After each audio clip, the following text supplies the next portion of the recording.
has been made.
Good morning, everybody, and welcome to Backfire Simsport TV. I'm Clyde Whiting, and this morning, and for the rest of the day, we have round 8 of the Simracing Academy Esia Endurance Championship, powered by Abruzzi. In the booth with me at present is Pete Bingham, all bright-eyed and bushy-tailed this morning. Pete? Bright-eyed and bushy-tailed are two things that I am not right now, but it's early in the morning here, so welcome to everybody. Thanks for watching, and hope this is entertaining for you. And doing our cameras and doing everything that you see on your screens is Sam Boozing. Good morning. Yeah, good morning, Pete. Good morning, Clyde, and good morning, everybody watching. And joining us later on, once he gets his lazy ass out of bed, will be Bill Switzer. But obviously, because of the time difference, it's still early in the morning for Bill over in Florida. So, Pete, today we've got a 10-hour race from the very, very tricky Barber Motorsports Park. We haven't got that many cars on the grid, which could help with the carnage, but it's a very, very difficult track to tame. Yeah, I don't see a lot of these drivers, or some of these drivers, lasting a full 10 hours around Barber. It's a track that I think is fantastic. It's one of my favourites, but it can snap back at you at any point. You don't need to be racing with anybody for Barber to have a pop at you. When you go off track here, you go off track at speed, and there's lots and lots of barriers around. There's lots of grass. Everybody knows what the grass is like around here. It kind of hoovers you up and spits you out the other side, and it almost feels like you accelerate when you hit the grass. It's probably because you're wanting to stop, and it's not. But it's very, very complicated. It's very technical. You've got to be in an absolute routine, and usually it's the other cars that stop you in your routine. So it's going to be, if we can find the cars, a very exciting race on an individual level. Yeah, it's a track that I don't know. I think some cars I enjoy the track, and other cars I can't stand the track. And every time I see that spider, it frightens the living shit out of me. But you know, Big girl. I think you know, the drivers today, like I say, we haven't got that many. At the moment, we've got 2 P1s, 2 P2s. I think we've got 7 GT AMs and 4 GT Pros. So this could give the cars a chance to I think spread out on the track is the wrong words. But you know, if we had a grid of 40, 50 cars, you know, it's just going to be absolute mayhem. So I'm hoping that the smaller grid actually means that we're going to get some better racing. Yeah. And apologies if you hear me munching, but I've just had a bacon sandwich thrown up. Yeah, it's we've been quite surprised over the last few weeks that smaller grids on certain tracks produce almost better racing than if you fill the grid with like 40 cars, like you just said. I think there's going to be periods of this race where they disappear into the nether because it's a big track, and it takes a while to find a friend to race against when you've got a track this big and a field this small. But it'll be interesting to see what happens with P1 and P2 particularly. That it's not the best turnout in the world, it has to be said. Be a bit more action as always with the GTEs, the Wasps, because of things like what Oliver's just done there, straight lining what they call the corkscrew at Barber. But there's some great corners on here, lots of really good overtaking opportunities. But you've got to put your car on the right bit of tarmac in order to make best opportunity of all those lines and all those corner entries. And it doesn't take much to get it wrong around here. So I think the dramas are going to be on an individual basis, like I said before. There should be some good racing because the smaller grids do lend for that. It seems like you get less group carnage and more individual off tracks and bumps and things like that. So it should be exciting on a different way to what we've previously seen with the Esia Endurance Series. Yeah, and we're currently in the GTE qualifying session. They've got 20 minutes. We're almost 16 minutes in. So currently in GT Pro, we've got N-Race Esports sitting on pole position, Simracing Academy in second, and L1 Esports third. And then in GT AM, we've got WS Racing Esports Yellow sitting on provisional pole, Lithium Motorsports second, and German Simracing Friends in third. Now we will go through the championship standings, but we'll wait until we get the P2s out on track because there's only a couple of them, so that will give us plenty of time to go through the standings. Interesting you said, Pete, that you're not that sure how many of the cars are actually going to finish this 10-hour race. You know, we've seen before the P2s with the HPD seems to be a car that is very adept at,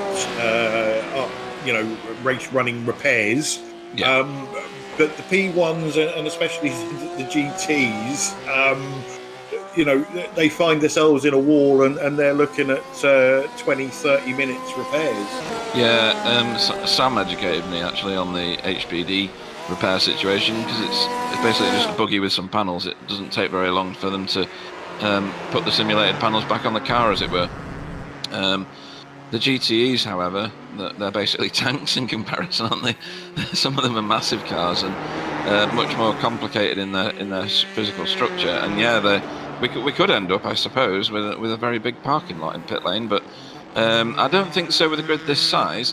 But you're right, GT car repairs seem to take an awful lot longer, as do the changing of tyres and the fuel stops, etc. So it'll be interesting to see what strategy these guys take. It is a 10-hour race. It's not something that you can do in a heartbeat. So hopefully the common sense will kick in and at least some of them will realise that you don't win it on lap 1, turn 1. But that isn't always the case, is it? Apparently not. So the experts say. I've never gone with that. Yeah, well, you've never got past turn 1. No, that's true.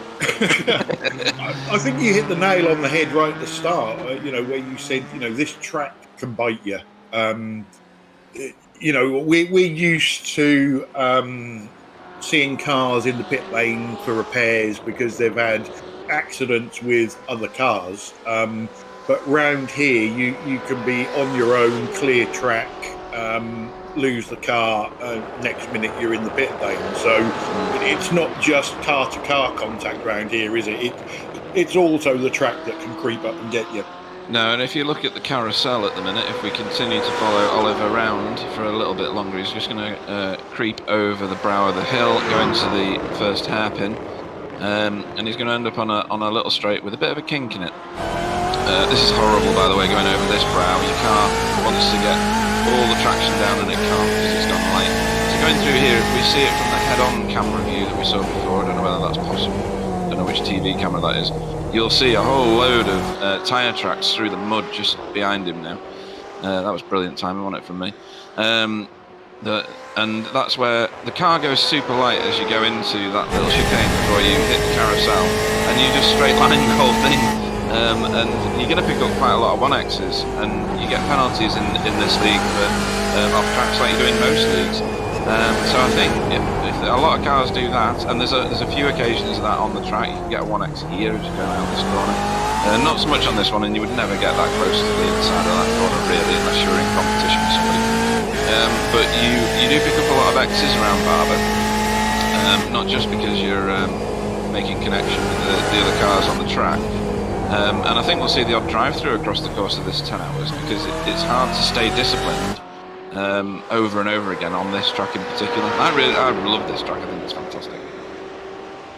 And as we come to the end of the GT qualifying, Sam, just to bring you in, you can tell us about what drivers need to do or need not to do to get a drive-through penalty, and also we've got a couple of pre-race penalties that will be handed over. Yep, 50 incident points, and they get a drive-through penalty, and then 10 each after that.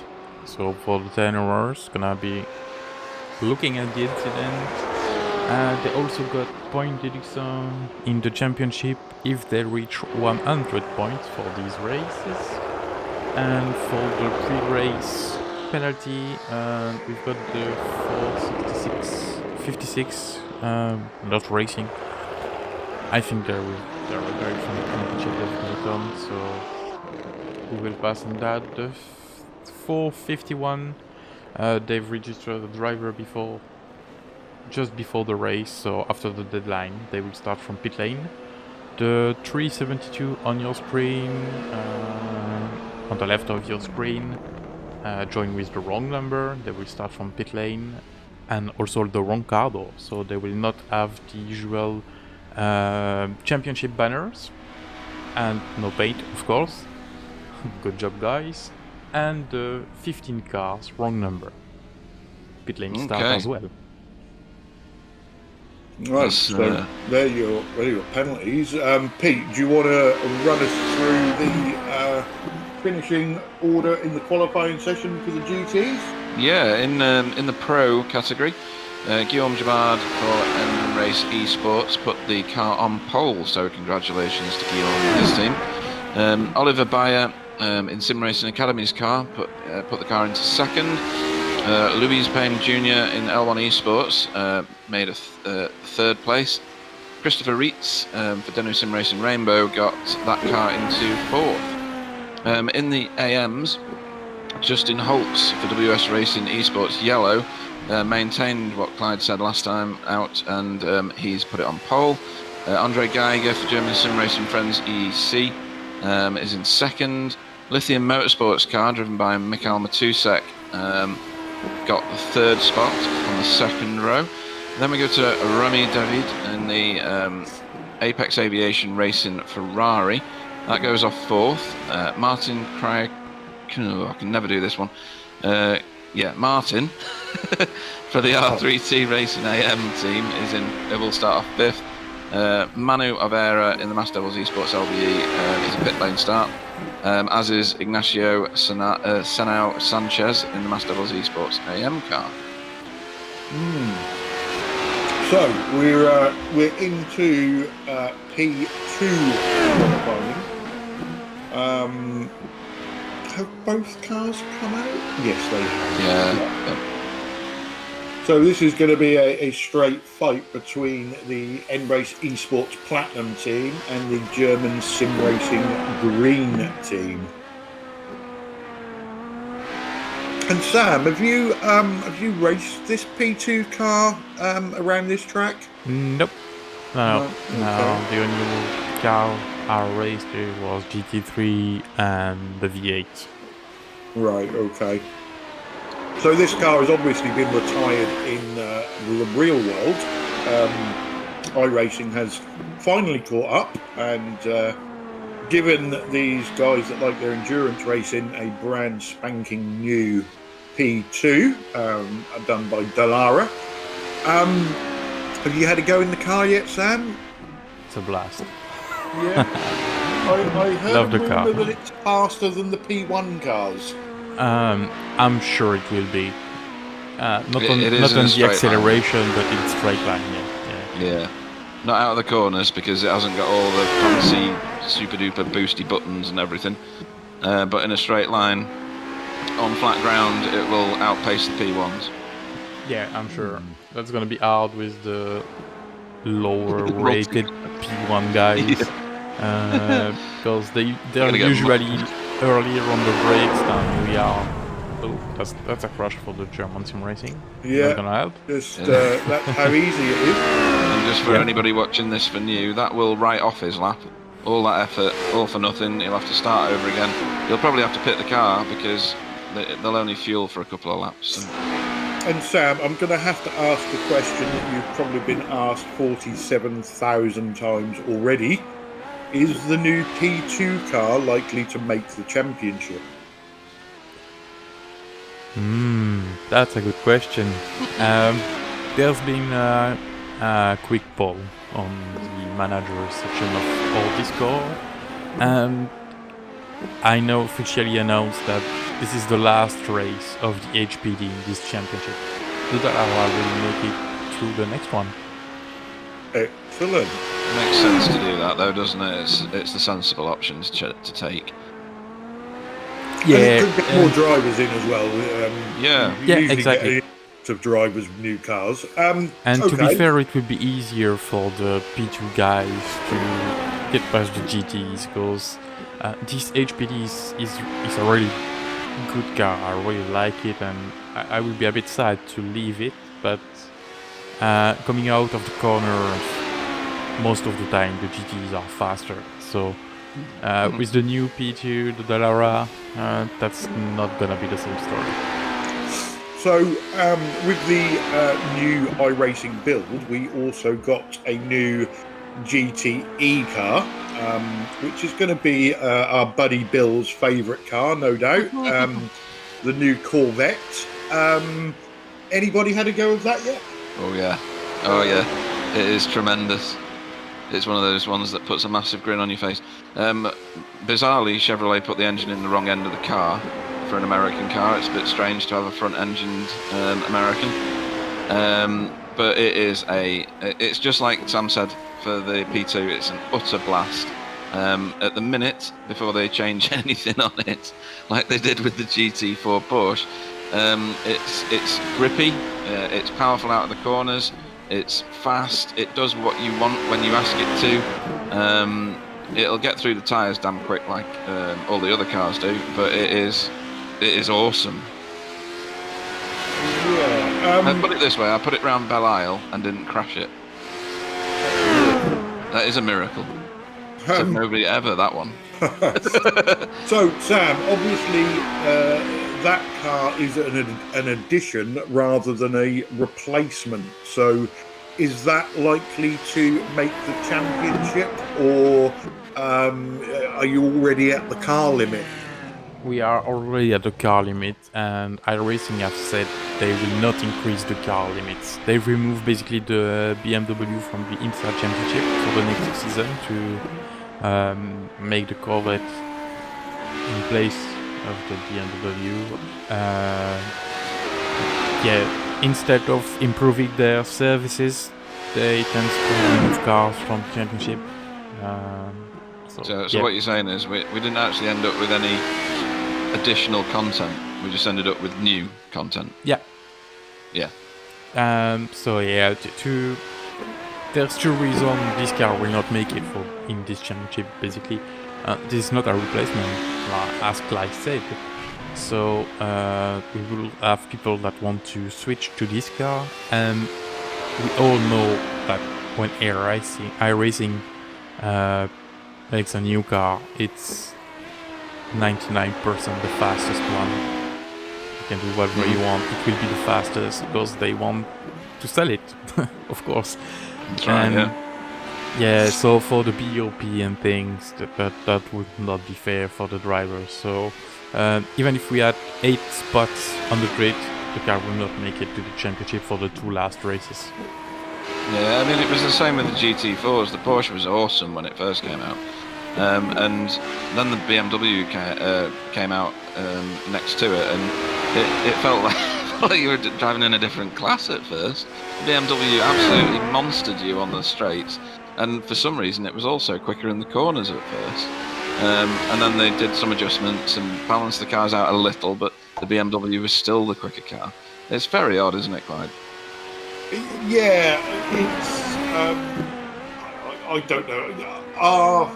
Is it a marketing thing? Is it purely on getting people to buy the cars, or I'll throw in a little excuse for iRacing, which is probably totally untrue. But are they getting better at building the cars? What, you mean more accurate in the yes physics? And is that why these newer cars that are coming out seem to handle better and are possibly faster? I don't know the answer. The cynical side of me says no. We'll just bring it out, make it absolutely awesome. Talk will be all over the forums and social media how good these cars are. We'll wait for 5,000 people to buy it, and then we'll make an update and screw it up a little bit. Mm-hmm. That's my cynical side. But it's a shame it's not going to make it into the championship. It's a shame, iRacing won't increase their number of cars because you could get some really fun championships going with GT4, TCR, GT3, GTE. You've got GT1, but you just haven't got. I think you've got 7 car slots that you can pick from, and when you start leaving cars out of the class, there's always those people that go, well, I would have driven in your championship if you'd have included this. So it's I must admit I think I agree with Sam. It's a good call not to put the vet in because it will be at least for a few weeks head and shoulders above the rest of the GTE cars, but a good call on swapping out the old HPD and bringing in the new Dallara. The only sad thing is that they don't bring the new damage model on the new cars. The Dallara is alone in his category, and it's still the old damage model on the car. I don't understand the choice, because that just doesn't sound right. Even if the car is just perfect to drive and such, the damage looks still 2008. So well, that's possibly just the car is finished but the damage model isn't, so let's get the car out and make some money out of it. Possibly. Yeah. I agree with Sam. I think iRacing are at that level now where they can afford to make sure everything is good and proper before they release a car, and I think people would appreciate it more. But there's been a lot of since this new P2 was announced that it was coming, #soon, as we usually add to anything that iRacing say like that. There has been so many people that wanted it, but it forced their hand to get it out before they had everything else sorted for it. But like you say, they must be quids in at the minute, because when we entered lockdown as a planet, the amount of subscriptions to iRacing went through the roof. So they must have some surplus cash knocking about somewhere. Without a doubt. And if you also had all the real life series, didn't you, taking place on iRacing? So that would have improved membership as well. And you don't go into a car showroom, do you, and say, "Oh, I love the new car that you've got for sale." Can you give it me? And they'll go, yeah, you can have the outside of it, but the engine is the same as the one from 4 years ago. It doesn't work like that, does it? If you buy something, you want the real deal. You want everything to be as up to date as possible. So I agree with Sam. I think it's disappointing that they've released a car without all the up to date characteristics of it. Yeah, I don't quite know how damage models work. Same as I don't know how tyre models work.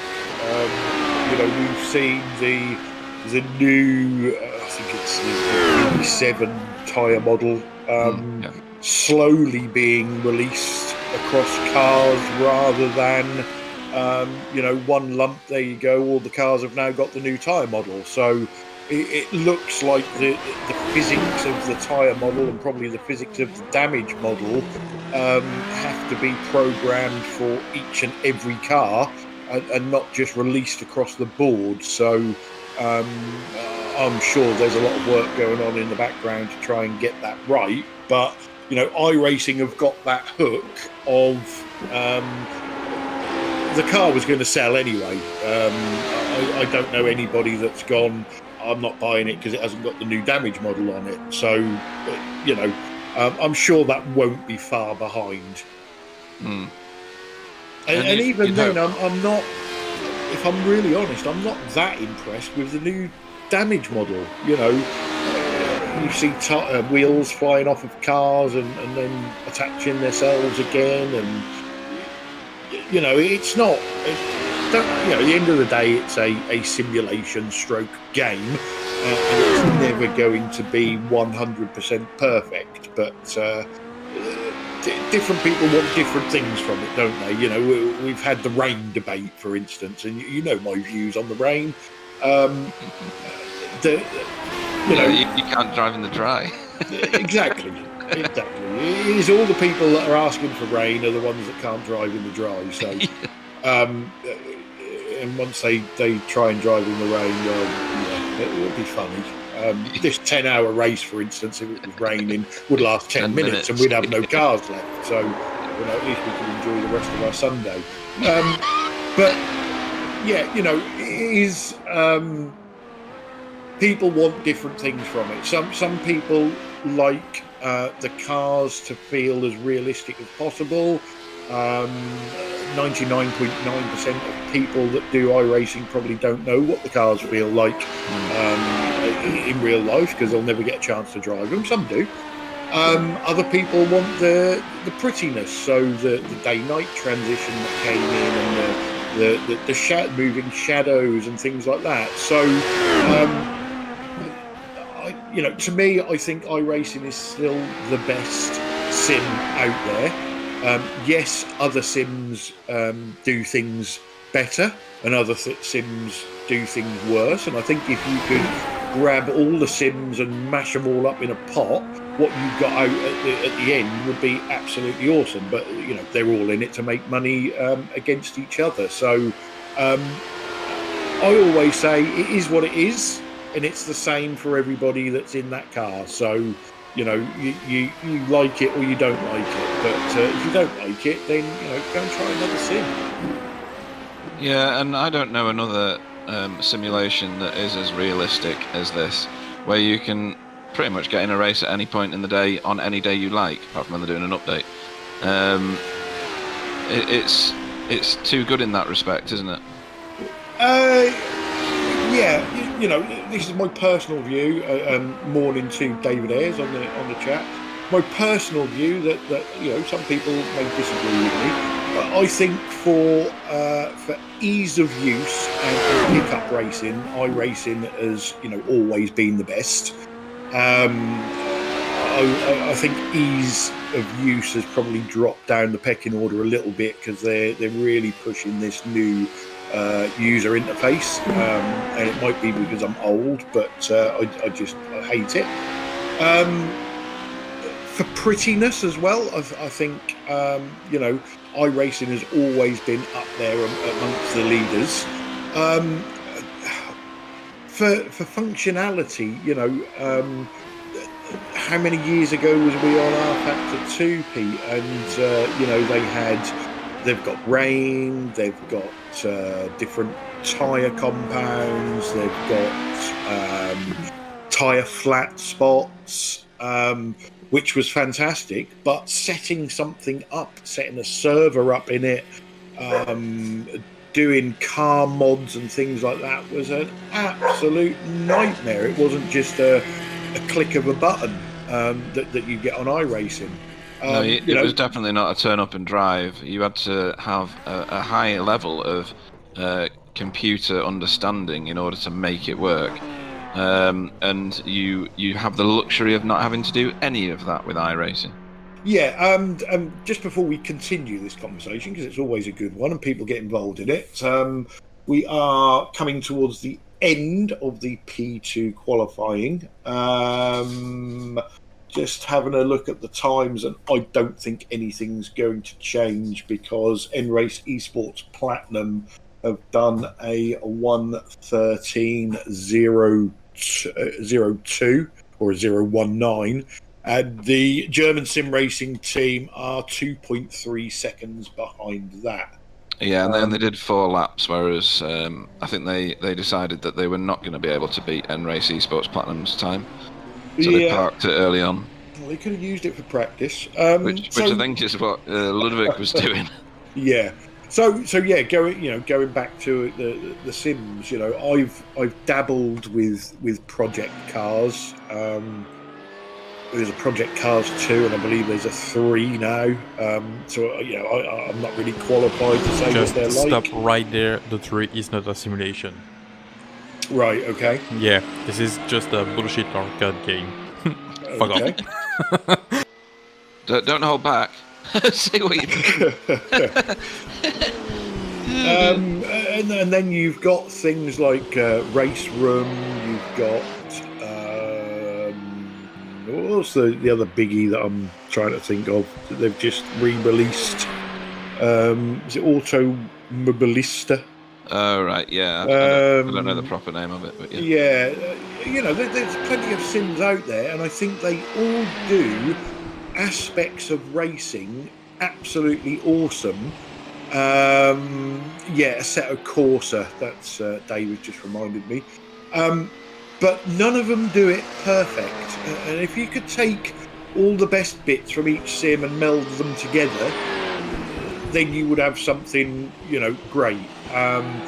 But I think, my time in sim racing, I've not recently, but I've wandered away from iRacing and tried something else, and I always end up migrating back to it because, even with its flaws, for me, it's still the closest you can get, and nothing else quite is up there yet with it. But then, you pay a price because iRacing's not cheap, especially when you start out. Yeah, if you want to make your way through all the license classes, a lot of people don't bother anymore, do they? You see a lot of people in leagues that have got rookie licenses. They're just good at racing and never bother with the officials. But yeah, and just to put my 2 pennies in, I joined this because it's not got all the realism factors of other sims, and I've not done that many, to be fair. I've done R Factor with you, I've done Assetto Corsa. I've never ventured into the Project Cars world. I don't want to call it a sim in case Sam Simulated punches me. Yeah, you have not lost much. I've tried the first one. It was the better, probably. There's nothing in the tires. It's just kind of pretty looking. Right. I know that the graphics model on it was supposed to be amazing, but that's all I do know about it. But for me, iRacing, it's about being able to jump online with a friend or no friends at short notice, getting in a race with other humans, as opposed to AI, because I hate racing AI. I think it's just tedious. And without all the wizardry that you need to do for something like R Factor, and downloading mods and paying individual companies for the different cars that they've modelled and things like that. So the range of cars is phenomenal in R Factor because there's a million modders out there all generating the cars. That's not the right line through there, Ruslan. Yeah, that's how easy it is. Yeah, honestly, it is. That looks like a missed gear shift, and he's put it in the wall. But he's already done a 104.74, so that's a pretty handy time, to be fair. So, I mean, that's why I do it. It's because I'm lazy, I guess, isn't it? I don't want to do all the IT bits and the administration, and I want to be able to turn up and race. And this is the only one I've found where that's possible in both those categories. Yeah, so just a quick one before we end this conversation.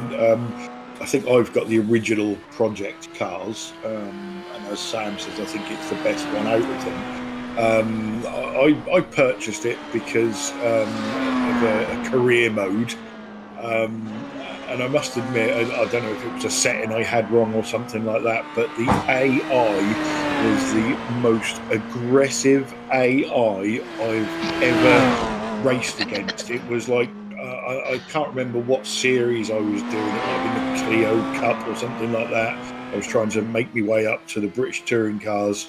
And it was like racing against 25 Pete Binghams. It was hilarious. They were smashing into me and knocking me off the track, and yeah, really good.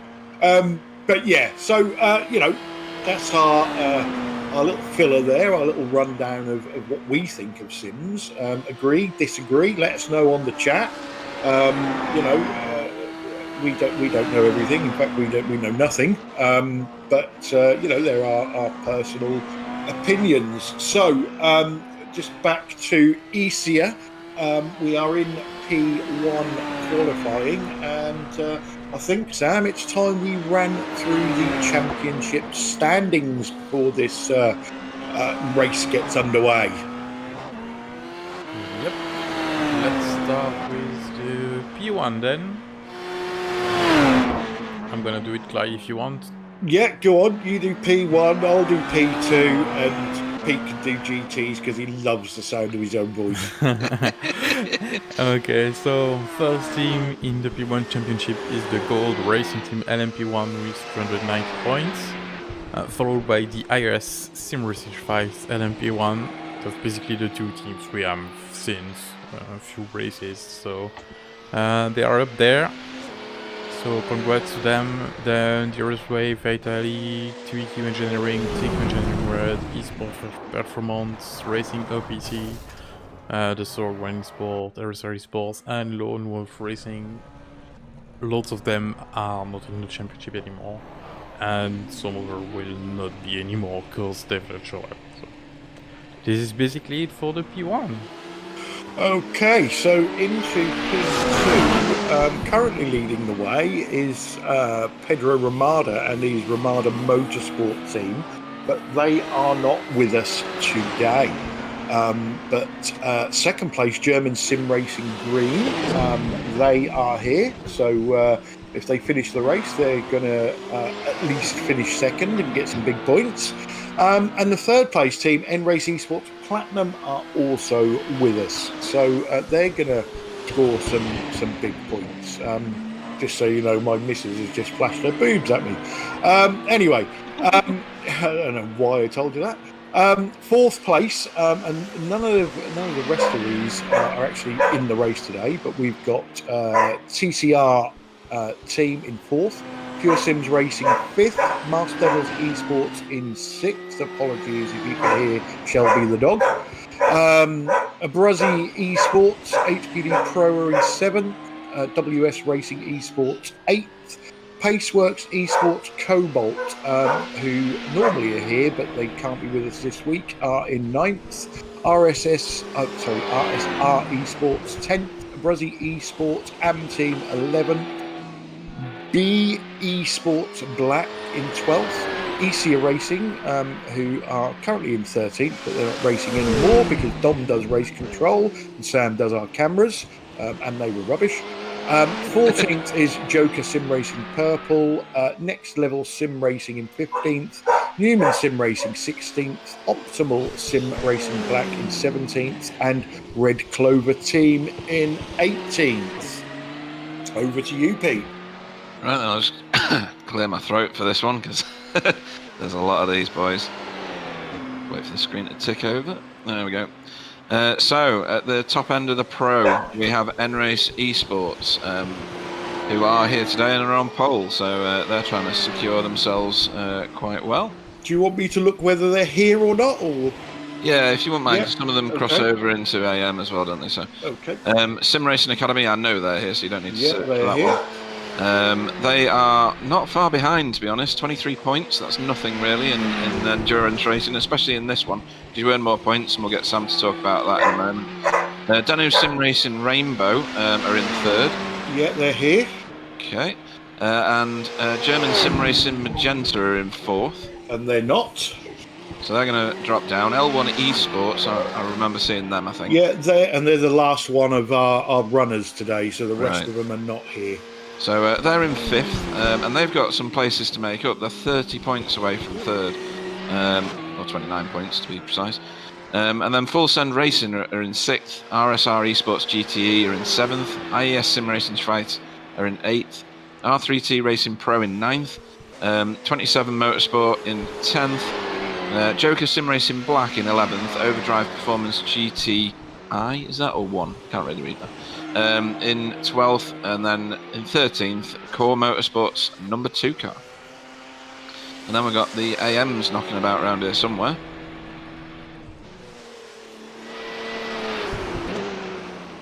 Here we go. So, if you've got eyes on the board again, Clyde. I have. WOSR iZone Performance Junior are leading the championship with 376 points. They're not here, are they? No, they are. Well, They I are, believe and they they start are. from pit lane. Yeah. Oh, that's right. Sorry, yes. We had this conversation earlier. H2 Performance SRT car number 444 is in second place with 294 points. So that's a big gap to the top of the table. Yeah, and I don't believe they're here either. No, that's not going to help them. Not far behind them, just 9 points, is WS Racing Esports Yellow. I know they're here because they're here. Yeah, they took pole in GTM. And then Apex Aviation, they always seem to be here on they're 281. Yeah. German Sim Racing Friends EEC are in fifth on 267 points. They're here. R3T Racing AM are in sixth. They're here. Yeah, they've got. This is quite close. This next little bit. There's not many points between these cars. So, Mass Devils Esports AM, they've got a pit lane start, haven't they? Yeah. For getting their car wrong. Lithium Motorsports are in eighth at the moment, just 5 points behind them. Yeah, they're here. And then TT Motorsports in ninth. Who are not. Right, so they're going to end up losing out here. Don't forget, folks, you have to finish the race in order to score points in this league. Then we've got Team Motorsport Dreams. They're usually here, but I don't remember seeing them in 10th. No, they're not showing us here. Okay, South Wales Racing Team in No, 11th. unfortunately, they're not here. No, we like them and we like their livery. Yeah, we do. That's a really clever paint scheme, to be honest. Then 27 Motorsport Gold in 12th. I'm not seeing them for a while. No. And then Mass Devils Esports LVE number 2. They are here with a pit lane start. They're in 13th, and there's 7 points between them and the next place up, which they'll get as long as they finish. Team Wolf Racing in 14th. No, they're not, are they? No, I've not seen them. No. And then Core Motorsports in 15th with 40 points. Twisted Racing Team Orange, which I think I only saw them race once, in 16th. 17th gets you Writer Engineering on 25 points. Yeah, no, they're not here. They were a new team, weren't they, last time out? But, They were freshly put together. This time. Yeah. And then GTTCR with 0 points at the bottom of the table, you see. And there are other teams, but I'm assuming they've never finished a race because they won't have scored. Yeah, they're not finished the race, not scored, and not racing anymore, so they doesn't appear on the screen. Right, okay. So that's everybody, including all the people you're not going to see. But it doesn't mean that the points are any less. So explain how the points work, Sam, in terms of the different race lengths. Because the Endurance Series has, is it 3 different formats of race? A 6, a 10 and a yes, 24-hour race? So for the 6-hour race or usual race length, The first place get 50 points, then 45, 40, 37, 34, 32, 30, 28, 26, 25, and then -1 all the way through the field. For the 10-hour race, like this one, this is 70 points for the first place, 63 for the second, 56 for the third, 52, 48, 45, 42, 39, 36, 34, 32, and then -1 all the way through the field. So in a race like this, you can finish in the top 5 and score like you would if you won a 6-hour race. Yeah, almost. Yeah. Yeah, you get 48 points, don't you? So, yeah, exactly. So the points are massive, really, in difference. And then what do you get for a 24? First place get 100 points. Second place 90. Third place 80. Then 74, 68, 64, 60, 56, 52, 50, 48, and -2 all the way through. So that's massive. A 10th place finish in a 24 race is basically a win in a 6-hour race. So yeah, if you get there for the 24-hour race, you can basically catch up with teams that doesn't participate but do all of the other race and doesn't finish great. So for those of you out there who think they might be able to win this endurance series, it might still be up for grabs. Well, that's a big mistake.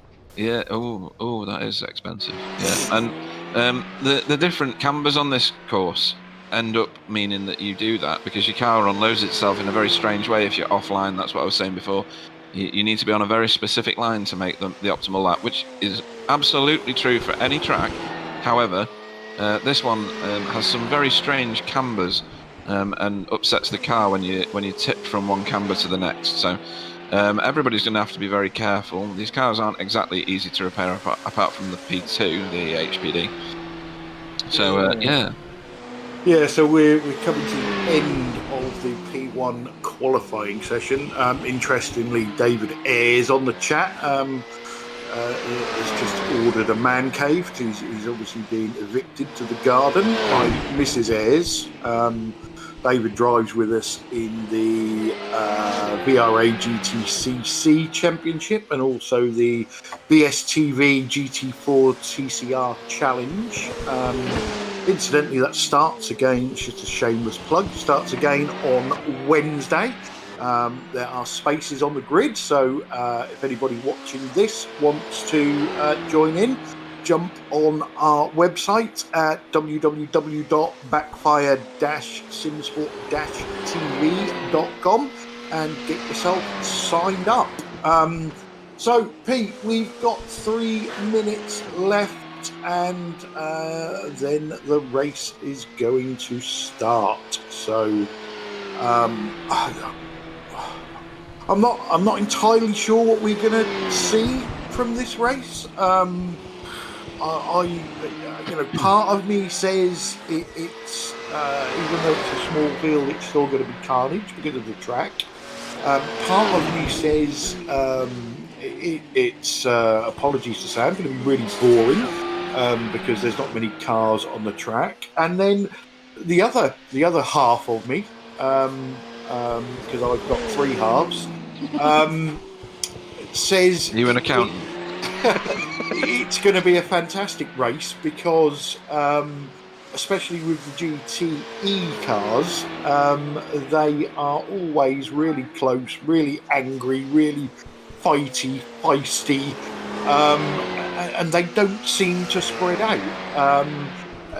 And then, once the limited number of P1s and P2s get round to the back of these GTE cars, how easy is it for them to get past? Can we see a, not wishing to put a commentator's curse on them, but Gold Racing Team 17 laps ahead of IES Simracing Schweiz, and then get caught up in an accident with GTE cars? It's one of them that you just can't call before it starts, can you, Pete? No, and like I said earlier on, some of these like low population grids in this and other series often provide much more exciting races sometimes than the heavily filled grids. Heavily filled grids are usually exciting for one turn, and everybody's parked up, and quitting out and things like that. So I don't want to see people creeping around and saying, "Excuse me, would you mind if I took the position from you?" You want some elbows out and some door banging along the way, regardless, don't you? And I think we are going to get that. The top two classifications of cars, the P1s and P2s. I don't know. N-Race Esports and German Simracing Green have been very close in the past, and it depends which drivers are on track at which times. That's the critical bit, because like any team, you've got your best driver, you've got your worst driver, and then if you've got three in there, you've got someone in the middle who's trying to bridge the gap between the two.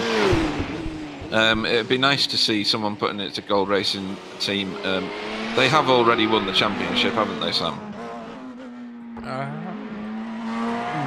quite yet, I think. Oh, have they not? Oh, I thought that was a big number. Yeah, I think in fairness, IES, or in qualifying anyway, they weren't that far away in time. There's a massive gap in P2. They're only 1/10 behind. Yeah, so that could be, that could be an interesting battle, and that could all come down to traffic for them. So, we'll see how that pans out. And there's 150 points to grab after this race. So depending on how this one goes, because there's 70 to grab, that's still a lot of points. Imagine Gold Racing team doesn't finish this one. IRS gets 70 points back, and there's still 150 points to gain at the end. So it's gonna be a tough one for IRS to win. This is Gold Racing is clearly in a pretty good place to win, but it's not done yet. Think this is one of those races, especially with a small grid and big points, that it doesn't matter how much damage you get or how many laps down you are, get the car repaired and get back out on track to score those big points.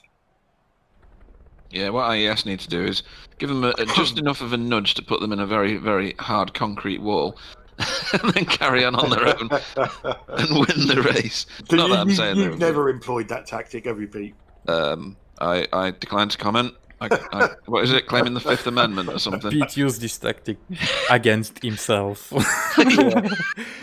Wait. Yeah, the ultimate blue on blue.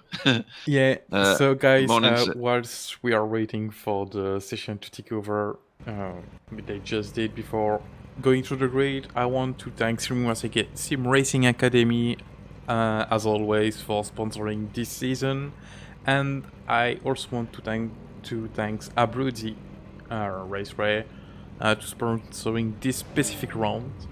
They are providing sim racing stuff, gloves. You can have some pre-made design and full custom design if you want. They're also selling Esia suits, gloves, and I think boots from OMP. And they also got some new direct drive wheel from, if I remember correctly, Magic.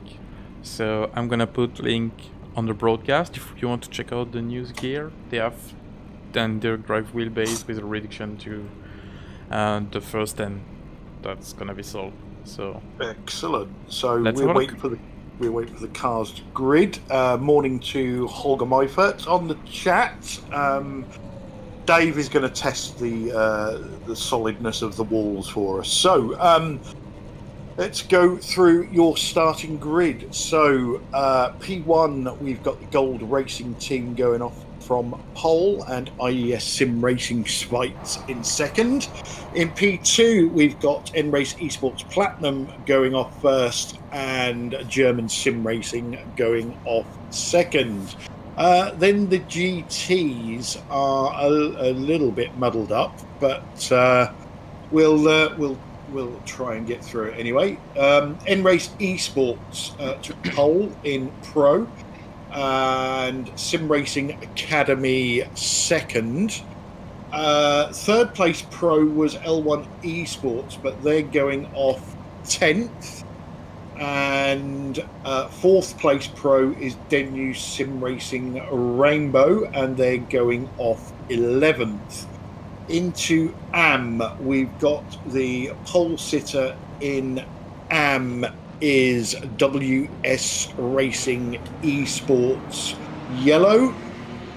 Then we have got German Sim Racing, then Lithium Motorsports, Apex Aviation Racing, R3T Racing AM, Mars Devils Esports. I can't see which one that is, but we've got another Mars Devils Esports car behind them, and then WOSR iZone Performance.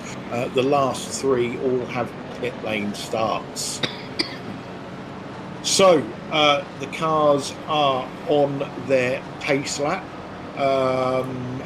It's a nice early start here at Barber. So in-sim time is 6:30 in the morning, and at the moment we've got a nice cool 66 degrees Fahrenheit track.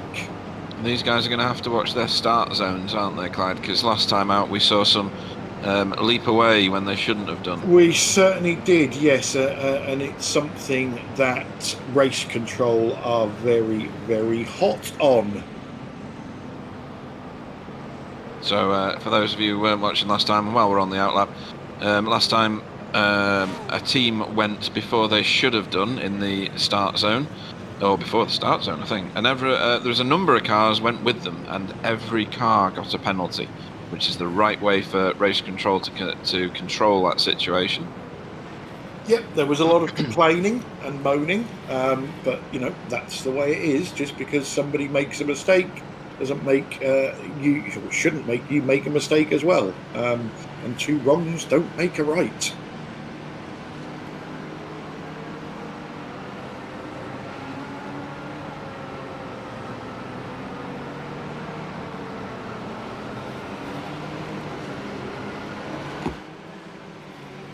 So I've had coffee, I've had bacon sandwich, I'm now ready for the race. I need more coffee, so we'll get the race underway, and then I'll go for another espresso so that I don't fall asleep. Yeah, I didn't say I've had enough coffee. Just said I've had I coffee. did a second coffee as well. Yeah. Right then, so final corner. There should be a line on the floor somewhere to denote the start. Oh, no, he's they gone. just start on the line. Oh, was it? Right, okay. Yeah. Basically, the start line is just after the rumble on the right. So, yeah. Okay. And yep, that's N-Race Esports Platinum nailed it. And a Ford at the front of the field. Yeah, I always cheer for him. Still looks like an angry bird pig from the back. And he's gone. Yeah, and he has waited way longer than the other. Yeah. Probably because of what happened last time out. Yeah. Make it obvious. I think that was a safety start, wasn't it? Yeah, definitely. Let's make sure we don't make any mistakes with this start. Because, Yeah, it's got them all with their pants around their ankles though, look. Yeah. Yeah, and information from Race Control, car starting for plane has been released. That was a P2 going extraordinarily slowly a minute ago. German Sim Racing green. Yeah. And now 5 seconds behind. Massive gap, isn't there? Yeah, I think he's spun it going over the top of the brow on cold tyres. It's too easy to do, and that's what I was saying. This track, it's you versus the track more than it is you versus the other cars. Yeah, that BMW there of Sim Racing Academy is looking really fighty against the Ford. Let's have a look what happened. Well, he just went straight on. Yeah, just couldn't stop it with cold brakes, cold tyres. Yep. But no damage. No. He didn't floor it when he tried to rejoin. Yeah, the underside of that. Oh, that's a Mars Devils car in the fence, I believe. Now, Healer got caught out because these two were pit lane starters, and those cold tyres. He's bounced it off that curb. He has, and that's at the carousel, which is the corner I was saying to be wary of before. That won't be the last time we see a car do that. Yeah, he took too much of that inside curve, unfortunately. Yeah. And the car just wouldn't straight back with it down. On cold tyres, there's nothing to stick to the tarmac, is there? So he wasn't going to be helped by those. So a bit of drama at the start, but nothing monstrous, no massive pile-ups, just individual issues. No, and I think even with that Mars Devils crash, I think luckily it was head on. Give him some splitter damage, obviously, but it shouldn't give him any corner damage. No. Which tend. Oh, another one gone there. What's going on there? That was a BMW that was sliding. L1. That was L1, and he will have hit the wall. I'm sure of that. There's no way he's missed that. Oh, look at the front of it. It's all crinkled up on the left-hand side, I was going to say passenger side. Oh, one little tap. That's all it was. Not the biggest hit, though. You might be able to carry on with that. These cars are quite susceptible to control difficulties once you've hit something. The drivers that are susceptible to. Yeah, he's lucky there's not a massive long straight on this one. See, an R3T just pretty much did the same thing, but managed to keep hold of it. So those the HPD's got susceptible to baseboard damage, isn't it, Sam? Let's repeat it again. The HPD is susceptible to underfloor damage. Yeah, so going through the kitty litter is not the best idea, is it? Yeah, this is basically the only damage they cannot repair on the car. And once you've got damage there, your race is pretty much over. Right, so you have to be really careful getting over the bumps and onto the track again after you've been off. Yeah, it should be right when you just go off track. What hurts you the most, I will take the Le Mans example. It's the big sausage curves on the last chicane. Oh yeah. This one kills your floor and you never get it back. Noted. We've not got any of those here. Actually, the curves around this track are very, very helpful. They pitch the car in the right direction when you hit them. I'll just add to that, mate. Sorry to butt in, but you're absolutely correct. But if you take too much, they help you too much, and especially in places where you've got an immediate direction change, it can plant the car too much in the direction it's trying to help you, which is unhelpful for the direction change. Yeah. I know that sounds weird, but so as long as I'm seeing this right, the P1s have already started to lap the whole field of GTs, both of them. Yeah, correct. That didn't take him long, did it? 4 laps. Well, the lap is pretty short, and the P1 leader goes straight on the start zone, and the GT leader start at the end of the start zone. That's reduced even more the gap between these categories, so yeah, that was to be expected. Yeah, there's 12 seconds a lap difference, isn't there, between them?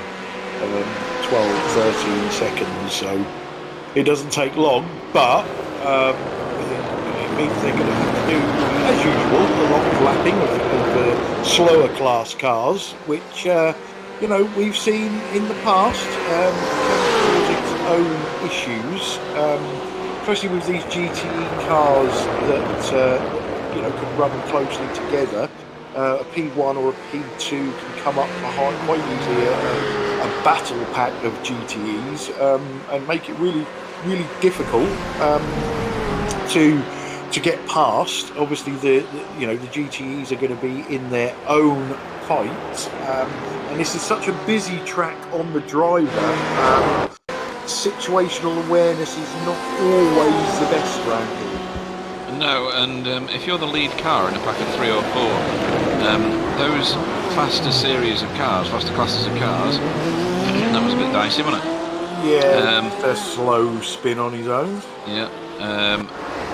If you're in the lead of a group of cars in your class and faster cars from other classes are approaching, you don't see them on your relative until they're sat on your back bumper basically and passing you at speed, and it makes you jump sometimes because you are looking at your relative but they're not on it until the very last second. So when you get people complaining that the slower cars keep getting in the way and things like that, sometimes it's because they just don't know you're there. Yeah, I find that from my personal experience, it's when one of the classes are in a pit stop phase, and they're, most tracks tend to have a straight where the pit lane is, and your relative is basically bunged up with cars that are sat in the pit lane, and you don't know that P1 or P2 is coming. Yeah, it's a good point actually, especially when they're stacked in that pit lane. There's quite a lot of cars in there. I found that Virginia has 3 pit lanes, and all of them are fair game. And I'm surprised you haven't made it 4 yet. So.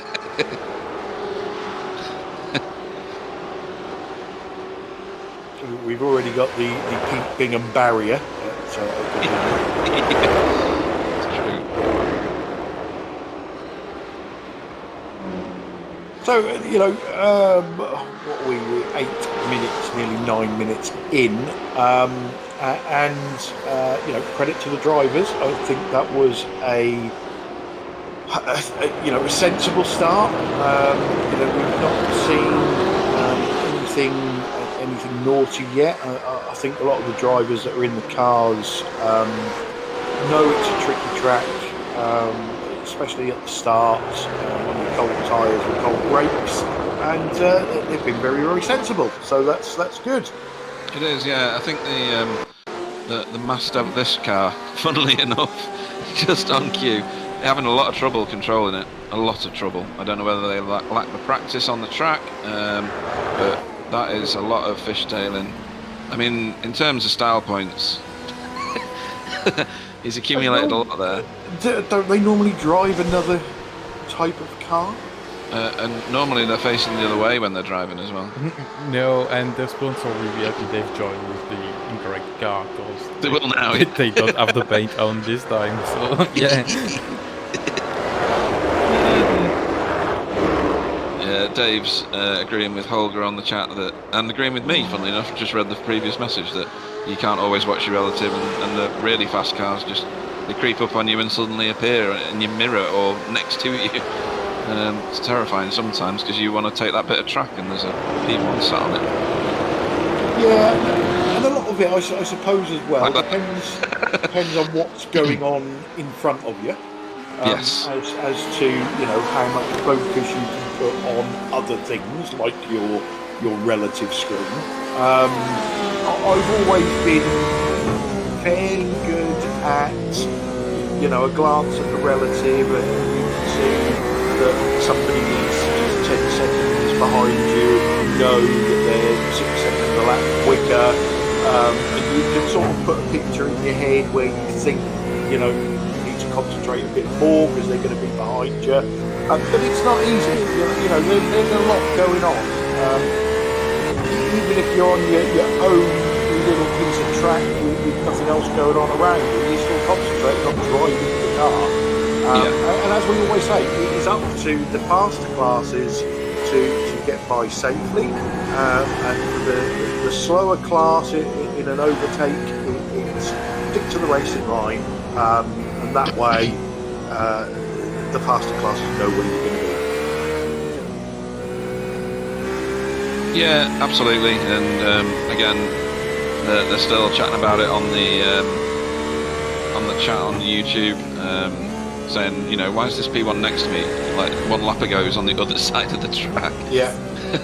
And it is like that. The speed difference is immense. They're the mental calculations that you're making whilst trying to drive the car, keep it on track, battle the car in front, hold off the car behind you. You're sort of looking at that and going, right, where is he? He's over there, all that's fine. and then the next minute he's going past you, and you're like, is there two of them cars?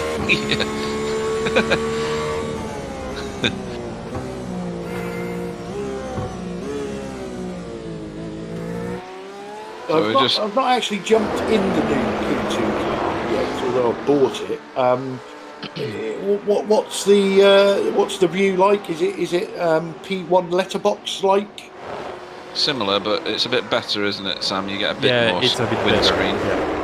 Yeah. I mean, if we go on board with one of these guys in a minute, you don't get much vertical for a start in this car, in the P1 here. You know, we don't have these P2 cars in the session, so it's going to be hard to jump on board with one. I think we've got about jumping on board with a P1, so how bad it is. I know it's early in the morning, but it's not that early for me. That's twice we've got to sack him. That's me then. Can we sack him from his own series? I think so. Can't we? Yeah. Hostile Takeover or something like that from the 1980s. Yeah. So you don't get much visibility, especially when things are flying at you at these speeds. I mean, look at that. It's crazy. And, you know, when you get an elevation change in the track, you can't see what's 50 metres up the road, can you? No. But in the new P2 you get more visibility than this. It's not panoramic by any means, but it's certainly a massive change down from what they're used to in the HPD. This is quite close, but you get a lot more visibility, don't you, Sam? Sam's dead. Yeah, no, sorry. I'm just talking with someone else at the same time, just trying to improve the sound quality of the broadcast, guys. So, right, okay. Not thank you. You really see more up on the P2, and what I found is that you have a better visibility on the side mirror as well, but you don't have the rear view camera like on this P1, so that's the massive difference, I think.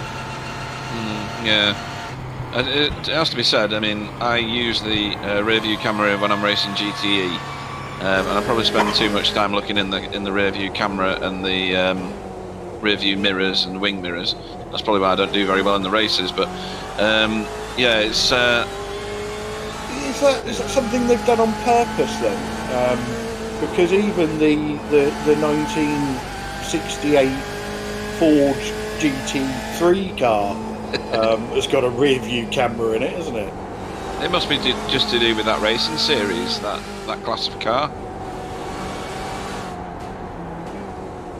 This day and age, you know, especially with GT racing, endurance racing, they tend to give the drivers as many aids as possible, don't they? But so that's a weird one that they've not done that. And you think with things like the P1 car, where it's harvesting energy to put it down through the boost and things like that, you would want to turn all the aids off in order to get more speed out of it, wouldn't you? I remember having a car a fair few years ago where you had to turn the aircon off to get up hills because it was milking the power out of my car. And you know, it's got to be a bit like that, surely. I had a car once that you had to get out and push if you wanted to go backwards. I remember one of my old bosses saying, this is a long time ago now, that he drove his own boss's car when he was like a junior apprentice to a garage in order to get the tyres changed or something like that. And he'd never driven it before, and never driven a car where you had to push the gear stick down in order to put it into reverse gear. So he drove it in and parked it up, and they obviously did their thing, and he collected it after work. But it was parked nose to the wall.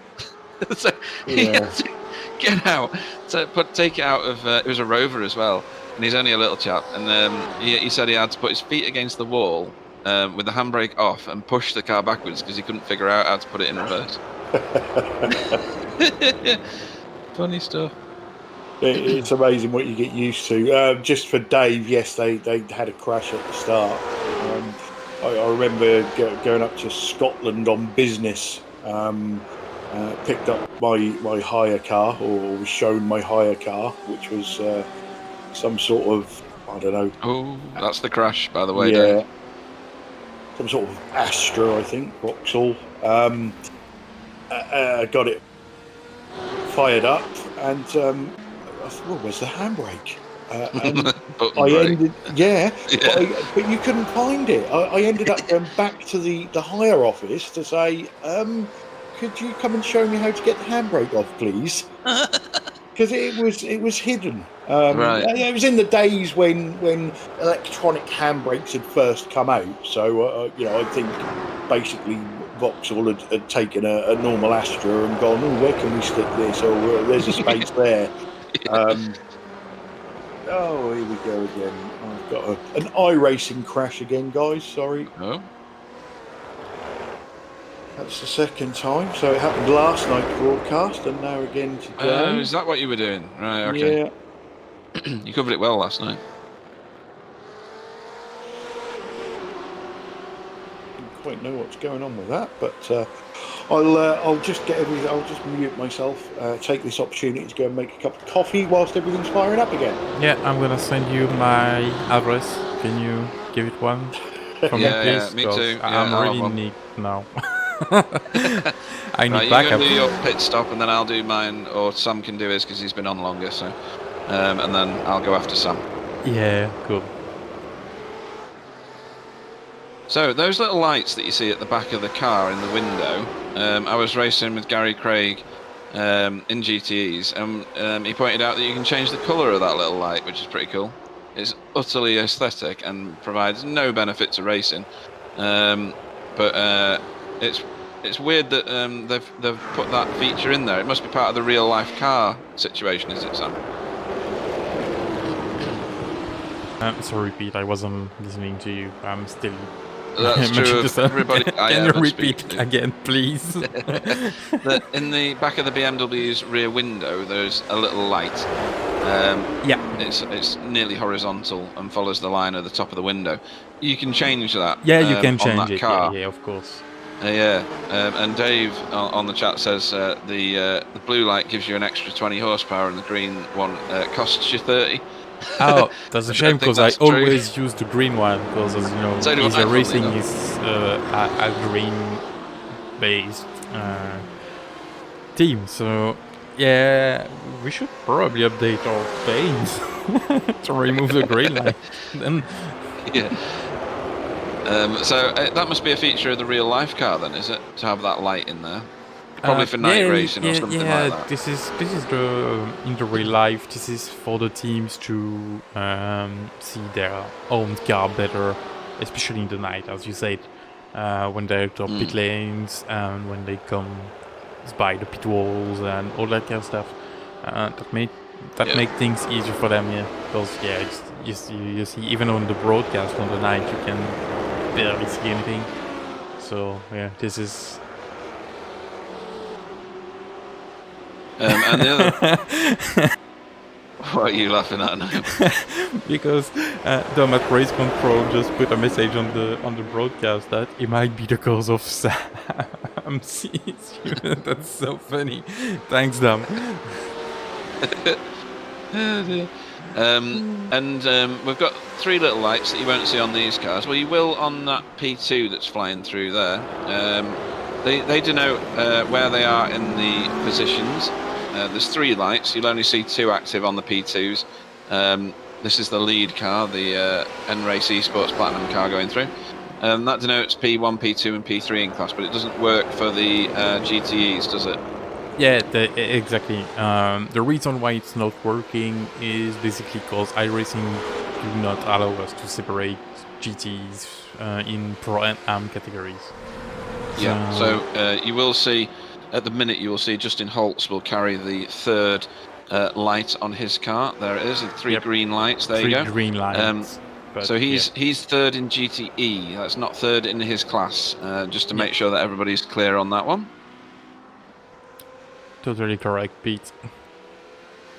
It's only taken me 4 races to figure that out. Right, and then back with Lithium. This is your closest battle on track. They're not even half a second behind, and this race is very much on. And Lithium are pressing the issue. It was bad line into turn 1, the carousel they call that. Is it the carousel? Or is that the corkscrew? I can't remember which one's which. No, the name. The Yeah, corner that names on one's this Carousel. track, sorry. You find on a lot of American tracks, they all call the names, if they are named, the same things. So yeah, It's that's either Carousel. 1, 2, 3, 4, or 1, 2, It's that as 3, well, yeah. or 1, 2, 3, 4, 4A, 4B, 4C, or bus stop, carousel equals crew. Yeah. Well, on this track we have carousel, hairpin, corkscrew, the S's, and the tunnel turn. Even though the tunnel turn, I think the tunnel is underneath it. It's actually the one they're going around. No, it's not. It's the one previous to this. And usually that's how you get onto the infield on American tracks, is to go through a tunnel underneath the track. That was R3T Pro going very slowly. Yeah, he was passed on the inside by the IS Simracing 5, which is battling with the gold. We have a battle for position in the LMP1 category in this championship. This hasn't been seen since a few races now. That's cool. Go on, boys. Go on, boys. You have 10 hours to show that. Yeah. I mean, this is rare. It has to be said. And this race is definitely on. If I was Gold Racing Team, I'd be absolutely cacking it right now, because if I end up crashing, they end up with a massive amount of points. Yeah, but they still can finish second. Yeah. So they won't. And who wants to do that? But they have to still be able to race, of course. Yeah. And we got them into interview last race. They did it all on their own, the Gold Racing Team, and I'm sure they are more than happy to have someone to fight with. And they are 3 wide. Yeah, that's gonna be close. 3 classes, 3 wide as well. That's hard. Good job, guys. Well managed. Yeah, that was excellently done. A lot of respect shown there, actually. And back with Lithium. Yeah, just gonna watch back the inside move from the IS. Yeah. See. And on board of this will be terrifying. On the inside, and just a massive moment for Martin. Yeah, that was all on his own as well, was it? It was as well. He was under a bit of pressure there. Yeah, it's just a bit wide because of the P1 on the inside, and barely lost it. Goes back to what I was saying before. A little bit offline round here. You've got no grip, and round the car goes. Yeah. This is why I love this track. This is super technical, and yeah, I'm sure even with a bit more cars, it will still be a fantastic race, because this is really technical. You really have to be careful on your racing lines, and a lot of those guys are really good racers, even if in the AM category they are pretty good. The battle we have now, these cars are not so far from the 2 leader in GT Pro. They are 5-6 seconds behind the leader in GT Pro. That's not a massive gap, and they are fighting, so they're losing time. And yeah, and I think when you've got this many cars on this track, it gives the cars room to race. You put too many cars on this track, and there's nowhere for people to go. It ends up with a massive crash fest. Yeah, I'm back, guys, with coffee. And mine, where it is? Yeah, and yeah. My cup is still empty. So I've got a non-championship related question, but it is related to iRacing. That's choice. That was not the best choice from the GT car, I think. No, he came off the racing line. Oh dear. He got caught between 2 decisions and half chose both of them. Here we go. On board, gets choked up, and yeah, tries to pull out of the way. Yeah, I'd like to see that from outside the car, because I think the Gold Racing Team wanted to go to the right of him, but couldn't. because that other BMW he must have thought was a bit closer, because there was room to thread the needle there. It was, and the impact with the wall wasn't massive, but yeah, disappointing. I think it was enough. He got so far to the left, he couldn't have got any further left without going on the grass, the BMW. I don't know who's to blame there, if I'm being honest. I'm going to say BMW should have stuck with his racing line. Yeah, I think the racing line is more on the outside there. Yeah, it's to the right, yeah. Be interesting to see how race control sees that. So yeah, back to my question. So Yeah, go on. it was broadcasted last night. iRacing crashed on me. Same again today. Now I don't even get that little Windows message comes up that iRacing has stopped working. It literally just shuts down. So could be time for me to reinstall iRacing. But here's where the untechnical, non-nerdy side of me panics. I've got settings in iRacing preset that have been fathomed out over the years, steering wheel controls and stuff like that. So Sam may be able to answer this. I'm pretty sure Pete won't be able to, but also open to everybody on the chat. If I'm going to reinstall iRacing, is there a files that I can copy out of iRacing, then wipe everything out, reinstall it, and then put those folders back in, those files back in, and get my settings back without having to worry about it? I think the most important one, Clyde, is the app.ini in your documents and at the root of iRacing folder. App.ini. Yeah. Right, I'm going to have a look for that whilst we're talking. Yeah, this one basically have your default in-session configuration and some of your wheels configuration. Not your buttons attribution, but the resolution as well and all that kind of stuff. Okay.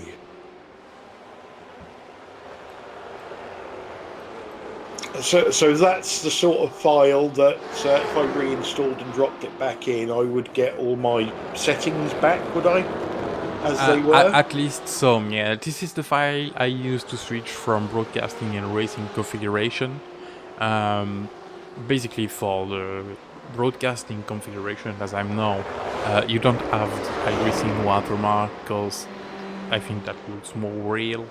For the broadcast, I do it on my 1080p monitor. When I'm racing, I do that on my rig with a triple screen with a 5000p resolution. So that's pretty different. And so I switch from one ini file to another. Okay, so anybody on the chat, are there any other files or folders you would save apart from the app.ini before you did a iRacing reinstall? So over to you guys.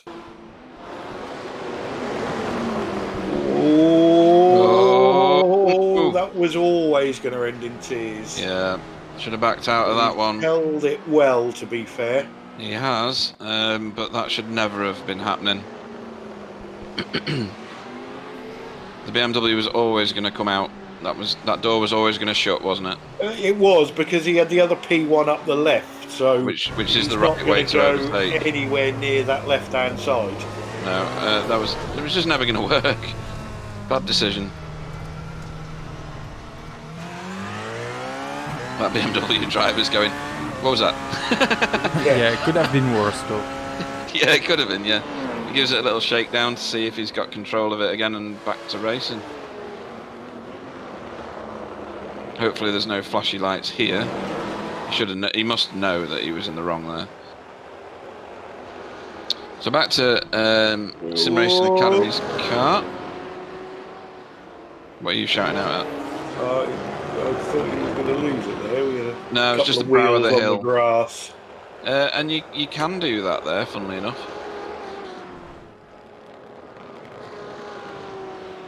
The camber of the hill almost doesn't impede you too much. You're going to pick up X's, obviously, doing that, but yeah, he's nearly 2 seconds behind the class leader, Guillaume Javard. These are the guys that did the qualifying laps Come in on these the two Ford. cars. Sorry? Come on the Ford. He's away with it at the minute, it has to be said. There he is, just in the distance. There we go. I should put a back or just something to avoid seeing this back The rear of the car. Fords. Yeah, the rear is just Just blur it out on the big broadcast. Ford. You know, like when you see a picture of somebody and they've blurred out the nipples.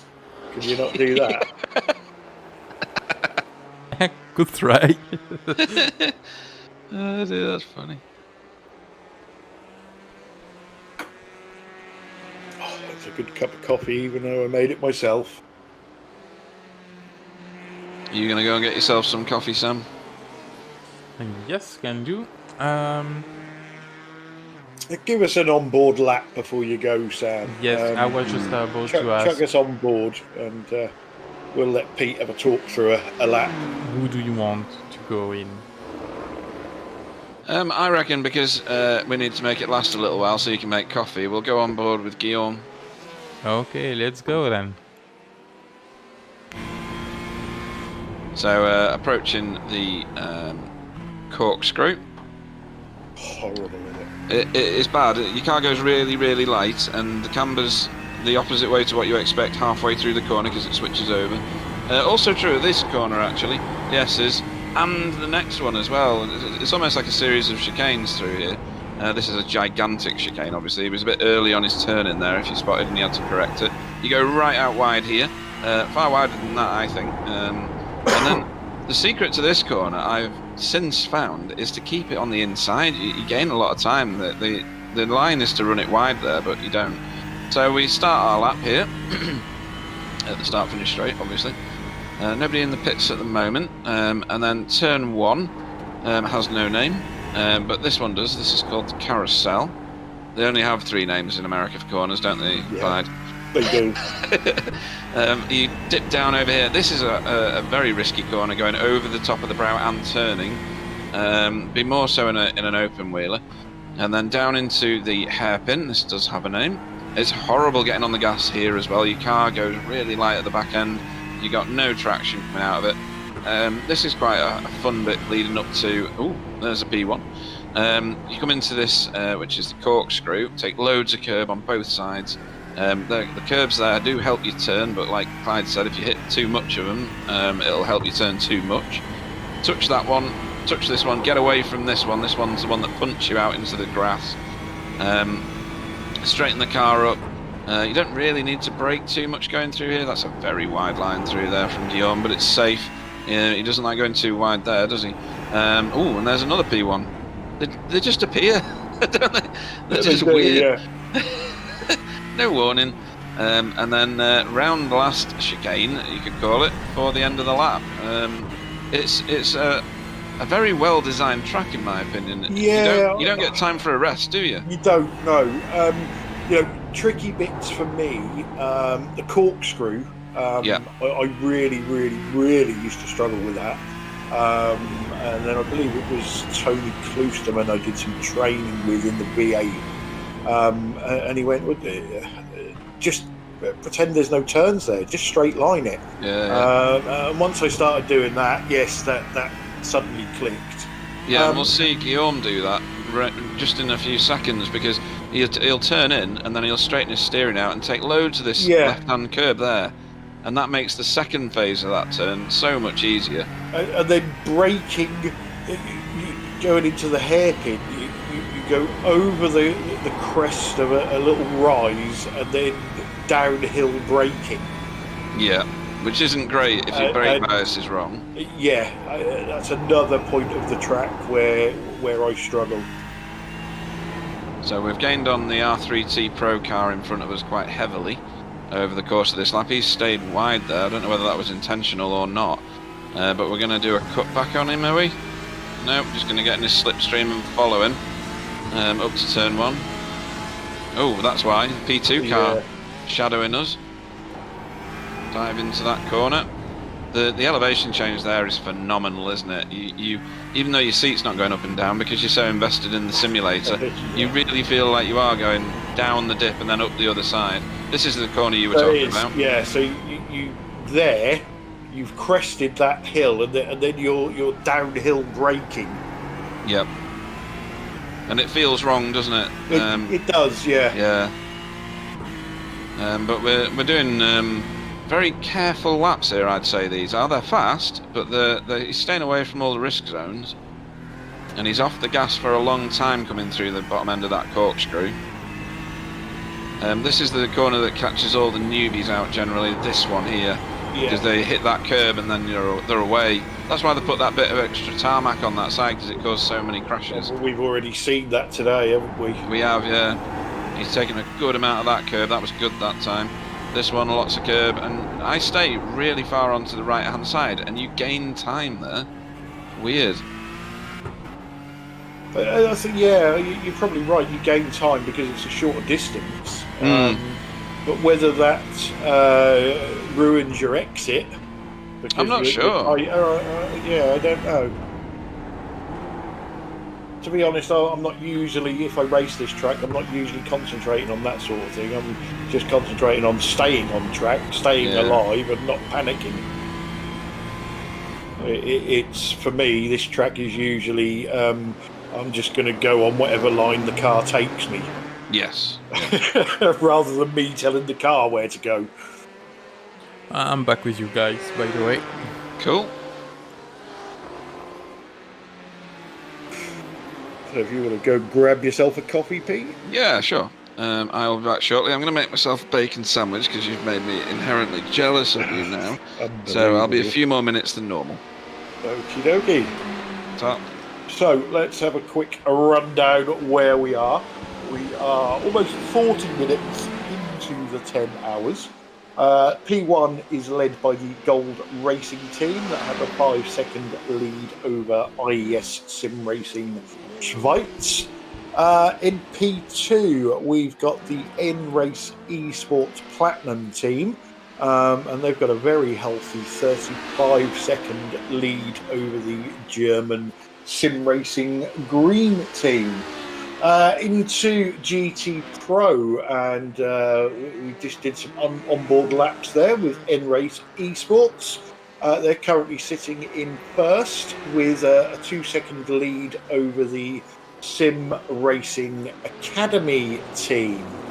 Third place in the GT Pro, who is currently 10th overall, is the Dentsu Sim Racing Rainbow team. And in fourth place in Pro and 13th overall is the L1 Esports car. Into GT Am. So we have WS Racing Esports Yellow, currently with a 4-second lead over Lithium Motorsports. Those two are running 7th and 8th overall. Third in class and 9th overall is the German Sim Racing Friends EEC car. We then have Apex Aviation Racing, 4th in class, 11th overall, followed by WOSR iZone Performance in 5th and 12th respectively. And then we have the R3T Racing Team, 6th, Masked Devils Esports AM in 7th, and Masked Devils Esports LVE, after their long 23-minute pit stop for repairs, currently back end of the field, 8th in class and 16th overall.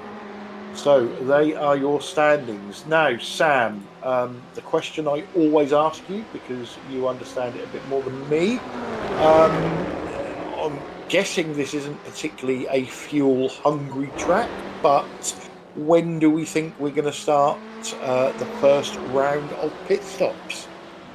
Now. Yes, I've just literally, as I finished that sentence, I looked up and see that the IES Simracing Spikes team have just come out of the pits. Yeah, as always, the OD goes a bit longer, so I think Marius should come the next 1 or 2 laps. And then about 50 minutes for the P2, and maybe the GTs will go well over the hour, because don't think, as you said, the track uses a lot of fuel. Yeah, there's a lot of off throttle around this track.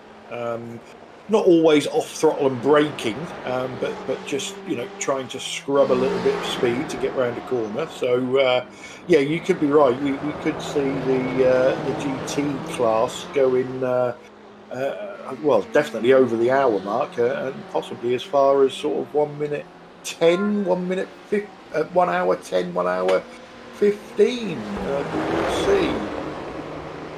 Dave's saying they should get about 50 laps.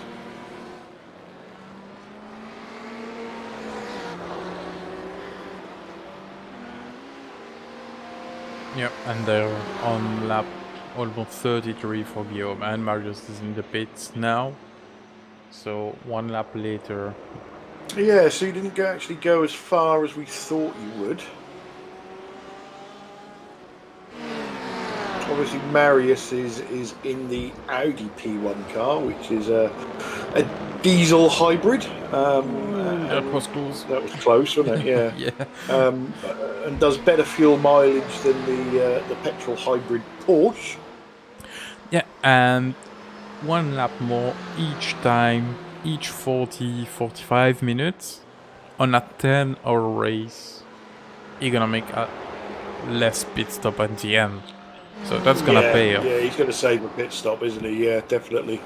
So yeah, that was the WOSR iZone Performance team getting very, very close to the Apex Aviation Racing Ferrari. Obviously, WOSR started with a pit lane penalty, so they're trying to work their way up.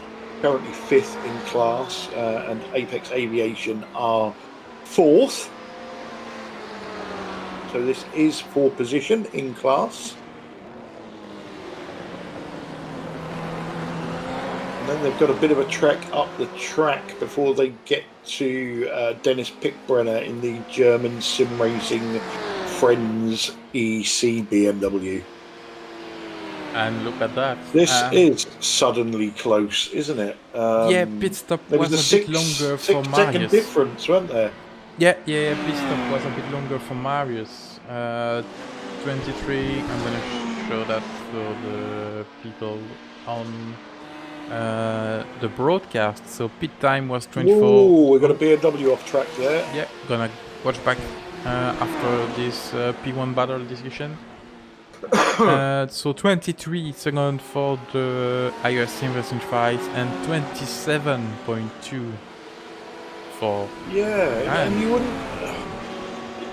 wouldn't expect them to short fuel, would you? That doesn't make sense. Then they do not short fuel. And yeah, Dave asked a question which I cannot answer. We'll have to get one P1 guys to answer this that's one. a possibility, isn't it? That's maybe a possibility. Maybe Dave put a longer fueling time for the OD because they do more laps on their tank. Maybe that's something part of the BOP. I've not read the 36 pages batch from this week, I've gotta be honest. Well, a lot of the time when you see that sort of difference in a pit stop, it's actually gained and lost on entry and exit, but interestingly, the stationary time was longer, wasn't it? So that's all fuel and tyres, the stationary part.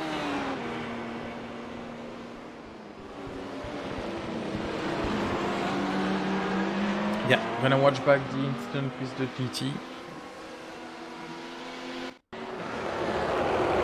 that's just in So he's all on his own. Yeah, onto the grass. And a kiss with the wall.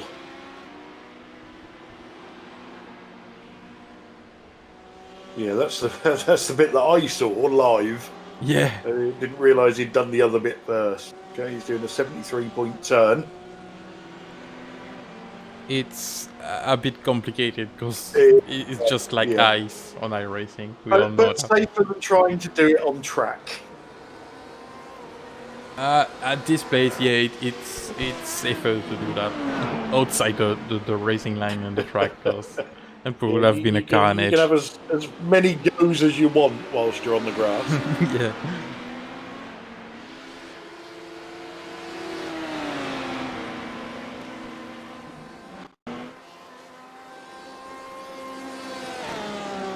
So this is the Masked Devils Esports LVE car.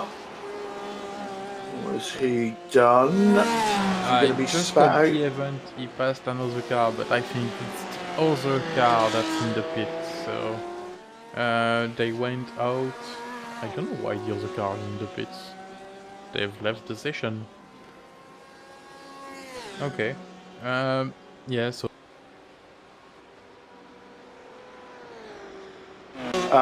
it's a connection issue.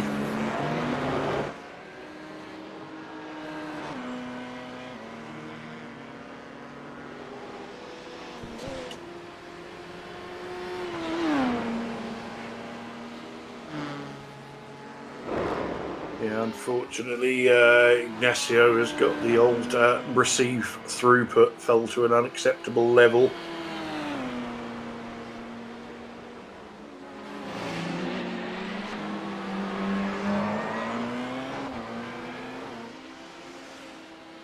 And good morning to Nils Lepers on the chat.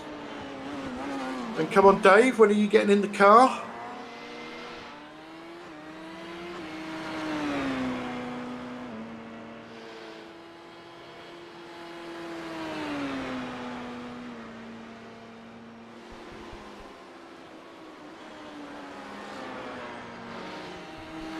Oh, I'll be asleep by then, Dave. Just looking at the leaderboard for battles, but we're fairly strung out at the moment. Let's get these P2s in, and then could be another 20 minutes, 25 minutes before we get the GTs in. But that could close everything up.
Okay, so this is yeah, Rick we didn't code it, but we always code everything on the broadcasts. So Yeah, and Yeah, that's a unfortunately big it didn't sand. last Yeah, long, did big it? sand.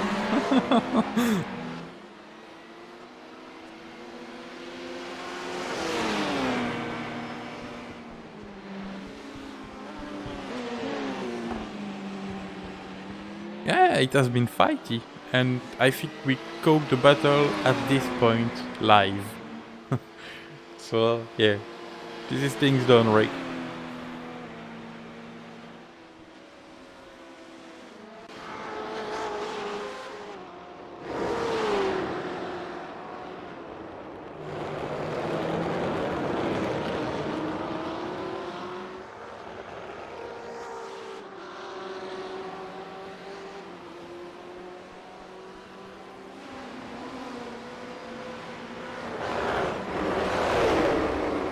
Is that AM car chasing down the pro car? He's Yep. slightly quicker on his last lap. Yeah, it is. This is Yeah. the championship leader in the AM chasing down a pro car.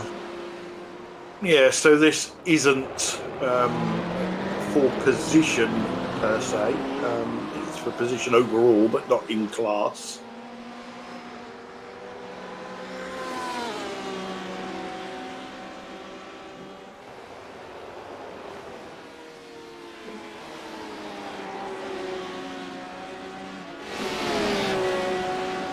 Ah, yes, that now rings a bell. So the Gold Racing team had some damage from when they had that touch with the GTE car, and that's why their pit stop was longer.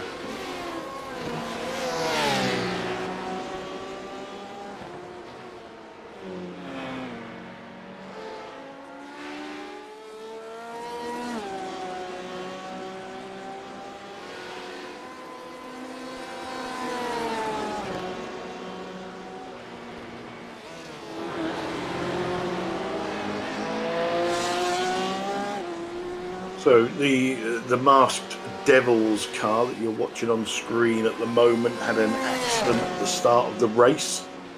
23 minutes of repairs. It's still not straight, but it's running.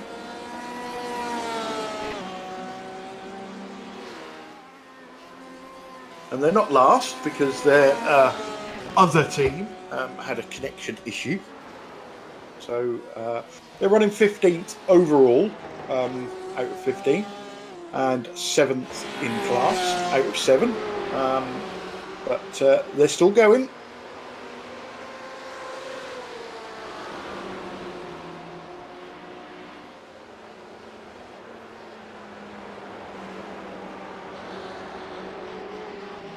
So car 372, which is the car we were just watching, is being asked by race control to keep their line when they're being lapped.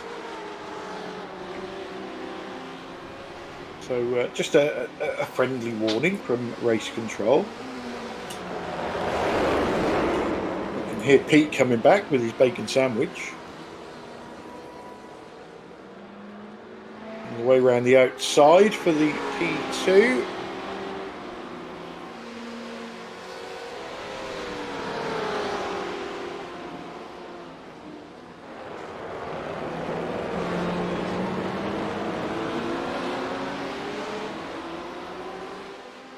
And this is a spot that I find myself in quite a lot, and I'll repeat myself like I normally do. If I was in the L1 Esports BMW, I would let the WSOSR car go. It's not going to affect the points at all, and all you're going to do is end up slowing yourself down.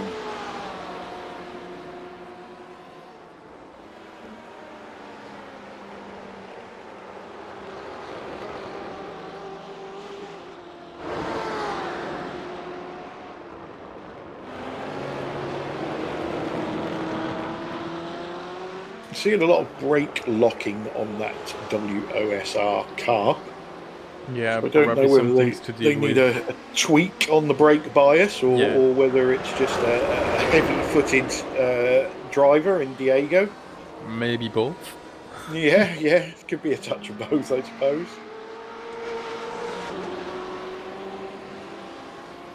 A lot of the times when driving the car, you don't actually know you're doing it, so you would hope one of his teammates is watching and saying you keep locking them fronts up. Give it a tweak to the rear, see if that helps.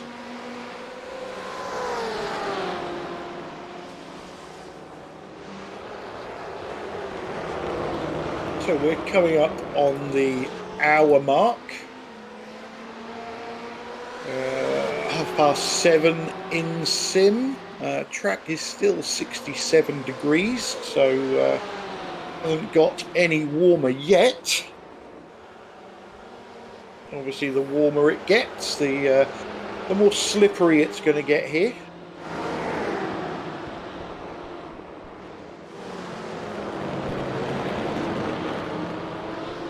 The lock up there.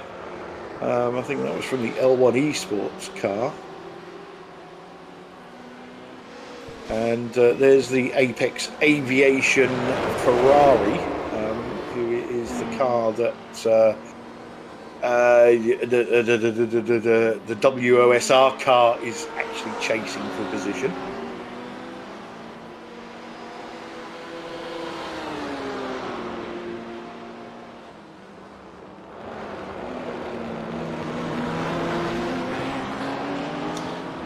So the P1 we see go through there is the IES Simracing Fights car, who are now, I think, for 2.5 seconds behind the leader, Gold Racing Team.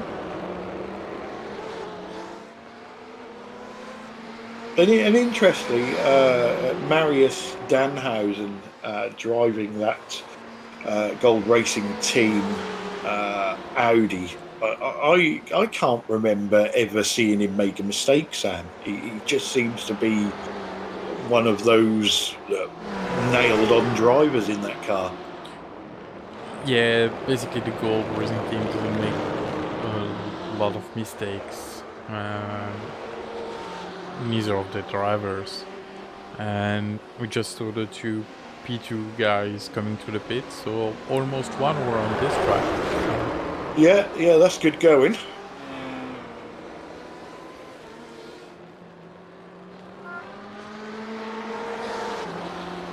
think it'll be another 10, maybe 15 minutes before we see these GT cars come in.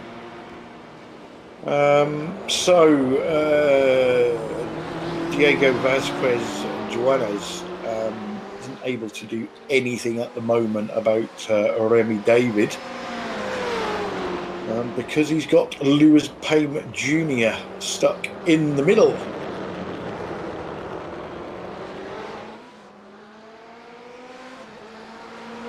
So will the Pro car get past the AM car to bring us on the fight with the AMs?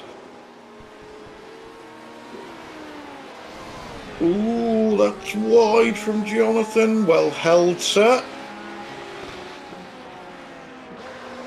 That could have ended a lot worse. Yeah, so is the Pro car in the middle going to get past the AM car out front and get them back together? We've got a GT car in the pits. Guessing that's for damage.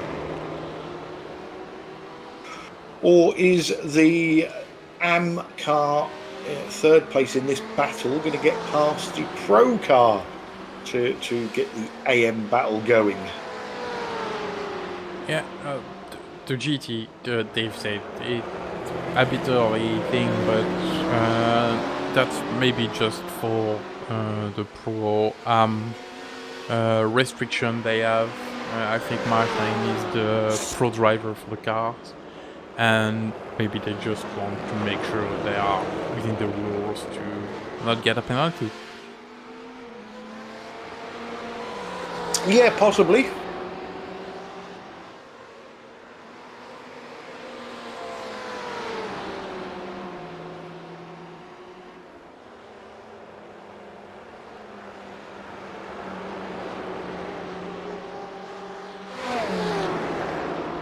find out shortly. Yeah, 1 minute 38 I've got for their pit stop.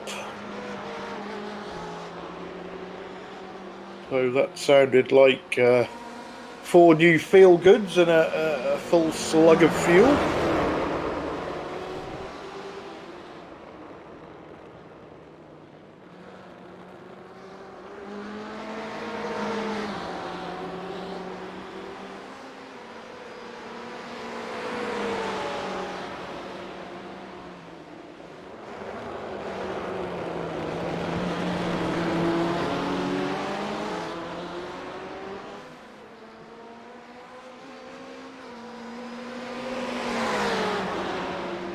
So Remy David in the Apex Aviation Racing machine was certainly feeling the heat there.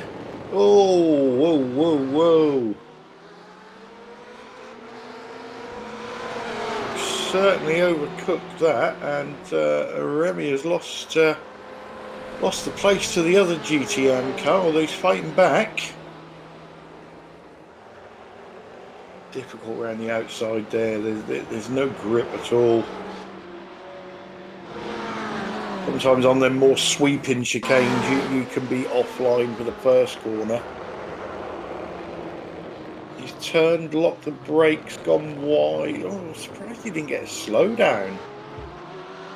He properly cut that corner off. Yeah, he's got lucky there. Yeah. For the same price, you got a massive slowdown.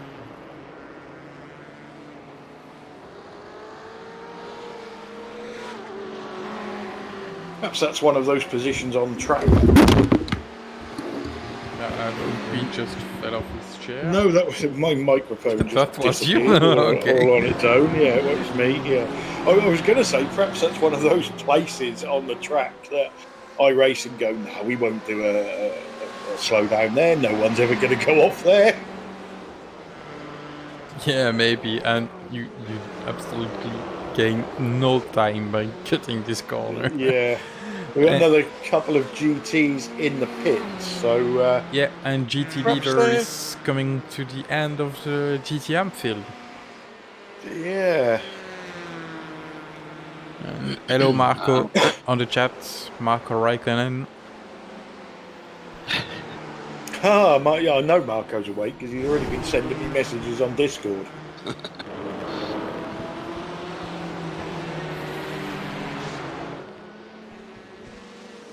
So we've entered the GTE pit window then.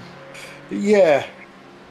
Yeah, we Oliver think Bayer just entered the pits. Yeah, it's possibly a little bit early, but I don't know. You know, there's 3-4 of them been in now, so perhaps they're not getting the fuel mileage they expected. So Barber does use a lot of fuel. There's a lot of uphill sections. This isn't going to go well, is it? Just stop talking while that P1 goes through. And that must be Guillaume passing the first of the back end of the AM. He's got to the back end of the GTMs now. Yeah. Well, the ones on lead lap anyway, or were. So yeah, it can be quite a heavy fuel usage track, this, because you've got so many uphill sections and accelerating points going uphill, particularly after turn 1, and then through the second half of the lap. When you come through here, although you are off gas through this section. Yeah, that's what I was saying to Sam earlier. There's a lot of places on this track where you're feathering, isn't there? You don't really want to touch the brakes. You just want to scrub a bit of natural speed off. Yeah, yeah.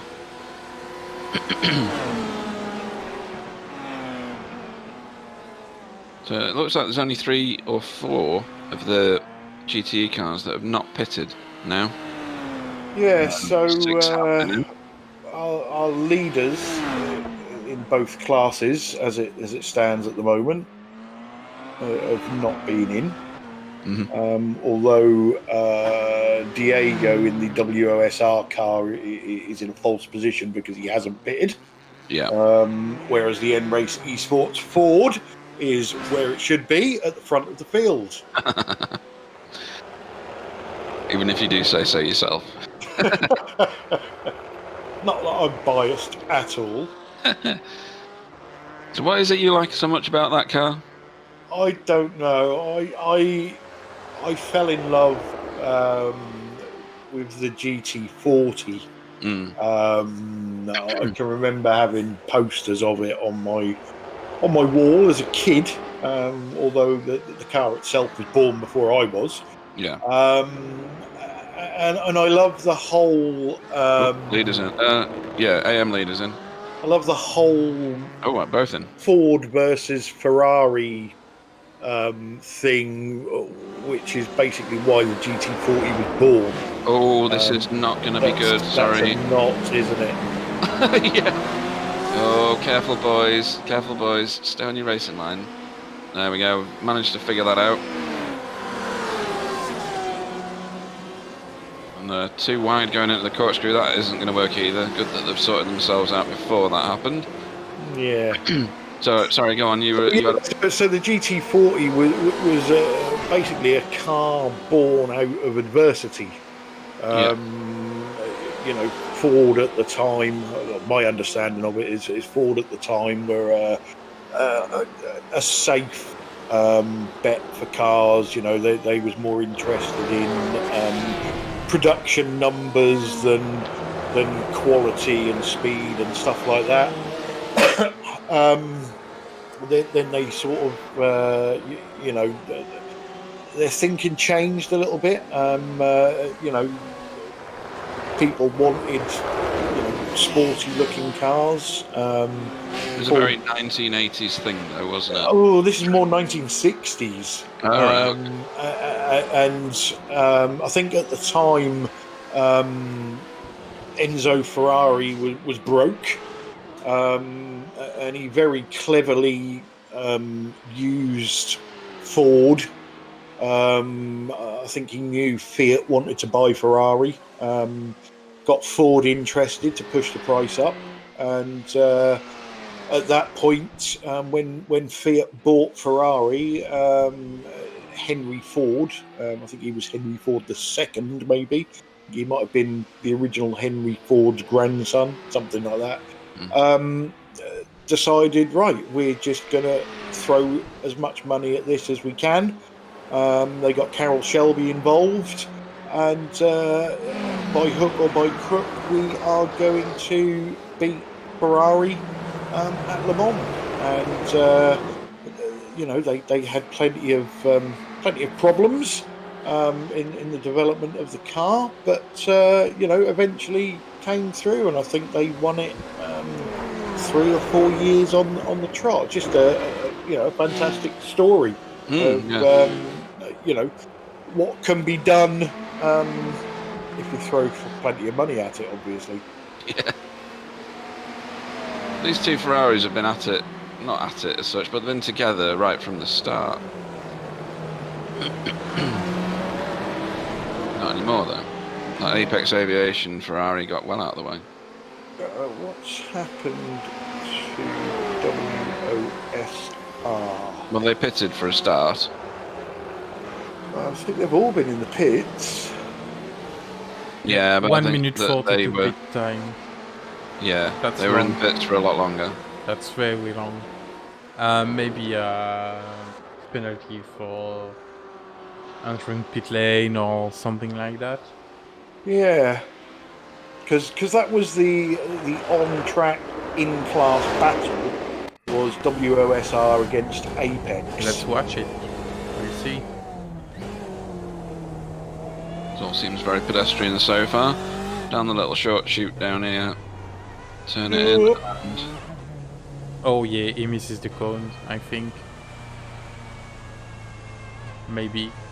I'm not sure. hard to tell. Yeah, it's hard to tell. If someone from the team is on the chat, let us know why the pit stop was so long for the team. Pete.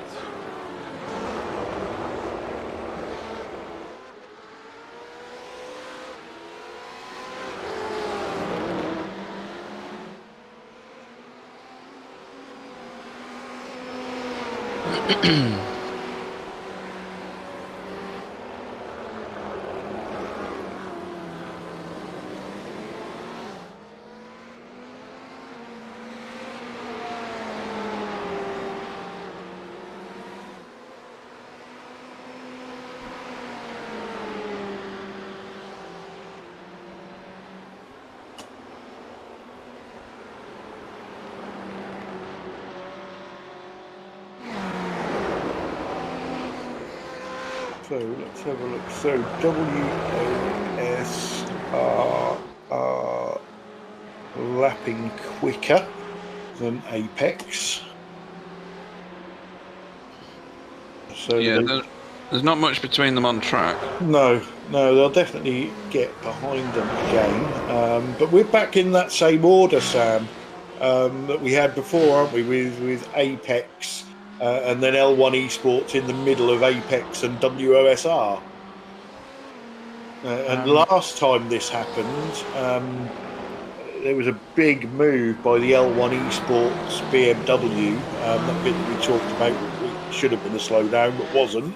Yeah, I think and the Apex Ferrari ended up losing both positions. Yeah, I think that's the WS Racing Esports, which is in front of the Apex Aviation now, and fighting with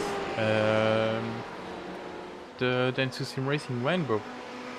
Yeah, that battle is it's the battle. This battle that I'm on about. Yeah, I think the WS Racing is a bit faster than the Apex Aviation Racing.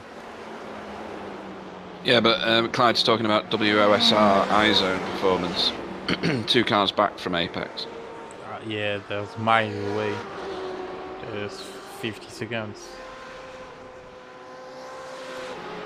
The guy behind the Apex Aviation is the L1 Esports. Yeah, that's right.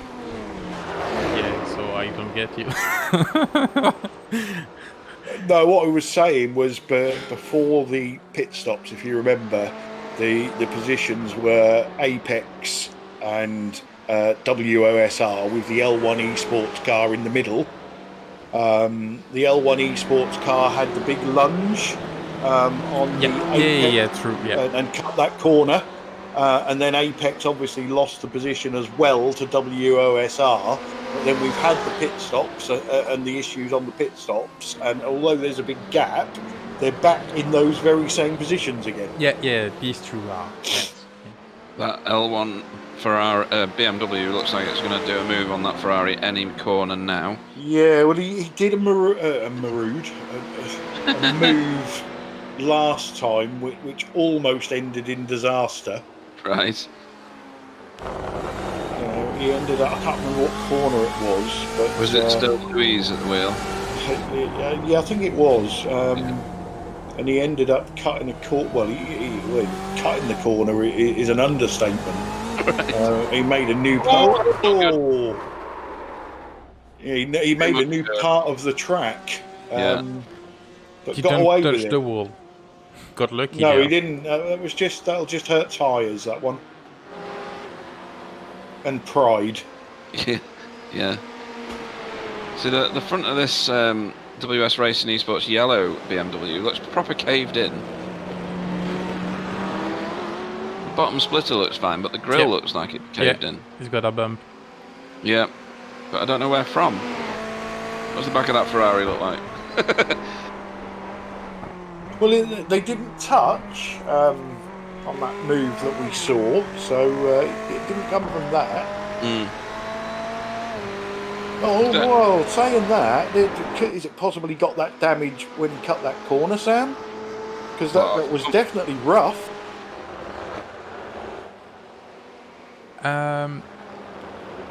It was the L1 Esports that cut the corner. It was, wasn't it? Yeah, sorry, it wasn't this one, yeah. So I don't really know where they caught that. That's an unusual one. They've taken that place now, which wasn't in class position, and they're still down from where they started, because this is the car that started on pole, wasn't it? Yeah, we've got the information on the chat. They had a slight spin last corner and hit the wall. This is where it came from. Right. Thanks, Holger.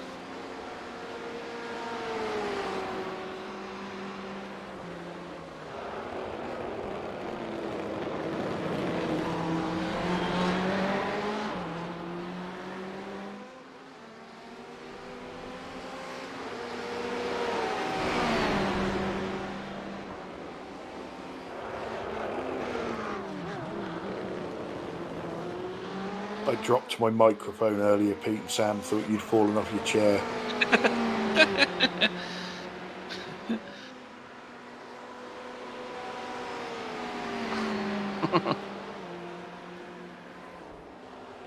Might do now. I had the most massive bacon and egg butty. Shall we start a sweepstake on what time Bill's going to get out of bed? What time is it now? So what's that in Coming America? up to 6:30 over there at the moment. I reckon give him another 3 hours. 2 o'clock, I reckon. UK time.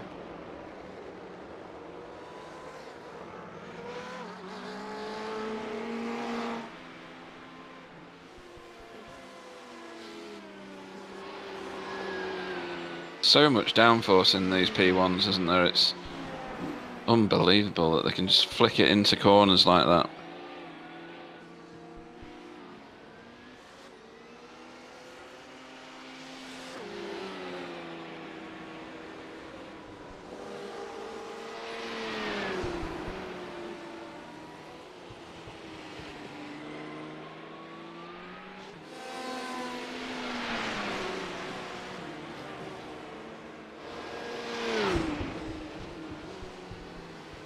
I think somebody described these cars as an upside-down aeroplane. Yeah, trying to bury itself in the tarmac. Yeah. Yeah. It's not about the shout, actually, is it? It's got a proper cockpit. It's got wings. They're just trying to act in the opposite direction to an aeroplane. I remember driving one of the old IndyCar versions many years ago, and you know what it's like. You drive a car, it keeps spinning on you. It's obviously not your fault. The car is broken. Yeah. And I spoke to somebody else that was driving it, and they looked at what I was doing, and they went, "Well, you're not going quick enough." Yeah. Well, if I go quicker, I'm going to spin more. And then, no. If you go quicker, you get more downforce and it'll stick more. Yeah. And that was quite hard to comprehend at the time. And it is true, because you see most of the slow spins in this and the P2 car at slow speeds. Yeah. When they've got no downforce effect. Yeah. When they're gunning it, the car's trying to lift off all the time. Although in the real world, is it these? No, it's not these cars generally, is it? You know, the ones that get air underneath them at places like Le Mans and end up flipping backwards over themselves. It's not these vehicles, is it? No, they're not anymore. They're not racing anymore. I was going to say, that's not happened for a few years, is it? No. It was in the late 90s, early 20s. Wasn't Mark Webber in something? He was, yes. Yeah. I think it was Mercedes or McLaren something. Yeah, and he went through the air over the sidewall, didn't he? Yeah. Yeah, Group C or GT1, that's something like that. Yeah. Right. The CLK GTR, yeah, exactly. Thanks, Dave. Okay. I remember the crash, but not the car model.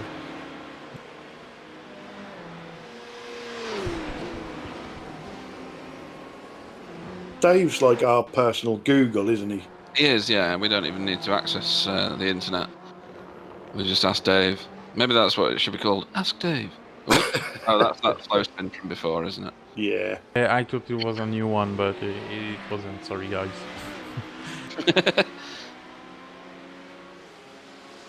See, if I could rename my Alexa, I'd call it Dave. You can rename it. Can you? Yeah, you can call it whatever you want. Are you sure? One of my friends calls his Alexa Knobhead. And he goes, "Oi, Knobhead," and it responds. Oh, I didn't know that. You couldn't when they first came out. No, you're right. With the old models, but the new ones, the Echo Dots and that, you can.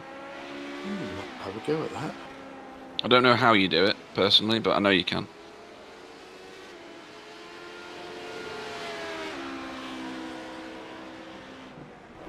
I could think of some really good names for one.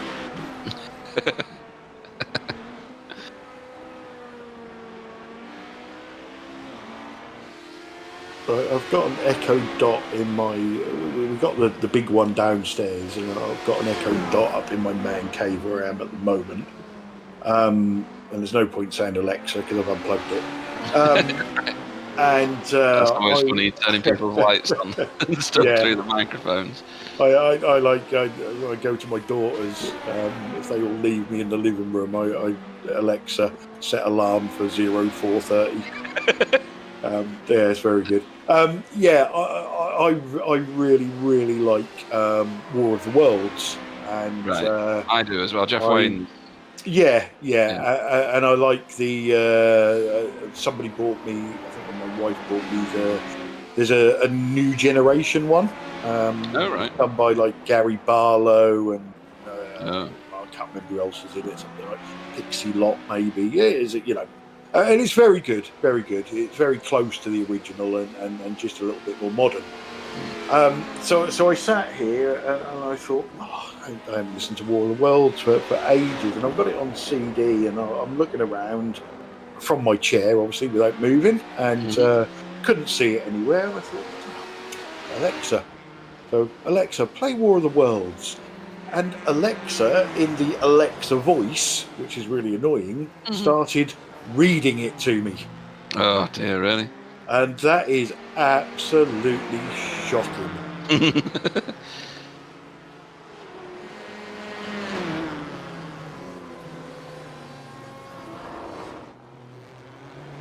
Unfortunately, nothing about racing, but... Well, interesting that Simracing Academy are only 3 seconds behind N-Race Esports now. That gap has come down, hasn't it? Yes. Yeah, although the last lap they were slower, the pit stop was slower. Have they had a driver change? I don't know. No, was Oliver in the car from the start, was he? And he qualified the car, yeah. Right, okay. Okay, that's that theory out of the way then. But that time has come down. It keeps ebbing and flowing. It was about 4.5 seconds at one point, and it came down to about 2.8 recently. I thought they'd got suddenly a wriggle on and out of traffic and things like that. Or maybe got in a tow from another car. Yeah, or possibly the faster classes coming through and slowing them down, maybe.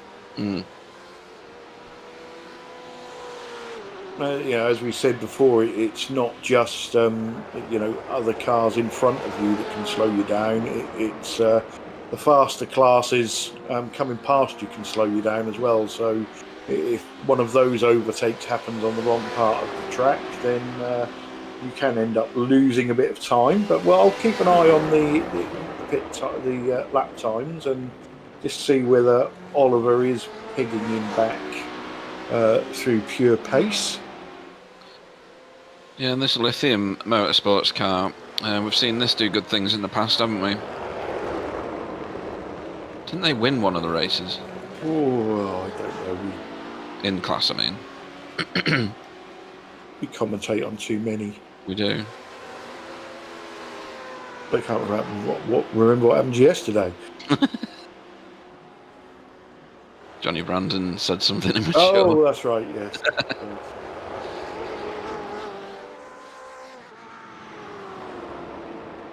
So on more mundane things, what time are you going for your Sunday dinner? Usual time. I'll need to disappear about 3:30. Okay. Well, I'll disappear for a bit when Bill joins and then get back for 3:15. Okie dokie. Yeah, just to let you know, guys, I'm gonna eat now, but I'm still sit on front of the broadcast, so I'm still gonna do the camera. You're gonna stay less than normal, is that right? Yeah. Fair enough. How is he managing to eat when he's not actually cooked anything? Don't know. Yeah, my girlfriend just probably bring just me eating some raw shit out of the fridge.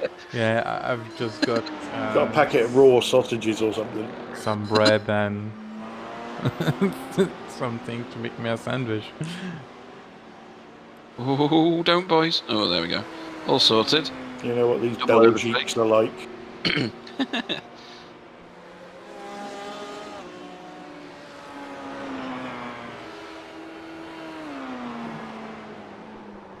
Oh, what are you doing? doing? German Simracing, green. That was a code brown for That really was. Simracing. I'd like to see that from On board, that would have been terrifying, I guarantee it. I mean, he's got on with it like nothing happened, but that car could have done anything. It could have snapped back across the track, it could have disappeared off into the next postcode.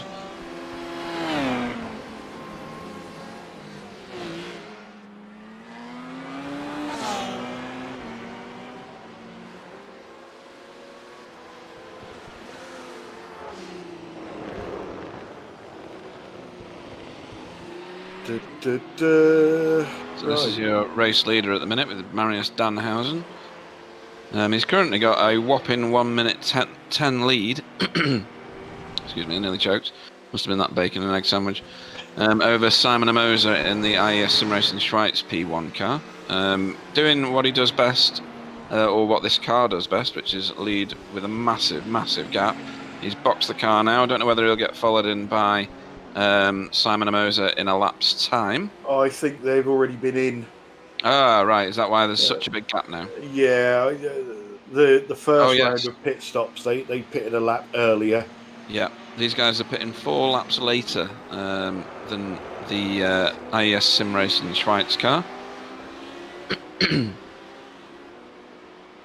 Yeah, last time it was only 1 lap. Yeah. P2's on the wrong side of this BMW to make this particular turn, but oh no, he's overspeeds him around the outside. Yeah, didn't think he was going to manage. Nearly stop it on the apex of the next one. Yeah. And this is the corner on an open wheeler, which is a bit dicey, that one. The car wants to over-rotate constantly. So you have to be very, very careful going through there. I say open wheeler, this functions a bit like an open wheeler, doesn't it, with all the downforce on it? Sorry, was it mid-yawn then? Glad I'm keeping you awake then. you should read bedtime stories, Pete. Yeah. You'd make a fortune.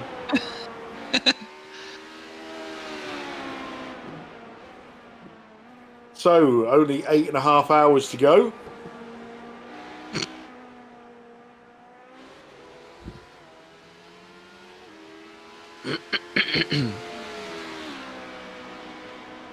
Cars are all fairly strung out at the moment.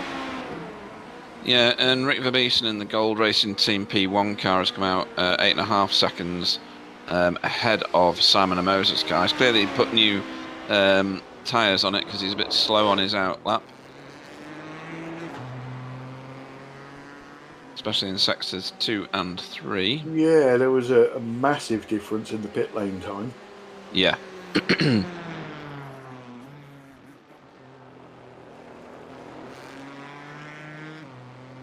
And we are here with Guillaume Jabard in the NRAC Esports Ford. We were. Oh, there's Mass Devils off again. Mass Devils Porsche again. Yeah. Do they get oh, it's that curb again. Curb. You avoid that one. This is what happens when you do not practice. Yeah. Yeah. Drive and drive. Don't you swear at us. Yeah, Yeah. I can say that because they did not participate in any practice session, so yeah. You think me and Pete would practice if we was in it? Not a chance. Well, we would, like the 3 laps just before qualifying. I thought that's what qualifying was for. Practice.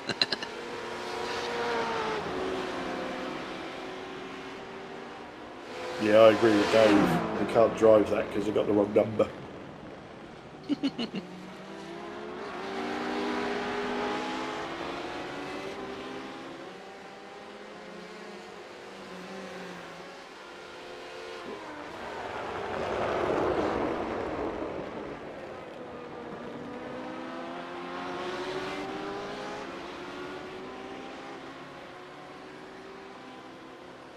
Yeah, at the minute we're following, we're now on the AM class leader, Mikhail Matusek and Lithium Motorsports.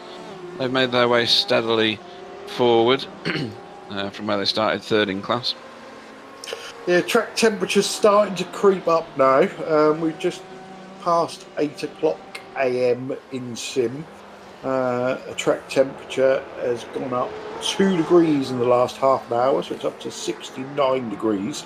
So still nothing to worry about for these guys, but if we start to see it going up a couple of degrees every half an hour by mid-afternoon, we're going to have an absolutely baking track. And the temperatures can get very high at Barber. Kind of unrealistically so on the simulator, to be honest. This is Mikhail Matusek about to put a lap onto Apex Aviation Racing, who are in the same class, funnily enough, so that's the class leader overtaking them. There's a pile of cars coming into the hairpin there behind, and all about to get on the same bit of track. One of them's Gold Racing, that's why. Yeah, it gets very, very hot at Barber, and do you know, I'm not entirely sure where the track is. I think it's Alabama. Somewhere. Oh, well, it should get very, very hot. Yeah, it is. I can see it now, yeah. Birmingham, Alabama. Right. So, interestingly, I've just got the weather up. What, in Birmingham, Alabama? For Barber Motorsports Park. And at 5 o'clock this morning, it was 74 degrees. Right. And it's going to go up to 90 degrees. Right. Well, let's see what happens in Sim then. So, again, not too bad. Just have a look at Sunday. Yeah. 90 degrees Fahrenheit it's going to get up to. Right, we'll have to watch the in-sim temperature then when we get a bit further into the day. Welcome to Andre P from, I guess that's Denu Simracing Rainbow.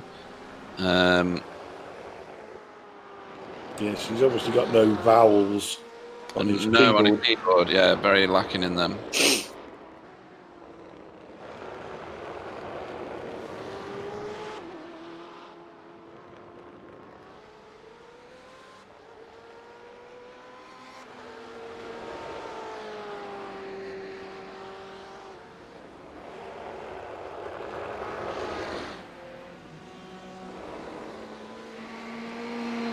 And there is the Denu Simracing Rainbow car, driven at the moment by Christopher Reitz.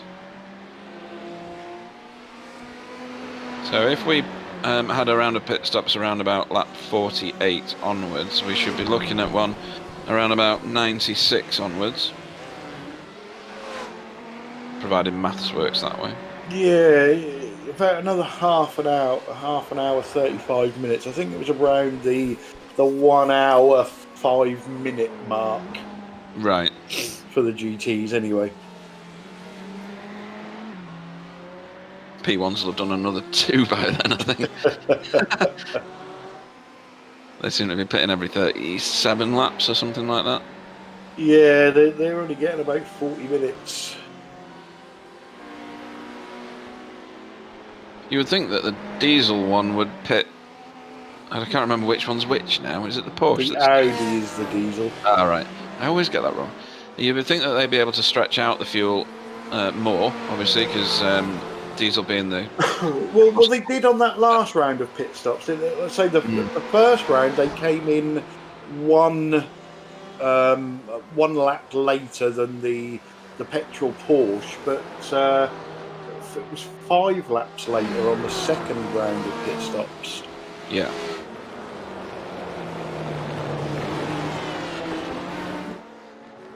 So this is the L1 esports team.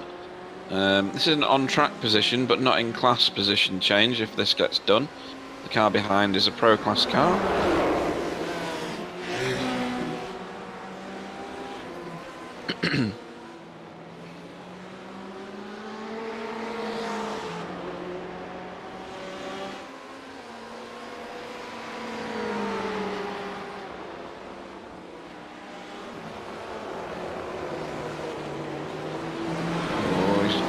taking that shallow line through there, which can be a very slippy line to take. There's a P2 coming up behind. That's the class leader, driven by Jonathan Ribeiro now for N-Race Esports Platinum. So it's going to be a bit tasty when they all get together in the next S's just here. You would think that that P2 car would be patient and know that it can pick off at least one or both on the start-finish straight and doesn't need, therefore, to stuff it up the inside of either of these two. That exchange has been done now, so Louise carries on and Romy David carries on without any incidents, which is good. Yeah, and N-Race are having a good meeting so far. Currently leading P2 and GT Pro. Yeah, I think the P1 cars will be glad that N-Race haven't put a car into that class of, that category of car. Oh, don't go through there. Whew. I was wondering then whether he'd try and just mash it through that corner, but that's not advised.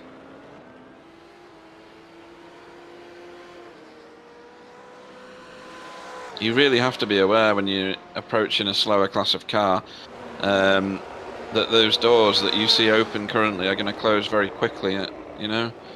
Yeah, and I think for both the P1s and the P2s, it's not like they're up each other's chuffs on the track. So, you know, they really can afford some patience. You know, rather than putting themselves in harm's way. Yeah, I mean, they've got minutes between the two cars, haven't they? In P2 class. Yeah. P1 class, they're still reasonably close. Yeah. There's only 13 seconds-ish between them, so... Oh, where are you going? German sim racing with Dennis Pickbrenner spinning the car at the hairpin. I'd like to say I've never done that, but that would be a lie. I usually, where I crash, where he is now, when it comes down to the downhill bit, the car, if you're still turning, loses all its traction and you spin off into the inside wall. I've done that quite a lot. I mean, you were talking to Sam about whether he'd driven the HPD round here earlier. I've driven the HPD round here. We had a race round here in it, if you remember, when we were doing some Dilligaff racing back in the day. And it was a blast round here. It was great fun. Yeah. I think we both crashed at least 10 times each. I would have thought so. Oh, is this another crash from Manu? It is as well. On the grass. Oh, I thought he'd... Oh, right. There you go, he did get that back. Yep, gathered that up well this time.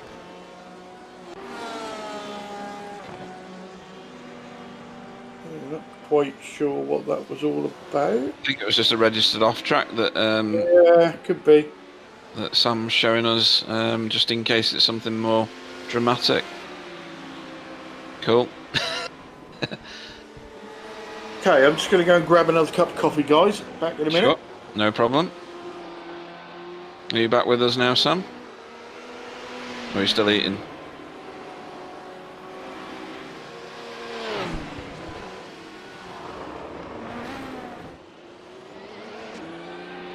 I'm still eating for a few minutes, Pete. No problem. So Rick Verbeesen carries on. He's got just over 12 seconds lead. It keeps like fluctuating up and down. This Gold Racing team have done some amazing racing lately. Last time out, they raced all alone in their class and did the whole race.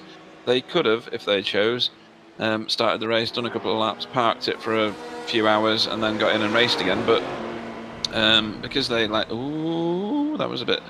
That could have been a lot worse. Because they clearly love that car and love racing it in this multi-class field, they did the entire race, which you've got to take your hat off to. It's dedication in an extreme way, and we absolutely respect that, so congratulations to them. They obviously got a bucket full of points, almost for free in that race, but they deserved it, so all good stuff. Now it's down to Simon Amoser and his crew in the IS Simracing Schweiz car to make up that difference. Oh, and the Mass Devils Esports car again having issues. Manu Avera at the wheel of that car. He's been off at that turn a couple of times. That's just before the end of the lap, I think, if I've got the right corner. Yes, I have the right corner. Oh, and he's lost control a little bit again. Maybe a bit of stamping on the brake to try and avoid a crash. And then onto the start-finish straight again. His tyres will be red hot. Yeah, I think we saw them on the live more out of the track than on the track. Yeah. I mean, they had a sit and a wait and a few coffees while they repaired the car from the earlier spin and crash on the start-finish straight, so they must be well rested by now, if nothing else.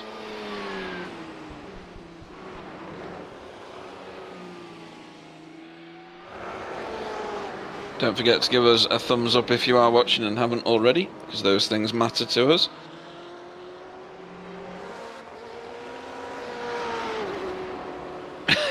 Dave says, is he here at the Rallycross event? Well, I think it's you and Mass Devils Esports LVE that are at that particular event.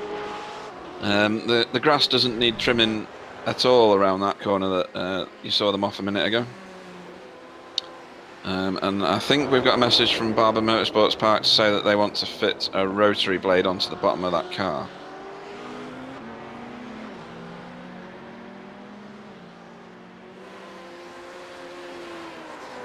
We should ask iRacing to put that features. Yeah, definitely. Or a small plough on the back of it. Yeah, true.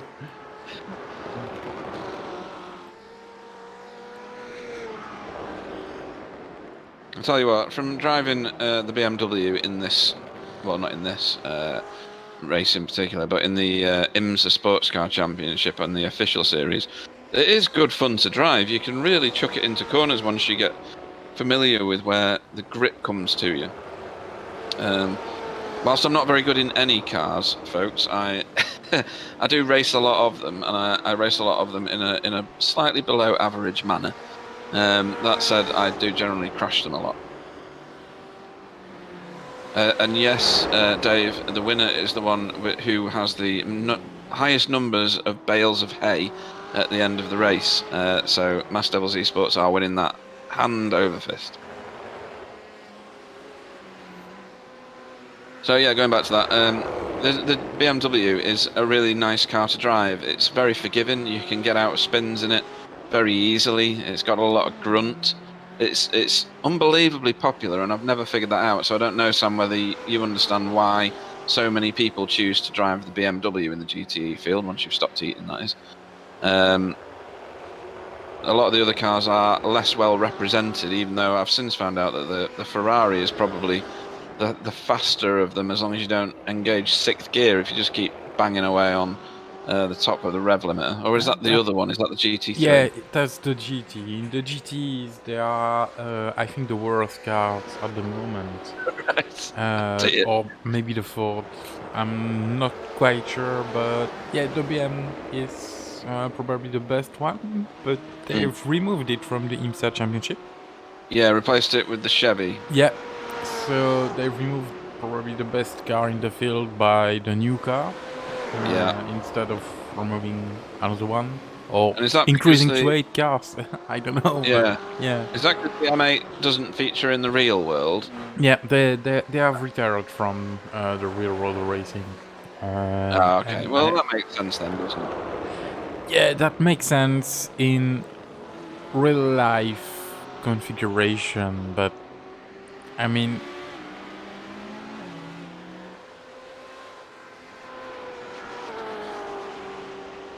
we do need to remember that it is a simulator experience, isn't it? So people will want it as close to the real life scenario as they can get.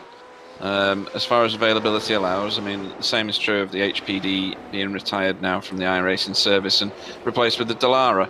A lot of people will welcome it. A lot of people will say, well, I like the other car. I still want to race it. But that is now a legacy vehicle. The DP was the C7 DP was not the best, so yeah, not very popular car. So I'm sure all people will be happy with the new Dallara, which is the closest car we can get from a DPI that runs in the IMSA Championship. Right. Okay. It does make sense to replace the old Corvette DP. Yes. Yeah. And it will also stop them crashing into all the GTEs when they race as well, or GT3s. Just to answer Dave on there, what happened to Apex? Apex pitted the car rather inexplicably. Yeah, and they seems to have left the session. Remy David, yes, has manually disconnected. Which team does Paul Mazier drive for? I can't remember. I think it's this one as well. Well, N-Race or Apex? Apex. Yeah, that's what I thought. He's just joined the session. Okay, that's weird. So maybe there's something going on with a driver change. Yeah, maybe. Who was in the car? Remy, I think. Had No incident. some kind of issue, and yeah, they have to switch the drivers. But yeah. So to answer the question, it looks like a driver change issue for Apex Aviation. They didn't crash. There's nothing on the event tracker to say they crashed. They just entered the pit lane, and that was it.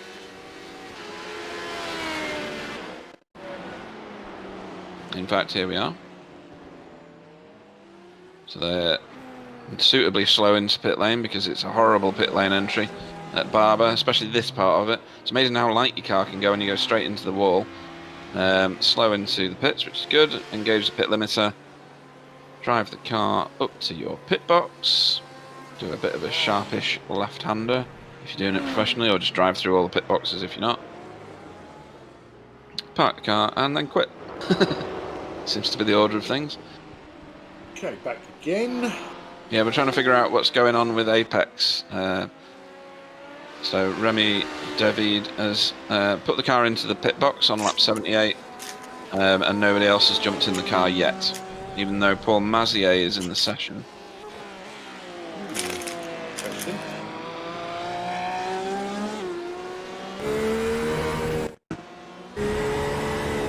Oh, I thought he was heading off track then, didn't you?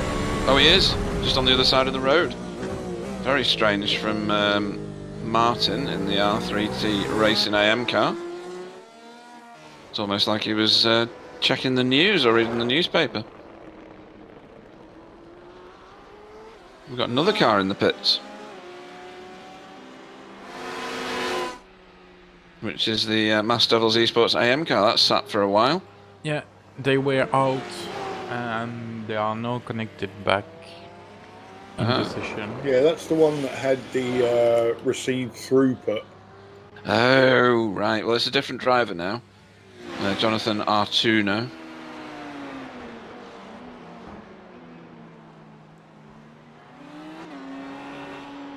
And this is Simon Amosa, still in the IAS Simracing Schweiz P1 car.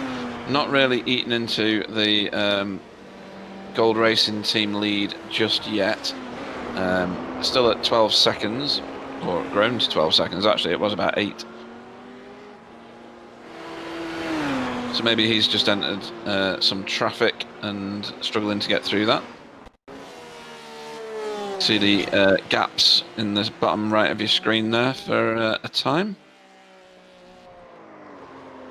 Ooh, somebody at the door. Oh, and we are out of pit lane with Jonathan Artuno. So car number 15 back on track after some technical issues.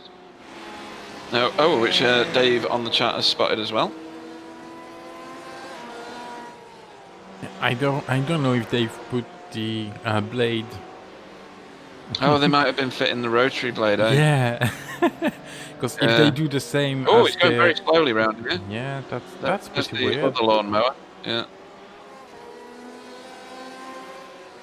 Are they having difficulty with their technology, do you think? Because he's parking it and he's reset the vehicle. So have they got some other technical issue going on? definitely something weird. They've got some Yeah. damage. They've had that damage for quite a long time, actually.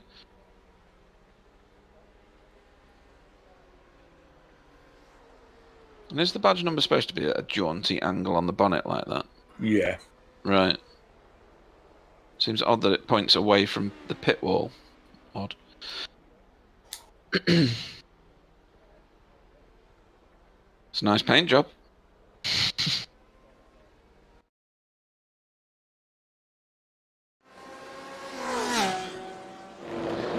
Darkness is falling. Ooh, sun's come out again.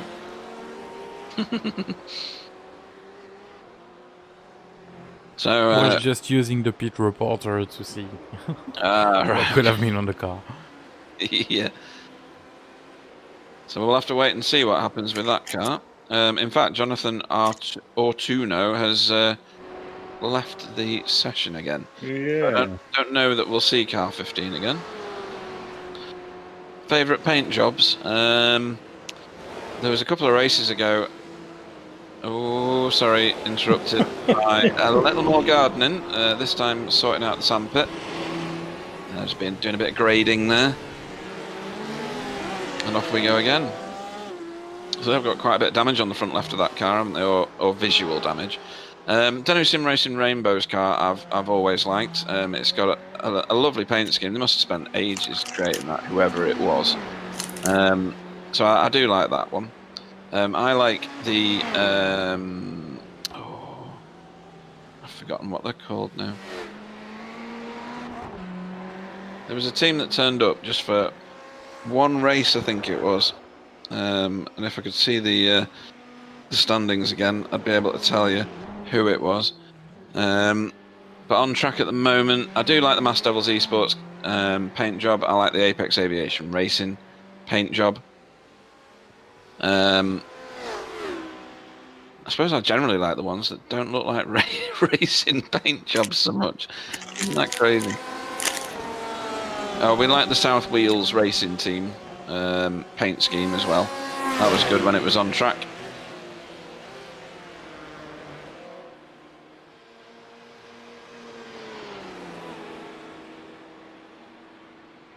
I particularly like the new. Are we calling it the BSTV paint scheme or the Vulcan paint scheme? Clyde, the silver and black. Well, it's a bit of both, isn't it? Yeah, that's why I was asking. I wasn't sure which one it sat with. So we'll call it both. Clyde's generated a very clean and efficient paint scheme for our new liveries.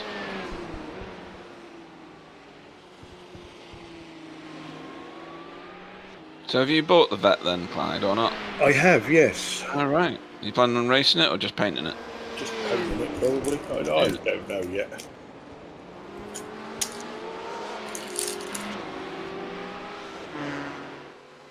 I'm just munching on chocolate at the moment. So I think Gold Racing Team are going to get held up a little bit going through here by this German Sim Racing green car. Although overall they pulled out another second in the last 2 laps, so maybe IES Sim Racing Schweitz car has encountered some delay. NRace Esports have just switched drivers, by the way. Oh, that's R3T. That's very wide. Yeah, we definitely need to get some rotary blades on the bottom of these Porsches.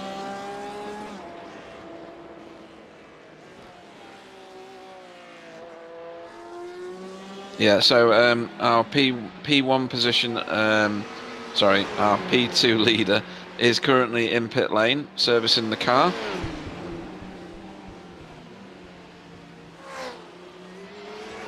Yeah, he's got a massive lead, hasn't he, over the P2. Yeah, it's huge at the minute, that lead. Here he is now. 2/3 of a lap to go before he can also box the car, if that indeed is what's going to happen. I expect that the N-Race Esports Platinum car to be out well in advance of this. In fact, he's already out. Yeah, so cheers, Sam. Careful on your tyres in this car on your first laps out. I got stung for that a few times when I raced it for Esia not long ago, and the team didn't speak to me for a few minutes at least.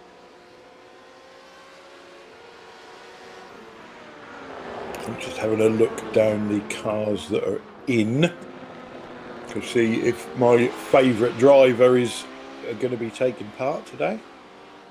Didn't know you had favourites, Clyde. You know I've got a favourite in this. Yeah.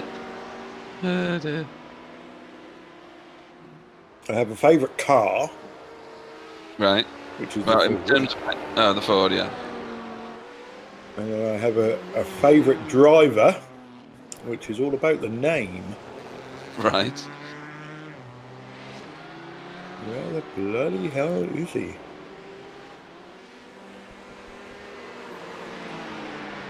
Can't even find it. Just going back to the... You're trying to find that. I know who you're on about. Yeah, I've just realised who it is. So, just going back to paint schemes, I know why I like the colour schemes that I like. It's because when I was a kid, you got lots of games like collectible cars, whether it was football cars that had lots of holograms, and you got those pencils that were like a rainbow and metallic. And I always used to like those for whatever reason. So that Deno Simracing Rainbow car is exactly what my childhood brain appeals to. And I think that's what does it for me. What are your favourite paint schemes that are showing in this at the minute, Clyde? If I'm honest, I like the gold racing team, the LMP1 car. Right. I like the paint schemes that I like are usually simple. And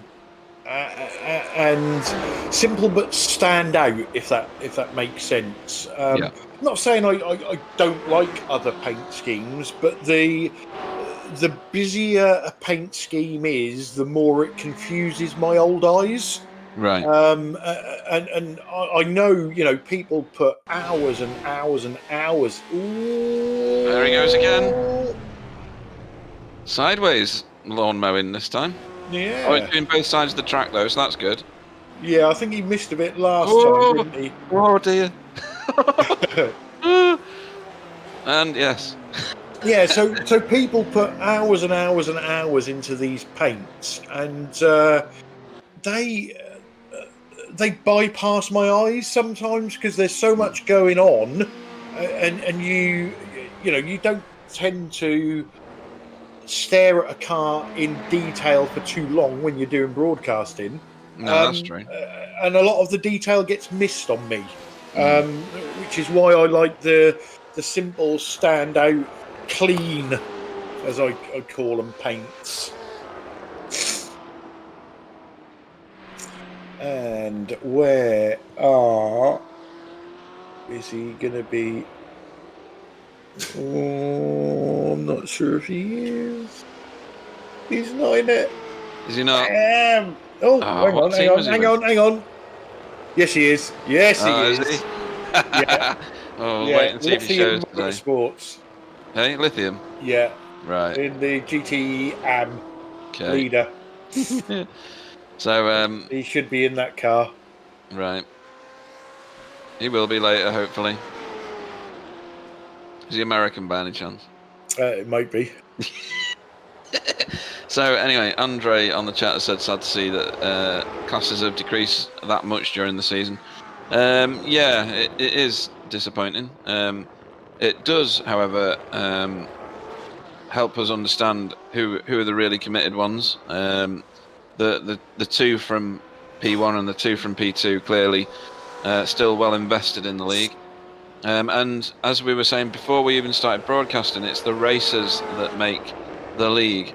And if they don't turn up, there is no league. So, yeah, I appreciate the sentiment. What's going on here? How did he miss that? That was so impressive. Let's see that on board, Sam, please. Round of applause. Oh my word, I've never seen that before. Honestly, I've never seen that. That deserves some class sort of... from Rick Vermeesen there. Oh, that's unbelievably crazy good. Yeah, he got... It wasn't that turn that he got the problem, it was the turn prior. I'm not sure there was... Didn't even know the P1 was there, did he? No, not by that point, no. It was a handy 300-point turn coming up here now. I mean, that was so impressive. Car control to an absolute excellence. Yeah, just going back to the dwindling numbers of the series, the track probably doesn't help for this round, if I'm honest. It's not a track that people tend to love. We don't want to drive a Porsche around it, do you? No, definitely not. Plus, I think, and this might sound controversial, but it's not my series, so I'm going to say it anyway. You get lots of drivers in any series, not just this one, that sign up, and all they want to do is moan. Right, yeah. And the rules are there. The rules are clear to see, and they agree to the rules because they join the series.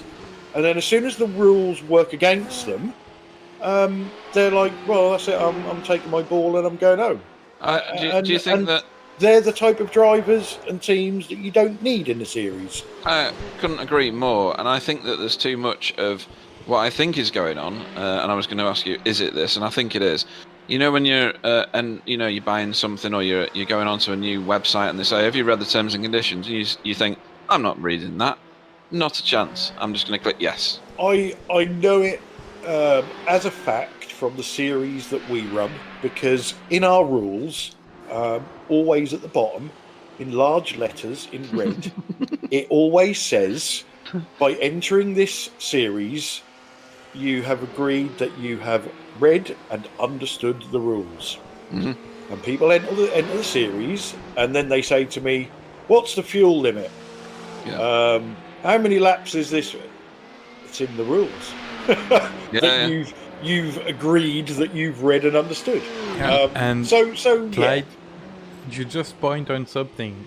In the Asia Endurance Championship rules, when you click on rules, you get the title rules, then introduction, you've got one line that says the aim of the league is to provide clean and fair racing and friendly environment, and the second line is all drivers participating in the championship adhere to the rules.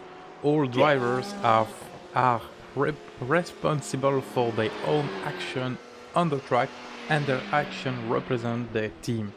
This is the second sentence in our rules. If they can't even read the second one, they have nothing to do in our league. That's it. Yeah, and I agree with what Andre has said there.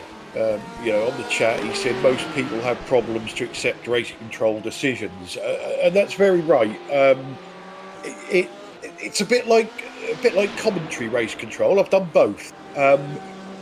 You have a limited amount of information to work with, and you call it as you see it. The driver, especially the one that's got a penalty or is to blame, is always going to see it differently. And unfortunately, you have to accept what race control says. Real racing, yes, you can. I'm just watching this replay. Oh, that's a bit wide there. A little bit wide. Yeah, it's WOSR going. Yeah. So in real racing, yes, you get the opportunity to go in front of the race stewards and argue your case.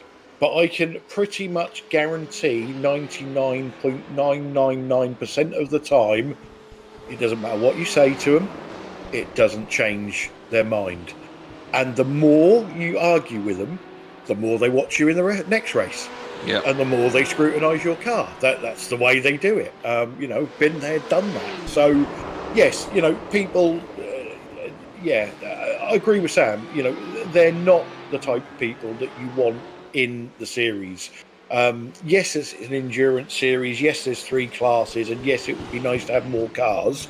But you want the right type of drivers in those cars. And I would rather have 10 cars in each class of respectful drivers that understand that, you know, the guys in race control are making decisions based on what they can see. They don't know everything that's going on, and whether the decision is right or wrong, as long as they're consistent, that's fine.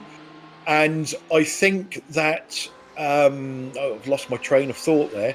They just need to accept that, and if you've got those drivers that accept them decisions, even if they're a wrong decision, and get on with it. You know, yeah, I don't agree with you, but you made your decision. That makes for a better series. Unfortunately, and it's not just this series. It seems to be a pandemic. That's a buzzword at the moment in GT racing. That drivers just complain about everything. Every little touch, you know, is a protest, and some of them you look at and you think, "What are you going on about?" Look at the one we had in VRA last Sunday. Yeah. He protested, and he was the one that caused the crash. It's just bizarre. So yeah, it's, you know, it's not always an easy job doing the race control. You know, commentary, it's a bit easier. You say what you see, and you're not always right. But hey ho, you know, it's very rarely we are right. We're usually wrong anyway. So it doesn't really make that much difference. And you know, if we do get it wrong, we can apologise. Whereas race control have normally already issued the penalty on what they think happens, and it goes on. But drivers just have to get on with it, and that's why you do lose a lot of drivers. Yeah, and you also lose a portion to those that after race one don't think they can win the league, so they don't bother turning up again. And the other ones that I think Andre was also referring to, which are the ones that take their stumps in when it doesn't work out for them very well. Yeah. There's a cricket reference there. Yeah, and to add on Clyde's note about race control, and in real life you can get to them and talk to them, and they won't change their mind, except if they see they are in the wrong side of the thing. And it happened in the V8 last season in real life, I think. It was the Battlefield Road, but anyway, never mind. Our race control team is also you can contact them and you can have a chat with them to see what's their point of view on the action, and most of the time the drivers finally agree with race control, but you have to do it right, not just saying, "Oh, that decision is a joke. Look at it. That's not gonna work, guys. That's just." Yeah. I'll take you back in time through history to, it would be 1986. I was 15 and I was in a mini stock series. Driving the old-fashioned 1000cc Mini. How did you get in a Mini? They take the roof off so you could get in it. At the time I was Mini. And I was involved in... the incident was me threading the needle through two slower cars. The car on my left turned right, the car on my right turned left, and I was sandwiched in the middle.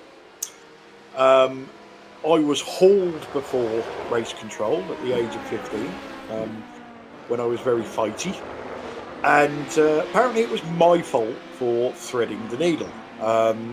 In those days we didn't have onboard cameras and stuff like that. You know, GoPro wasn't invented and you couldn't look, and I argued the case that you know, the car on my left turned right, the car on my right turned left. They were good mates, they didn't want me to get through, and therefore it was nothing to do with me. Close call there for N-Race Esports Platinum, sorry.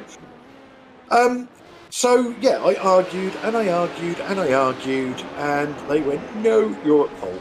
All right, fair enough. So we had about 3 hours until race 2, and half an hour before race 2, the scrutineers turned up at our tent and basically decided they was going to pull my car apart to see if I was breaking any rules. And they finished that 5 minutes before we had to go to the assembly area. And we had absolutely no chance of putting the car back together and making the race.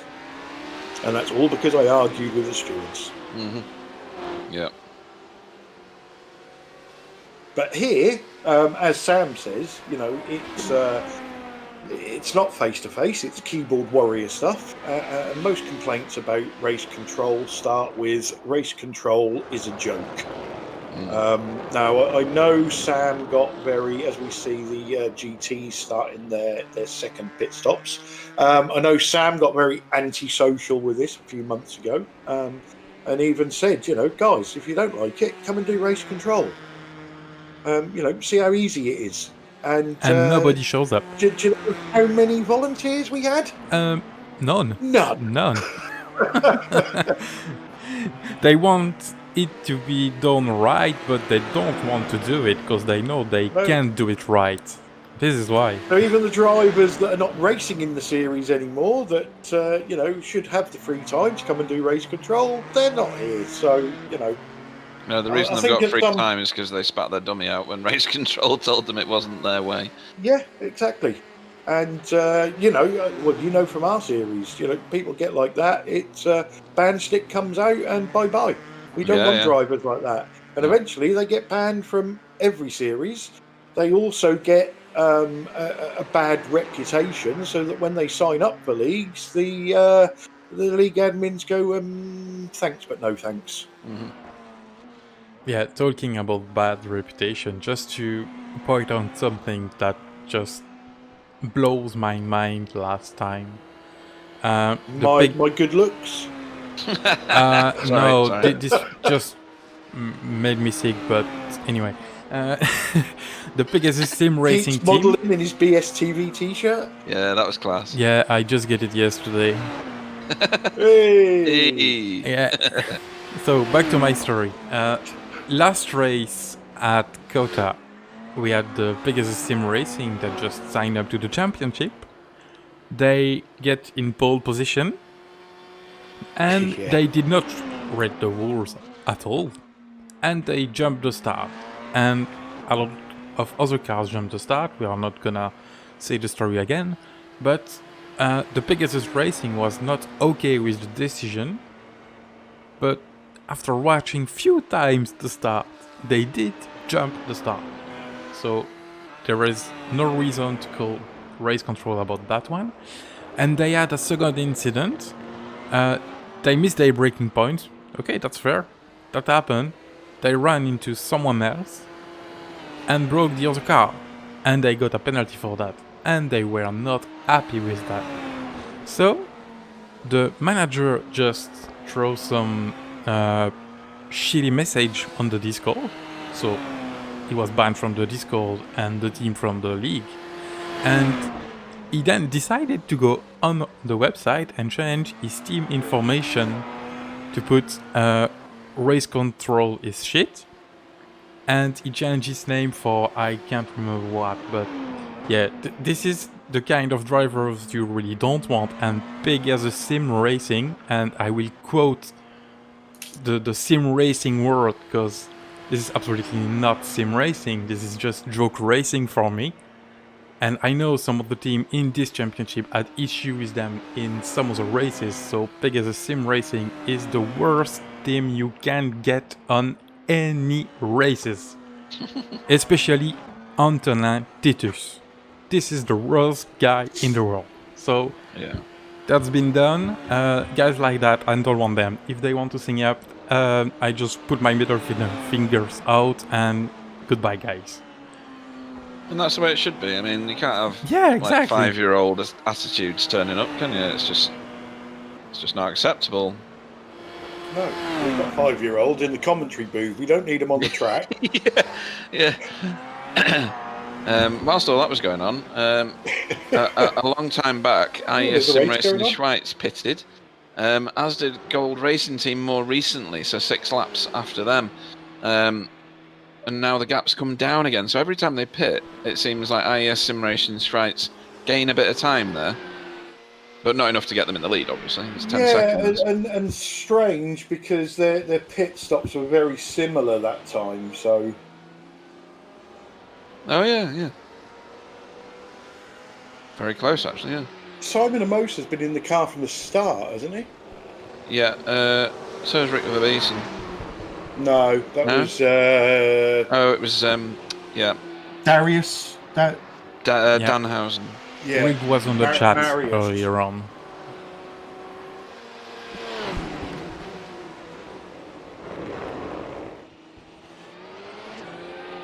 Is it a minimum of 2 drivers for this on equal? Yeah, 2 drivers. Yeah. Contribution, yeah. iRacing fair share except for the amateurs category. All right, okay. How do the amateurs work then? The pro drivers can race only 40 or 30% of the race, depending on how many drivers they put in the session. This is a 10-hour race, so this is a bit different from the 6-hour. 6 hours is always 40%, but this one is a bit different. That's 2 drivers, 40% of the leading cars, maximum for the pro drivers, and 3 to 4 drivers, it's only 30% of the leading cars laps.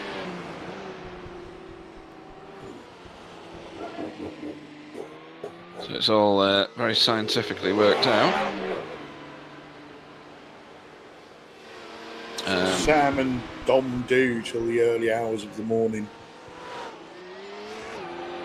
What did you say?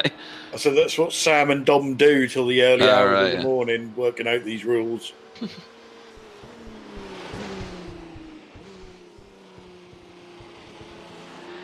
Excuse me. Are you on the cider already? No, I'm still on the coffee at the moment. And, Yeah. I might have some vino with dinner, and then go on to the cider after that. Okay.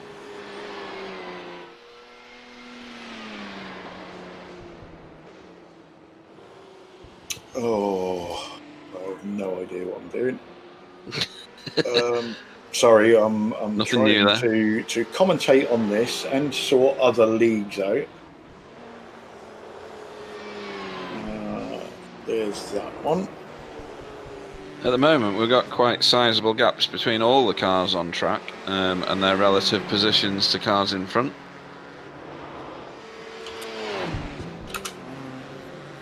And so far, only the P1s have done 3 pit stops.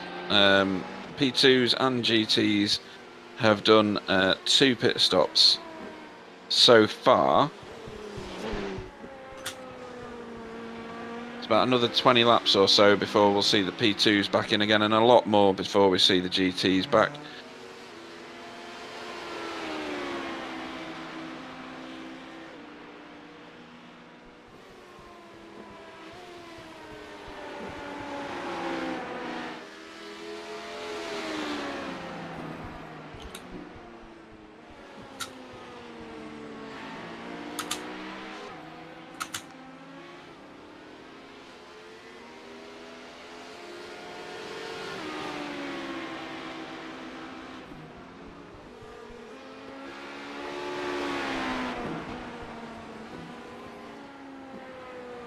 So Ludovic Jurat maintaining a massive lead over who is now Kevin Sommer in German Simracing Green's car in the P2 class.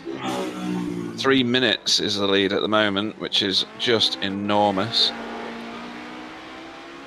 German Simracing Green having had some spins, probably some damage to repair along the way as well, but it doesn't take long with these LMP2 cars. HPD rather, but both still circulating, which is good. They pitted very close together in terms of lap count, which isn't true necessarily for all the GT cars. So very oddly, N-Race Esports are no longer leading the pro classification of GTE. It is currently Simracing Academy. This is Rene Seidman. I'm going to go with. Yeah, and it's nothing to do with pit stops. It is. 35 seconds go on. pit stop for Simracing Academy, and 1 minute 1. So no tires for the Simracing No, Academy. sorry, I meant it wasn't because they haven't stopped. Oh, okay. Yeah, yeah, not right. missing one. Yeah. So they've all done equal amounts of pit stops. So both cars changed drivers. yes, both cars changed drivers in that last round. Rene took over Simracing Academy's car, and Luc Bataille took over N-Race Esport. So my guess is that the N-Race Ford took tyres, and perhaps the Simracing Academy BMW didn't. See, there was some chat earlier on about whether it was even possible to double stint a GTE car on this circuit, and I think the general consensus was you can't do it. So that will be interesting later on. Wow, I like that. I need to change my name. Oh my God, is that how you say it? You've missed out on an entirely appropriate name. I know. That should be me. So what's going on? Ciderman, I got it slightly wrong. It was more like Ciderman, which is Clyde's Superman name. Yeah, or like an alcoholic superhero. And whoever that is also says go go go IES, get the win. So they're not impartial at all. Ryan Walker, good afternoon.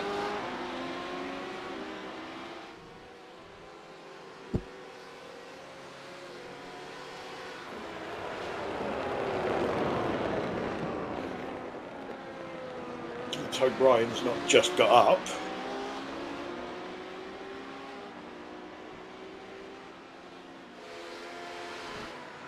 Mind you, he's in Scotland, isn't he? So it's probably still dark there. Yeah, till at least 1 o'clock. They need to get rid of that spider. That's awful.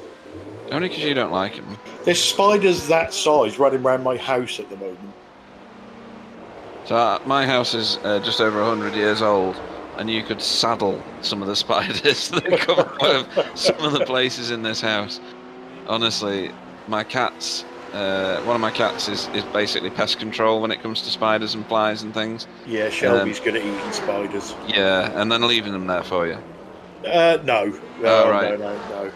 So sometimes there's like some corpses of spiders and woodlice and things like that all over the carpet, because Willow just like kind of chews them for a bit after she's chased them down, and then just leaves them behind. But some of them are monsters. And I'm fine with spiders. I'll pick them up and throw them out the door or whatever. But some of these even make me go ooh. Yeah, ooh. I'm all right up to a certain size. I can do the old glass and paper trick. All right, okay. Yeah, I'm not a big lover of spiders, and it's that time of year. Yeah, it starts to rain. Especially in the UK, where the horny spiders come indoors looking for a mate, which I never quite understood, because surely there are more spiders outside than inside. Perhaps they just don't like getting down and dirty in the cold. Perhaps it makes their little spider peckers shrivel up or something. I don't know. I don't even know how spiders do it, if I'm honest. I bet Dave knows, though. Yeah, he's the online Google, isn't he? So, no, the reason they come inside is because the temperatures enable them to continue to mate and reproduce. Okay, guys, I'm gonna go on board with Rick the Bison, and I'm gonna grab myself a coffee. I'm gonna leave you two for 2-3 minutes. Sure. So Sam's just got horny when we've been talking about Spiders mating. Yeah.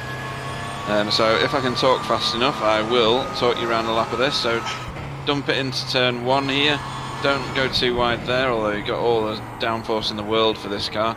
Round the carousel, and then back on the gas. Up this hill that you can't see and over the crest, which makes the car go unsteady. And then brake, as Clyde described earlier, on the flat straight bit onto the approach to the hairpin, which we're now leaving because he's going that fast. Down this straight section here, and then whip it in on the right hand side. Don't hit that curb, take a load of that one if you can, don't need to in this car. And then poke that turn on the right to get out of the corkscrew. nail it down here. In this car, I don't think you take your foot off the gas going through this. Doesn't sound like it. Maybe a little lift. And then tuck it into the inside of that turn, take a bit of curb on this one, run it out wide, but there's a car there this time. Showing a bit of patience there, and stuff it up the inside using the line that I take around this course. Hug that inside, tuck it in down here, don't touch that curb because it'll punt you onto the grass on the right hand side, and that's the end of a lap. And that didn't last very long at all, did it, Clyde? No. And just a Dave on the chat, it was spider sex. How do spiders have sex? And I'm sure it's on the brain now. There's a species of spider that after they mate, doesn't the female eat the male or something? I've no idea. That sounds very much praying mantis-esque, but never mind. Yeah, I'm sure there's a spider that does that. A bit harsh if you ask me, but yeah. It's not ecologically sound to do that because you are reducing the amount of males of the species in the pool,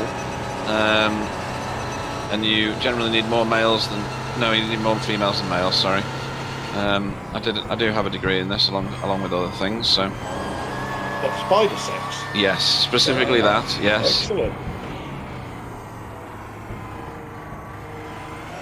Generally, any kind of invertebrate porn. Porn in general. Yeah, dear. That's funny. Things to talk about when there's no action on track. Yeah, I mean, there's massive gaps now between cars, isn't there? The closest one is Danu Simracing Rainbow to WS Racing Esports Yellow's car, but that's not even in class, that's cross class. Yeah, and we've only got 13 cars on track now. Yeah. Well, there was 12 for a minute because there was one off wide there. That was R3T's Porsche that was wide. It is amazing how fast this car approaches the GT field cars, isn't it? Yeah. You don't see them on a straight like this, and you go through 2 turns, and then there's a whole load of them right in front of the car. I must admit, I've never driven it. The whole hybrid boosty system thing puts me off. I'm not very good with anything that you have to press buttons with. Thought you did a load of air simulation. Yeah, I do flight sim, but that's all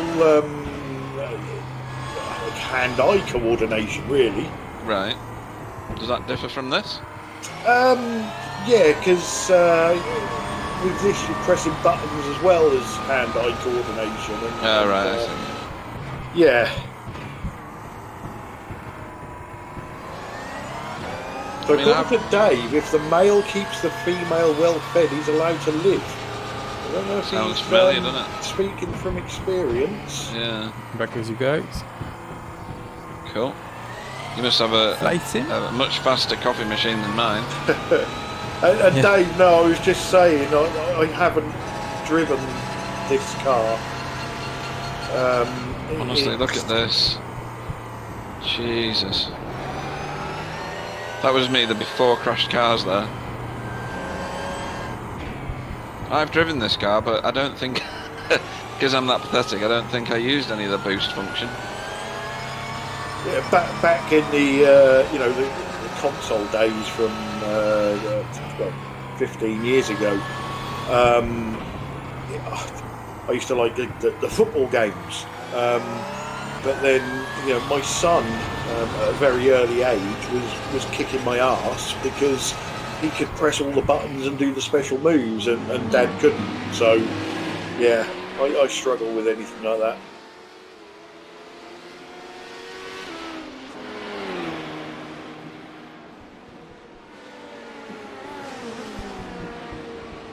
I think Dave's suggesting that the sound while we're on board is very loud and you can't hear what we're saying. It could be for the best, Dave, to be honest. Yeah, it's true.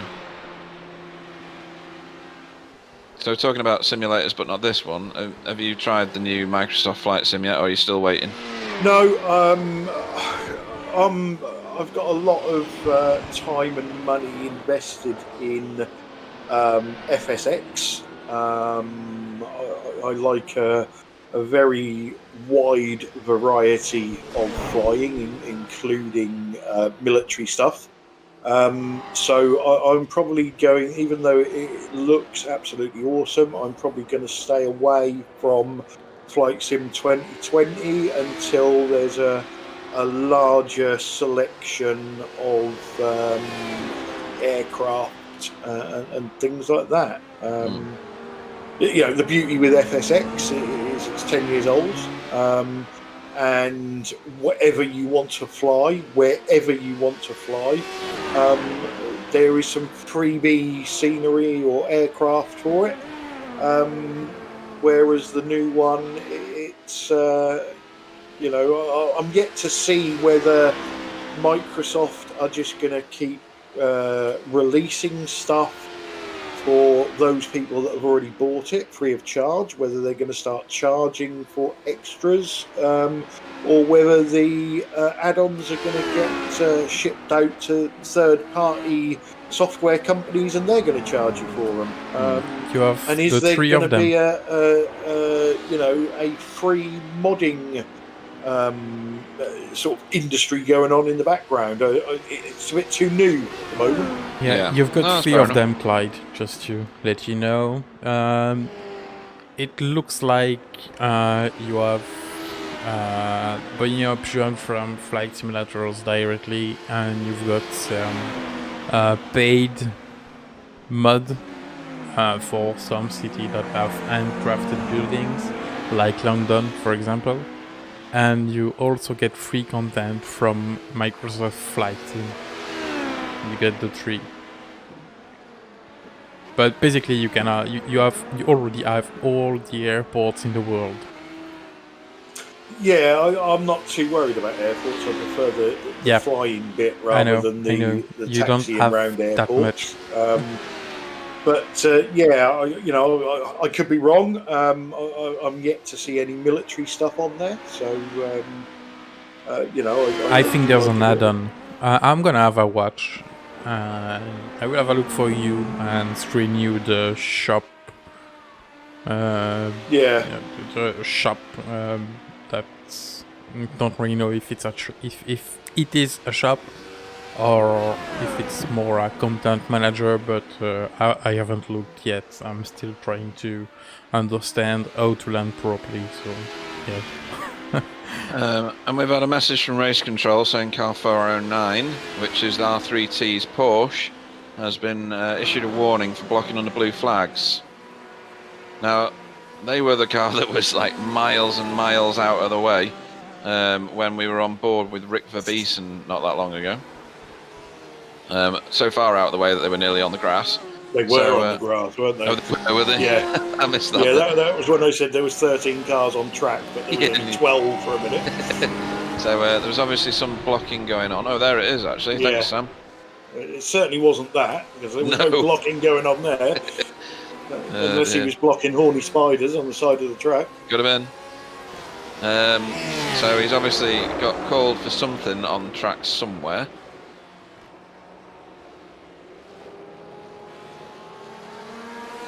So yeah, just to finish off your question about Flight Sim, Pete. I've got hundreds of add-ons for FSX, and I've made it look very, very pretty, and it's very enjoyable. Until I can replicate a big chunk of that in the new one, I'll be staying away from it for a little while. That makes sense if you've invested that much in FSX. The transition to the new kid on the block is going to be a bit more difficult to accept, isn't it? Because you've got a financial investment. To be honest, it's not really a financial thing, because most of the stuff for FSX I pick up is free. Right. It's just the amount of stuff that I've got. To make it look better, to make it more realistic. I'll probably get it. Mess with it, and then put it in the cupboard until the content's there that I require.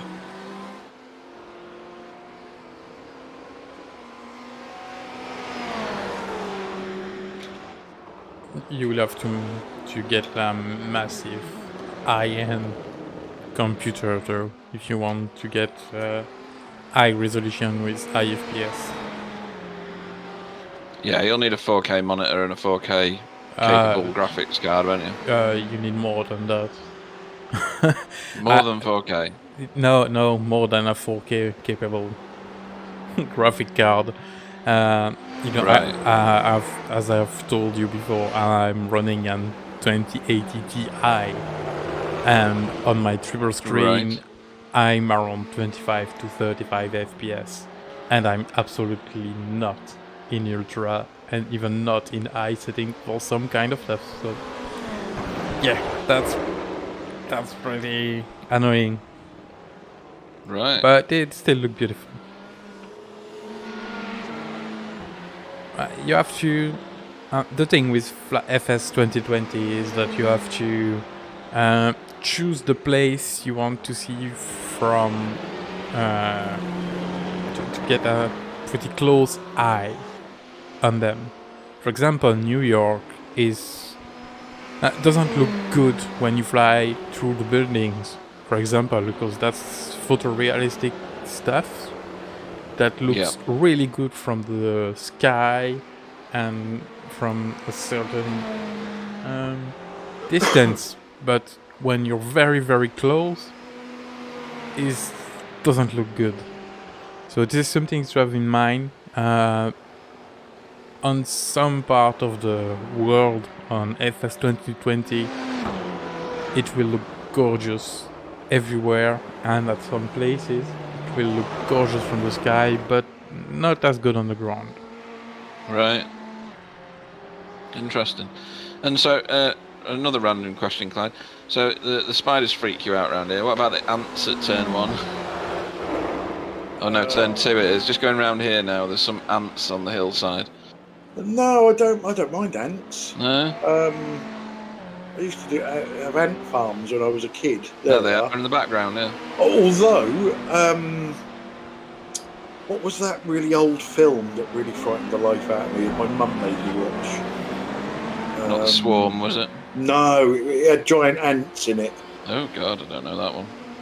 Yeah, we just got a message from the NVIDIA CEO. You cannot say that. I don't know how he managed to grab the race control software to interact with the broadcast, but I don't know what was that happen.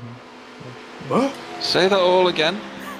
Because you've confused both me and Clyde by the sound of things. Yeah, when I was talking about sorry, when I was talking about flight simulators and the I and NVIDIA thing, Yes. the NVIDIA CEO put a message using the race control software to put a message on the broadcast and say you cannot say that. Really? On our broadcast? Yeah? Is it something only you can see? Me and all the viewers, but you do not right. see it. I've put a screenshot on our Discord, guys, if you want to see. But Oh right, yeah, I'll go and have a look at that.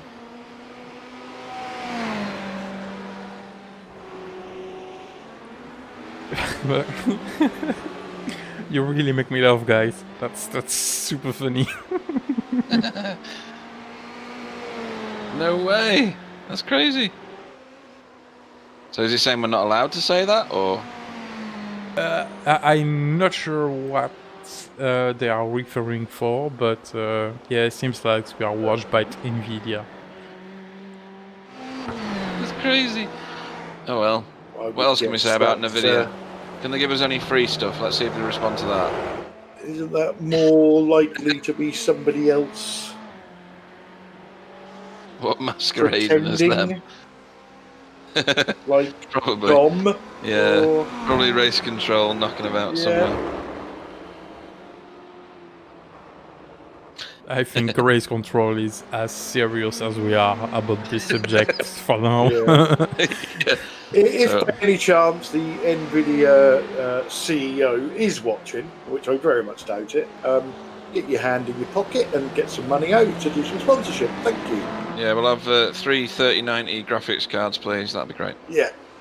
Oh, we'll get one for Bill as well. 4. I'll change my number to 4. Five. Dom's doing a Dom, great yeah. job. Yeah, No, let's give not us get. 5. No. Don't give one to Dom. Let's make him angry. He's Angry Dom's already. not good. Don't say him, but he's already angry. Just Yeah, but let's get him angrier because then he might explode. He's an angry Belgian. oh, and we will need one for our special guest that will come next Sunday. To be fair, Yeah. it must have been somebody in race control because we didn't get any spiders putting comments up about their sex lives, did we? No, that's true, yeah. We had enough of that from, was it Dave on the chat? Yeah.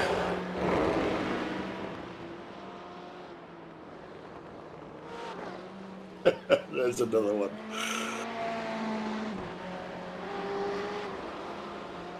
I think he's trying to quote your film there. Arachnophobia? No, it was way earlier than that. Are you talking something like Attack of the Killer Ants 70s or or something? 80s. Yeah. I've got it came from the desert in my head, but I'm going to Google it now. And That's what I'm doing. Oh, dear. Not Ants. Empire of the Ants. Oh, could have been. There's one just called Them. That might have been it. Yeah. When was that made? Near your birthday, 1954. Yeah, that could have been that. Yeah, it is. Yeah. Yeah. I don't know. Meanwhile, we've got N-Race on N-Race at the minute. Yeah, and just showing the N-Race Esports scores, they are closing the gap on Simracing Academy. Yeah, it's taken them a while to get themselves sorted out, hasn't it? Because they were quite a way back at one point. Yeah, but Dave took tires on the last one, and Simracing Academy didn't, so they are faster. But will that pay off? Don't it? We'll see. Yeah, it's half a second a lap at the minute, isn't it? Yeah, more or less. And they are really catching up, but we are about 20-25 minutes from the pit stop. So if they manage to catch and pass them, there's no point on doing a triple stint on the tires. I think it's a triple for the Simracing Academy. But if they don't catch them, there's something to play for Simracing Academy there. So that's still got, again, this mind game in these endurance races. That's the beauty of the thing. Yeah, we've still got 7 hours of racing or more to go yet. I'll go with the thing that I say every time, and the thing that I believe Simracing Academy have done on this occasion. If you do the same as the leader, you end up in the same position. Do something different. So I think that's what they've done this time. I want to chuck a conspiracy theory at you now. Would it not be an N-Racer's advantage to keep that P2 car in front of the GT car and give it a tow around the track to try and get it back on terms? Because he's got such a massive lead, that N-Race Esports P2 car, he could afford to do that. Yes, definitely. But, from a teamwork point of view, however, you probably have to be running at maybe 75% in the P2 for the Ford to keep up with it. I think the N-Race GT car has, they've got the legs on the Simracing Academy car. I think they are faster, and I think eventually, they will catch them up. But I applaud Simracing Academy because I think they're double stinting the tyres, and if they make this work, and they do it on every time, they're going to force N-Race into doing something different. Yeah. And maybe get them out of their comfort zone. Is that Ford as good if you double stint the tyres? Mm-hmm. What's going to happen as the track temperature goes up? You know, we're up to 74 degrees Fahrenheit now. So, was it the ideal time to double stint the tyres? Is that the only time in the race that could have been done, and therefore they've got their track position by doing it then, and then the track is going to be too warm to do it again. So, you know, say every time there's more than 7 hours left, and there's a lot to play out in this yet. But whilst you've got 7 hours to go, that's where you try things. Yep. And it might be that Rene Siderman that's an ace, though. I love that. is the one of the drivers that is capable of racing on worn tyres in this car, and giving it a go to see what's going on. They won't know, will they? Round Barber, are we any good on a second stint of worn tyres? No, and it's valuable. It's valuable information for the end of the race. Yeah. You know, they're doing their double stint now, and let's see. You know, if they get to the end of this stint and all is well, they know at the end of the race, if needed, if push comes to shove and there's a chance of them winning, and it all relies on the last driver doing a double stint on tyres, they know they can do it. At the moment, N-Race have no idea whether they can do it or not, because they haven't tried it as far as we're aware. And interestingly, that gap came down by over a second in the last 2 laps, so N-Race really are turning up the wick now.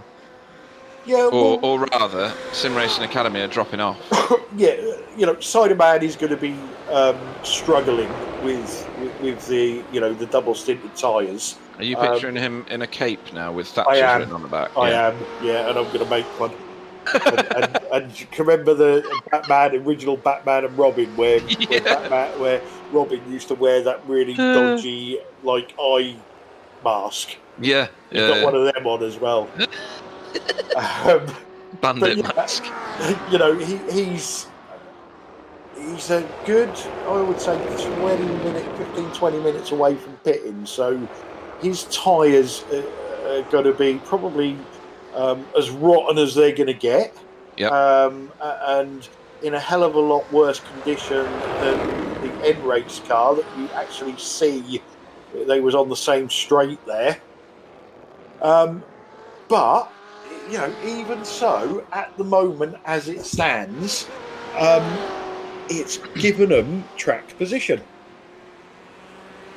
I don't know what the gap was before they went in the pits, but you know, they were second. Mm-hmm. I think it was 17. It was quite considerable, yeah. Yeah.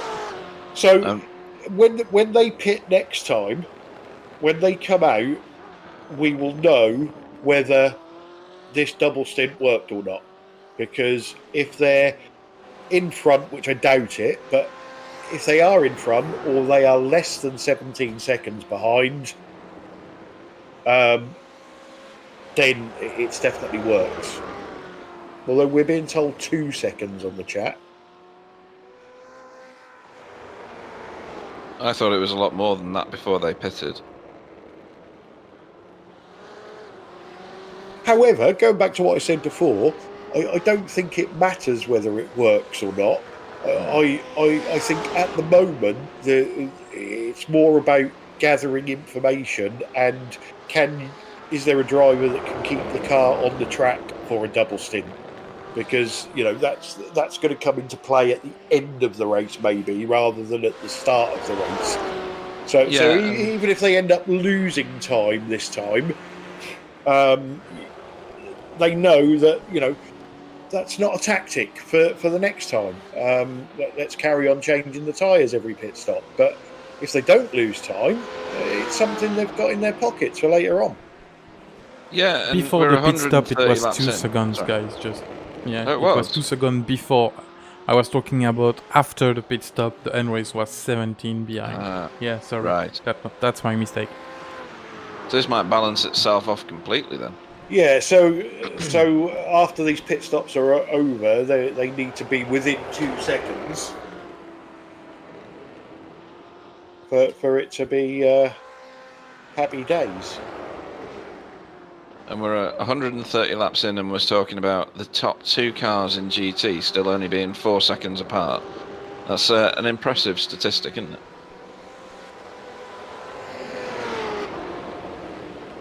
They've got, yeah, what they got? They got no, about 9 seconds is it at the moment?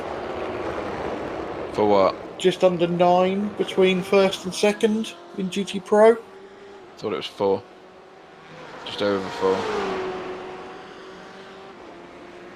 Yeah, 4.5.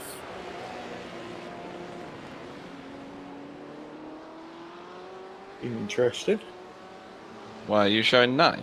Oh, just look at the stream. Yeah, it says 4.50. It's the time on N Race's line. I haven't got. Are you live on the stream?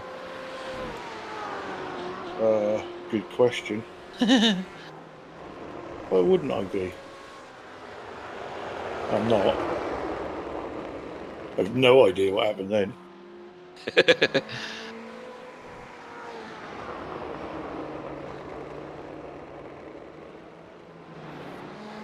Am I live at all? Am I alive?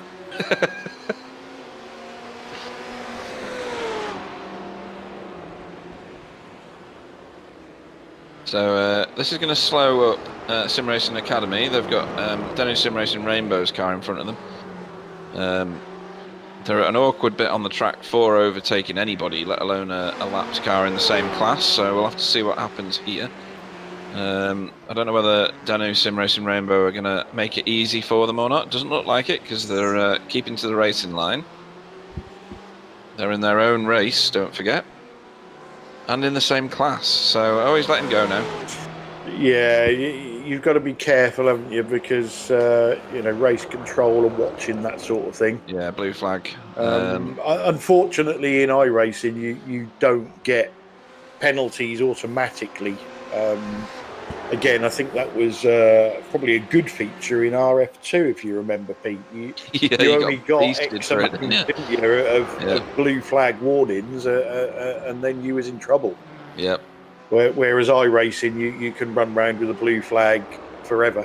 I think it's to do with oval racing.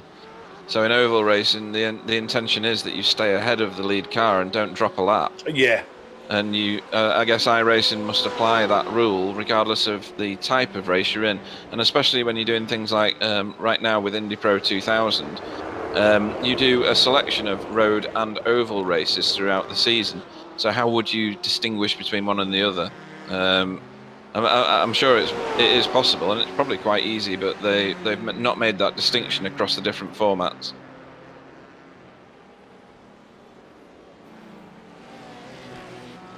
Right, I'm going to go and check on my livestock and make sure they're not scratching all the furniture.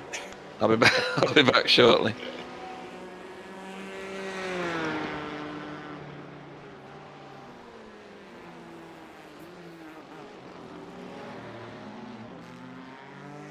So the gap now is 3 seconds.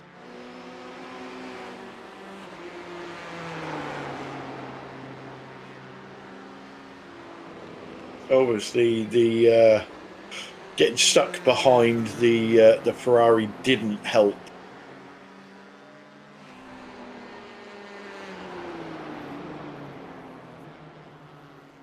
But now the end race car comes up to it, so be interested to see whether they can get past quicker.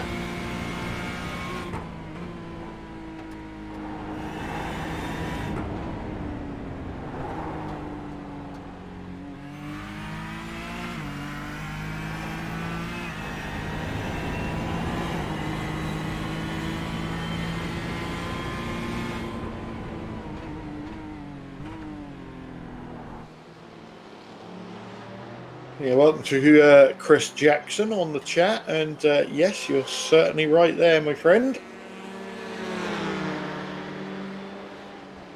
So I don't think N-Race got held up as much. Gap's down to 2.5 seconds.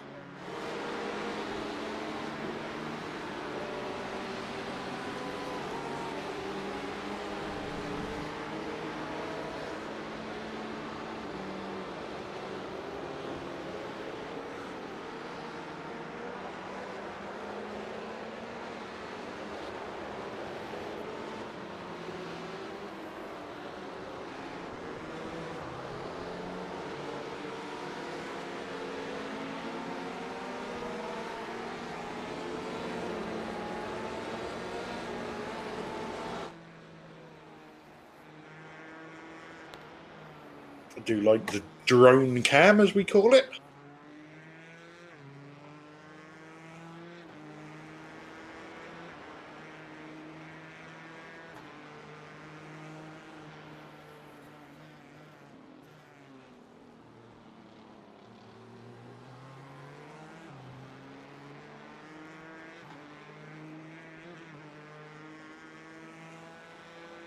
We'll remind you of that, Dave, after you've done a double stint.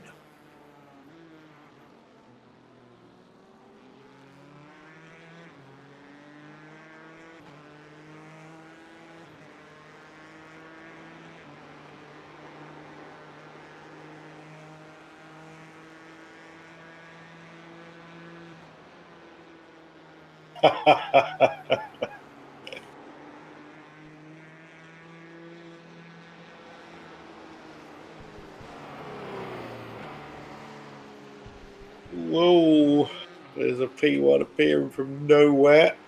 So that gap, you can see it visibly now, is just over a second.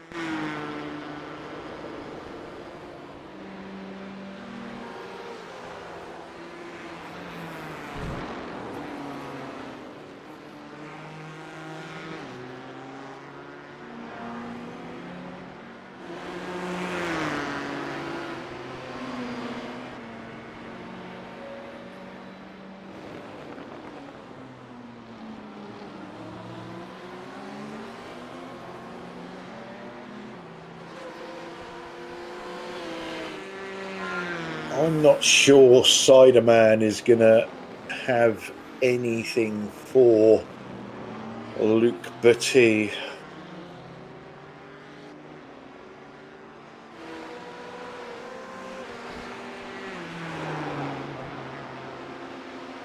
think his tyres are probably pooped, and he's just holding on till the end of the this pit run.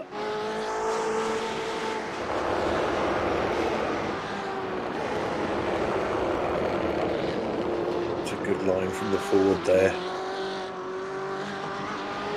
Shame that goes into a left there, because you would have had a hell of a run if there would have been a straight.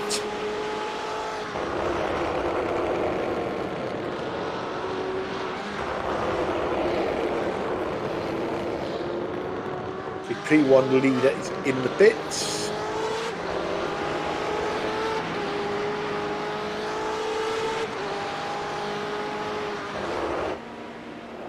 There we go. He's going to try around the outside. BMW stayed out of the way.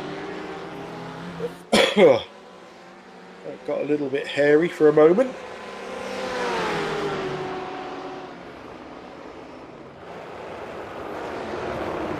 Obviously, the longer that Rene can hold up Luke, the better.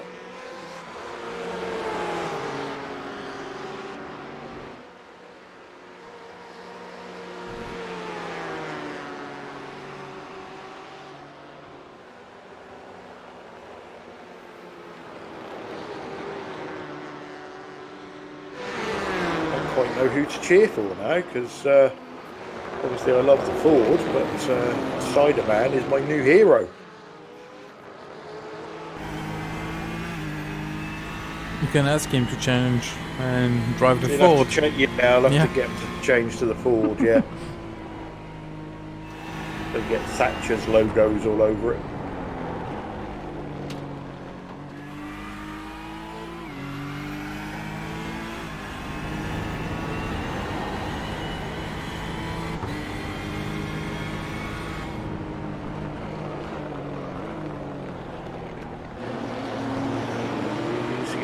traction. No, he's not.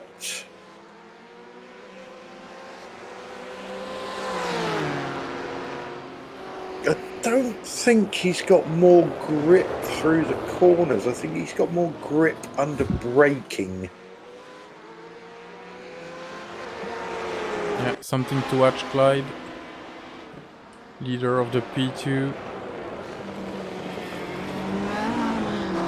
Oh, yeah. That's costly. Lost it on the... oh, that certainly killed the BMW. And it killed the P2 as well. Yeah, there's... Yeah, it's a shame.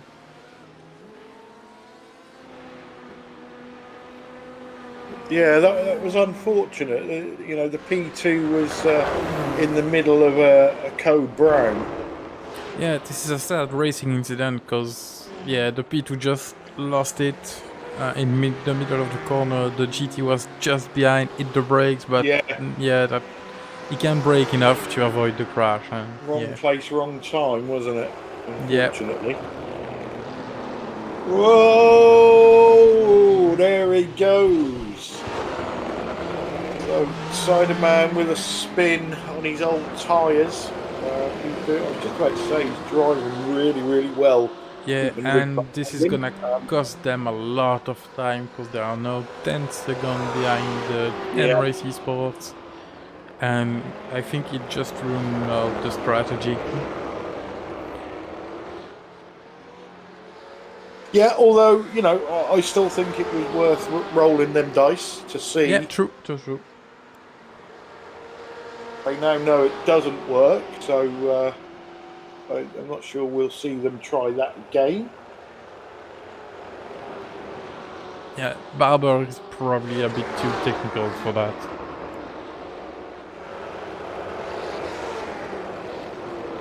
And he's pitting now. Yeah.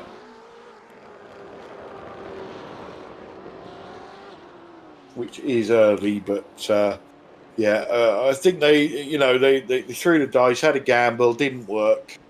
Let's come in, reset, and not try it again.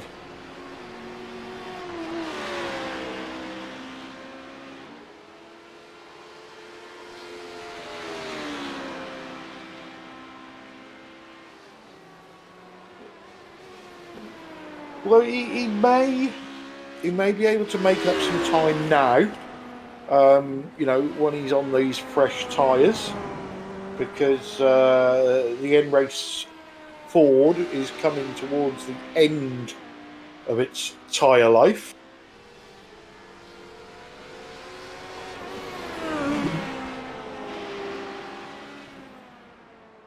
And I think the fact that didn't work means N-Race can just stick to plan A and just take tyres on every pit stop and force the Simracing Academy team to keep trying the different things. They are in the good spot now.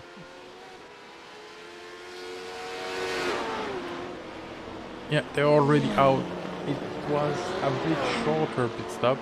I think they've pitted a bit early just to replace the tires because they were probably going after the spin. I think you're right. Yeah, and it was probably a shorter stop because there was still some fuel left in the car. Yeah, that's 5 seconds less than on all of the other on the last one. So.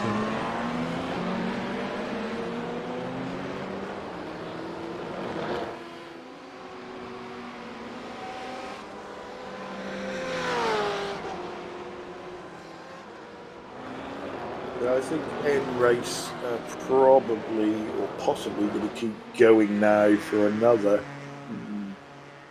10-15 minutes. Although in theory, if they wanted to, they could pit now and cover them off. I don't think they need to, but they could. They doesn't have to, because if they do pit now, at the end of the race, they will have the same pit stop. If you follow me. But if they keep going, the last pit stop will be a smaller pit stop. Yeah, I agree. if they're worried about the pace of the Simracing Academy, they can change their tactics and just do whatever they do and know that they're going to come out in front of them on every pit stop. Yeah, but for now they have 10 seconds basically on Simracing Academy, so I don't think it's worth to just go early. They just have to stick with their strategy, dry the tank, and go at the end. That doesn't make sense for me to try to cover. They have nothing to cover. They have 10 seconds margin. They are pretty good for that, I think. Let's wait and see what the Simracing Academy lap time is, because, like I say, they're on fresh tyres, so that golden 10 seconds that you're on about, Sam, can disappear very, very quickly. Oh, that looks quick. Yeah, thought so. In fact, it's more 5 seconds than 10, because they will have a longer pit stop. But yeah, Simracing Academy have to warm the tires and get up to speed after the spin and such, so we'll see.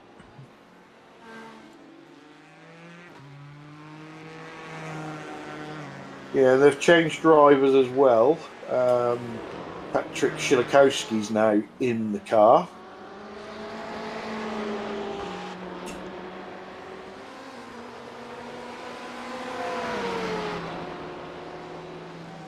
And then he's just popped in 118.04. No, looking at the wrong number. 119 flat.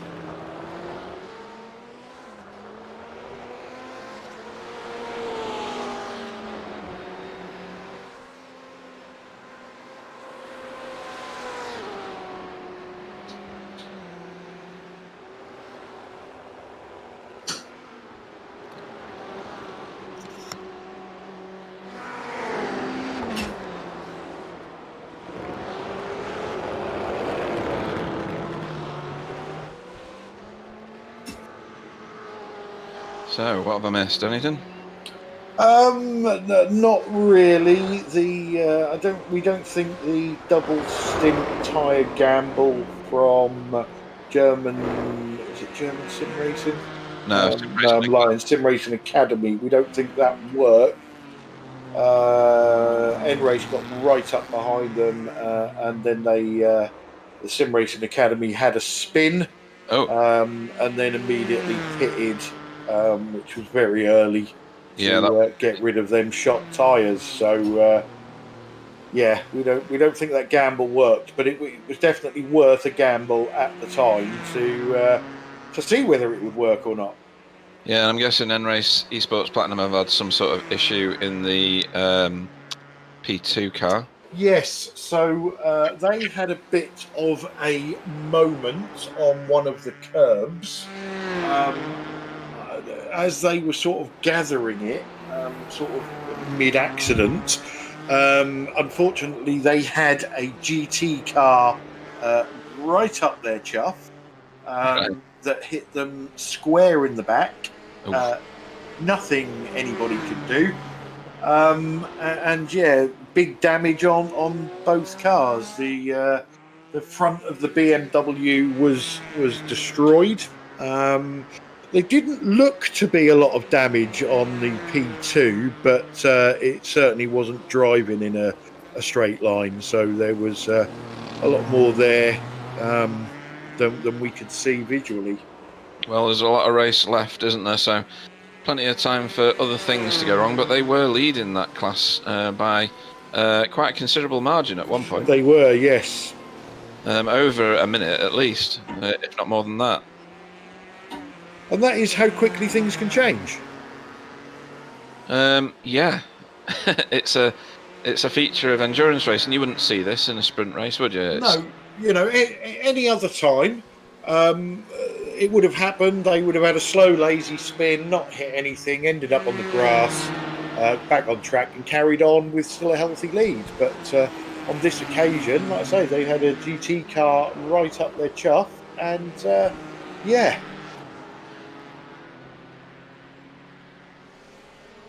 Meanwhile, Rick Verbeesen leads P1s by 20 seconds, so that's not an insurmountable margin at all, over Simon Amoser in the IAS Simracing Schweiz car.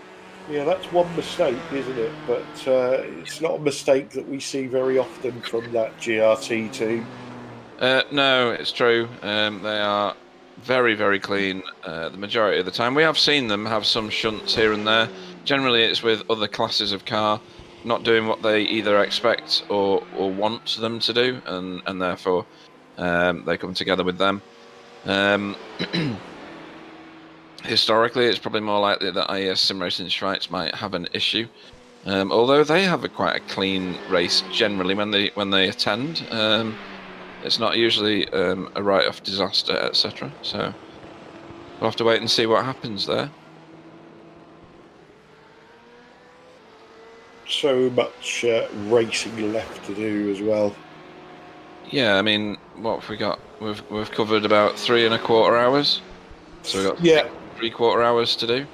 And one lapse of concentration around here, and it really depends on where that lapse of concentration happens. You either end up mowing the grass for a while, or you end up with 20 minutes damage in a wall. Yep, absolutely that.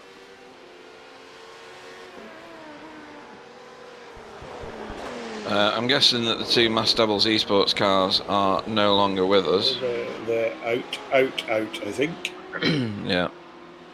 They're not just out, they're out.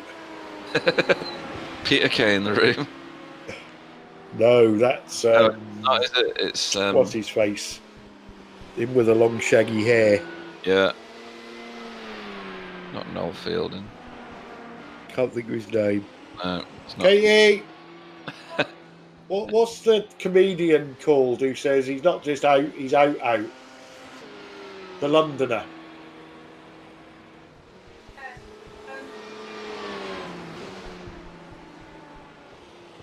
She's useless as well. I'm going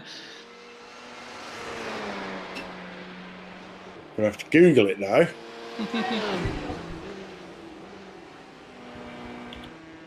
Wonder if I could get it just put in out.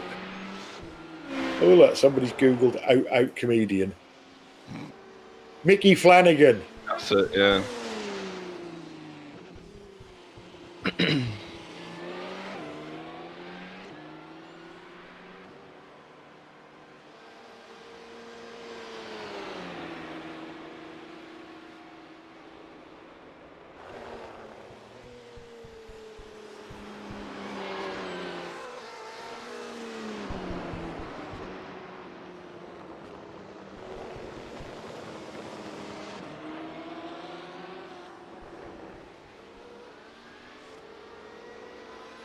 There's still no front end on that BMW. No, and Racing at the moment. Interestingly enough, Sim Racing Academy on their brand new tyres are still slower than N-Race Esports on their used tyres. But again, you know, we've said that before in the past. These teams are not all made up with aliens. There are some normal people in these teams. And some teams, you know, if they start off with their super duper fast drivers, you think, wow, you know, nobody's ever going to touch them. And then their slower drivers can be slower than the other team's slower drivers, and it all comes back together again. Mm-hmm. Yeah, absolutely right.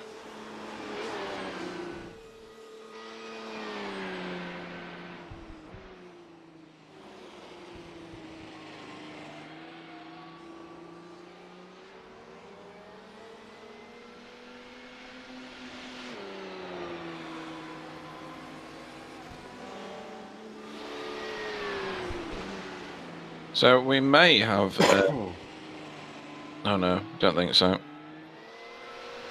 Freedom for battles. Yeah, the closest one is Andre Geiger, but I always get it wrong with the interval between the cars, and he's closer to Patrick Shilikowski than he is to Mikel Dubois. Mikel was on the chat earlier, now driving the car.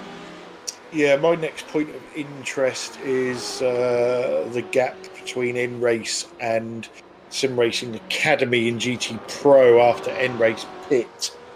Yeah, how long's a pit stop approximately? Well, if they're taking tyres, it's sort of 137 to. We had what's a big one? We've had a 141. It's more But 1 minute, 2, 3 seconds. no, so I'm on about total pit lane time. Yeah, total pit lane time is a bit longer, yeah. So that could be quite tight then, even with Simracing Academy's spin that you described earlier. Andre Geiger's pitted the car, so he's one of the first to blink in that round of pit stops, is he? Well, Oh, yeah. it- Apart from the Sim Racing Academy that came in on lap 138, I think it was. It was, yeah. We've also had Lithium already in. Yeah, the N Race P2 is back out. Yeah, he's quite a distance back now, but like we said, there's still, what was that, 6 and a bit hours of racing, or nearly 7 Yeah. hours of racing.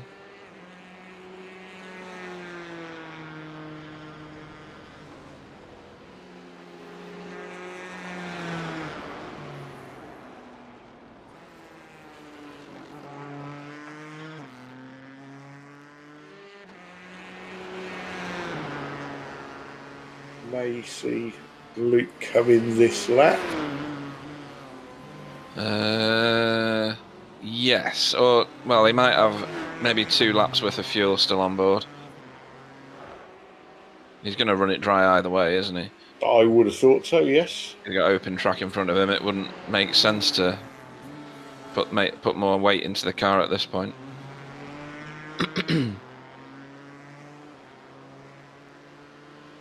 It is like they forgot to design the back of it, isn't it?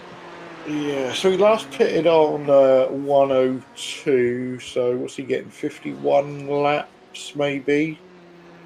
So, Yeah. he could have 3 laps. And if he's circulating faster, which he is by about half a second, it makes sense for him to stay out for longer, for sure. Yeah, if he's got the fuel. Mm.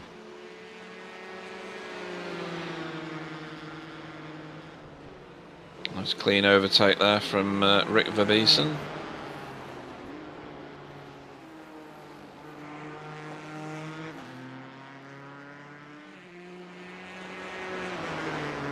Got another GT Pro in. Christopher Reitz is hitting the Danu Sim Racing Rainbow car.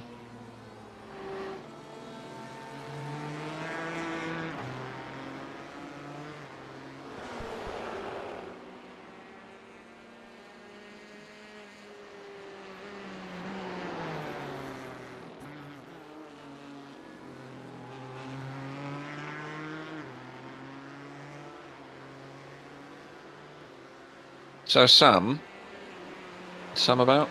Or is Sam eating food? I'm here. Sam's always eating. Those 2 Masked Devils cars, they could, in theory, in 7 hours' time, jump back in the cars, do a few laps, and complete the race and still score points, right? Yeah, if they've done it before. Yeah. Yeah, if they can keep it on the track.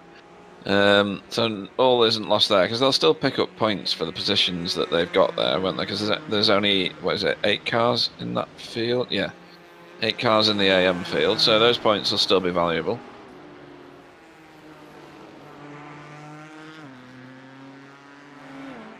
If you hear me screaming like a girl, there's a big wasp in the man cave.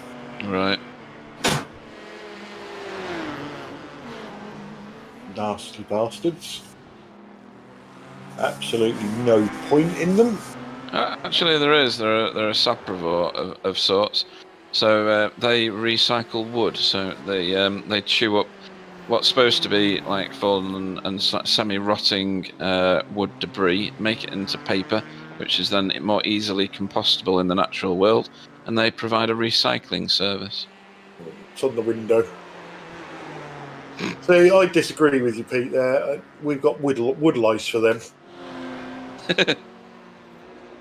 We don't need wasps. There's a key in the other window. Yeah, well, I can't reach it. You shouldn't be a short ass, should you? Don't make it angry. Oh, good. We've got Katie versus the wasp going on at the moment, and the wasp is winning. Yeah, we can hear that. She's tried to hit it with a cloth, and she's missed about 4 times. Now, Mr. Wasp is properly pissed off.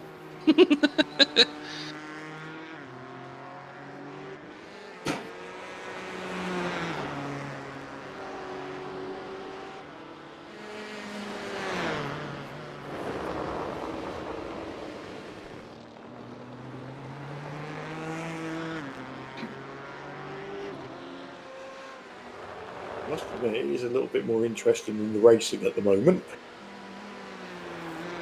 Oh, how could you miss? I think you made it angry. No, I haven't killed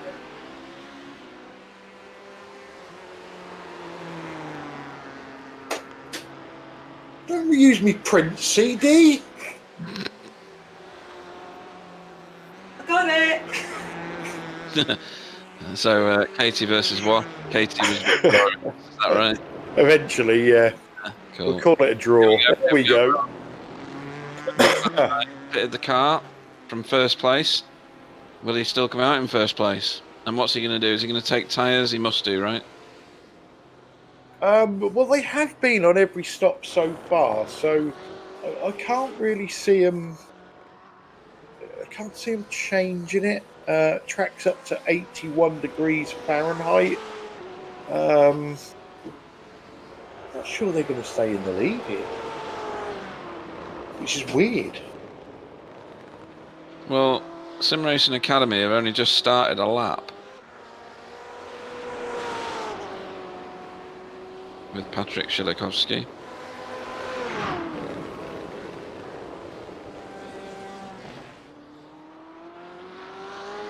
Quite know what's going on with that gap, if I'm honest.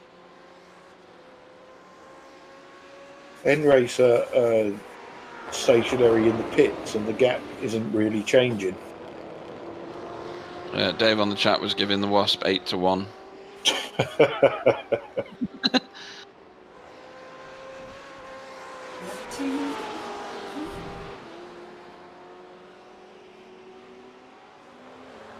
You stick to killing wasps, let me handle the racing, alright?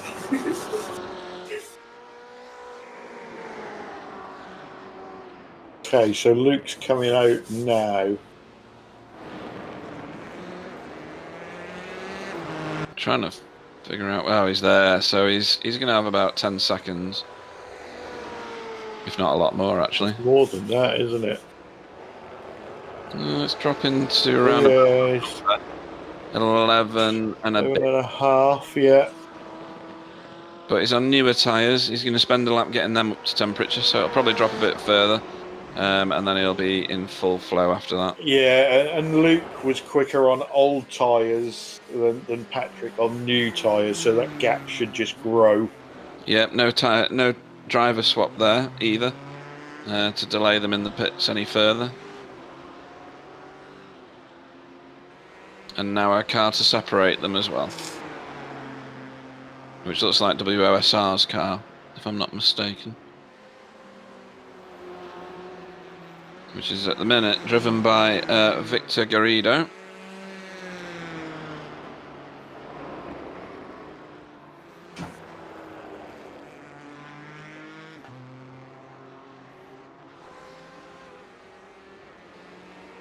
So what can we take from any of that? We can't really balance it, can we? Because N-Race Esports have taken tyres on each of their stops, whereas Simracing Academy have had one stop at least where they've double stinted their tyres. Well, yeah, I'm not so sure that double stinting of the tyres was a disaster like we think, because they were 2 seconds behind. They're now 11.5 seconds behind, which you go, right, okay, well, that didn't work. But there was a spin as well. So, Yeah. Is the spin worth 11 seconds? I don't know. I don't know. And they're now offset in terms of pit stop, aren't they, with the rest of the field, really? Yeah, but that could be a good thing. We're not going to know till the end. No, we don't know how long the last stop is going to be, whether it's going to be a full tanker. I think that was a very valuable experiment for Simracing Academy. And those of the other teams watching the broadcast will be able to feed that back to the rest of their teammates. What happened to that car?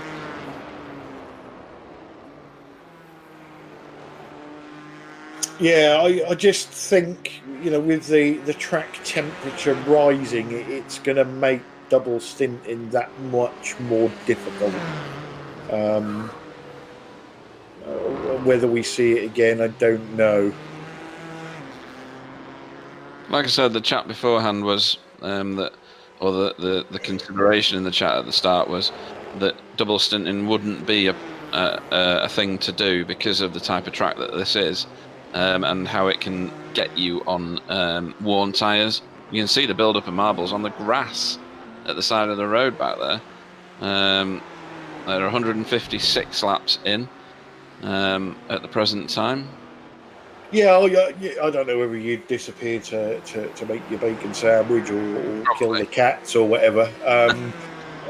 But we were saying if Simracing Academy just do exactly the same as N-Race Esports, they will end up in exactly the same position. So try something different and see if it works. They didn't really have anything to lose. They've got a massive gap over the third place car. Mm-hmm. Yeah, it's a full-on minute back to lithium, isn't it? And that's not even in the same classification. You got to look another 3 minutes 20 or so back down the road to try and find Raphael Rousseau in the L1 Esports BMW, currently in third place with a 26-second lead over Jürgen Kleiber in the Danu Sim Racing Rainbow car. So you're right, there's a big jump from second to third.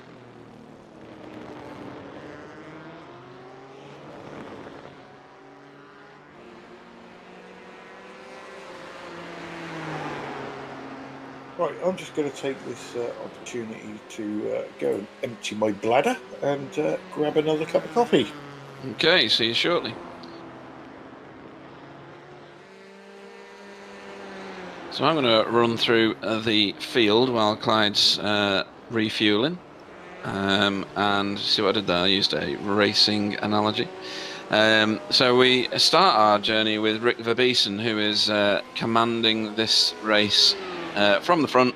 He has a 15-second lead in his Gold Racing Team LMP1 car over Simon Amoser. He's trying to eat away at that lead, but it is slowly ebbing and flowing, but getting slowly bigger over the course of time in the IES Simracing Schweiz LMP1 car. And that rounds out our field for the P1s. There's only 2 races for those of you joining who haven't noticed the on-screen visual. For P2, we've got Kevin Sommer, who is behind the wheel of the German Sim Racing green car at the moment. They were running second for nearly all of the first couple of hours of racing before N-Race Esports Platinum car had an off, which involved the front of a BMW hitting the back of their car, and that's Jonathan Ribeiro at the minute, who is in the N-Race Esports Platinum P2 car, a good 10 minutes back down the road. So not everything is lost for these guys. The P2 car does repair quite well. Doesn't look like there's any engine impact to that car. Currently circulating about a second a lap slower than German Sim Racing Green's car. But like we were saying, 7 hours or more, 7 hours or slightly less still to race. So all to play for there, and still a massive bag of points. GT Pro is the car we've been watching for quite a long time because of the not controversy, but the interest in the pit stop strategy. This is the N-Race Esports car with Luke Bataille. He's got 11 seconds, and it's stayed about that since he came out of the pits in front of Patrick Shilikowski, don't know whether that's a W or a B pronunciation, for Simracing Academy. They're doing some little bits and pieces which is a bit different to try and see what the strategy's like in terms of double stinting the car. Some talk on the chat at the beginning as to whether that was a good idea or not, and almost universally received that it would be a bad idea, but we'll see what happens at the end of the race. They've got a monster lead, 3 minutes or so ahead of Raphael Russo in the L1 Esports BMW. Not seen too much of these guys. The front end of that car is properly mashed up. And that's possibly the car that drove into the back of the N-Race Esports Platinum car then, yeah? Yeah, it was. Yeah, because I saw it driving around before and it looked like the front end was completely missing off it at one point, or one view that I got of it. But that might be as a result of taking some optional repairs in the pits, you don't know. Behind him, and 31 seconds behind, is Jürgen Kleiber in the Danu Sim Racing Rainbow car. This Ferrari has been largely out of trouble when we switch the cameras to it. And, there we go. But driving a very sensible race, I'd say. Very measured approach. Not getting into too much trouble, really. I think there is a little bit of damage on the front right of that car, because you can't normally see the front of the tyre. In fact, you can't see it on the right, on the left, so the right must be slightly damaged. But that might be just going over curbs too hard or something like that. They're about to get lapped there again by Luke hang on, make sure I've got the right car. Yeah, Luke Bataille. And then we'll switch to the AM cars, because that's the end of the pro cars. There's only 4 of them. There are 8 of these guys in the AM class. This is Michael Dubois in the Lithium Motorsports BMW. Still on lead lap as far as I can see. So he is doing an outstanding job of keeping up with the pro guys. Indeed, these and the next 2 cars are going to be ahead of the pro guys. He's got a 31-second lead over Andre Geiger and German sim racing friends EEC BMW again. When we switch to that car, there we go. Oh, that's the wrong one. There we go. These guys, again, tried to keep out of trouble. The car needs a wash. It's covered in bits of rubber and dirt and debris. But no physical damage, which is good. And then we move to WS Racing Esports Yellow. They're a minute back down the road. That's a big gap. And they are 3rd in class in the AM. This is Holger Meifert. It's quite a paint job. I don't know whether they've changed that paint job since the last time, but the front of this car is caved in as well. So that's seen some action earlier on in the race. I probably was witness to it because I've seen most of it, but I can't think what would cause that now. I might be going over the bumps too hard. And then at 1 minute 22 back down the road is Victor Iruela Garrido. Should have missed out the middle name, and then I've done all right. In WSRI Zone Performance BMW. They had a bit of an issue towards the start, and had a few off tracks and bumps and bangs. And this is where they've ended up now. So they are 4th in class. And they are currently a whopping 3.5 minutes ahead of Thomas Samola in his R3T Racing AM Porsche. Last of the running Porsches, and the only one still on track, because the other 2 have retired the car, or rather they're not racing it currently. He's about to get a lap put on him again by the IES Sim Racing Schweiz LMP1 car.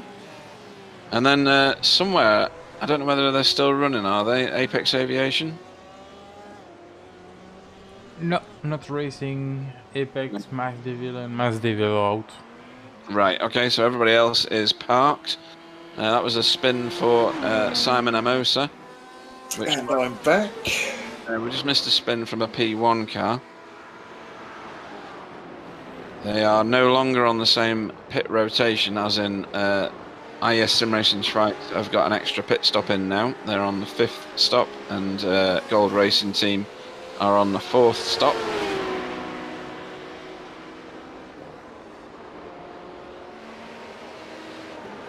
And we'll continue to follow Holger Meifert round. He's fairly close to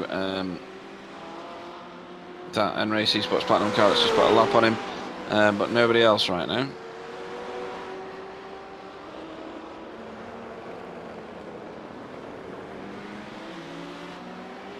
And here is Jonathan Ribeiro. He's got quite a lot to do to get back on terms with German Simracing Green's P2 car. They're 9.5 minutes ahead, which is a number of laps for this car. And like I said before, it's not all lost because there's an enormous amount of racing still going. Yeah, it certainly is.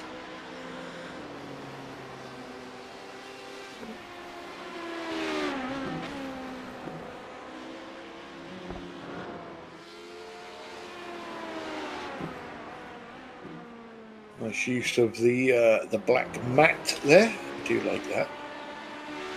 Yeah, you've incorporated that on our cars, haven't you? Yeah. Been a long time coming for iRacing. The matte colours and the proper metallic. I know a lot of the painters used to do some wonderful tricks in Photoshop to get the cars looking metallic. Yep. But now we do get proper metallic and proper matte. Something mean looking about a matte black car, I think. It's definitely different. There's quite a lot sporting matte colours these days, isn't there? Yeah. I saw a very nice car, which was a matte kind of battleship grey with bright orange on it. It was very nice in one of the official races I was running about 2 weeks ago or 3 weeks ago. Very stylish, and a lot of effort gone into it for sure.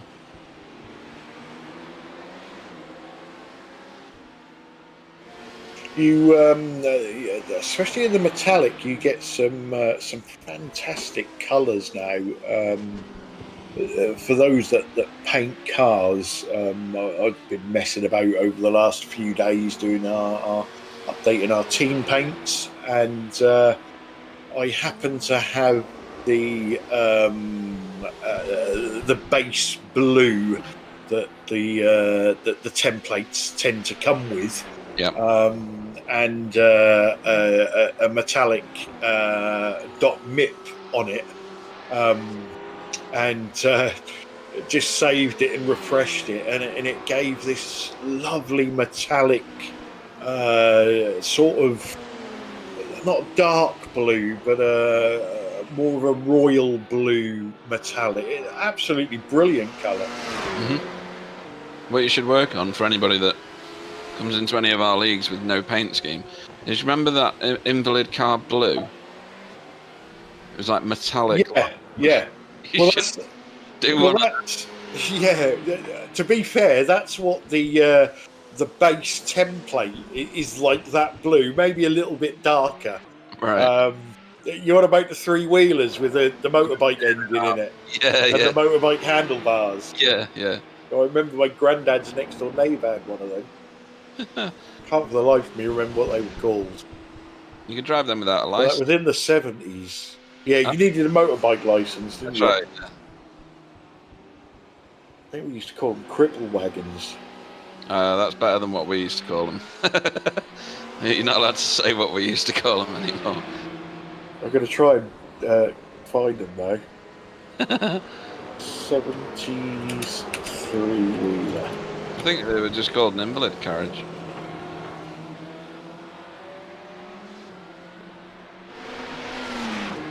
Invacar.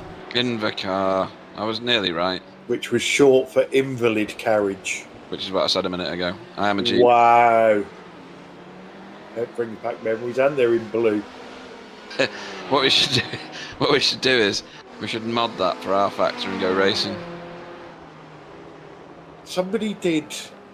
Was it milk floats? And milk floats have been done, yeah, and buses, double deck buses, Leylands. Excellent.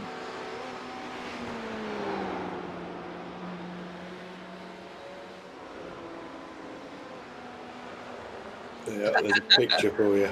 Oh dear. Yeah, that's a fella. Look at those go faster angles on that car. That's splendid. And chrome hubcap.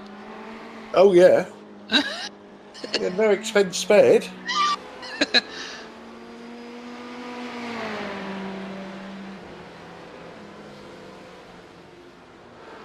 Must have been designed by Ray Charles.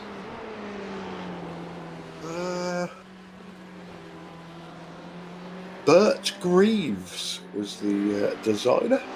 Yeah. There was tens of thousands of them developed. Oh, there used to be quite a lot on the road. Yeah. Mostly getting beeped at by other drivers. There was 50 different variants.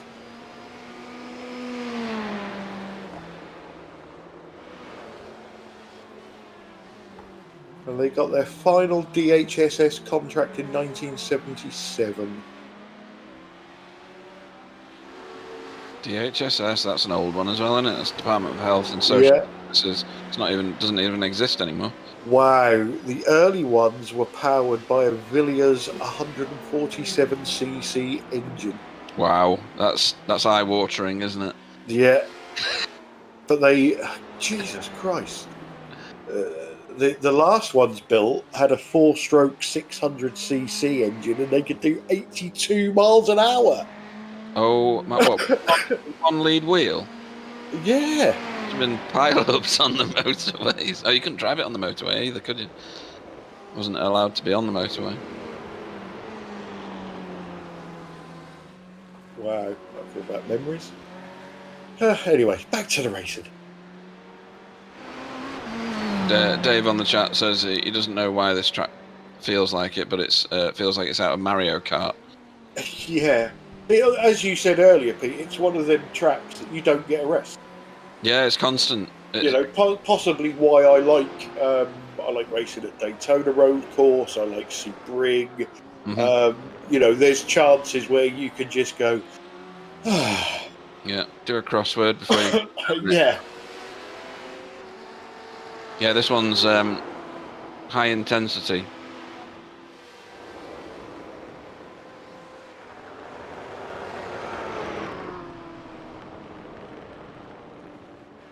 There's a little bit of smoke in front of that WRSR car. It must be from that P2 car that he's approaching now.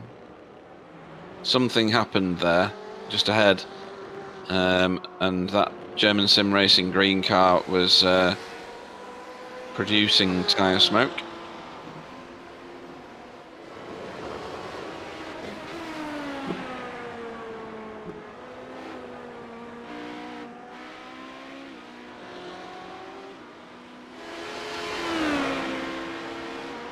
I found it's not exactly difficult to spin this car, is it? Yeah, you certainly found that out, I'll give you that. Yeah, definitely. And how to put it into the Porsche wall, Porsche curves wall. Twice. I found what was that we did? Was it the Le Mans 24 or something? Yeah, I can't remember. The couple of accidents that I had in it were totally unexpected. Well, one of mine. As far as I was aware, I did exactly the same thing 100 times in the corner, and one occasion it spat me out. Yeah, that's strange. That's kind of what happened with me in the Porsche curves. I was turning left, and the car suddenly decided it wanted to spit me out to the right, and that's when I hit the wall, obviously. But I hadn't done anything that I can recall as being different. Yeah. Obviously I did, because only a bad workman blames his tools, but not to my conscious mind's knowledge.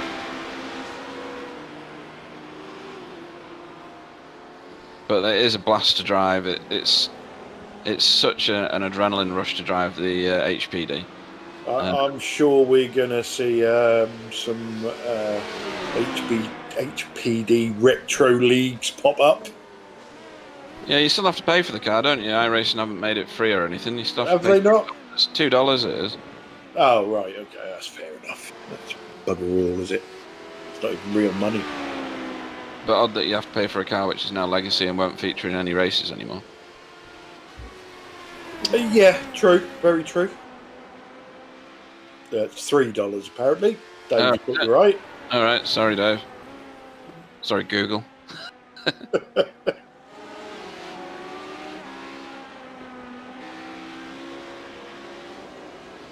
So, if there's anything else you guys on the chat want our expert opinion on, we've talked about all things racing, stories from stewards and things like that. We've talked spider sex. Let us know. One thing to notice on the race at the minute, the N-Race Esports Platinum car isn't making any inroads into that 9.5 minutes. It's been that for, since they last came out of the pits, I think.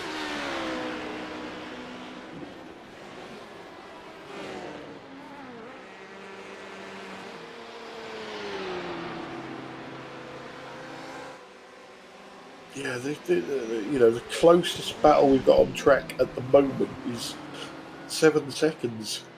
That's not for a class position. No, it's not.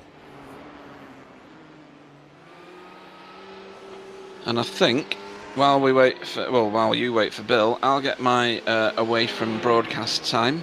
And yeah, you do it, mate. You do it. I'll get some dinner inside me and get myself ready and prepared for the final slog back onto this later on. Okie dokie. Enjoy your dinner. Will do. Catch you in a bit.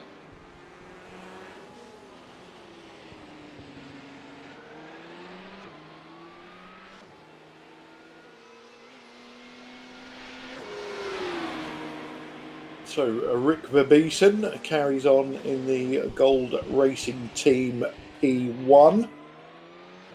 He's currently got a 15-second lead over Simon Amosa in the IES Simracing Schweiz P1.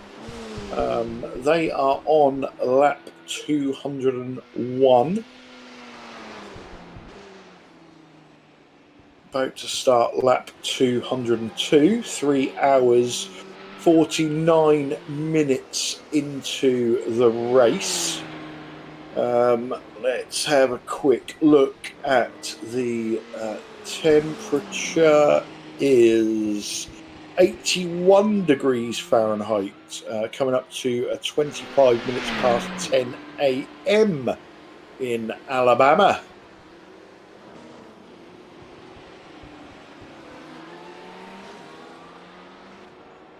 In the P2, we've got the German Simracing Green team massively ahead of the N-Race Esports Platinum team, who had their coming together with the GTE. Bit of a racing incident for me. They were way ahead, so they've got it all to do. And elsewhere, top 3 in GT Pro, we've got the N-Race Esports Ford, followed by the Sim Racing Academy BMW, and then in 10th overall but 3rd in class is the L1 Esports BMW. In the AM class, we have Lithium Motorsports BMW in first place, German Sim Racing Friends BMW in second, and we have the WS Racing Esports Yellow BMW in third.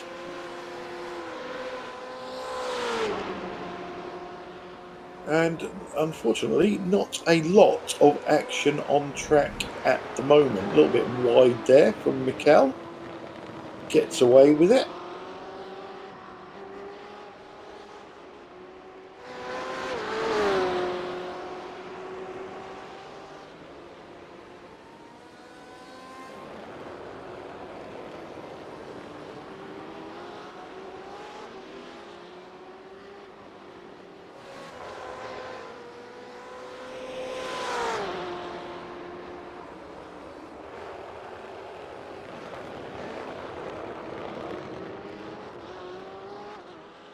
I do like the sound of that BMW. It's not the biggest car in the world, but does sound nice.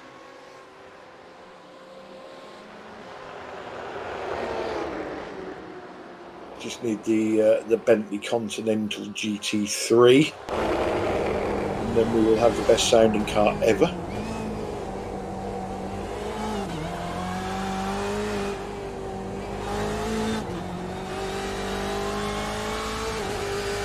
It's not so much the acceleration sound, is it? It's the overrun on deceleration.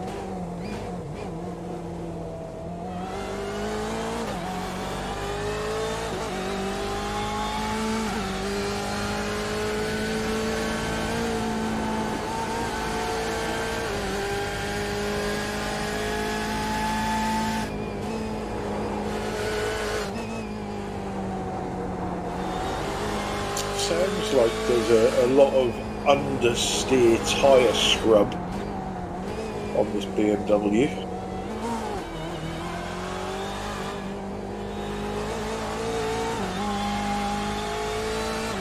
Which in real life would proper kill your tyres.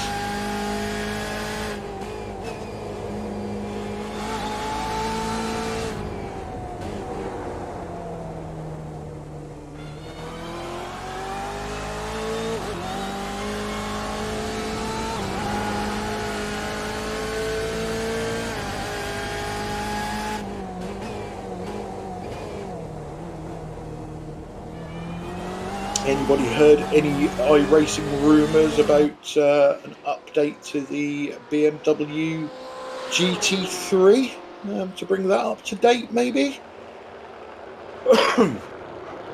No idea. I quite like the Z4.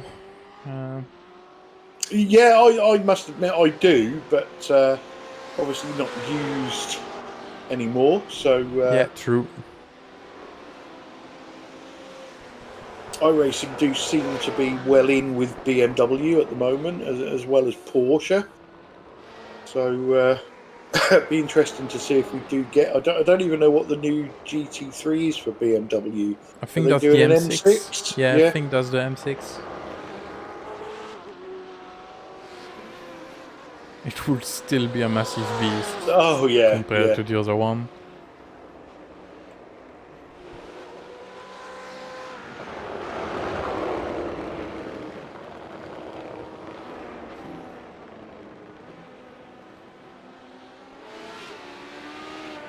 Yeah, as they've pointed out, they've just announced the M4 coming out for the GT3, but yeah, just saw some projects for now.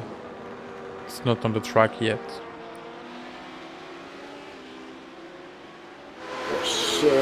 So we would have what? Are they both GT3? The M4 will be a GT3, yeah. The Virtual Racing Association shared this information as well. If you haven't checked this out. So we'll have an M4 GT4 and GT3 then. Yeah, probably.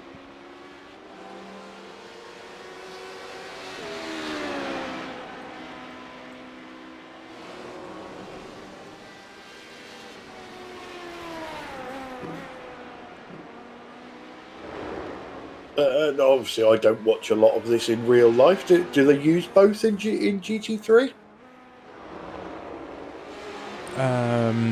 The M4 is not ready to race in GT3 for now. Is that the one that I see pictures of? Yeah, it's just been A announced. couple of weeks ago. It Yeah. looked absolutely awful. Yeah, that's the Yeah. one. Yeah.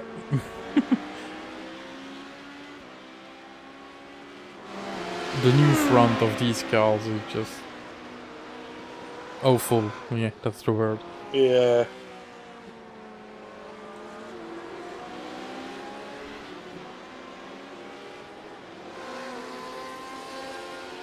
Yeah, and if Dave's right, that may be why we're not seeing an M6.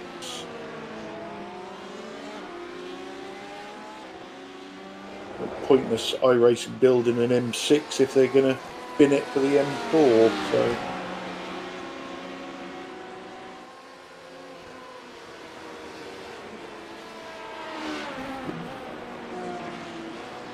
Yeah, I think you're right, Dave. I think the wrap that they put on it when they announced it made it look a lot worse than it actually is.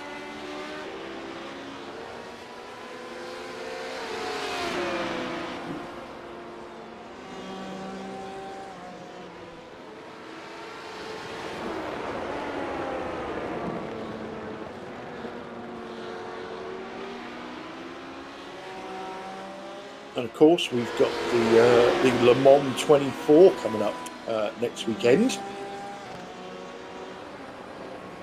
So that should be good. I know a certain Mr. Ryan Walker who's getting probably a little bit too excited about that coming up.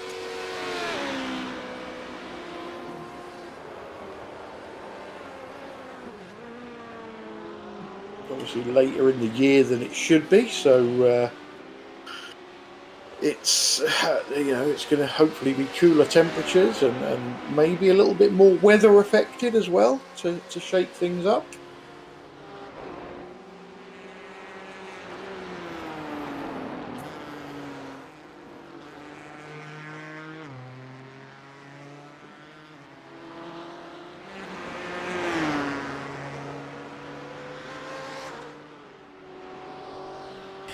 Simracing Academy is closing down on the N-Race esports. Only 3.5 seconds now. Yeah, that's surprising. What has happened there? Because their lap time, or their last lap time anyway, was almost identical. Yeah, that's on the lap before they went losing time for the N-Race.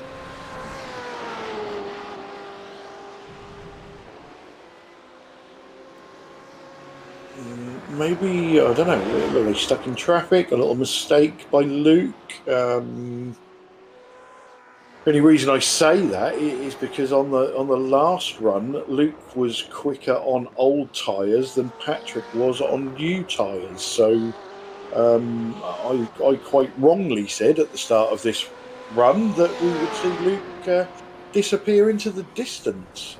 Yeah, and he lost again half second and just went off.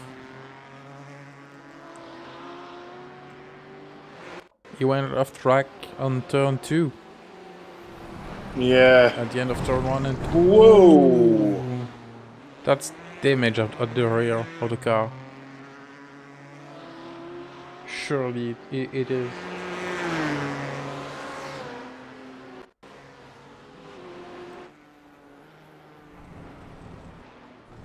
It's a big lump. And he was lucky it didn't fire him out left as well and onto that bit of grass. Yeah, true.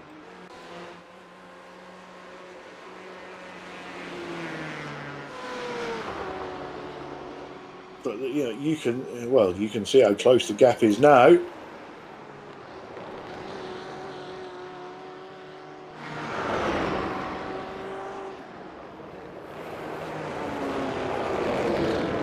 Although Simracing Academy are going to be in the pits a lot sooner than N-Race.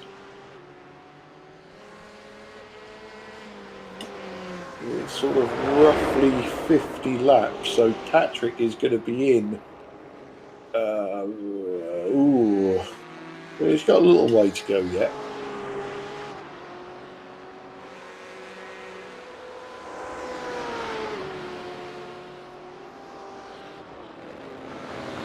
Got Andre Geiger has had an issue somewhere, Sam.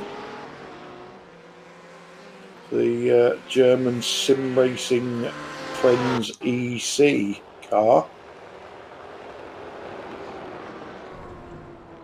Yeah, on the grass, in the wall,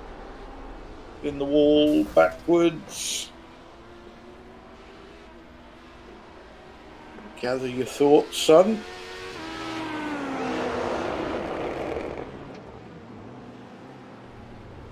And go again.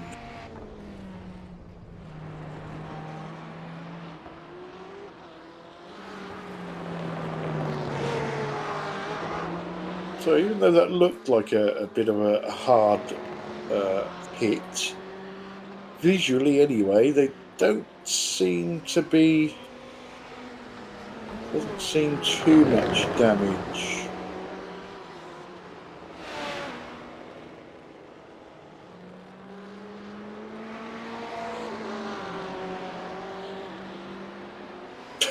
Yeah.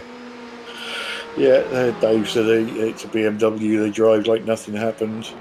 Yeah, R3T, they've obviously had a big off somewhere. They've been in the pits for 54 minutes, is it? No, It's just showing the replay. That just happened now. Oh, right, okay. They've been completely pushed out of the track by the...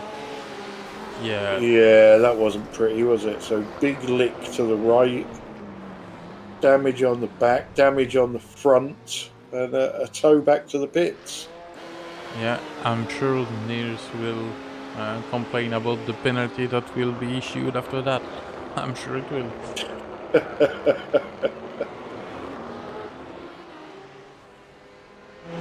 Anyway, not Yeah, talking so at about least we've moaning. got some action here.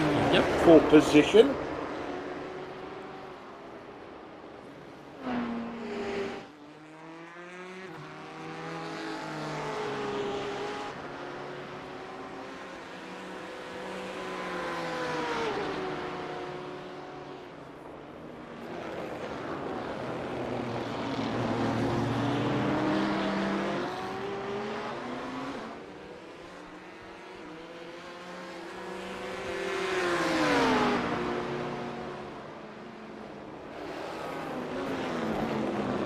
So much quicker through that section.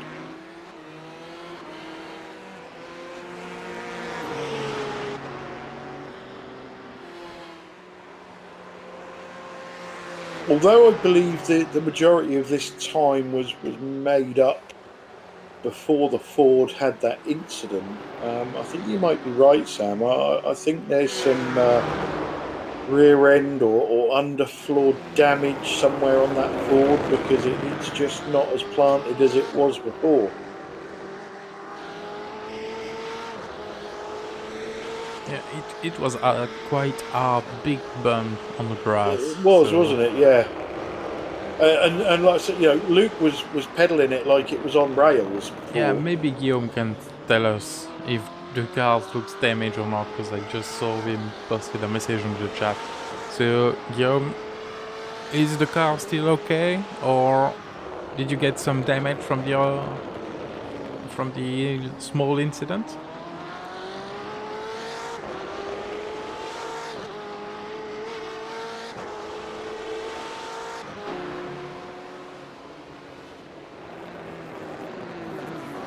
You can even jump in for an interview if you want. Just saying that. I don't quite understand that message, Sam, if I'm honest. Which one? They don't want to slow more, please, Sim Racing Academy. I think they just want Simracing Academy to slow down.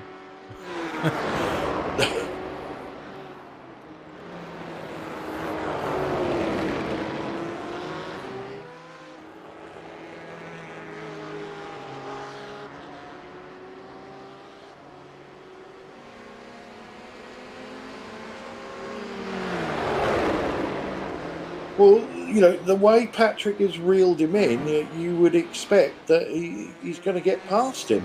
But yeah, as we quite often say, catching is one thing, passing is another.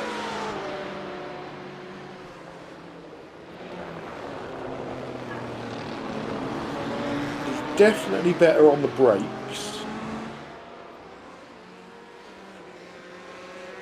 He's definitely better through the carousel.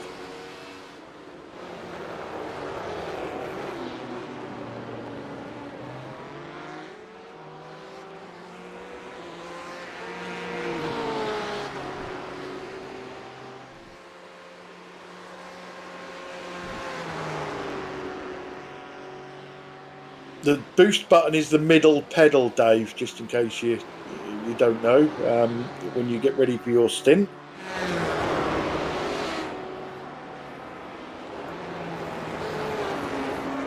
Yeah, there we go. I think that's about the perfect time to go into the pit lane for them. Yeah, he didn't get too held up, did he? May have been a couple of laps early for them, but probably better to pit now. I don't think than so. losing I time. think they have pitted earlier on the last one, so I think that's more or less the good time for them to pit. Yeah, we shall see. We shall see. And at this moment in time, we welcome Bill Switzer to the booth. It's good afternoon for us, but good morning to you, Bill. Good afternoon, mates. How you doing? Quite crowded out here today, huh? Yeah, it's a bit of a slog, to be honest. We have had some good racing. Good. At the moment, everything seems to be spread out. We have got a battle at the top of the GT class, which is good. So yeah. Yeah. To end with a positive, it can only get better. There you go. I tuned in a little bit earlier and heard you talking about spiders or something. What the heck is going on here? Yeah, that was our little spider sex conversation. I have to tell you, I am not in favor of this new AI thing. I can't even find how to watch a league race. I have no idea. I went in to host it. I did all that kind of stuff. I cannot find it. Are you in now? Are you what? Hold on a minute. Well, I'm actually watching you on the broadcast.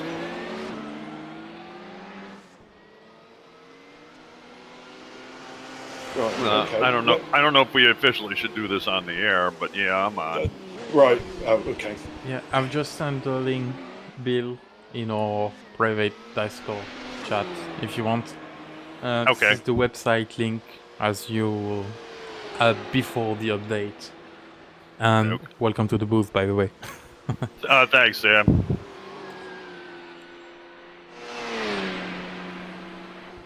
So Pete is away filling his belly again. Okay.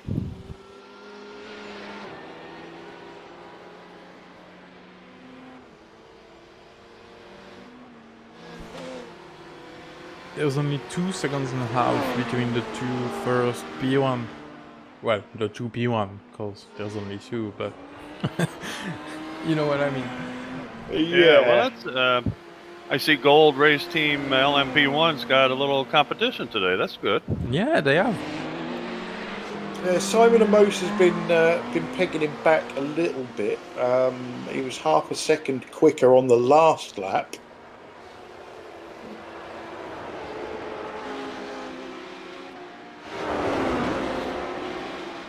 That's the N-Race Esports Platinum P2 on their recovery drive after their unfortunate accident with the GT.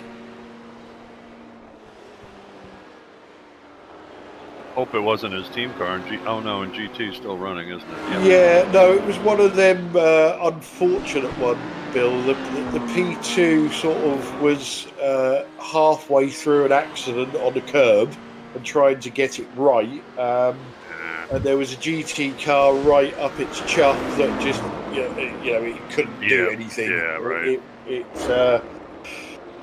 There was no blame there, to be fair. I hear you. Okay.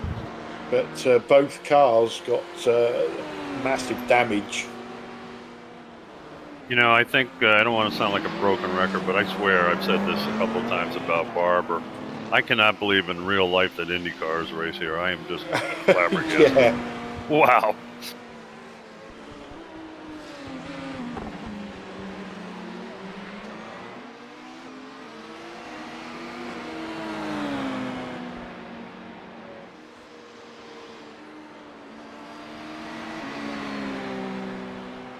Yeah, they've managed to come up with a near 2.5 mile track, haven't they, on a small piece of ground, really. Yeah, it's a very windy interlocking or interlacing track.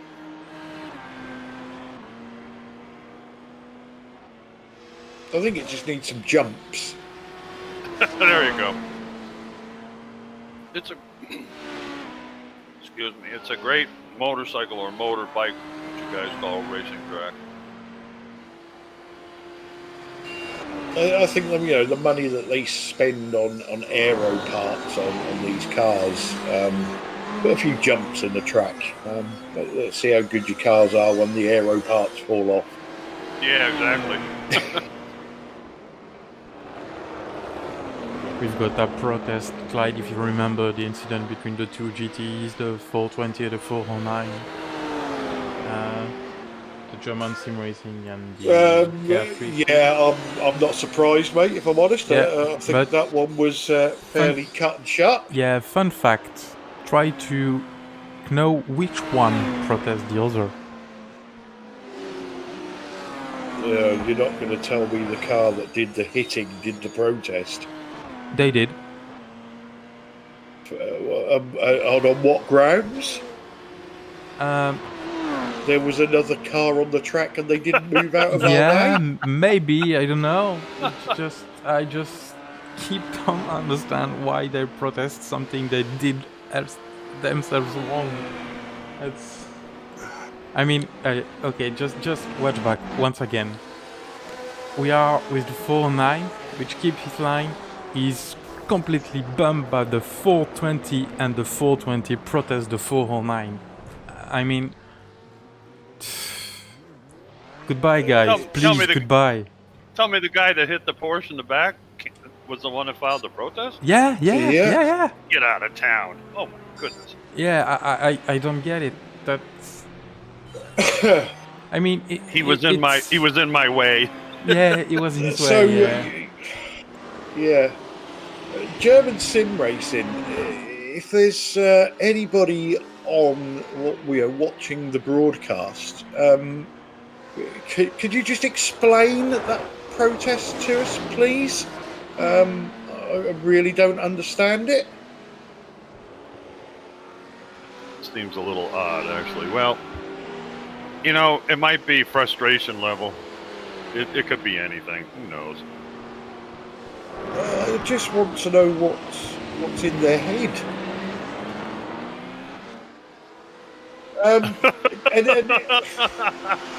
Sam, you are funny. Oh my goodness. Did the 409 protest? No. It's the So 420 basically, that protest.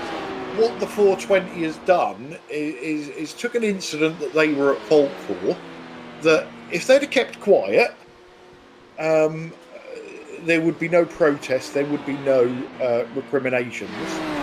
They've now brought the incident to the attention of the stewards, and if the stewards don't give the 420 a penalty, I'll be amazed.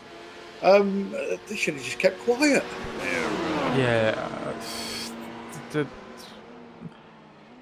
I've no words for that kind of stupid things. I have nothing else to say. Yeah, penalty is coming, guys. That's yeah. When you protest something, at least try to be not to be at fault. Be a little bit smart. I don't know. Find your brain. For fuck's I'm a sake. big advocate of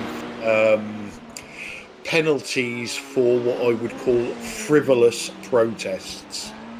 Or embellishment. Let's try and make that a little bit more English for Sam. So, protests that are a waste of time should be penalised. Exactly. An unfounded protest or an unrealistic protest. And there we go. The 420 has got a penalty for causing an accident. Yeah, and meanwhile, while we were talking about this shitty situation about the 420, we missed the pass and we didn't comment it, however, should have been. The iOS Simracing 5 passed the Gold Racing team but went to the pit. I was just going to say he entered the pits. Thank you, Sam. That's interesting. Oh, and my favourite driver's in the car. Car 415. Get him on screen.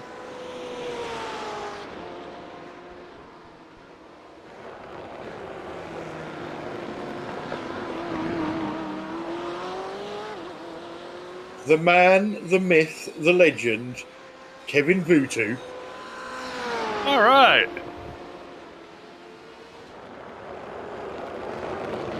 You just love saying that. I know you do. Kevin Vutu.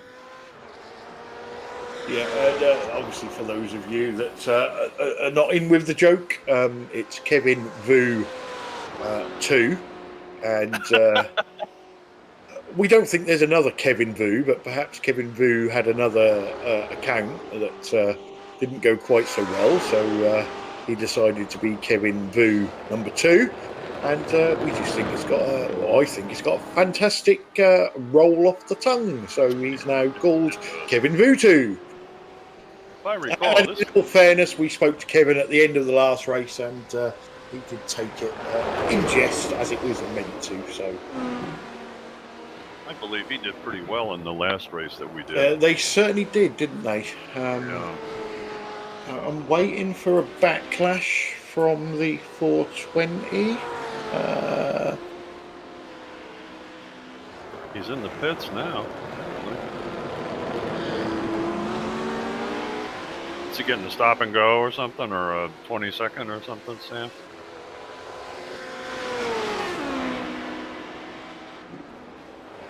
Sorry guys, was not listening again. I can't blame you, Sam. Yeah, I was doing my admin stuff in the background. He was busy waving the ban hammer. Oh, and his partner in the protest is in the pits as well. That's interesting, according to the screen here.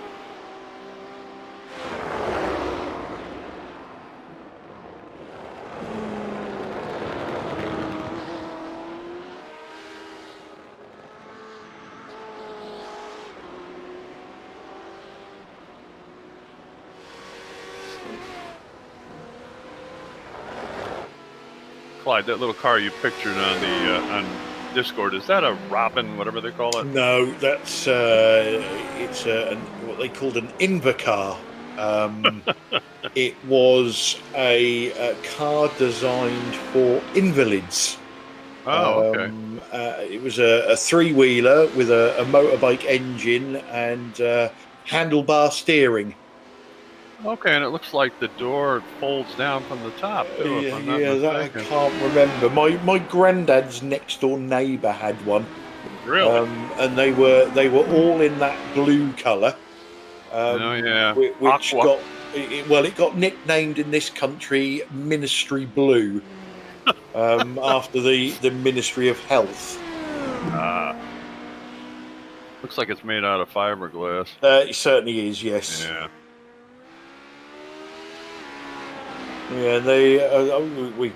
When we was talking about them, we had a quick look on Wikipedia, and when they first came out, they had something like a 170cc engine in them. It's like a sewing machine. Yeah, and the last ones produced had 600cc engines, and if you can imagine going 82 miles an hour in one of them, Wow. I bet that was frightening. Yeah, there's no way I would have. Let me tell you. Oh my. What's that Robin thing called? What's the name of that Robin thing? Reliant. That's it. Yeah, Reliant. That's it. Yeah, 147cc, Dave. Well done.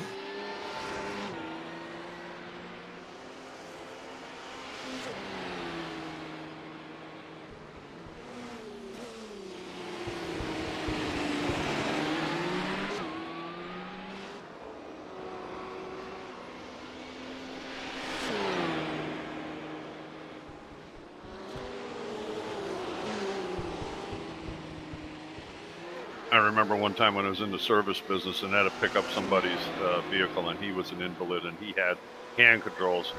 I was amazed how hard it was to drive a car with hand controls. Yeah, definitely. Yeah, It's not easy.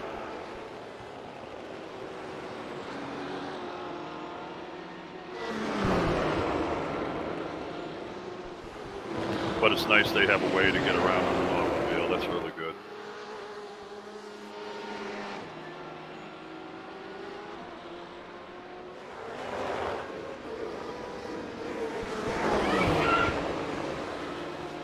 Oh, you have a visitor, huh? No, that's outside. Really? Yeah.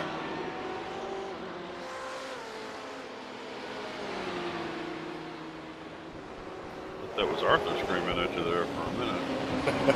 No, going to see him next month. Well, his parents are moving at this moment, aren't they? That's true. No, that was a couple of weeks ago. It's all done and dusted. Oh, really? Oh, yeah. I thought it was. Oh, okay. They must feel more comfortable now.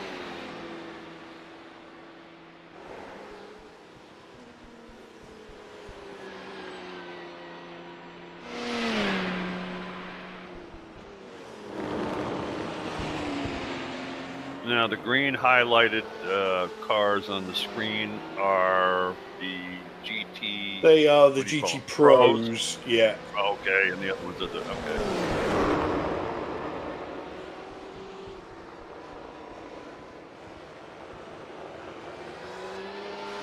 So what's going on with N Racing Esports and GT Pro? Is he's off? They're on different they're on different pit strategies. Yeah. So okay, yes, they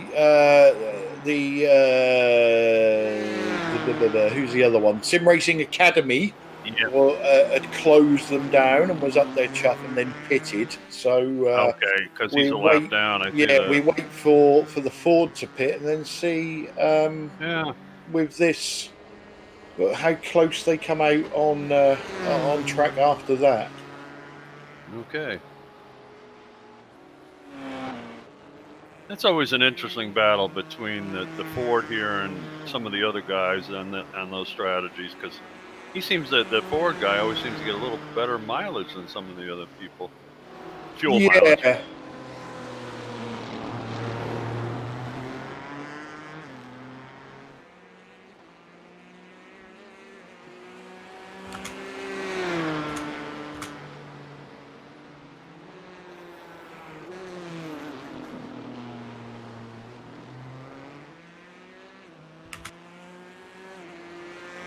You know, just know Barber Motorsport Park is it's almost like a UK circuit. They take impeccable care of this place. It's like an operating room out there. It's really it is. It's really nice. They do a nice job in this place.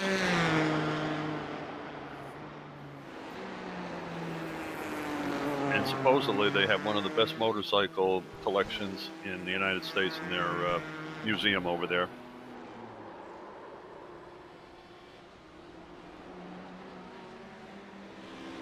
Whoa! Uh-oh! Yeah, big time for the N Racing Sports. In the wall. I don't think he got the wall though. He missed it, I believe. Yeah, but that's costly. And I think Sure Very is. just so costly, Sim yeah. Racing Academy passed them. They're one So lap they're down back on the because of the same pit lap. stop. No, they are one lap down because of the pit stop. But I think they must be happy in. I quote this happy because you're not happy to see someone else crash, but that's a fair amount of time lost for the Sure N-Race was. Esport. Well, you know, I'm sure they were thrilled to see him sitting on the side of the track there for sure.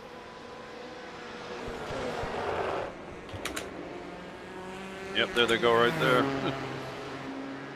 Well, now they're back on the same lap.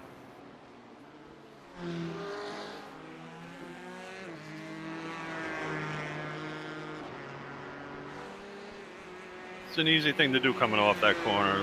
What Luke Patel did. You get off that little concrete pad and off you go. He was fortunate not to bend his car, though.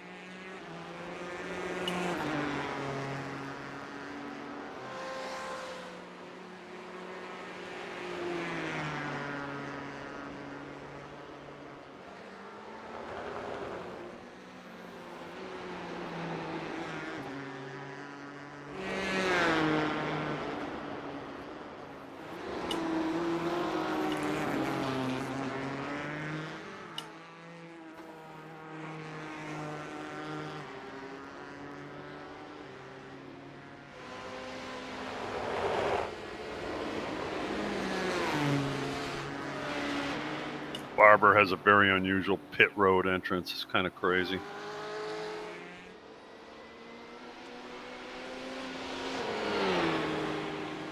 It's a long traverse through that, down to the pits, making turns, and then back onto the track. Really crazy.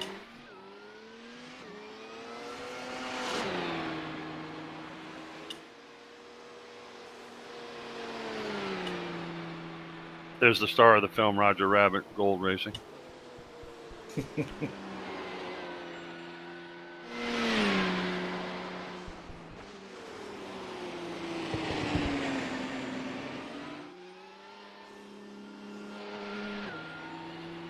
That's a replay. Yeah, we're. I think Sam is busy having an argument on Yeah, I think Discord at the Sam will moment. close so- this league after this race. It's still going this way because there's just a stupid joke on the Discord, and I'm so pissed off of some of those guys. That's sad for the 75% of the team that are really cool and still racing and participating and keep improving things, but yes, it's hard to keep up with those fuckers. Yeah. Yeah. It's cool we are not monetized because this video will be shut down by YouTube, but yeah, that's all I have to say. Just a big middle finger and that's it. And I'm not saying that from Backfire Simsport TV point of view, and I'm just saying that from Easy Endurance Championship organizer, and I do apologize to Simracing Academy, Esia and Abruzzi for what I've just said, but this is just my thinking at the moment.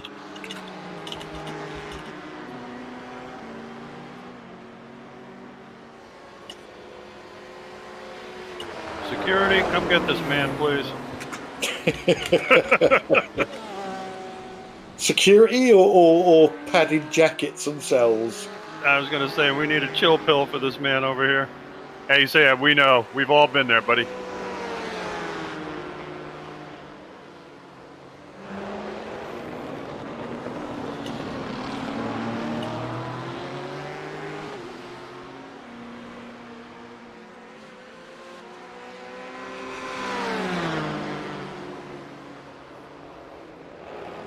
Oh, look at this. He's closed in on the back of, what's the fellow, was that German Sim Racing? Wait a minute, no. Sim Racing Academy? No. Yeah, Sim Racing Academy, is that right? Yeah, that is, isn't it? Yep.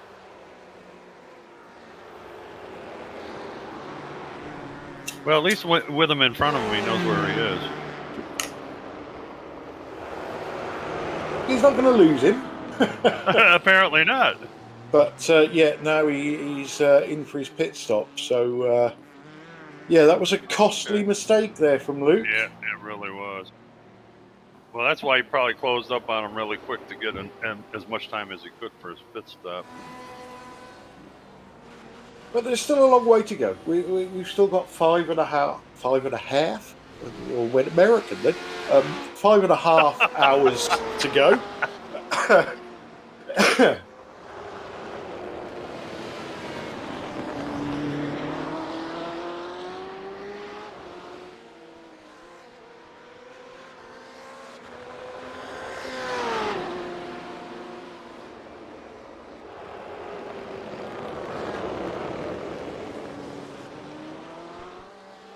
Now, the drivers that finish this race today will know every bump, every ripple, every, what do they call them, a tar strip in the road.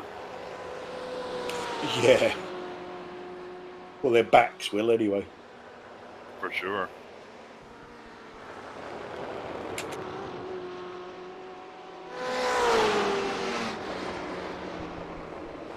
Oh, I know what you were talking about, spider, big metal spider out in the middle. Yeah. I got it.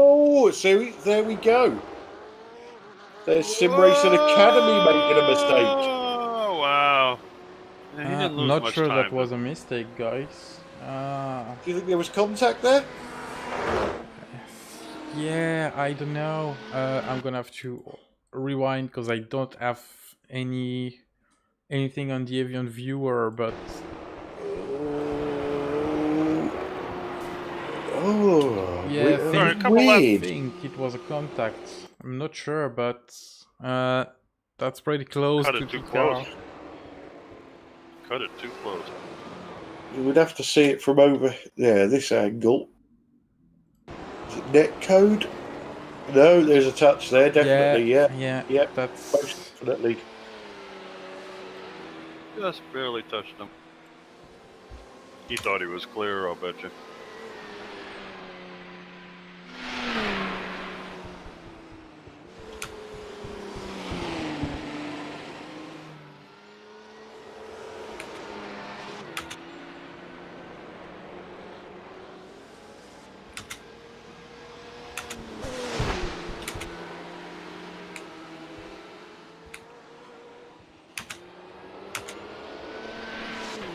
Now, Simracing Academy recovered very quickly, though, fortunately. Really lose a lot of time there. Didn't see any damage to that car either. Must have really whisked it. Maybe it was a negative pressure thing. He was coming so quickly.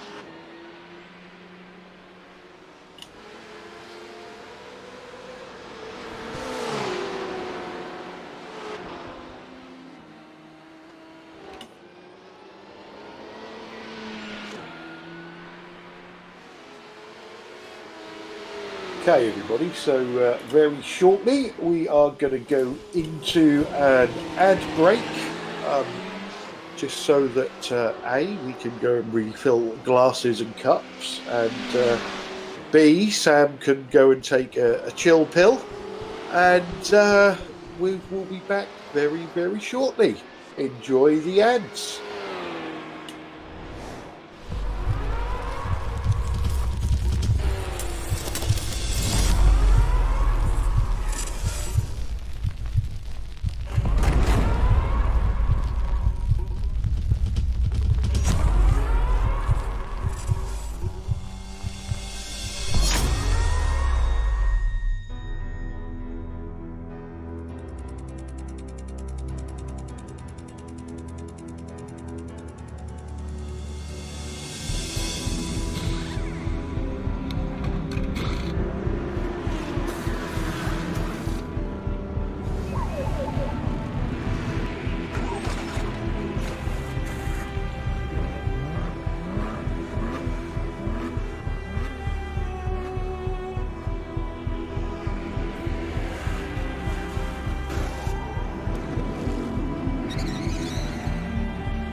has been made.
Good evening, everybody, and welcome to Backfire Simsport TV. And we're off, guys. We are going. Got locked up from Mr. Holman there. He was chasing the car that I was just staring at. Jeremy Rogers, not a name that I know, but I'm sure other people do. So far, he is awesome. I'm telling you, I can't believe how well he is.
Okay, welcome back, everybody, and you join us back with a battle for the P1 lead. So the Gold Racing team trying to get past IES Simracing Schweiz. So yeah, after nearly 5 hours and only 2 cars in class, they find themselves on the same piece of tarmac. Amazing how that works out sometimes, Bill. Yes, it is. It's exciting. He's looking. Sim Racing Gold is really pushing. Yeah, I think he might But have got it done this time. Yeah. Schweiz is trying to come back.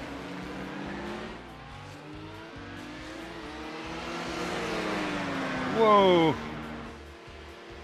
So welcome back to Holger on the chat. Done his stint, and he says he's soaked. So let's hope that's sweat and he hasn't had a toilet accident whilst driving. Or spilled his beer or something. Only kidding. Only kidding. Yeah, we got a bunch of GT cars wrapped together here. Yeah, too. so we've got, that is the WS Racing Esports Yellow. And it is a battle for position with the German Sim Racing Friends EC car in front of them. The car behind, I believe, is a pro car.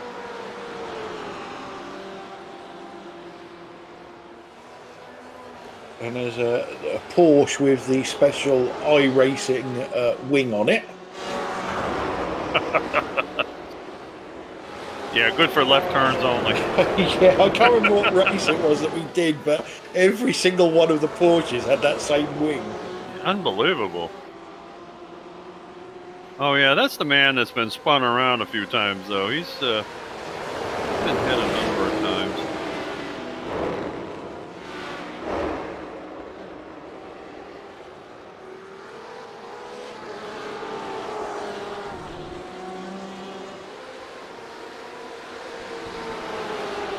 And guess who's leading GTM?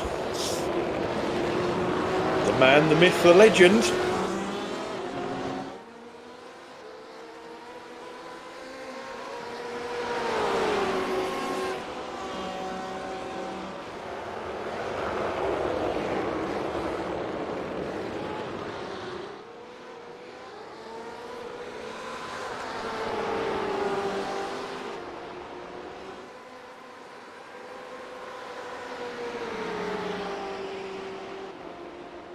So Ruslan in the gold racing team P1 has not only passed Simon Amosa, but he's now looks like he's leaving him for dead.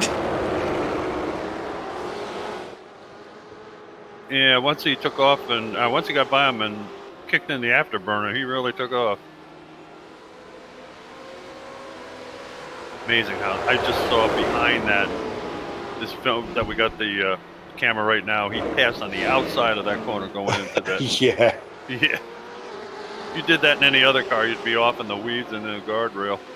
Yeah, this is where you got to be careful. You got a couple of cars battling in front. Sure do. But, they all seem to be very, very sensible drivers in that gold racing team. They know when to push and when to back off. Yeah. And I'll tell you, they always show up for this series too, which is really good.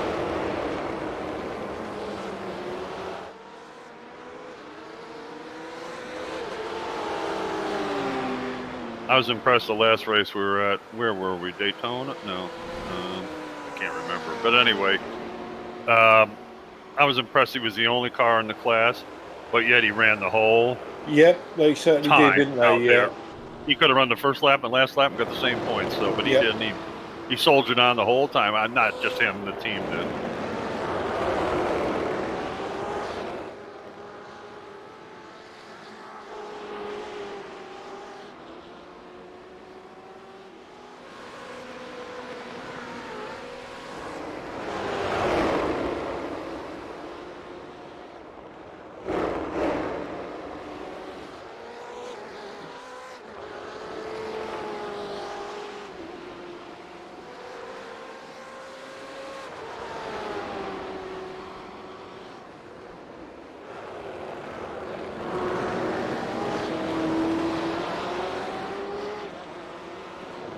I was just keyed in on N-Race Esports, the GT car, and he had a double brake in the corner before the straightaway because he went way wide. I saw him going in. I said, "There's no way he's going to make it." Sure enough, taillights on twice. Yeah, they have got so much grip. It's unreal.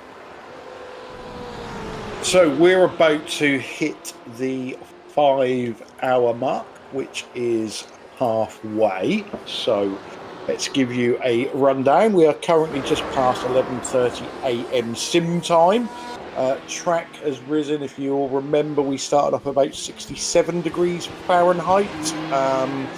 Track is now up to 92 degrees Fahrenheit, and I would guess it's still going to keep rising for a while. In your P1 class, 2 cars. We have Gold Racing Team LMP1, currently ahead of the IES Simracing Schweiz LMP1. That's all right. Sam is with me this time. Into the P2 class, we have the German Simracing Green Team ahead of the N-Race Esports Platinum car. Into GT Pro, the good old Ford of the N-Race Esports team currently leads the way with Sim Racing Academy's BMW in second. Third place in this class is the L1 Esports BMW, and fourth place is the Densu Sim Racing Rainbow car. Into GT Am, we have the Lithium Motorsports with the man, the myth, the legend behind the wheel, as we see the Densu Sim Racing Rainbow car have a little code brown on his own. So yeah, back to GT Am, the man, the myth, the legend, which is Kevin Vutu for Lithium Motorsports, leads the way. German Sim Racing Friends EEC are in second with our Andre Geiger.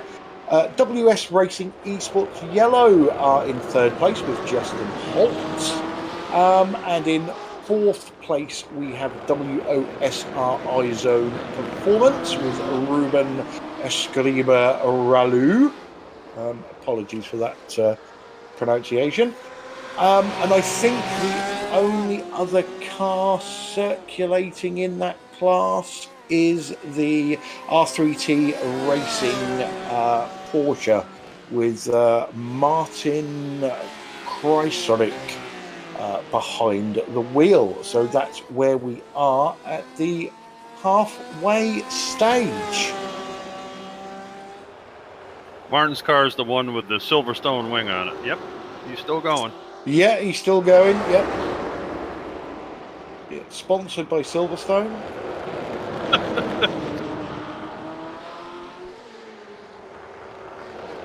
Ruben Relay in the WOSR iZone Performance Junior is really pressing. Who's that ahead? WS Racing Esports Yellow, I guess. Yeah. Now, is that for position? No, he's a lap down, it looks like. Must be on a different, Yeah, so different fueling thing. These two are Yeah, battling this for battle- overall position, but Yeah, they are not in these the are- same category.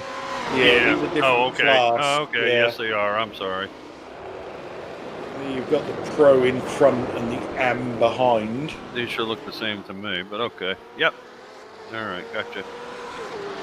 Oh, different color board. Okay. Yeah, yes. number boards are Sorry. different So colour. sorry. Bill. Yeah, So sorry. and numbers as well. So the Pros should be, all their numbers should be in the 300s, and the Ams, their numbers should be in the 400s. Correct. Yep. Okay.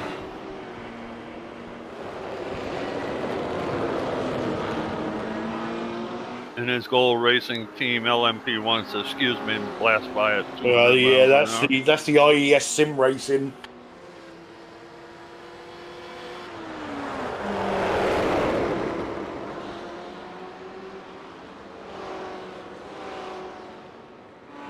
So looking at the GT Pro battle.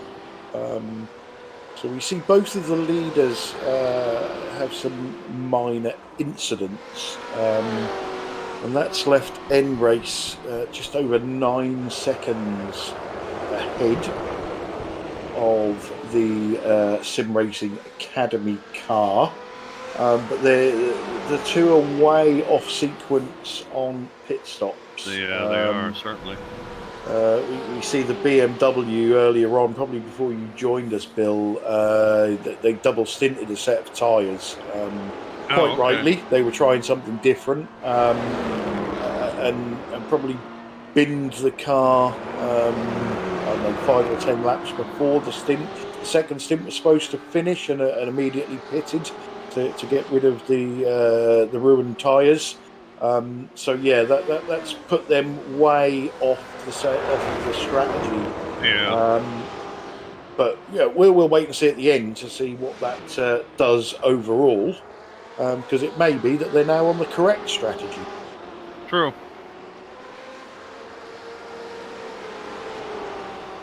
Still have several hours left to figure that out, so we'll see what happens. 5 hours is a long time. A lot of things can change.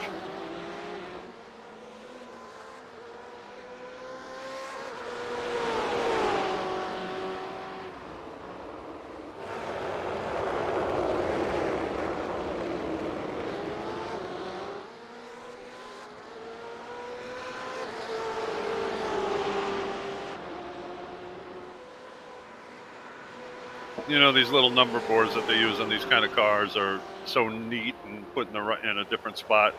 In this country, they want to paint 9-foot letters on the numbers on the side of your car. Yeah, and the roof, and yeah, exactly. Else I can get it. Exactly. Driver's arse.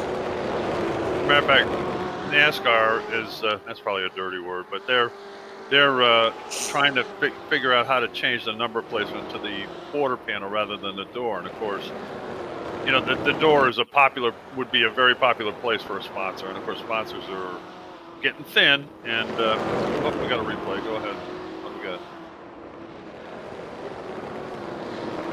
So this is the WO. Didn't quite see what happened there. If I'm honest, it was just the pass from WOSR. I don't pronounce passing L1 esports.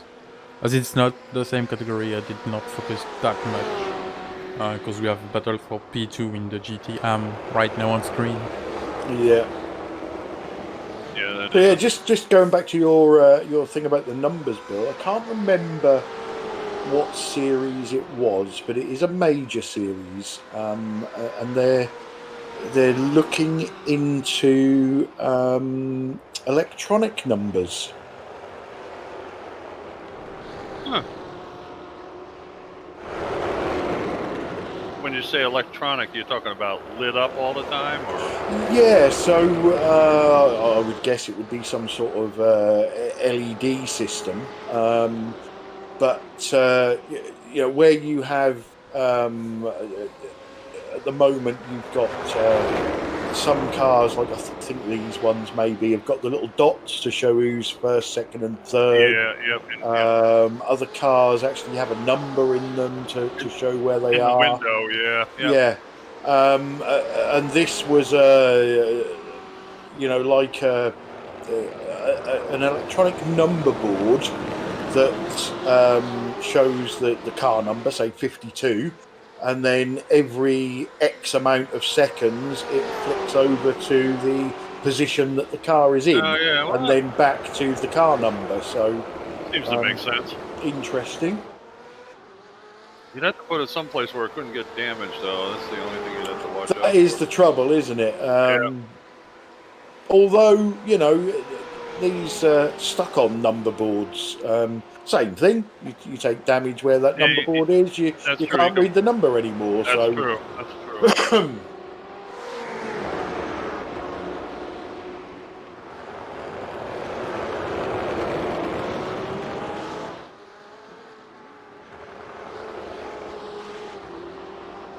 I think anything that makes the numbers easier to see. I have to agree with that, especially when your eyes start getting old like mine. It's a little more difficult Yeah. than it used to be. Yeah, and also, I say to me, the position thing is, it's nice to, or it would be nice to watch a race, and you can flick between cars, sim or real, Right. and know what position they're in. Yeah, it would be. I agree with you. It'd be nice to watch something you want to watch rather than what the TV's watching all the time. Yeah, or and the stream. you can jump on a real race on TV, and you've missed the start, and you might be joining halfway through or something, and it takes you 5 or 10 minutes to get to grips with who's where, who's what. For sure. So yeah, that would be good. Where they stop, I don't know. Yeah.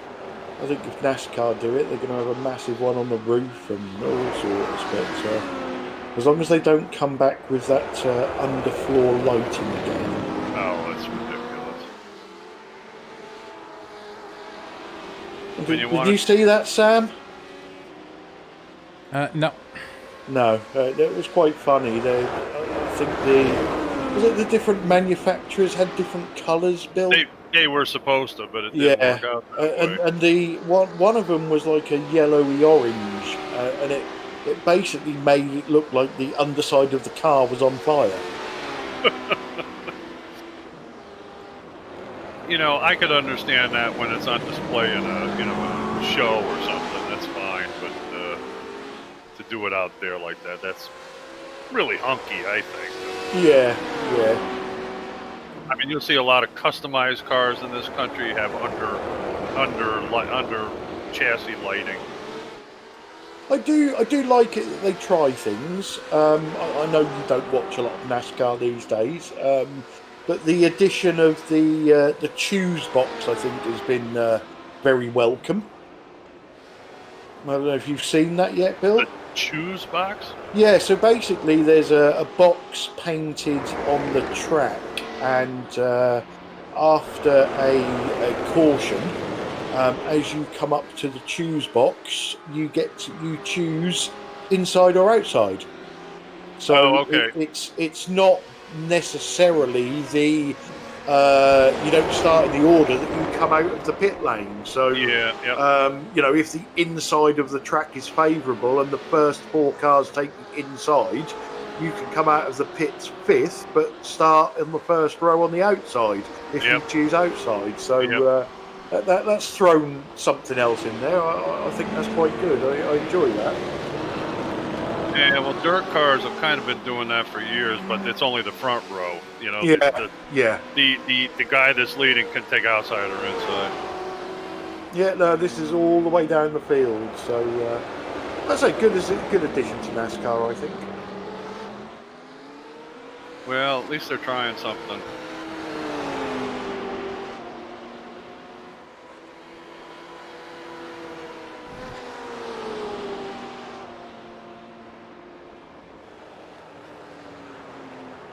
I still say everybody should use BTCC as a model. That's got its flaws as well, but sure it does. You never get the perfect series, do you? But we had a chat at the start of the broadcast about the different sims, and if you could take the best bits out of each sim and meld them all together, you'd have the perfect sim. Perhaps you could do that with racing series. Yeah, could be.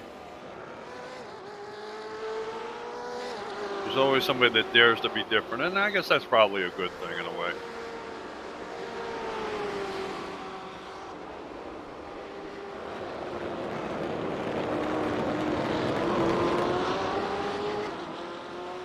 Hopefully Pete's going to be back shortly, because I'm about 10 minutes away from disappearing for my dinner.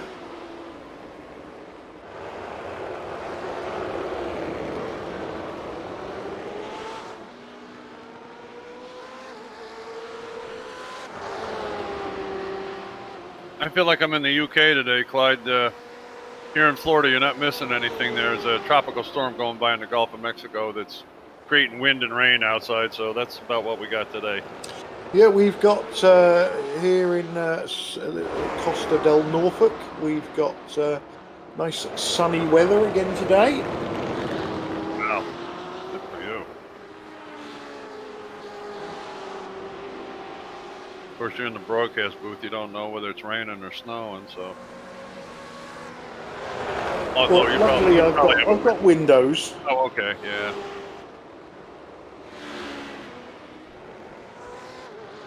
Sam, you still awake? Yeah, still here. Okay. All right, good. Just checking. So, temperature have we got here at the moment? Let's just update my widget thing. It doesn't want to update for some reason. 24 degrees. No, that's not. That's a nice day. Which is, I don't know, probably 78-ish for you, Bill? Yeah, probably. That's about the same thing we have, but of course it's very cool today because of the rain and the wind and stuff.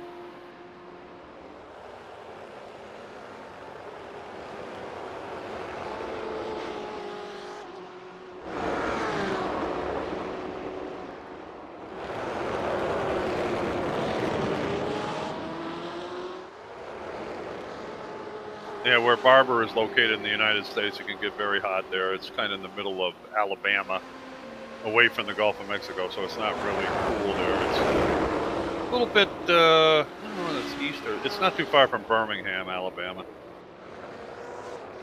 Not Birmingham, UK. Birmingham, Yeah. Alabama. Oh, I'm guessing that's inland, is it? Yeah, it's kind of in the middle of the state, basically. Yeah.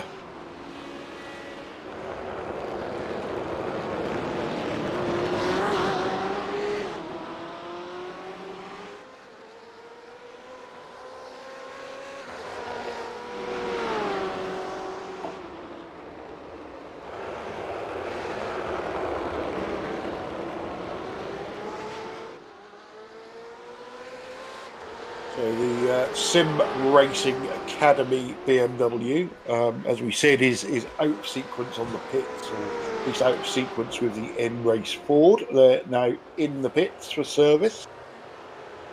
I just saw the pit lane sign. Okay. And As is our Racing- leader, yeah. Yeah, Goal Racing team's in there.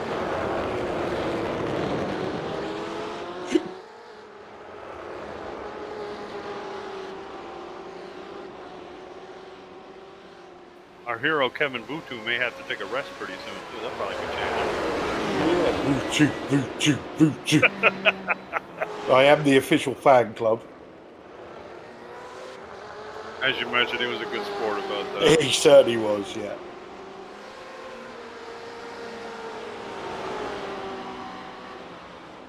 Oh goodness.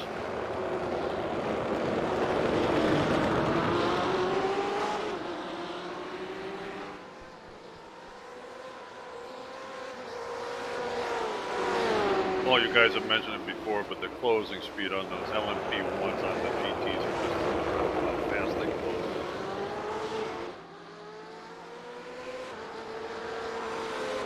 Yeah, we was having a chat about that, and the new P2 car that is out, the new Yeah. Dallara, which people are saying is faster than the P1. Wow. And not meaning to go over old ground, but there was talk that it may be making it into the series, although we don't know if the series is going to carry on now. But unfortunately for you, Bill, Sam confirmed that the new Corvette wouldn't make it to the series, so I know you'll be upset about that. Oh, thank God. Although we are hearing great things about the car, to be fair. Yeah, a lot of people. I mean, there's a lot of Corvette people in the world. I'm just not one of them. That's all. It's you know, you like it or you don't. Yeah. I used to have to work on those sleds. That's probably why I don't like them. The older ones. Yeah, I don't know. I've seen a lot of American cars. I think give me the choice of of any, and I'd end up with a Charger. Yep.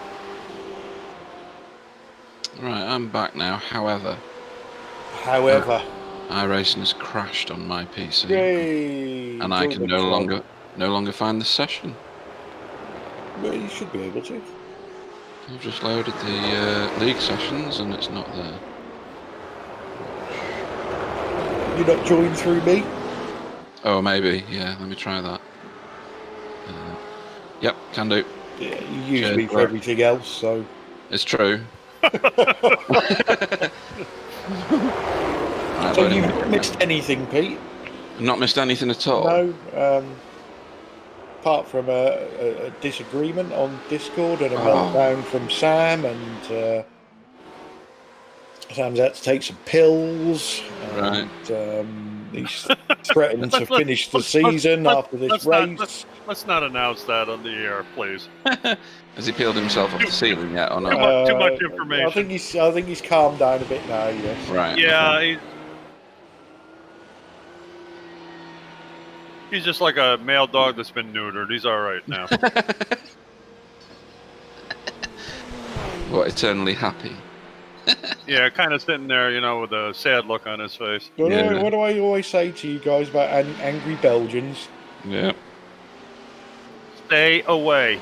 Yeah, I know 3 Belgians, and Yeah, they're all and they are. angry. They are. Dave Johnson, Dom, Yeah. and Sam. It's genetic. Oh, Clyde, you're going to be terribly disappointed. Croft have just announced that there will be no spectators at BTCC this year. Well, you're still more than welcome to come down here and get trashed, and we'll watch it on the telly. I might actually take you up on that. Yeah, why not? It's like a mini holiday. I'll take the Friday and the Monday off, and we can get hammered. Al Katie will never know whether they got spectators or not, so hey. She will if she watches this. You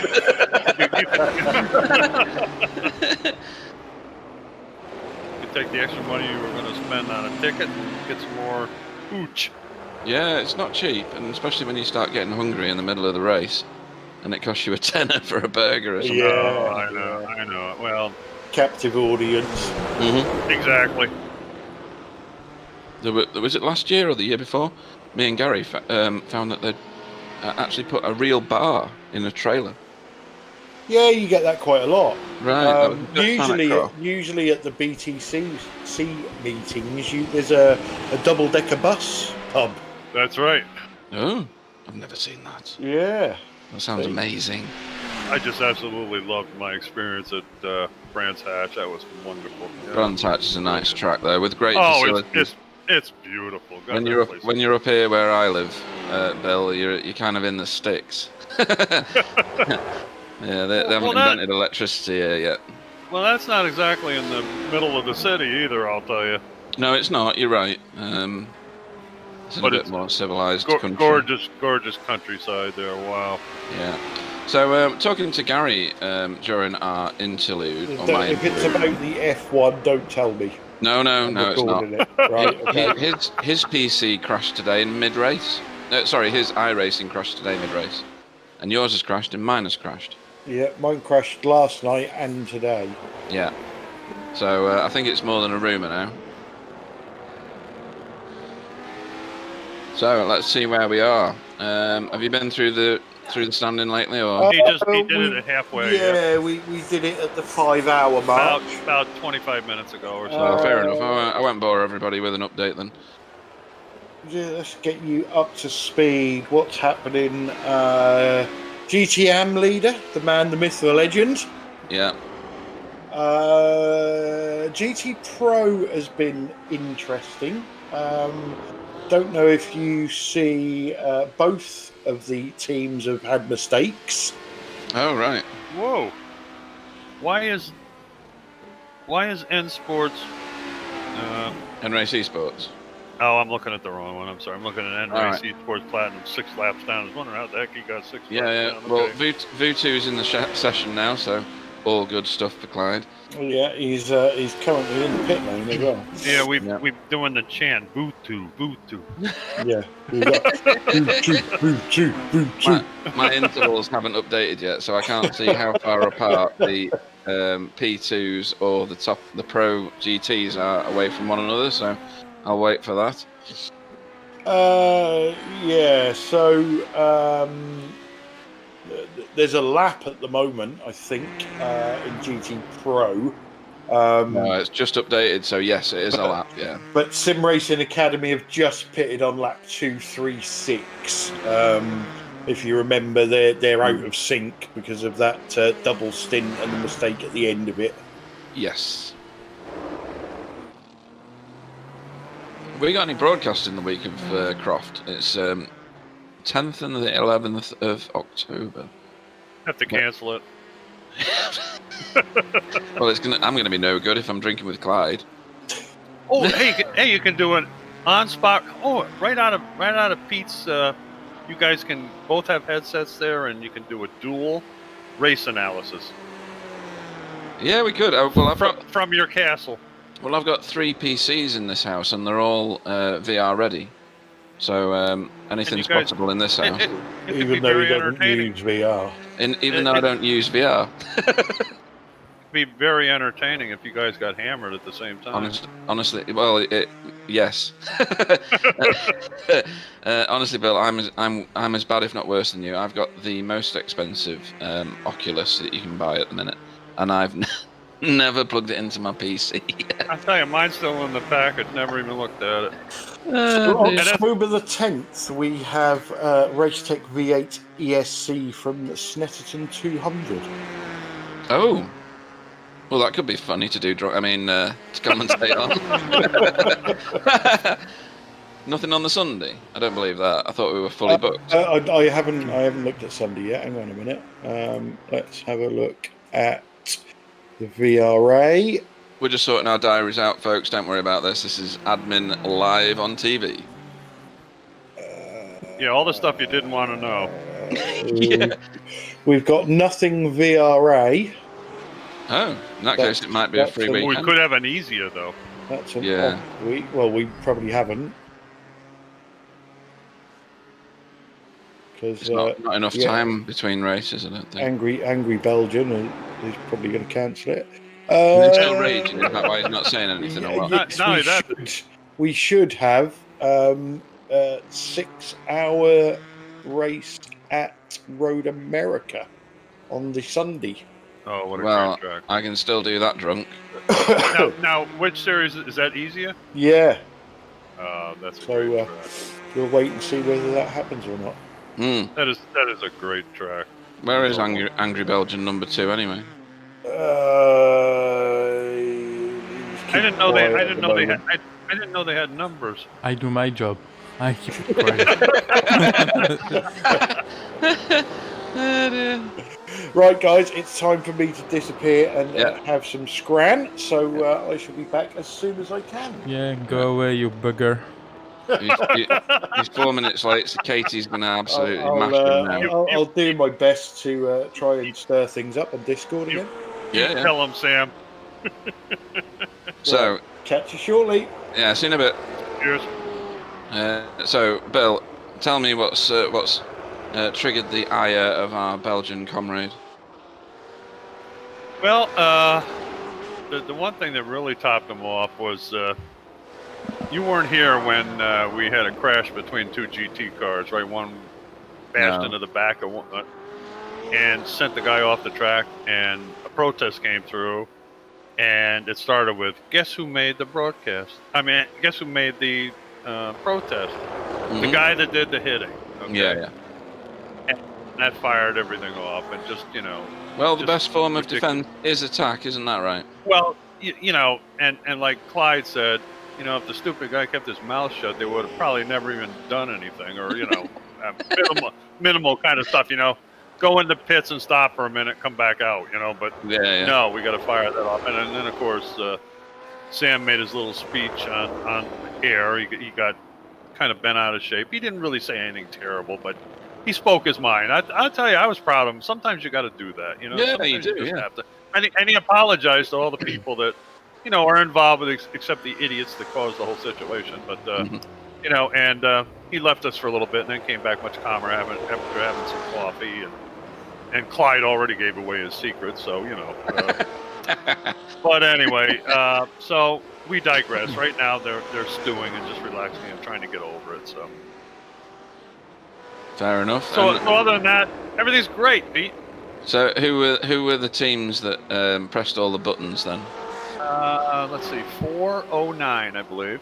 409. They've been in trouble already today. R3T Racing. Yeah, and 420 German sim racing friends. They're not really friends anymore. Okay? No. Yeah, they need to change their name. So here we are with German sim racing PETA. yeah. So here we are with Ruslan Bayramkulov, who's now taken. Oh, hang on. Don't do Sim Racing Rainbow, please, Sam. Whoa, he drove right off the track. Yeah. That was a strange exit. Yeah, he's just grading the kitty litter, making sure it's even. I mean, that's getting out of the way, taken to an extreme. Oh, did he hit it? He did. Oh, that's a shame. Nose in, that was. That's too bad. Yeah, who is that behind the wheel? It's Pascal Berner now. That's yeah. You'll be glad I spotted that in the background, won't you, Pascal? But no, Ruslan Bayramkulov leads by, is that 30 seconds now? That's quite a lead now. It used to be about 15 the last time I was watching with any kind of vengeance. Any kind of time differential, Pete, I'm sorry, you're going to have to handle, because SDK is just absolutely giving me up. So I'm that's fine. Watching the, I will support you with those details should you need them. I'm watching the broadcast, and I finally got signed into iRacing, which took me about 2 hours. Yeah, so UI, for those people who are not familiar with UI doesn't let you join these multi-car sessions in the way that we used to. You have to do a backdoor into the main website, which thankfully Sam shared with me. I find the UI quite hard to use, as in I'm unfamiliar with it. I don't know whether it's a bit like Clyde said before. I don't know whether I don't like it because it doesn't work the way I want it to, or because it's new and I'm not familiar with it yet. Well, I'm an old guy. I oppose change. Okay. Yeah, you're out with the picket lines, aren't you? That's right. Damn it. Oh dear. Yeah, it's hard when it's.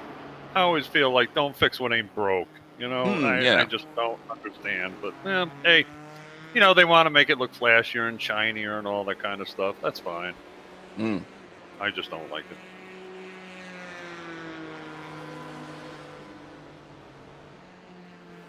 Of course, I'm one of those kind of people that hates everything anyway, so. Yeah, true. So, what have we got going on? We've got Ruslan Bayramkulov leading by 31 seconds nearly over Neil Ernie and IES Sim Racing Schweizercar.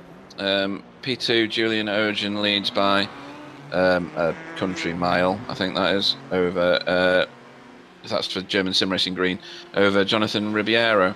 That lead has grown, hasn't it? Because N-Race Esports were about a minute and a half behind. There's a pit stop in between. Sorry, if I used the things on the front of my face called eyes, I would have seen that there was a pit stop difference there. And we're watching currently someone who's had an enormous amount of screen time so far, Guillaume Jabard, in the N-Race Esports Ford. A nice looking car from one perspective, and that is only the front. You can say what you want. You can say what you want. Clyde's not here. Yeah. Even he is undecided on the rear of that car. It is definitely one of those things where all the designers at Ford got drunk after they designed the front of it, and they just went, whatever, let's go to the pub for the rear of the car. I really don't know if maybe they concentrated on airflow more than they did looks in the back. To be honest with you, I'm not quite sure what the deal is there, but Yeah, it's not handsome for sure.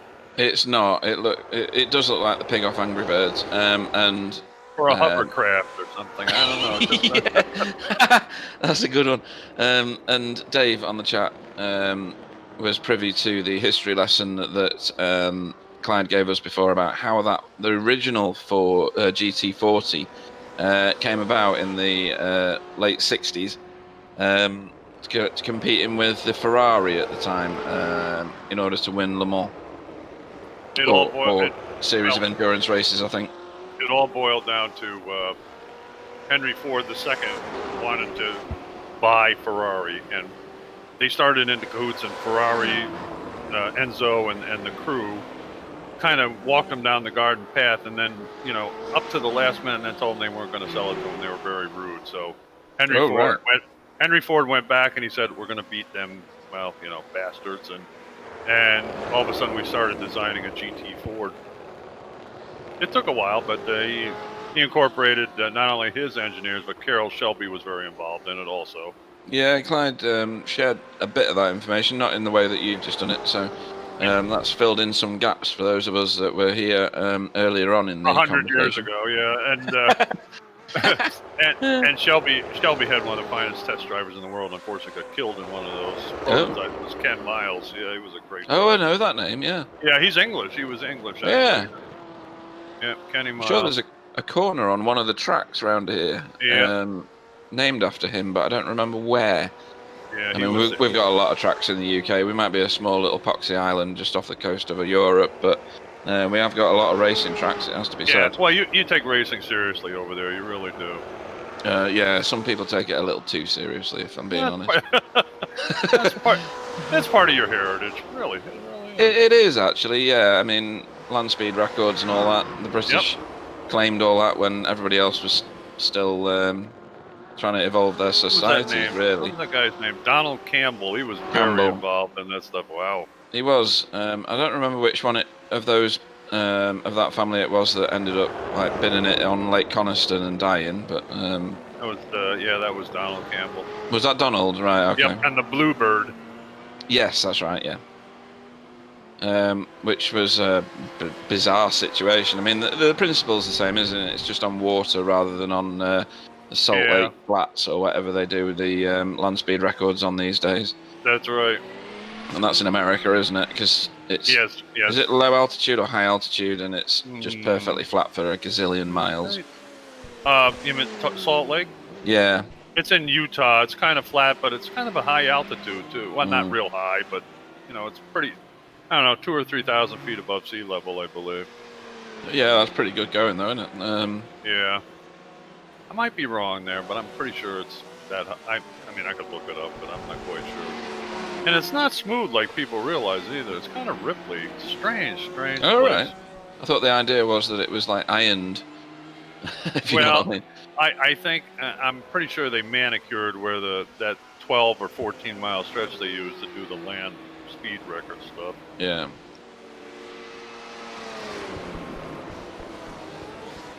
I can't remember which car it was. I think it was the Atom that Clarkson was driving on a Top Gear once, and because it's open cockpit. Ariel Atom, yeah. Yeah, he opened his mouth and the air filled. Just made his mouth just to, fill with air. Imagine doing that in one of those world record breaking speed cars. It would rip you apart. Yeah, crazy. I mean, you think about it, you're going 500 or 600 miles an hour. I mean, that's like sticking your head out of a jet fighter plane. Good luck, It's not gonna happen. And I don't know what they put on the wheels of those things that do the world records, because when James May was driving, I think it was the first Bugatti Veyron, he was driving it around Brooklands in the UK, which is one of our old speed tracks. Yep. You probably know that already. I'm probably preaching to the converted. No, that's okay. I believe I saw that one. Yeah, it's pretty interesting though. Yeah, because he was saying the risk here is that my tyres will overheat and degrade in 3 minutes, but that's fine because I'm going to run out of fuel in 2. Yeah. Oh dear. Well, you think you realize that a Z-rated tire that they put on most supercars is rated, I think, to 175 miles an hour. Well, what does that go over 300 miles an hour? You know, 254. That particular model of Veyron did. Yeah. I mean, they So it have some wasn't that quite go as fast. 300, don't they, or something? The new one does, yeah. It's eye-watering, I Outrageous. think. Yeah. Outrageous. We don't know how fast it went because the guy that was driving it passed out. I can believe it. Oh, dear. Wow. I know that episode with James May, as I remember, it appeared he was getting a little bit nervous as it got up there. Yeah. You would though, wouldn't you? It's proper brown trousers time, no matter what you're driving. If you're doing 250 miles an hour or whatever he was managing that day. Well, I'll tell you, I had a really amazing experience when I worked for BMW. I was over in Germany at their test track one time, and I was driving a European M5 doing 165 miles an hour on their Whoa. track. And let me tell you, that is fast, okay? That really is, yeah. Even coming into a really highly banked corner to hold your foot down and just trust that it's going to make the corner, ooh, baby. But I was much younger and stupid then, so oh well. It was fun though.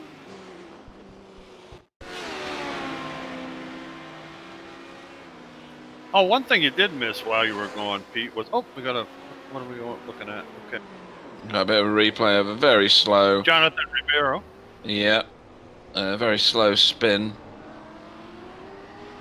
Oh, that was kind of cute. More of a slide than a spin. So I'm afraid, Jonathan, there's no points for slides. It's very much on artistic impression for spins. So you're going to have to do better next time. And he's way behind trying to make up time. That doesn't help. Yeah, you get a 10 for any spin that you do all the way around and just carry on driving. That's pure style.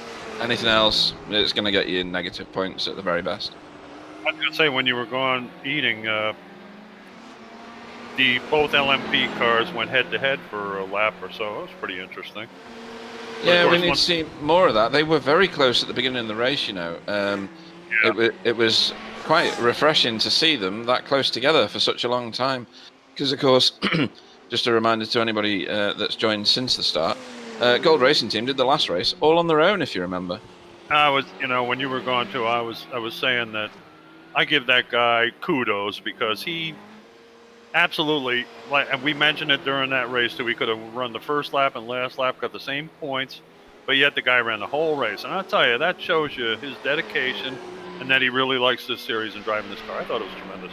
Absolutely, and I was checking in with Sam at the beginning to say, have they actually won it? And apparently, mathematically, they haven't. Mathematically, if they didn't finish one of the last three races, or several of them, they could still get beaten.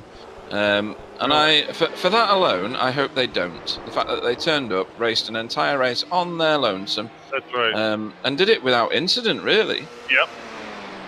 Fantastic effort. Excuse me, N-Race Esports GT is in the pits. Yeah, as is German Simracing Green. Green, yeah. Why are they back in? That's their fifth stop, and N-Race Esports have only done 3. Or have I missed one somewhere? Oh, I'll have missed one, won't I, when I was stuffing my face with food. It's okay, you're entitled. Sim Racing Academy Black may be able to make up a little time now. No, they're on the same pit stop now. Are they? Are they on 5 are they? each now? Okay. Yeah, as the N race is in the pits, they are on the same one. Ah, right, okay. You're talking about GT, though, right? GT Pro, yeah. Yeah. I'm talking about P2. You were GSR Green, they've got 5. I have them 6 pit stops. Right, my crash of iRacing has affected the numbers I'm seeing, yeah, so probably, I need to ignore that now, right? Okay, thank you. Okay, N-Race Dave's Esports asking what- is back out. Yeah, Dave's asking what he's missed. We don't know how long you've been away for, so we can't answer the question. Oh, dear. Well, mostly, Dave, you missed us talking about useless information, Which is what we do 90% of the time, Bill. I could write a book on it. Trust me. Dear. Dave needs to explain his last statement, the worst stint in his life. you need to tell us why that is, or join us in the chat on Discord if you can. We always like getting interviews, so if you are in the Discord channels, yeah. Did we? I don't know whether we showed his spin or not. To be honest, he can't join us at the minute. He's clearly eating his Sunday dinner or something like that. What car was it? Do you know what? I don't know. I can't remember who Dave is. I'm gonna try to find it, and I wonder definitely find it. If it's this one. Okay. My iRacing's gone bonkers. Oh, of course, is he okay. Denny Simracing Rainbow, is he? Yeah. It's Jurgen. Oh, that's a good one. Does he get back to the... Oh, he faces the right way at the end of it. So you do get points for that. Definitely not that one. Looked like the Joey Chitwood Thrill Show. Okay, look, you'll have to find another one then, Sam. That's Must be on the event tracker. Yeah. Jurgen Kleber. Definitely saying his name wrong. Both of us. I'm sorry. I think we've got Jurgen right. That's about the top and bottom of that one. Here we go. We got a new one. Oh, that's wide. Are you getting on board with the Porsches there, Dave? You need a rotary blade underneath the car. So you've invited this on yourself, Dave. Sam's going through all of them. Look at this. Yeah, this is it. Oh, there we go. Oh, that's special. Airborne. Wow. Oh, nice. That's excellent. If that didn't get you a slowdown, Dave, then I don't know what does. That was a very artistic For me, that's a 10 out of 10. Oh, at least.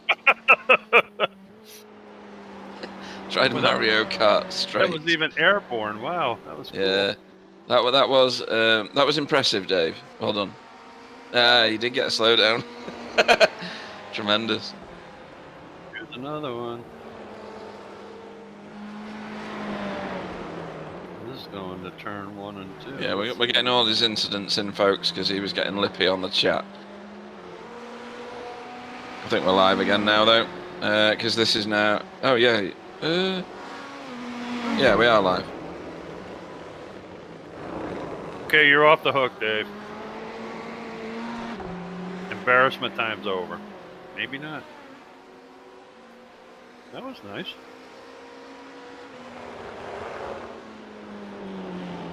How about Jurgen Kleiber? Yeah.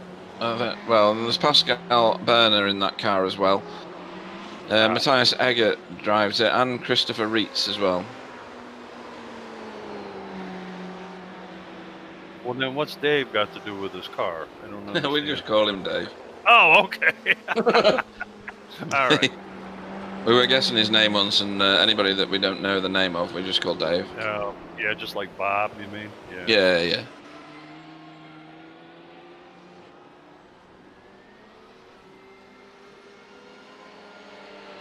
A good thing we're not face to face with a lot of these guys. We could get hurt. You know that?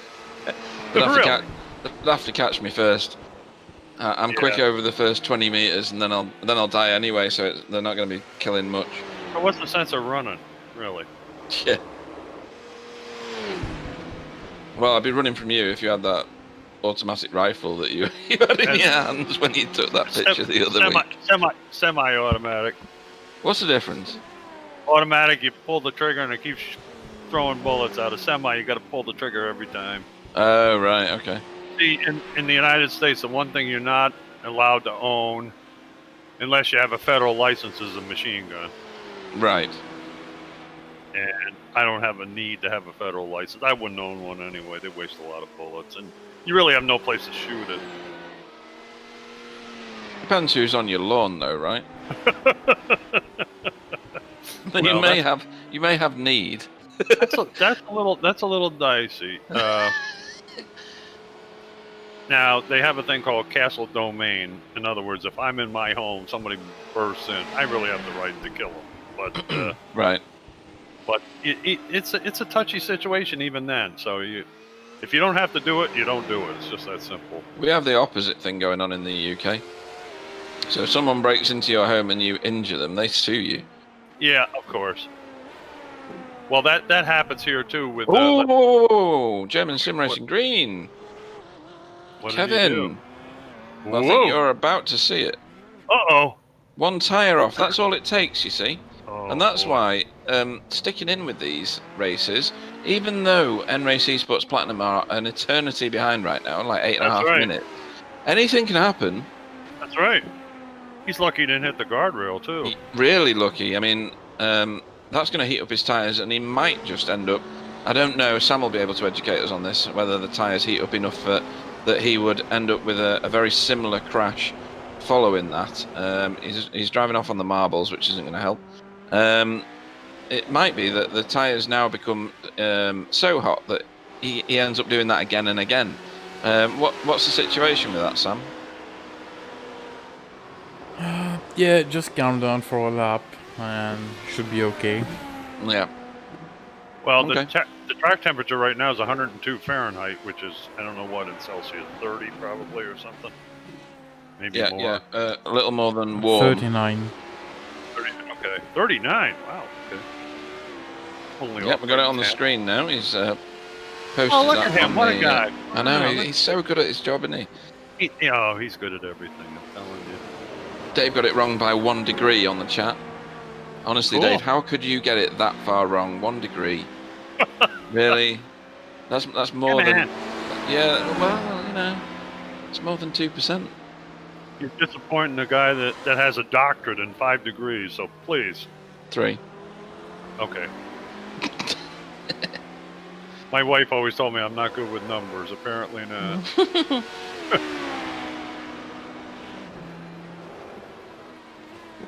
Yeah, and I recommend you do go back to elementary again next week. Well, I got past that, I think. I was so bad they kicked me out. What was that, Peter Principle or something? The Yes. Peter Principle, hey! Yeah, that's the one. okay.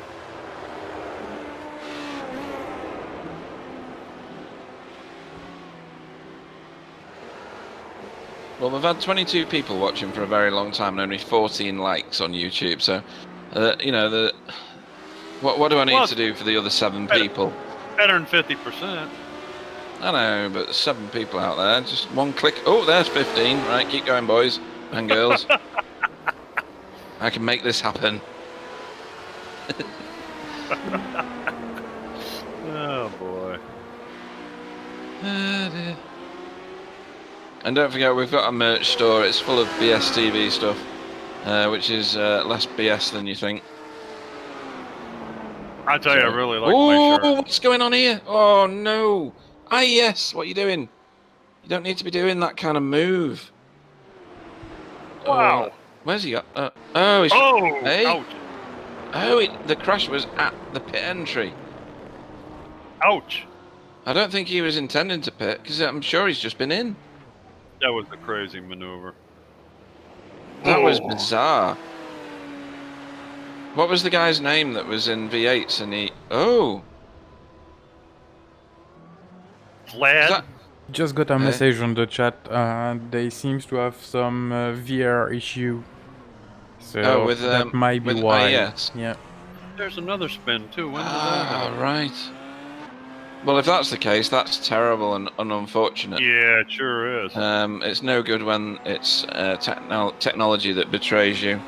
It happens more often than we want it to. Well, look at me. I mean, my iRacing crashed earlier, and Clyde's has done it twice in 2 days now.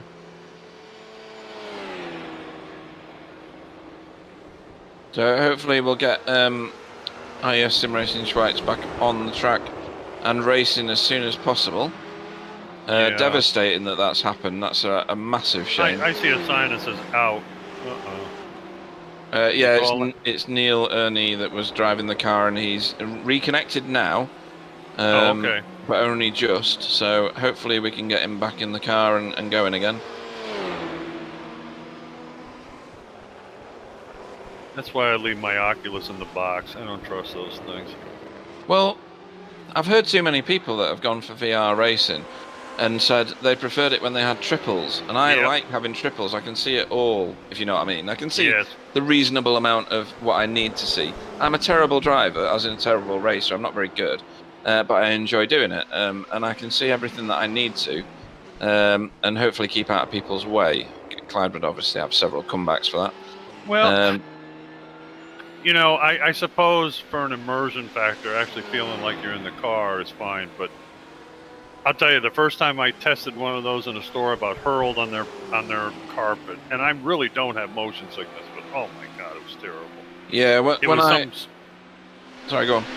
It was some kind of a space program or something, you know. We were floating around in outer space. I felt like I was in a fishbowl. It felt terrible. Yeah, well, one of the free things you get with the one I've got is a roller coaster experience. Oh, and honest to God, I have never felt like I wanted to hurl so much in my entire life. Exactly. I don't get. Well, no, I do get travel sick. I don't know whether I get motion sick. Is that the same thing? Probably, but it depends. You know, the severity changes depending on the situation. How about? Do you get seasick?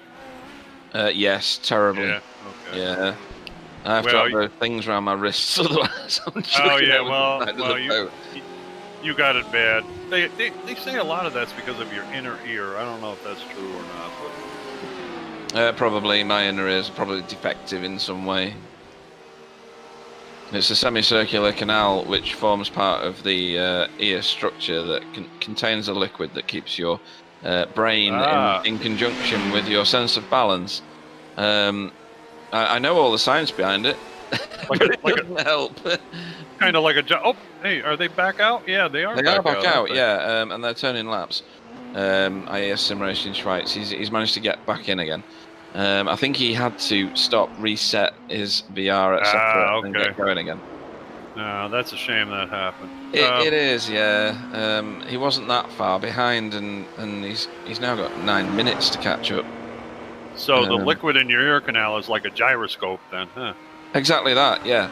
And that's what keeps your sense of balance. But when your sense of balance and what your eyes see are not associated with one another, for some people like myself, it lands in motion sickness. So, but that roller coaster thing, I was just like, my stomach was in my brain. It was just bizarre. I have to tell you something. I don't think it would have been as bad as if you were really on the roller coaster, to be perfectly honest. Oh no, I like roller coasters. Roller coasters are mint, but because I was experiencing the visual up and down and round and round, but not the physical, my brain was just like, what the hell is this? What is this new evil you've presented? Exactly.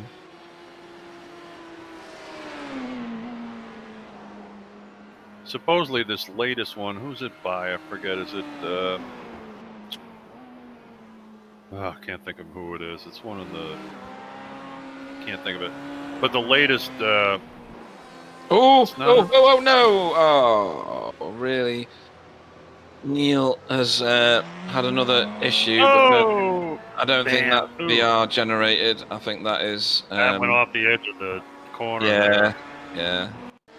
That happened to the N-Race Esports GT a while back too. Same thing, but he missed the guardrail, fortunately. Yeah, this is a replay you're going to watch now, Bill. So it's the replay of him hitting pit entry wall. Yeah, I saw that. Yeah, I don't have the last incident on the event tracker, so can't really show it. Right, we had it live, by the way, but yeah. His rear spoiler's been up. That's about the only thing I see so far. Yeah, there's some front end damage on the left-hand side. Oh, left front, lower, I see it, yeah. Oh, no, we're all at it. That's the situation with the corkscrew that I was describing before that Jürgen Kleiber has now found. Oh! Jeez. It's when the car becomes destabilized by the changing camber going through that right-left. That's a tough little combination right there. It is, absolutely. Neil has decided to pit the car again now in order to fix that damage because he's right to do that because it's just going to lead to more incidents. Yeah, he's obviously feeling that. Yeah. It wasn't the slight tap into the pit wall, it was a full-on crash. Oh, that whole left rear side is bad up too. It is. Look at that! Wow. That's like two different cars stapled together badly, isn't it? Sorry, Neil. Looks like my day when I used to model plastic cars, kind of. Airfix ones. Yeah. So there's some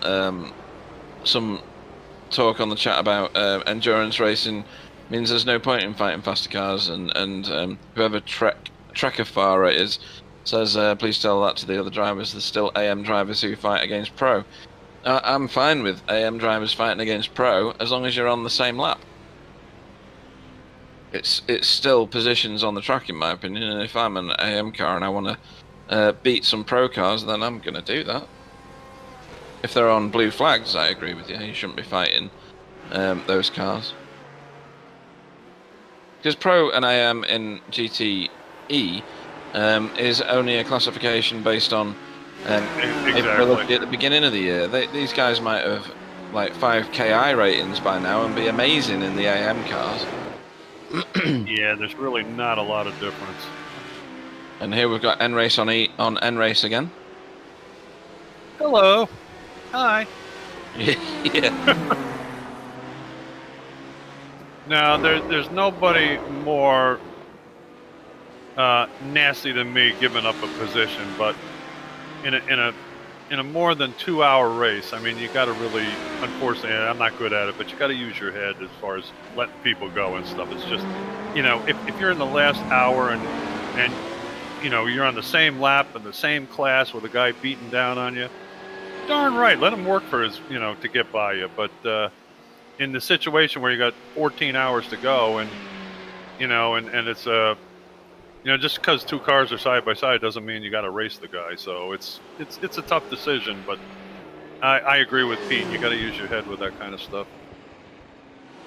Yeah, and Holger on there, just on the point we were making before, Holger on the chat says, yeah, if the body is stationary and the vision is moving, some people really have problems with that. I can remember, I'm not going to bore you with stories of my youth and the situation of my youth, but we got to go on holiday to North Wales from Manchester, which is no distance at all, by the way. It's like about 60 or 70 miles tops. But it was the first time I've been on a coach, and I managed to fill 3 carrier bags of sick. From exactly that situation. It was just, oh, yeah. So you're a car sick person too, wow. No, in a car I'm fine. In a coach I'm terrible. Yeah, but maybe if you're riding in the back seat or something might bother you. No, I'm all right in the back seat of a car. I don't know what it is about a coach, but was it a big coach, like high up in the air and stuff? Yeah, it was one of those. Probably rocking and rolling a lot. Yeah. So yes, Holger, I agree with you entirely, and yes, it was awful. I have to tell you, I never had trouble with seasickness. The only time I ever got seasick was I was out on a charter fishing boat one time. We were out in the Gulf of Mexico, which is normally a pretty placid body of water. But this day, I mean, you'd be in these swells. You'd go down to you'd be in the bottom of the swell, and all you'd see is water around you. Then you'd heave up on top of a wave, and you could see like Texas. I'm telling you, it was unbelievable. It was so rough out there, and I really had to use the head, the toilet. So yeah. I go downstairs and I step in a little tiny closet kind of thing. I step in there, and the water in the toilet is rocking back and forth, and that did it. I said, oh boy. That did it to me. Oh, dear. That was an awful sensation, you know. And you got one arm braced on each side of the thing so you don't fall down. It was wicked, I'll tell you. Wow. Yep. That sounds horrific. Oh God. After that, I never went fishing again. That was terrible. Oh my God. It was so rough. You wouldn't believe it. I thought, what the hell are we doing out here? Oh, dear. Now, unless my eyes deceive me, or there's some pit strategy involved, but I don't think there is, N-Race Esports Platinum have gained 2 seconds on German Simracing Green. I know they had that spin and they nudged up to the wall. Maybe that's enough to get that time back. But they have definitely clawed a bit back. I mean, they're several laps behind, obviously. And IES Simracing Schweiz are still in the pits, by the way, just to update. Yeah, I just noticed that.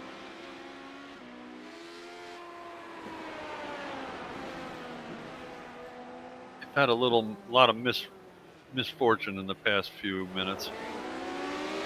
N-Race Esports Platinum have just decided to pit the car with Luke Bataille. This might be a driver change because he's been in that car for a while now, hasn't he?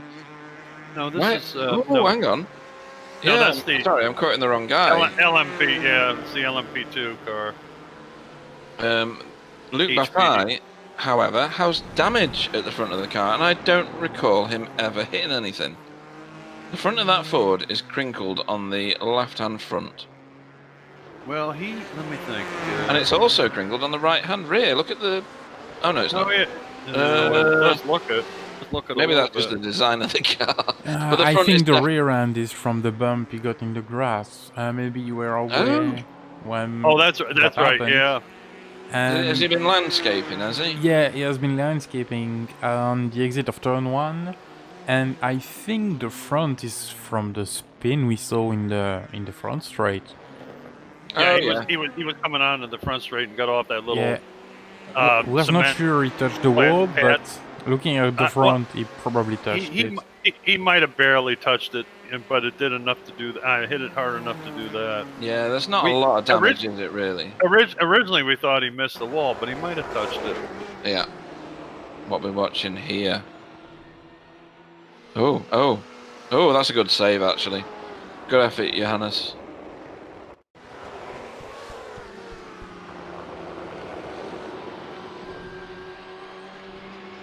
Yeah, that could have been a lot worse. He could have been off in the scenery somewhere.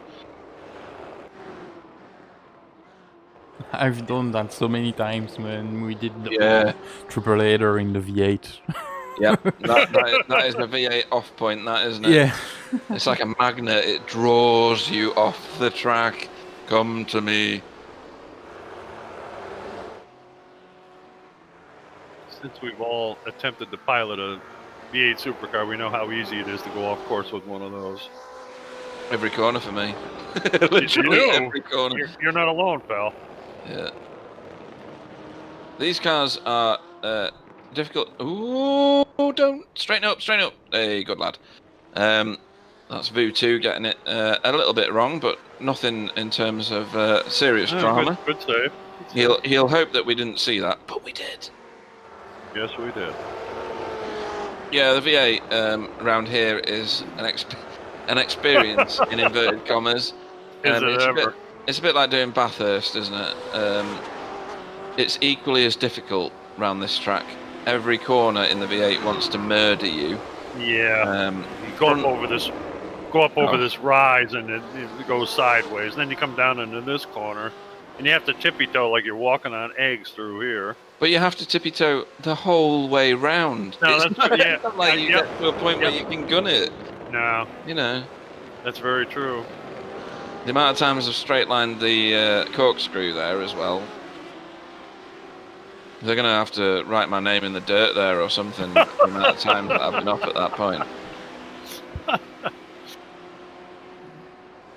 Oh, that BMW just came across the front of the N-Race Esports Platinum P2 car.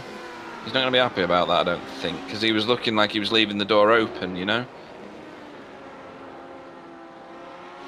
Either that or he changed his mind at the last minute.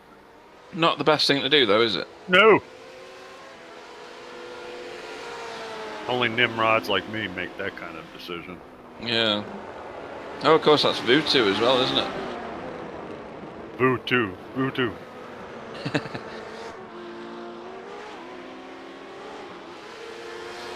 Whoa! Like you wanted to bash him in the back end there for a minute. Yeah, he got very, very close to him going around the second turn. Or ant turn, as it'll be forever known now. Well, you weren't here for that, were you? So Clyde was saying how he was a big girl about spiders and doesn't like them and stuff. Yeah. So he gets freaked out every time he sees the spider at the end of the hairpin turn. Yeah. He just needs to grow up hair, really, doesn't he? Clyde, it's made out of metal, for God's sake. It's not going to come and get you, is it? Put your big boy panties on and deal with it. I was saying to him, you should see the size of the spiders that you get in a 100-year-old house that I've got. I you can can imagine. saddle these boys, I tell you. Yep. I bet there ain't a fly in the place though.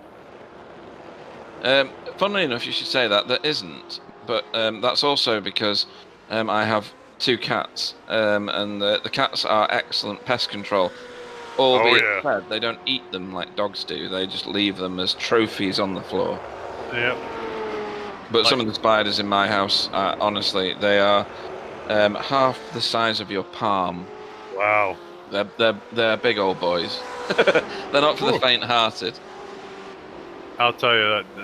Talk about spiders. How about the ones you get pictures of from Australia? I mean, I can't believe some of those. Woo. Well, the difference is that in the UK, none of the spiders are poisonous. No, you're lucky. Exactly. In Australia, all of the spiders are poisonous. Well, I guess and that half of them can kill you. I guess really that big one that what do they call? I forget what they call that, but they show a picture of it. It looks like a pizza crust. You know, it's huge, and that thing is really not harmful at all. But yet they have these things the size of a pin of a head and it could kill you. Yeah, red widows and black widows, and is it the funnel spider or something like that? That's it. Yeah, that's it. Deadly one. Yep. I was working in I used to work for supermarkets quite a lot, as you already know, Bill, but probably everybody else doesn't. And as a manager, and we used to get banana deliveries from Colombia, and they have these things called banana spiders. My iRacing crashed, so. Oh yeah, we lost the broadcast. Yeah. Does that mean I need to control the cameras for a bit? You can. I'm not as a broadcaster, can I? So yeah. Okay, now we'll just wait for you to come back. It's fine. So that's 2 of the 3 of us that have had iRacing failures. No, that's 3 of the 4 of us that have had iRacing failures in the last 24 hours. So not great, really, if it has to be said. But anyway, going back to this while Sam gets his kit sorted out. What have we got going on the broadcast? Oh, because he can't broadcast, you guys end up with nothing. Does that mean that nobody can hear me either? Everybody can hear you. Excellent. I'm gonna just shut down the music, so yeah, you can still speak about what you see, but yeah, I have nothing to show on screen. Yeah, I just been kicked from the session, so I'm rejoining now. That's fine. I'm going to bore everybody with my banana spider story. So we used to get quite big deliveries of bananas into the supermarkets, obviously, and I worked in one at Hexham Extra, which is quite a big supermarket in a very rural setting, and we used to get these banana deliveries, and once we got one with a banana spider in it, and this thing's absolutely massive. It's bigger than the palm of your hand. It's got a body the size of your thumb at least. It's a tarantula, isn't it? No, it's not. It's not hairy. It doesn't eat meat. I don't know what it eats, but tarantulas eat meat of some sort. This thing, I don't know what it does, but it sits in bananas. Looks like a banana generally because they're kind of brown and yellow. Okay. And feeds off whatever lands on bananas. And this thing came in. Obviously, managed to avoid everything else.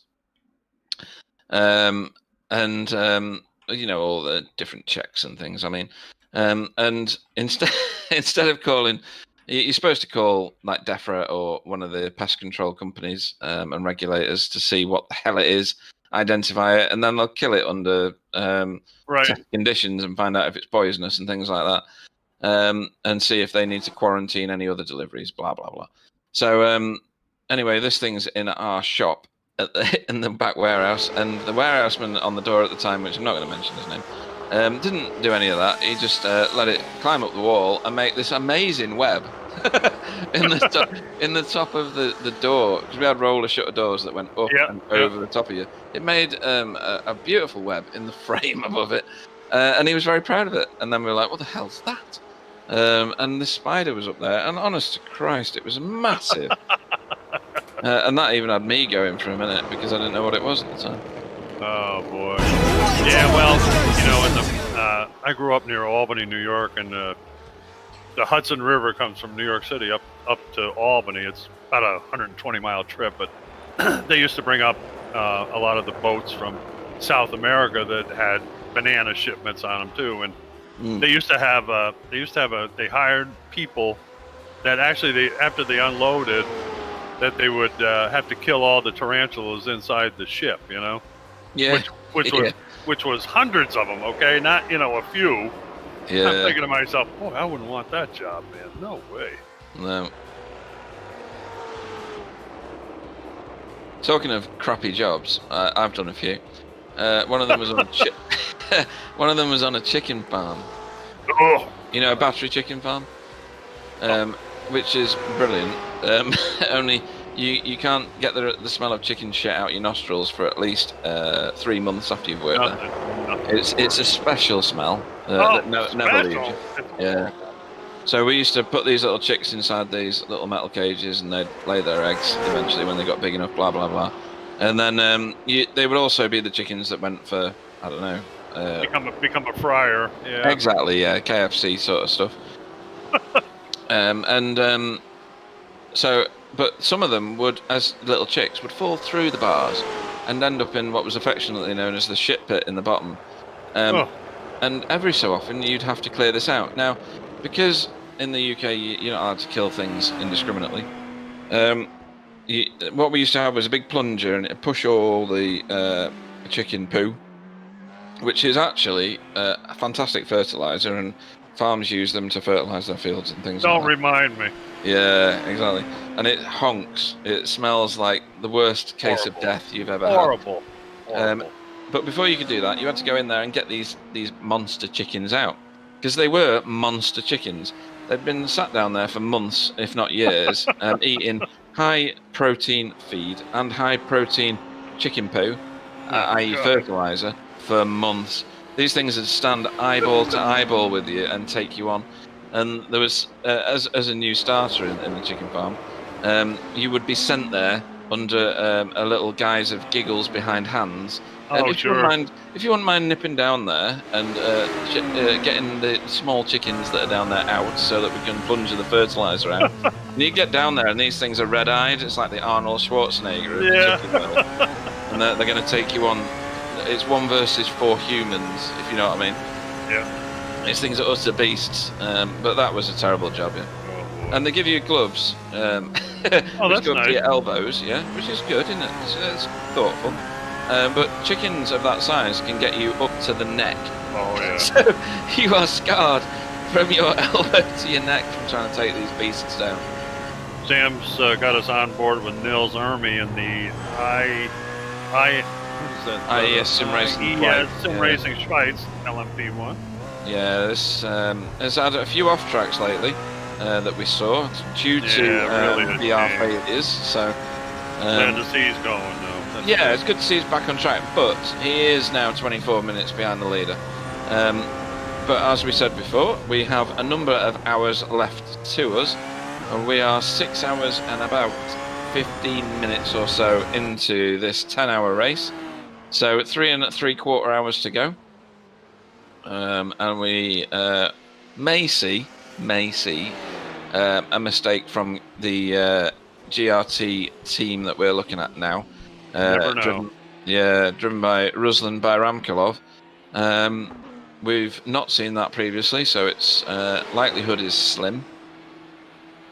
I'll tell you, riding on board just then, my neck hurts from going around those corners, and I really have.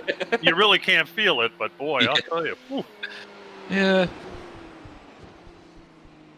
What I find amazing about those vehicles is inside listening to it, it doesn't even sound like it's working. I mean, it sounds like it's a Briggs & Stratton or something.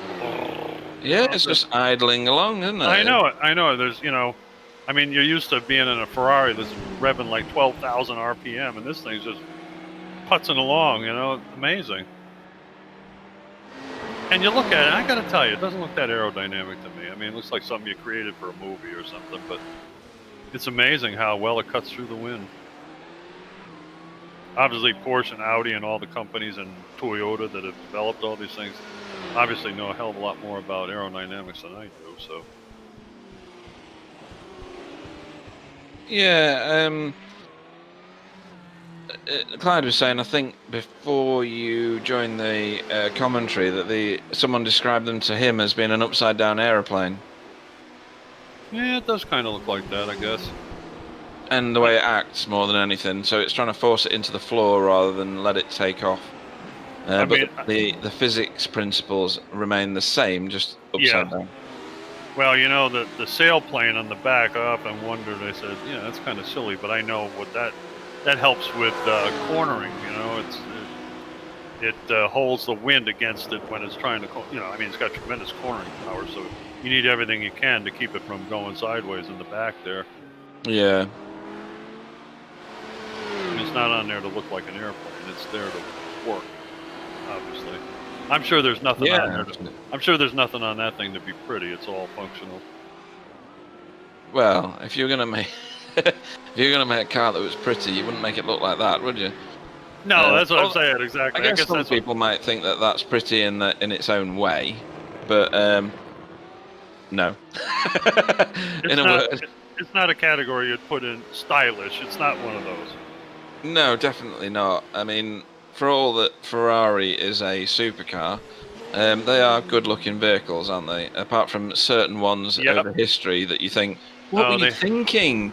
Yeah, I know. They had some tubs, in my opinion. But yeah, but generally, quite good-looking cars. Oh, and absolutely. the same is true for companies like Lamborghini as well. They've had some doozers along the way, but the Miura was a beautiful-looking vehicle back in its day. I think that was a 1960s/70s vehicle. I'm not sure. Certainly better than the Lamborghinis of the 1950s and 60s because they made tractors. Yeah, like the Super Legeras or whatever they called those. Yeah. And they really did make tractors. That was their business. That's right. When they started out. But yeah, this isn't pretty at all, is it? Really? It doesn't even have all the general criteria you'd associate with a car, other than having four wheels and a steering wheel. Yeah. I'm glad you mentioned that about Ferraris. I always thought that some of the models that they have, and they still bring big money, on the resale market, but some are just not very pleasant looking, I don't think. And they've had some really knockout. Yeah, Dave's got it right on the chat. So for being a high downforce car, it looks quite good, but when you compare it to good-looking cars, not that much. That's right. Exactly. Yeah, very good. Yep. Yeah, that's perfect. Well put. Yeah, totally. Better than that, Dave. That's right. And then you look at this car, which is the car that that I said before. They clearly designed the front and spent a long time on it, and then got to the back, and when they were hung over the next morning, they decided, just whatever. Hey, you know what? I watched Angry Birds last night. Why don't we make it like that? Yeah. Or was that a game? I played Angry Birds. Yeah, that's right. It was a game. Yeah. Where you flung birds at different structures and killed pigs. God, how bad. Yeah. But yeah, I think like the Ferrari Testarossa, that was horrendous. Yeah, and go on. If I want to go back older than that, like the 330 GTC. God, that was. Oh, I'm gonna have to Google that one. That's not in my that's brain. a horrible looking car. I think it's. What was that? 330 GTC. GTC, yeah. Bit dumpy, isn't it? It that's what I'm saying. It looks like an MGB from the UK. Yeah, it kind of looks like a Rover, kind of. Yeah. That Rover that was kind of swept back, kind of looked like a reverse snow shovel, upside down. Yeah.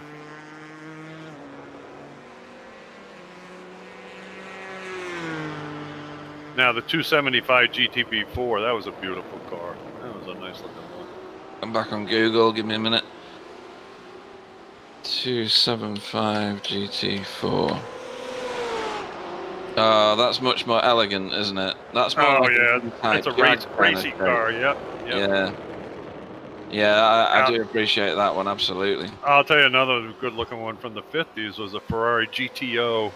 That's synonymous with everything that you know to be stylish from the Ferrari. I think they made a grand total of like 38 of those or something. 38, is that all?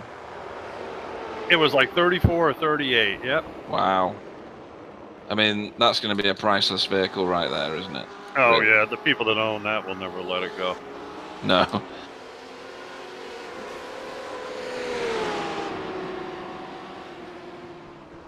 No, what's going on here? What do we have happening in the race? Now,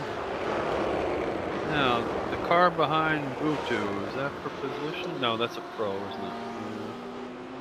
No, that's an AM. All right. So we're currently watching Vutu in his BMW, leading the AM class. He is 1 minute 20 ahead of the next nearest AM competitor, which is Justin Holtz in the WS Racing Esports yellow BMW. He in turn has 41.5 seconds over German Simracing Friends, which is driven by Neil Lepers in the BMW again, in the 420 car, when we shift to that one. Now, Justin Holtz is right behind Lithium Motorsports. He is. He's one lap and a couple of milliseconds behind. That's the difference. And he's also got a caved-in front grille. Sure does. Yeah, he's had that for a while though, so I don't know whether that's iRacing not repairing the damage visually, or whether he's still got that damage and he's not stayed to have that those optionals fixed. So yeah, and then Neil Lepers, like I said before, a little further back down the road, with 42 seconds to gain on Justin Holtz. Further back from that, we've got Ruben Ralui in the WOSR iZone Performance BMW, excuse me. And then you've got a small eternity back to Daniel Stimon in the R3T Racing AM car, which is 43 seconds behind, but in pits at the minute, repairing damage, lots of it. Do we know when that happened? I'm not sure we do. Yeah, I think that's... I don't think that happened too long ago. I think that was about 9 minutes ago. I have nothing as I left the session, so... right. I can do, but you can't go back to it, can you? So I've got an event where he left the track at 6 hours 20 minutes and 50 seconds and re-entered at 6 hours 21 minutes and 19 seconds. That's a long time to be off track. There's a lot of damage on that car too. Yeah, this is him just touring around and going back in the pits, I think. And realising, actually, my car is absolute mince. I need to get it repaired properly. Yeah, we were commenting before that he has the Silverstone rear wing. Yeah, modelled on the grandstand at the new that was Silverstone. before the... Yeah, he's minced it since then. Yeah. And what's going on with Kevin Vutu? If you feel to use the camera sharing that we do with Clyde when we have GT4 TCR start, for example, the multicam thing, I can put your camera on the broadcast and people will see it from your side, but you have to set up your camera. I don't think you're ready for that.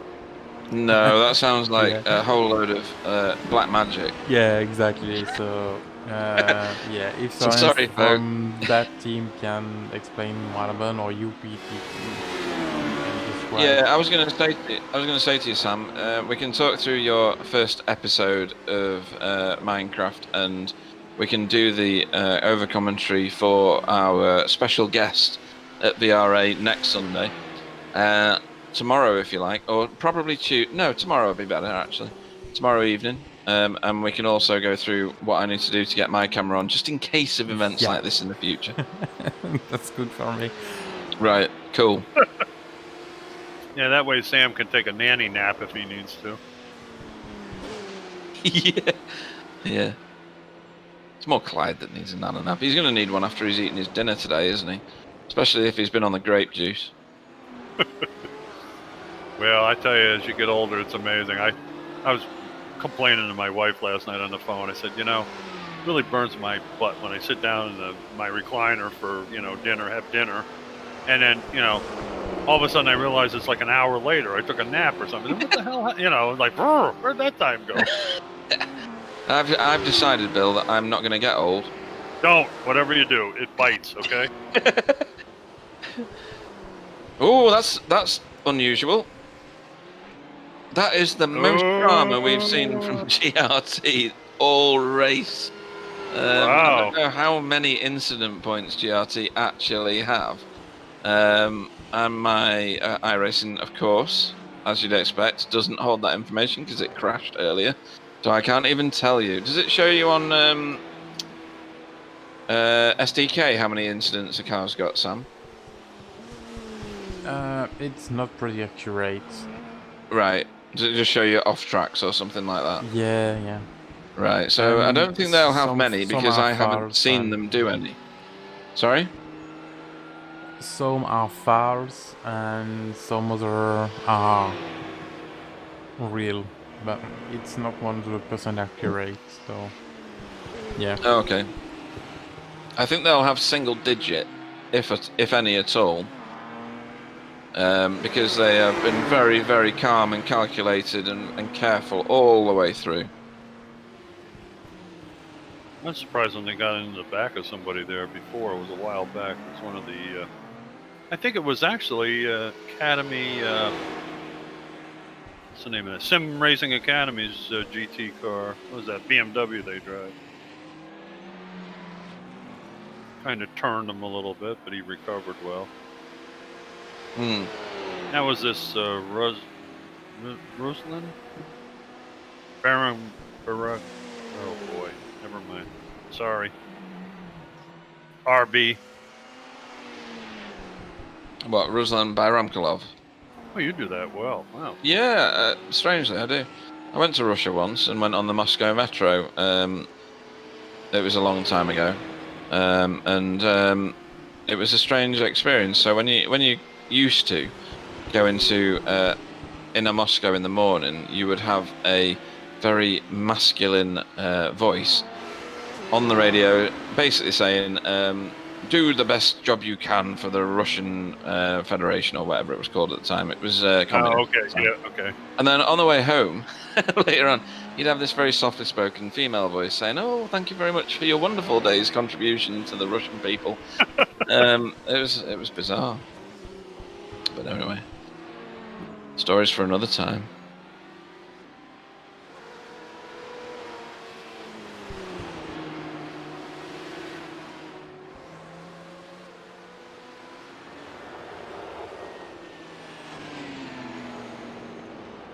I'll tell you, there's some musicians in Russia that have developed this tremendous cover band, the best cover band I've ever heard in my life as far as music from Chicago and America here, and Blood, Sweat, and Tears, and groups like that. Just amazing. Yeah, definitely. It's called Leonid and Friends. I'm telling you, shut your eyes, you think you're listening to the original guys. It's amazing. Yeah, absolutely. I mean, it's. I used to work for HMV, who used to be owned by EMI Music. Yep. So I've got quite a substantial music collection. I'll bet. And you're absolutely right. So Holger said that WS had no optionals in the last pit stops. Oh. And they are top of the pile when it comes to AM at the moment. I don't know whether I can't see the pit stop count for the GTs now, and probably neither can Sam anymore. But German Sim Racing Friends is in the pit, looks like. yes, they are, and that should be a scheduled stop, to be honest. Yeah, I think the lithium has been in the pit as well. Right. I can that's see what put 6 them pit stop second in and class. 5 for the WS Racing. Yeah. What have I got for WS? I've got 4 at the moment, but that's because my iRacing crashed.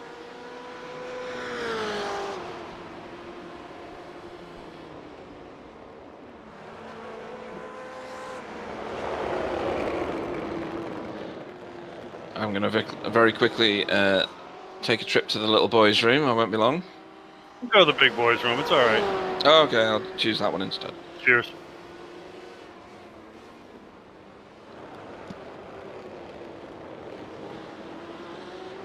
Okay, we got Mikhail Dubois now in the Lithium Motorsports, and they're currently in second place in GT AM.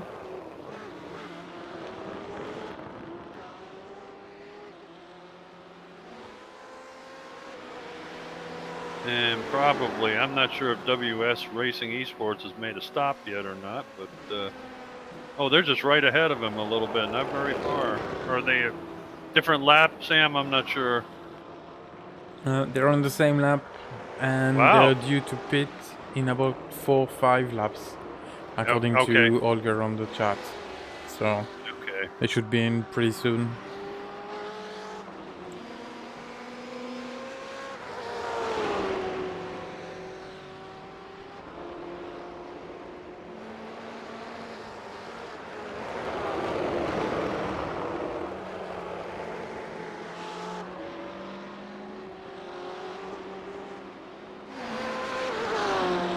That shows him in third place by the lights. Oh, you can't differentiate between pro and am on those. That's right. Okay. Never mind.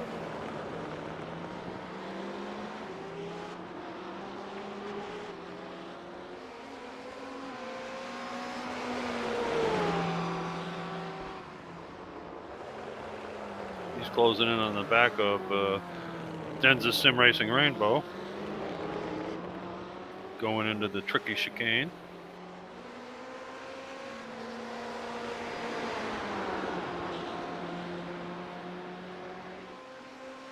But the WS Racing Esports Yellow has passed him. The rainbow car.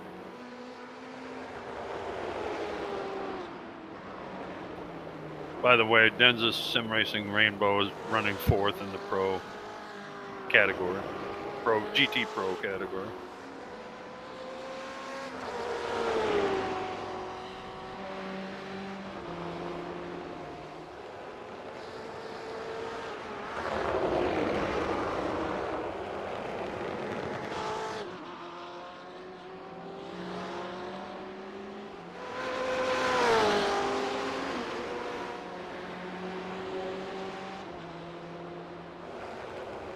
Okay, we're got about a little less than 3.5 hours to go. We're on lap 346. Now that would be the LMP1 lap count, of course.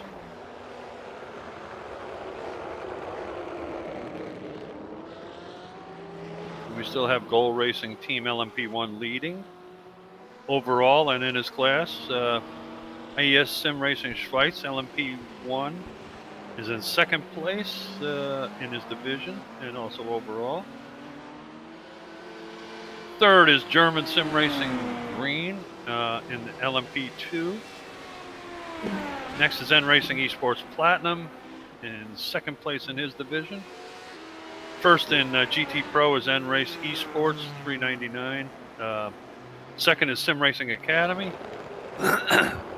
Third in that category is L1 L1 LT Esports. I'm sorry. Fourth is Dennis Sim Racing Rainbow. And in the GT AM category, we got WS Racing Sports Yellow at this point leading, due for a pit stop shortly. Second is Lithium Motorsports. Third is WOSR Zone Performance Junior in third. Fourth, German Sim Racing Friends in fourth. That's right. Okay, sorry. Fifth is RST Racing Am. He's in the pits for an extended repair, I believe. And the other three cars are out. So that's our lineup at the moment.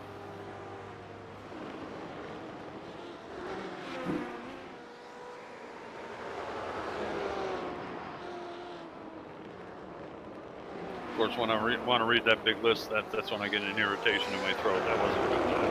I'll try to do better. Oh, looks like, yep, WS Racing Esports Yellow is in pit lane.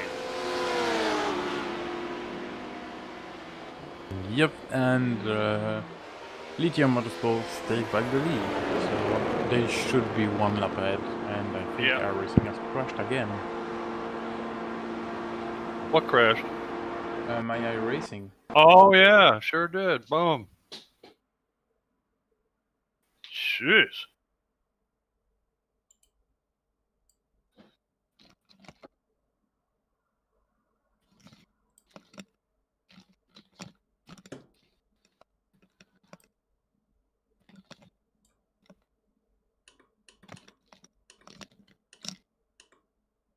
Right then, back.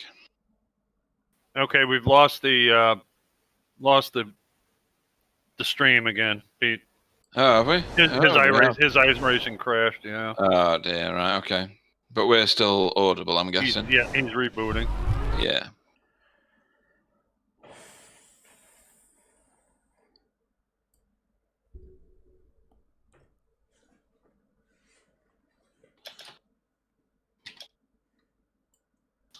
In GT Pro, Pete, who was it? WS Racing Esports Yellow was in the lead, and he just pitted. But he's very close to N Racing Esports, who is back now in first place in that division. Right. Okay. So N Racing Esports will be almost a lap up by the time he gets back out. I guess he is back out. Yeah, I wonder what's causing all these iRacing crashes. You know, I really wonder. They've done a tremendously big upgrade, and then a fix of a fix of a fix of a fix, and you really wonder if it's something on that note. Yeah, because it is very curious what's going on.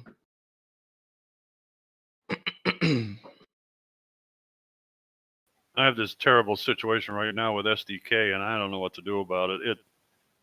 It locks my screen totally. I can't even use it. I'm trying to figure out what the heck's wrong. I mean, what is it that does that? Sorry.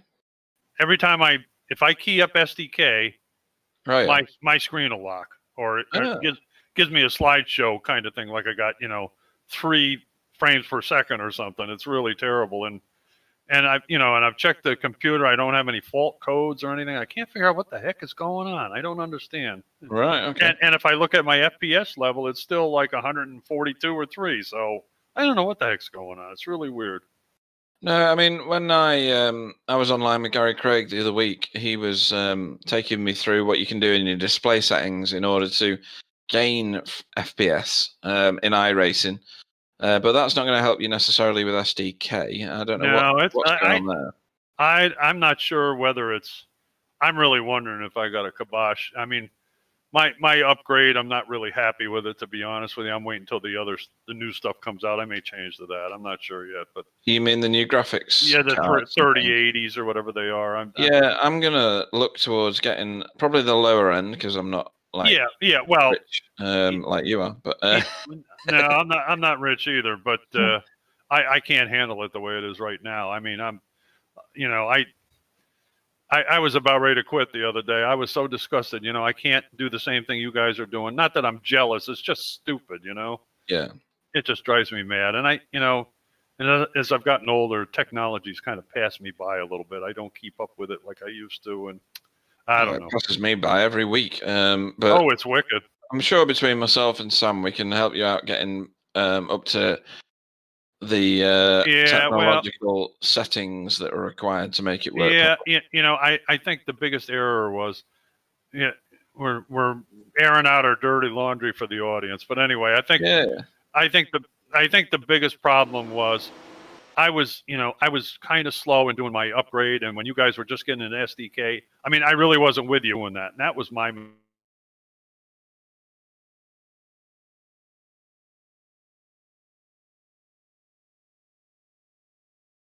spot, and nobody's fault but mine. I own it. It's okay, but I'm going to get it back. Damn it, I'll tell you. Yeah, and we'll assist you with doing that. That's not a problem. For the guys watching, R3T Racing AM are still in the pits. L1 Esports GT Pro have pitted now and have gone back out on track, as have WOSR iZone Performance, GT AM. Florian Hearn and in the German Simracing Green car have also just gone into the pits. So they will end up being a bit closer to N-Race Esports Platinum, although we're still talking many minutes. We now have the broadcast back, and we are currently watching Patrick Shilakovsky in the Simracing Academy BMW, who is in second place, 1 minute and 14 seconds behind the first place Luke Bataille in the N-Race Esports Ford. So that gets everybody back up to what's going on there. Ruslan Baramkulov is 22 and 3/4 seconds ahead of Neil Ernie in his IES Simracing Schweiz LMP1 car. Florian Hearn is still the P2 race leader with German Simracing Green over N-Race Esports Platinum. In GT Pro, Luke Bataille and N-Race Esports lead the way by 1 minute 44 seconds over Patrick Silikowski in the Simracing Academy BMW. I just read Sam's message and I can't do anything but laugh. I'm not going to tell you what it says. And they are quite a long way, 6 minutes 48 seconds ahead of Raphael Rousseau in the L1 Esports BMW, who is in turn 2.5 minutes ahead of Jürgen Kleiber in the Danu Sim Racing Rainbow car. We're back watching Luke Bataille in the N-Race Esports Ford, or we were. We're now watching Neil Ernie on a replay. That was a lot of curb, Neil, and that's a lot of grass. How did he manage to carry on driving without blinking when he was off track on the grass and get it back as if he wasn't even bothered? He's better than us. Well, I know that. That's absolutely true.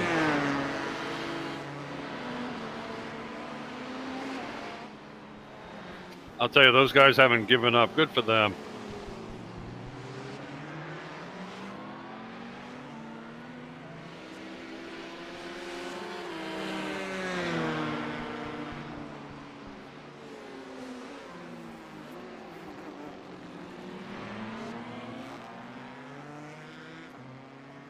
Boy, Luke Bataille's been at the helm for a long time in the N-Race Esports 4. He has, yeah. I'm just going to look at his participation, actually. Wow. He has done 49 laps.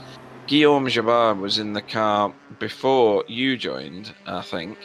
And he'd done 155 laps. So okay. they're actually on 50-50.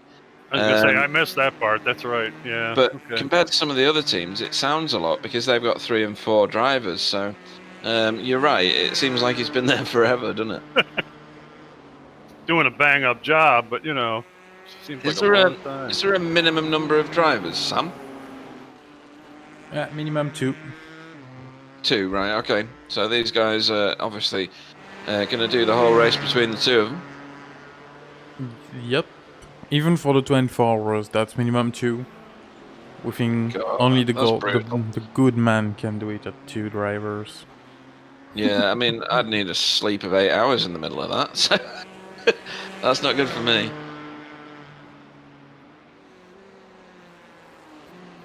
There was a day I probably could do it by myself, but no more. Ooh. No, I'm beyond being able to do that. I lose concentration too quickly, I think, for particularly for laps like Nürburgring, the Green Hell. My God! My brain just wanders off and says, "I wonder what decorating I should do this weekend." And what turn am I on now? Yeah, no! Yeah, I know. Isn't that the truth, huh? It's shameful to admit that, but that's the reality of the situation. I am not made of the same stuff for these guys.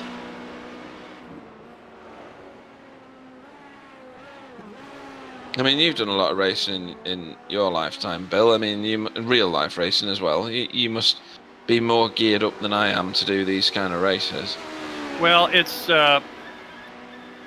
you know, I used to do when I was in the Sports Car Club of America racing. We used to, in the series I was in, we used to do 3-hour races, and I did them by myself and really had no problem at all. But and I'll tell you, you get into that third lap, and you, like you said, let's see, what should I do tomorrow? You know, and stuff like that. You kind of have a tendency to drift off, you know, when you turn in the same lap over and over and over again, and especially with a low-powered production car on a place like Watkins Glen, which is made for like GT cars. You know, I mean, the only place I ever had to really let off on the gas there was the carousel and the 90. You know, the first turn. Other than that, you had it to the boards. You know, in high gear. That was it. That was all. That was all she wrote. So, but I enjoyed endurance better. The longer races better than.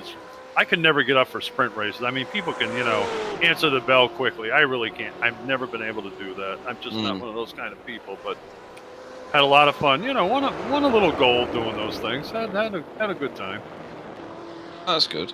Obviously I've never raced in anger. I don't know why that's obvious, but it is to me. I drive a chair for a living, not a car. So I like on iRacing medium distance stuff. I like the round about 3/4 of an hour, an hour, or up to the 2 hour mark. Anything beyond it, I lose my ability to concentrate on, or forget which corner I'm on, or a combination of both. Anything shorter than that, and I think, well, what's the point? Yeah.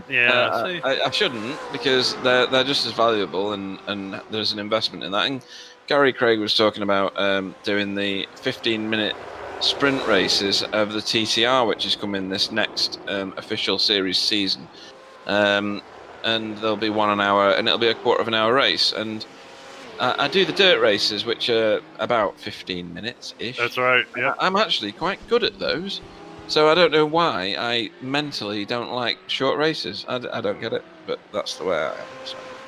Yeah, the toughest thing about those dirt races is you have no idea how important it is to be up to the front, near the front when you start. I mean, that's the key. If you're toward the back, you got no prayer of getting up front. Let me tell you, unless everybody else crashes. Yeah, and if they did crash, you're going to be part of that crash. Yeah, exactly. Not a lot of room, you just don't have the time. There's not that much difference between people on the track. I mean, really, time-wise, going around a half mile or third mile oval, it's not, it's really difficult. But dirt racing is fun. I'll tell you, I wish I did that when I was younger, to be honest with you. Yeah, and in the real world, I like speedway racing. Motorbikes. Yep.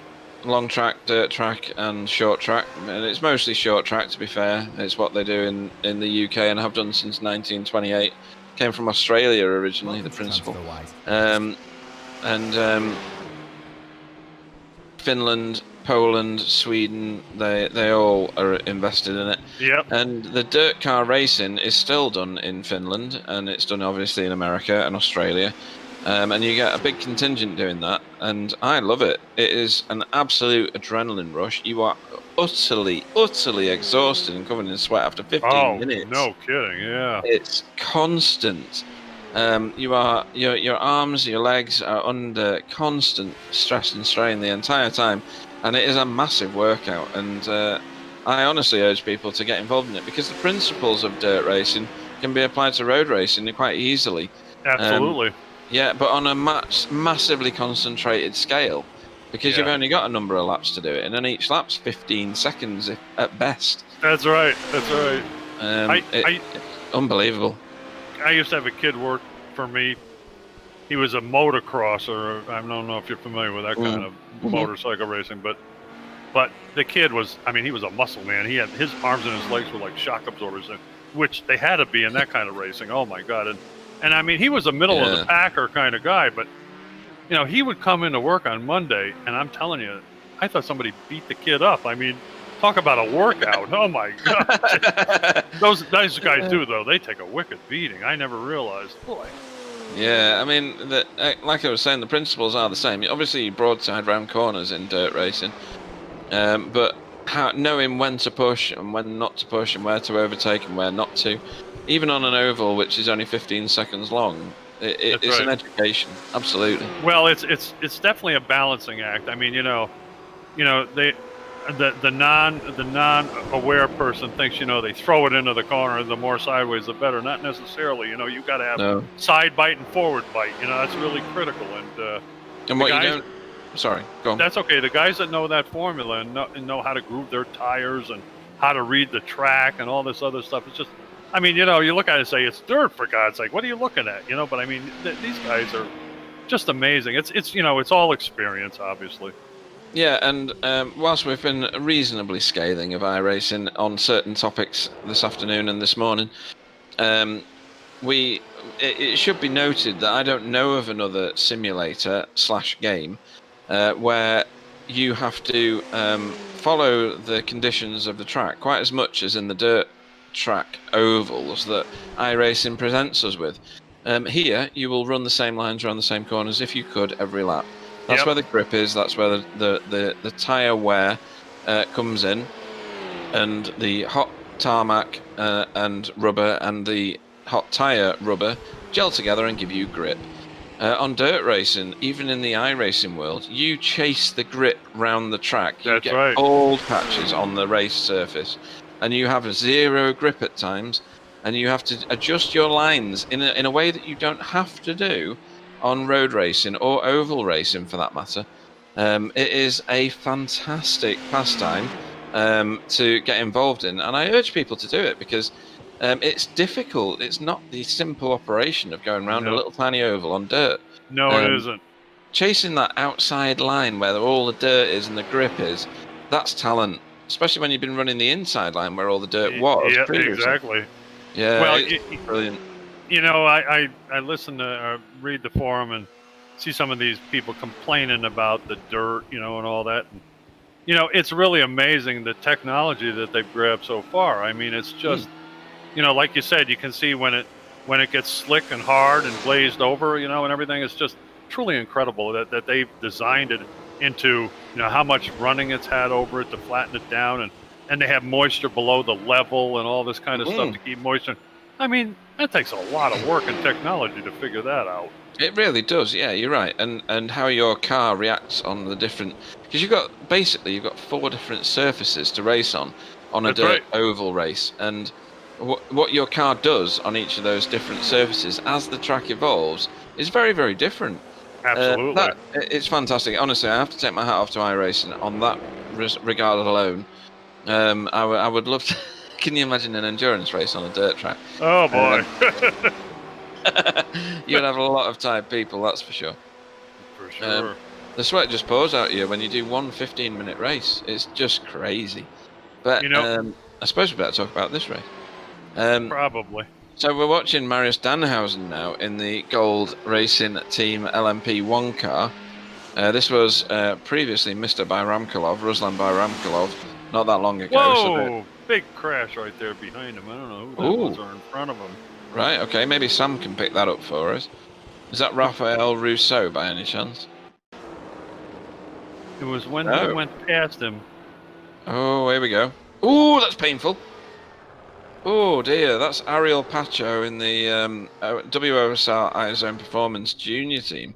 They're quite high up in the league, aren't they? Yeah, they are. That was a big crash. Oh. Oh, and then we've got a very strange non-pit entry from Raphael Rousseau. Changed his mind at the beyond the 11th hour, clearly, because he was off track. That's a very twisted fronted BMW there, isn't it, Bill? Oh yeah. It's been caved in big time in the front there. Yeah. Well, going back to what we were talking about a minute ago, now the drama has subsided somewhat. That was a heck of a wreck. Wow. It was, actually. I'm surprised he's still going, to be honest. You'd want to pit that car, wouldn't you? Who knows what happened to the structural integrity of that BMW. Yeah. They are quite robust vehicles, I guess, but we may find him boxing the car after a few more laps.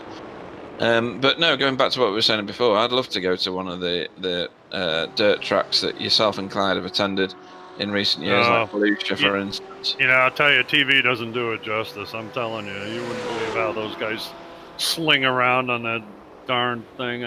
You know, it's amazing how fast they go. God. Yeah, and you know, another thing not realized by the layman regarding dirt is the track owner. You would not believe how much grooming they have to do during the week. You know, it has to be. You can't let it dry out. You can't let it get too wet, and all kinds of. It's amazing how they have to groom and take care of that track. It's a week-long process. It's just incredible. Yeah, and in short track speedway in Europe, they it's probably the same in America. They have tractors with these water rigs that cover the entire track, and they do that all day for the previous day in order that the track can absorb that moisture. That's right. Otherwise, you end up in a dust bath. That's right. Years ago, they used to. I don't know if they still use it, but they used to put calcium chloride on the ground too to Oh, That helps retain the moisture. right. I didn't know that. That's new to me. That will also assist the grip levels, won't it? Because that'll react Of with course, the yeah, rubber on the tyres. And of course, they run most of the tyres at extraordinarily low pressures, so there's more surface adhesion. And there's an art to grooving those too. You get them from, most dirt tracks have a tire rule, which means you have to run their tire, whether it be a Hoosier or a Goodyear or whatever model it is, and they come from the factory with grooves in them. But yet, a lot of these guys will put certain cross grooves on them at a certain angle, and they do all kinds of stuff. And after every practice session out there, they rip the tires off the car, they beat all the dirt out of the grooves and stuff, and then they'll grind them down with a grinder to get down to the next level of you get rid of the vulcanization, I guess you call it, the little surface that gets overheated, and when it cools down, it gets kind of hard, and I mean, the amount of work they do. Oh boy, what are you watching? I'm watching Lithium Motorsports. Was just looking awful squirrely there a few minutes ago. He's back going again. I don't know what happened. He's down by the chicane now, but it was through the hairpin there. So he's not done anything that iRacing's captured because he's not on the event tracker. No, it really wasn't a mistake. It was just he looked awful unbalanced there for a few minutes. Yeah, and some of these BMWs, particularly the GT3s across the piece, are looking a bit more ropey as the race goes on. And I was saying this slide a lot earlier. We don't know who the star in the car is, do we? So they're going to be of different ability levels in each of the teams, aren't they? So maybe they'll put their best racers out at the beginning, or the best racers out at the end, or I don't know how they balance it off. For teams like N-Race Esports, Guillaume and his partner are both brilliant drivers, clearly. They do a great job. Yeah, exactly. So how many more teams have got like stars in the car all the way through the race? Who knows? No, you don't know. This is Lithium, who you were commenting on a minute ago, and he's coming up to the same point that you were at the last time round. Taking it a bit more carefully maybe this time.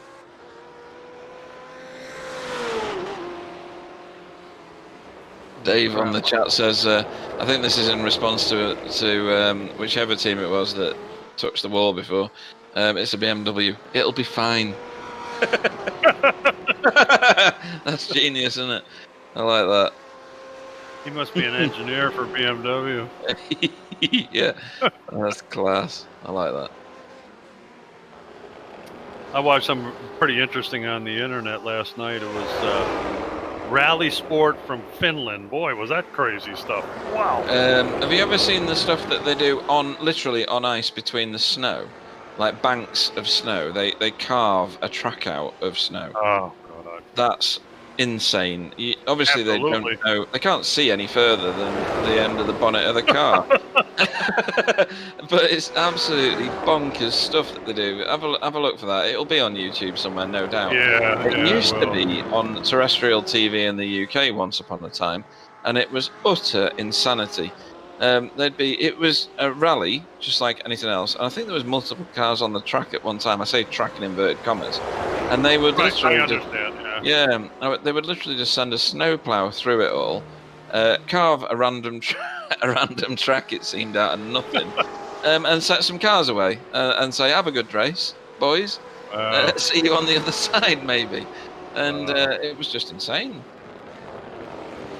All the things that racers do for a kick. Oh, yeah. Well, I think the craziest thing in the world, but very exciting to watch, is the Isle of Man TT. Oh, no. That's a death wish waiting to happen. It really is. So many people lost their lives on the Isle of Man TT, and so many people...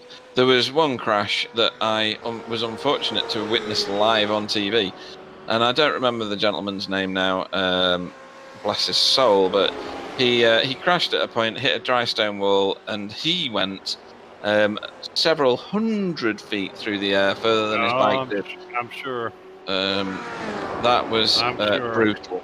And Guy Martin and all the other guys who are ridiculously brave / insane enough to do those sort of things, hats off to them, because I mean that is the ultimate adrenaline rush. Well, I'll tell you, it just frightens the hell out of me when they have an onboard camera on one of those Suzukis or Hondas doing 160 miles an hour through the middle of a town with no place to escape. You know, my word. Yeah, it's all well and good Marc Marquez and Valentino Rossi doing the speeds that they do, and albeit they will probably be in excess because they're on MotoGP bikes than anything on the Alaman TT. But they're in what you could consider, in inverted commas, a controlled environment where there's exactly and there's safer barriers and things like that. And whilst they go sideways into corners and drift it through certain ones, they are in their own way highly talented. But the TT drivers are millimeters away from trees and dry stone walls and people's gardens and the rest of the insanity that comes from the Alaman TT. Yeah. I'd like to go there and view it one day, which it sounds like I've just contradicted myself unbelievably.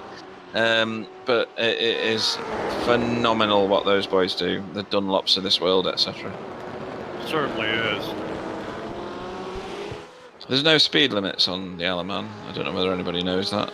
It's I wouldn't think so. Not the way. I mean, all the camera shots I've ever seen on board, my word, they can't be under 150 miles an hour. They're really roaring.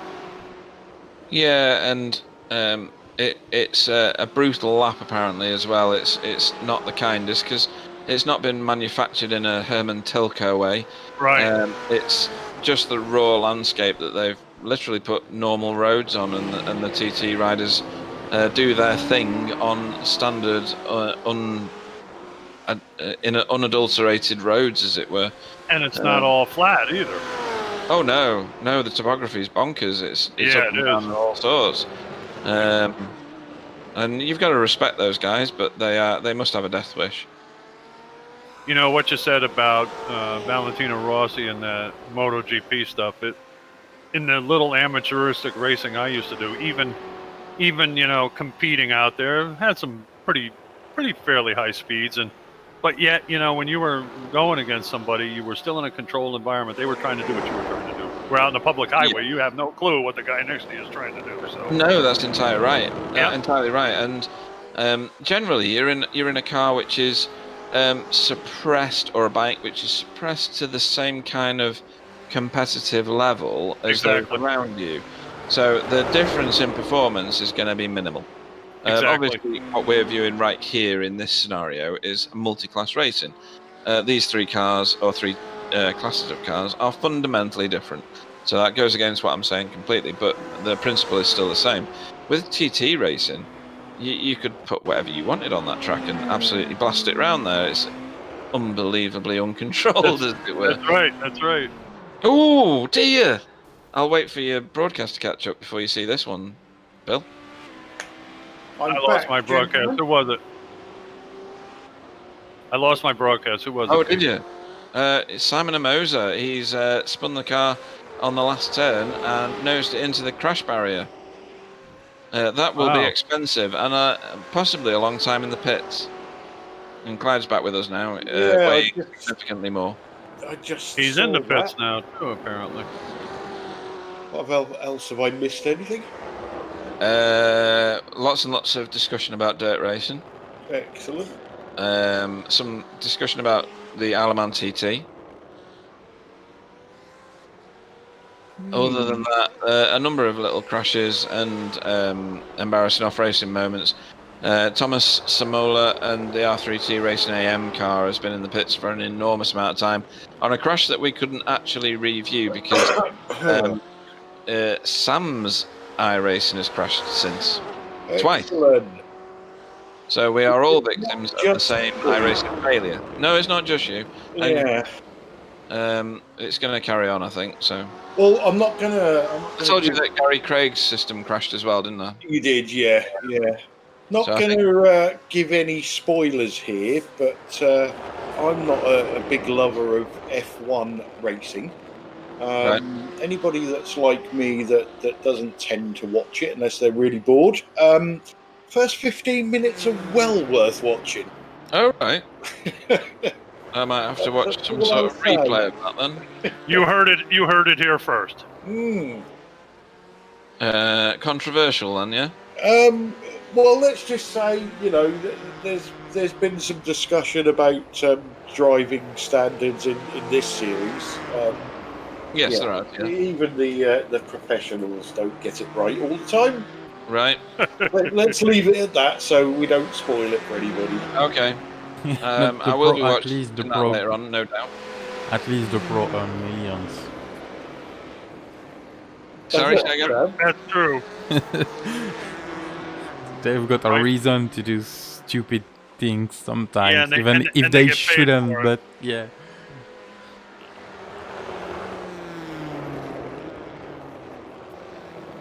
What's going on with my Discord today? I keep getting messages. Talk about living the huge life. God.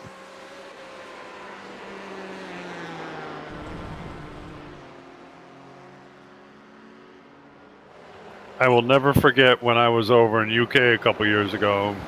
My wife wanted to go to some swanky mall someplace, so we went in this place. It was huge. It was like the size of a city with about 3,000 retail stores in it. We're walking all over the place, and I usually watch people. I'm not a good shopper. So anyway, so I'm standing out kind of in the mezzanine, and I look up and I see this big poster. God, it had to be 10 feet by, I don't know, 8 feet or something. Pretty good size one. And there's this guy in all this schlocky jewelry and clothing. I thought, what a jackass. And I realized it's Lewis Hamilton. Yeah. I'm going, my That's word. Sounds like you're in Blue Water Shopping Centre or something like I that. don't know. I don't know where it I was, think but he was in Lakeside. Lakeside. yeah, right? I think that's Blue where it Water or was. That's right, Lakeside, Lakeside. Yeah, Yeah. that's where it was. Yeah. That's on the Thames Gateway, isn't it? Nearly. Yeah. I'm telling you, I couldn't believe it. I mean, all this schlocky diamond jewelry and bracelets and Yeah, they pimp them out, don't they? They're not much more Oh, than. God. Well, I shouldn't say anything more, but yeah, I don't agree with it all. I mean, he'd be attacked by a dog if he went outside with that stuff on. That's genius.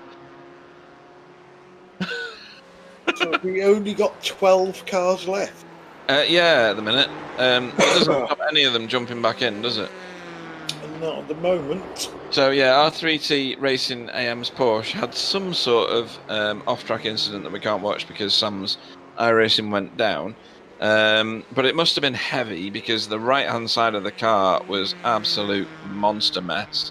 They are still in the pit lane, but Sam's gone for refreshments right now, so we're not going to get any change of camera. We're watching Guillaume Jabard 15 seconds or just slightly less ahead of Patrick Shilikowski. The car behind them is Lithium's car, which is first in class, but in the other class, in the AM class. So they may get on the back of Guillaume's car, but I doubt it. It will be funny if they do. Just catching up with the chat. Yeah, there's not been a great deal. Dave's been on talking about different things that we've been talking about. We realized Dave is an engineer for BMW. Yeah, he's totally a fanboy for BMW. Jawohl! Simon Amosa, you will have missed. Clyde has been in the pits around about 500 times. He's crashed the car into the pit entry wall, into the pit lane wall, a pit straight wall, I should say. Had a couple of spins. Is there anything else? There might be more. We found out that was a Oh, it was a VR. VR problem, wasn't it? Yeah. Yeah, his VR crashed, which you've had before, haven't you, Clyde? Yep, twice. Twice. Well, he did it in perfect fashion, right into the pit wall. God, I felt He sorry did, for the yeah. guy. Wow. It was quite an impact as well. He's got the car repaired, obviously, and he's back out. Because Critical Pete and Critical Bill were really going, now why would you do a thing like that? You know, and then we find out. Then we felt like idiots, but that's okay. We're good at that. But he's got it back on track, and he's still in second. Good one, Pete. Now he's soldiering on. Good for him. You know. Yeah.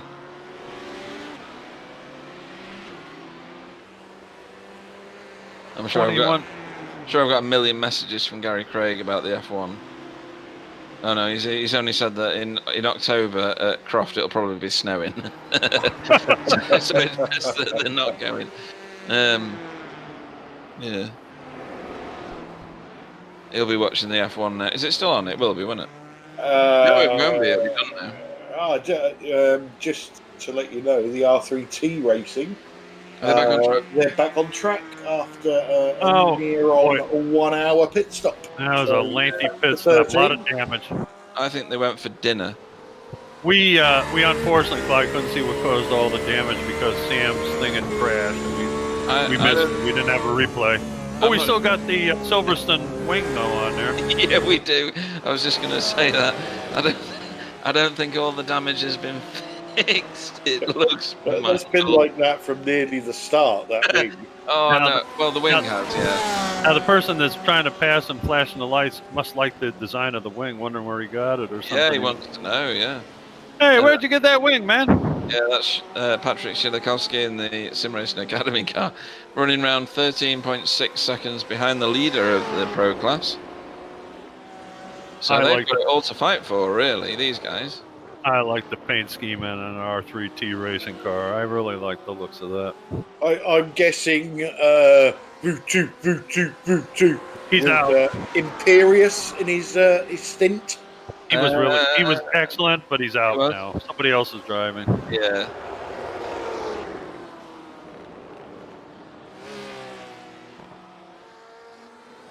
I think if Lithium do win the AM, it's obviously all down to Kevin.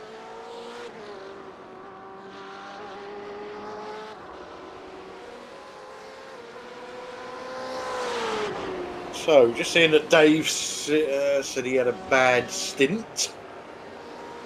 And a spin. Yeah, so that's... Ow. Sorry. I was just cracking my wrist. Believe it or not. You don't want to know about your sex life, Pete. No, you wouldn't do, would you? I've forgotten who he is now. Is he WS Race and eSport Yellow driver? No, that's Holger. Dave, no. Isn't he in the Dentsu car? Oh, yeah, cool. Dentsu rainbow car, yeah. Yeah. So, here we go, actually. They're on screen now. It's a bit bent up in various places. I'm not sure, now I'll be corrected, happy to be corrected, that the exhaust pipes on that car are supposed to be one higher than the other. Maybe it's an aerodynamic thing. Yeah. Maybe it's Ferrari's answer to the Porsche Silverstone wing. Yeah. gives you more kick off a right-hand corner or something. I don't know. I do love the paint scheme on this car, though. I know you don't like busy paint schemes, Clyde, but I it's a lot of work, boy. That is. It's probably simpler than we think, Bill. I'd rather be driving it than looking at it, if I'm honest. Really? Yeah. It's better for you than the outside, right? Okay. You like the simplified ones very much, don't you? So. Well, yeah. To be fair, on Facebook, I think it was yesterday, I see a picture of you may have seen it. I think it's quite old. It's a plumber's van, and on the driver's door is a toilet. And some legs, and so it looks like he's sitting on the toilet. I thought, I wonder if we could do that on a sim car.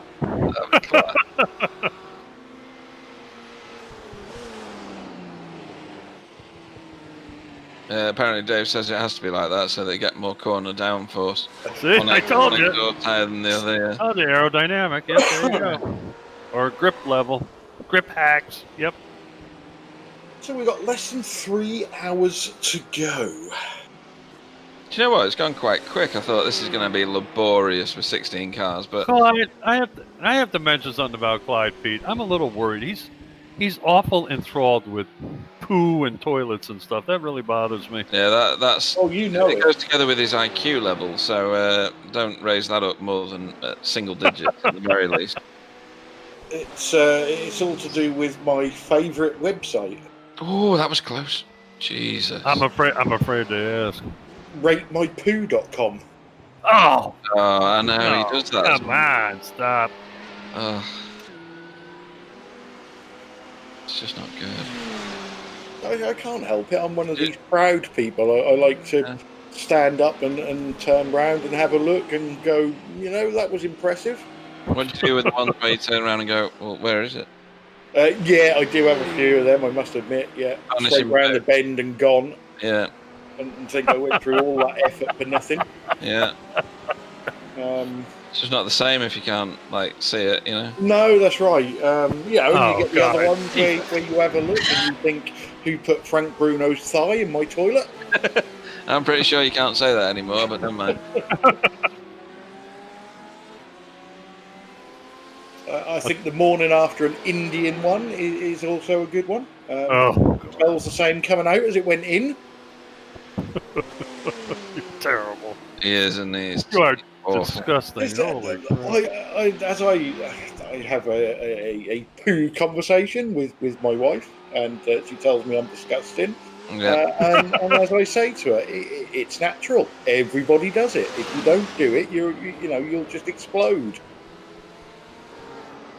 True, but you don't have to go on a website and rate it, do you? Do you rate it by smell, by the way, or just consider? Well, not on a website, no, obviously. No. Well, no.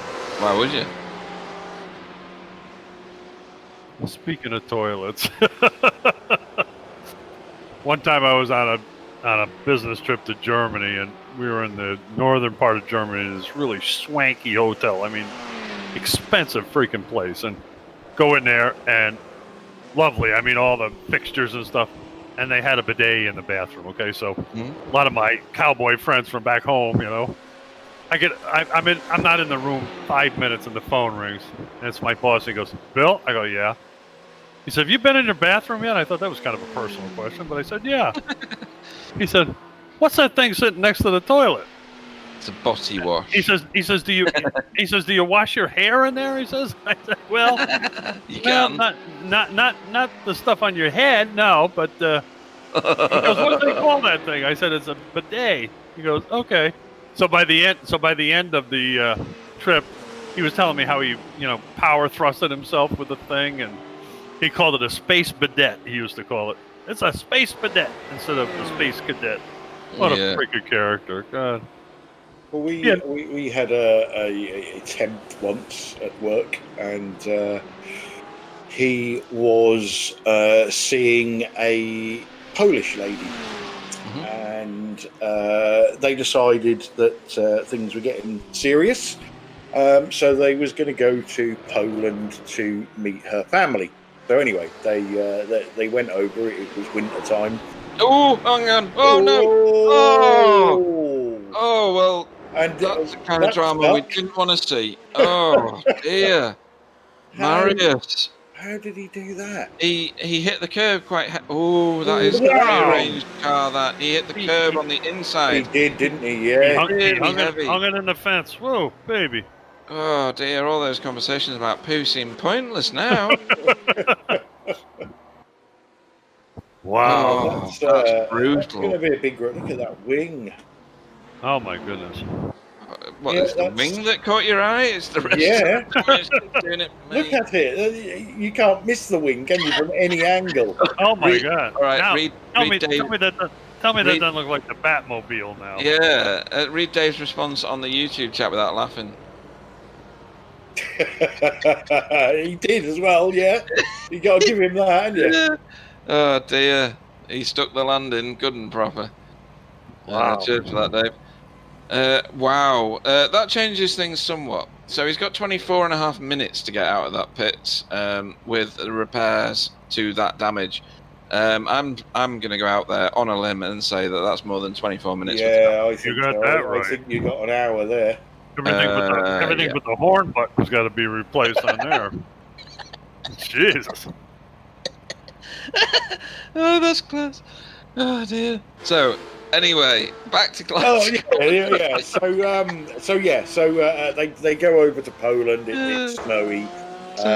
He gets to meet the whole family. Obviously, every man and his dog in the family turned up to meet him, and they do. If we've got anybody Polish watching, they may be able to tell me the name of it, but they do some sort of like a spicy cabbage soup cum stew type thing. So anyway, this guy who will remain nameless, he's tucking into this, and he said it's absolutely amazing. You're talking about Kapusta, aren't you? I don't know what it's called, mate. It's called Kapusta. I used to have a flat in Poland. Right. So he's had seconds and thirds and fourths. He's a bit of a greedy guts anyway, but yeah, he's lapped this up. So after dinner, they decide the whole family is going for a walk in the woods. They live next to these big woods. It's all nice and snowy and beautiful and all the rest of it. So they're walking away through these woods, and he says all of a sudden my guts started going. So he sidles up to his girlfriend, and he says, look, there's something going on down below. I desperately need to get to a toilet. So girlfriend said to him, well, look, we're like 4 miles away from the house. Your best bet is to that bush over there. Trot off in front of us and get yourself behind a tree. So that's what he's done. And he said to me, as he's pulling his trousers and his underpants down, it's already happening. And the stench is unbelievable, and the colour is something that you couldn't make up on any paint palette in the world. And this just goes on and on and on. You know, he thought it was going to be a 2-minute job and done and dusted, and it's still coming out when the whole family come around the corner and see him squatting behind this tree with this almighty mess in the snow between his legs. So yeah, it was a lot funnier when he told it, but yeah. Wasn't Lee, was it? No, it wasn't. No, Lee's never had a girlfriend.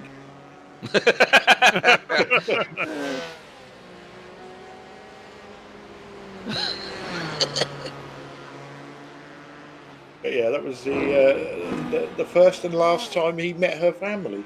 They didn't want him back in Poland after that. Yeah, I can imagine. Got deported. Oh, how embarrassing! Holy mackerel! So Dave reckons that it's going to be 15 minutes on that repair. Really? Wow. I reckon it's going to be 15 minutes plus 1 hour. You need two strong men and a boy to fix that one. Wow. Yeah. It looks to me an hour, but we'll see. Yeah. We'll see. They might be good with the teacup.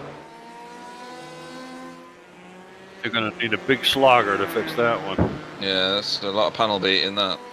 Whew. That's too bad. I mean, that's the worst I've seen them put a wheel yet. Whew. Yeah, I mean, that's pretty brutal. I mean, that's world record panel beating championships, isn't it? Oh, they very, very rarely make a mistake. That's what I'm saying. You'd never see that. Would you believe Dom they're has actually just got on out? the chat. They've just left pit lane. They have. 6 minutes of Let's have repair. a look at the state of the car, Sam. Sam about or not? Yeah, guys, I'm just fixing issue with Facebook. What was you about? We want to see We just want to GRT. have a look at the GRT P1. Oh yeah. No, sorry, other one. The other car that looks just like that. No, that is the one. Is it? Oh no, it is. Hey, Wow, they polished that up brand new, good, haven't doesn't they? Wow. Is that like a repair hack? Wow, must be. Do they've got fast repair? I'm not aware of. Oh, if it's fixed. I need their pit crew. I really seriously need their pit crew. I'm serious. This is part of Roger Rabbit. That's why we got a quick fix so quickly. Wow, that's unbelievable. That's stunning. Wow. So Looks not only brand were new. we wrong, but Dave on the chat was very wrong. I mean, that's yeah, 6 minutes. Dave's never wrong. Dave, what are you doing? Get with the program. Can we kick Dave from the chat for being so wrong? I think we should, because his information is Let flawed. me do it. Just What? yeah, click block user. Oh yeah. Joking.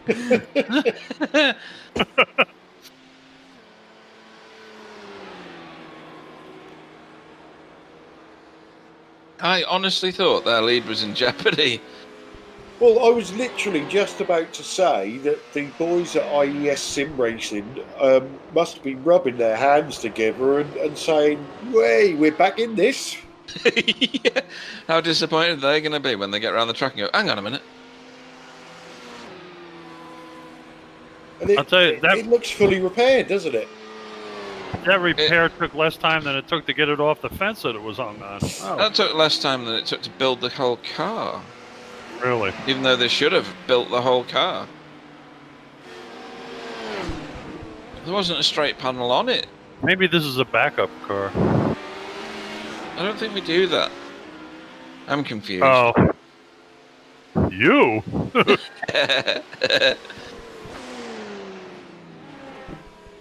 And Sam was telling us how quick the HPD gets repaired. So Yeah.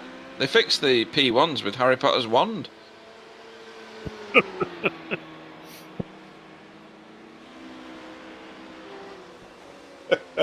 Dave says he's going to crash P1s 24/7, so he can give us the correct repair estimates next time. I think he should, because that's just false information, isn't it? Well, yeah, it saves him crashing GTEs, doesn't it? Lithium's getting very flashy lighty with whoever's in front of them at the minute. I think it's R3T Pro, it is, yes. Yeah. Oh, this is all sorts of cars everywhere. That's half the field in the screenshot there. Wow, from all directions, too. Wrong. What? You're not far wrong there. No, are you? no, there's 11 cars or something like that, isn't there? Or 12? 13, I think. We've 13, got right, okay. R3T are back out. Yeah.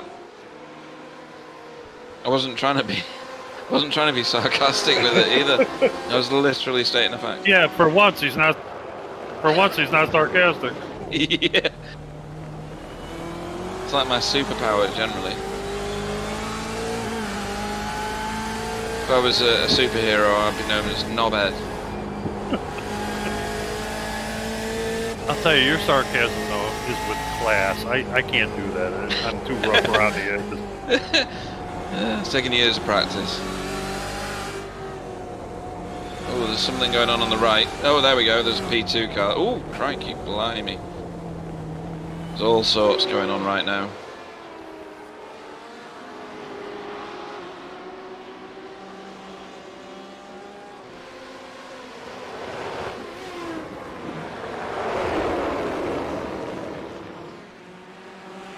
So Guillaume Jabard continues to lead the GTE field. He's now got quite a healthy lead of 1 minute 29. That was on 1 minute 20 the last time I looked, so he's pulled out 9 seconds, which is impressive to say the least, over Patrick Shilikovsky, who's driving the Simracing Academy BMW behind him. This one's not escaped all the damage, has it? Because there's damage at the back, damage at the front, like me and Bill were talking about while you were having your Sunday dinner. Tiffin. What? Tiffin. What? No need to swear. Sounds like a skin disease. It does, doesn't it? I happen to know what tiffin is, but I'm not going to mention that. What do they have in Belgium and France, Sam, for Sunday dinner, etc.? Or do you not exercise that right? It depends the regions. In France, I don't really know. I know in my family in Belgium, most of the time on Sunday, it's not the dinner, it's the lunch. Oh, right. Yeah, well, on it the kind of evening, is for us we as well. do not eat as much on Sunday. But Don't eat as much on Sunday. on the evening, but because we eat too much on on the lunch. It's basically chicken, roasted chicken, and some Belgian fries. Okay. We generally find the largest animal we can find, kill it, skin it, cook it and eat it. Isn't that right, Clyde? Yeah, I've just had roast pork and all the trimmings. So By all the had- trimmings, he doesn't mean all the bits that you generally throw away because you don't want to eat them. He means and like... I had vegetables. So Oh my word! so I've had That's like a diet for Clyde. I've had roast pork, stuffing, mashed potatoes, roast potatoes, Yorkshire puddings. You had potatoes done 2 ways. Yes. Wow, that's posh. That's purely because I like mashed potatoes and my wife likes roast potatoes. I'm with Katie. Katie's but invited I round. You're had not. Carrots, cabbage, cauliflower cheese, roast parsnips, and then lashings of thick gravy on top of it. So, yes. So if all those people who are watching hate Clyde for all of that, click the like button on our YouTube stream. get the like quota up as far as we can. That does sound good. All those in favor of Clyde's dinner, press the like button. Too right. Now the dogs are having their Sunday dinner. Do they get a share of what you've had or not? They do, yes. Yeah, They get they all the leftovers. Katie, Katie's a soft touch, unfortunately, isn't she? cooks for 7,000, even though there's only 2 of us. I think she does it on purpose. She cooks enough for the dogs as well. Yeah. She wants to make sure you don't say, Katie, is that it? Yeah. Dan Taylor says he doesn't like you anymore because he's hungry now.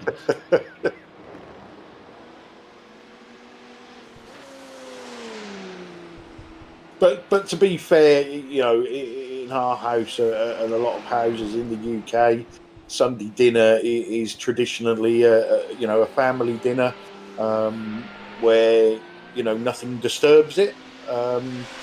Whereas rest of dinners during the week are sort of on the go, and yeah, so it's probably my most enjoyable dinner of the week, I reckon. Clearly, Katie is in earshot. Otherwise, he wouldn't be saying these No, things. no, she's downstairs somewhere. I don't know where. I crap on the telly, no doubt. I have to tell you, it used to be like that in the United States too. Back when I was younger, I would say late 50s, early 60s, and that's gone by the wayside. Grilled cheese, okay. Cereal, all right. Whatever you want to eat is fine. Yeah. It's a modern thing, though, isn't it? It's what's become of it. It's sad. That's why most family life here. I shouldn't say most family life, but a lot of families are not close anymore. I'm not close with my family at all, and Kathy's really not either. So it's just one of those things, I guess. How posh is Dave on the chat? Fries are nice, but they don't really fill one, do they? Oh my god, how posh are you? And Dan Taylor needs a punch in the face for saying that, because he's made me really, really hungry for apple I can't crumble even and agree custard. with that. I don't like apple crumble. What? No. You're not a real English person. I'll tell you what it is. It needs to be something. It needs to be something medical. No. It's nothing medical. It's basically when I was a kid, we used to have roast beef every Sunday. Yeah, sounds and good. Afterwards, we always had apple pie or apple crumble. Again. And now I can't eat apple pie or apple crumble or roast beef. Why, did you get beaten or No, interfered with in a sexual way after having it or something? Why would you not like that? Purely the fact that we had it every week. Oh, right. The sheer repetitiveness. And I can eat any type of beef. So, I love, as Bill knows, I love my steak.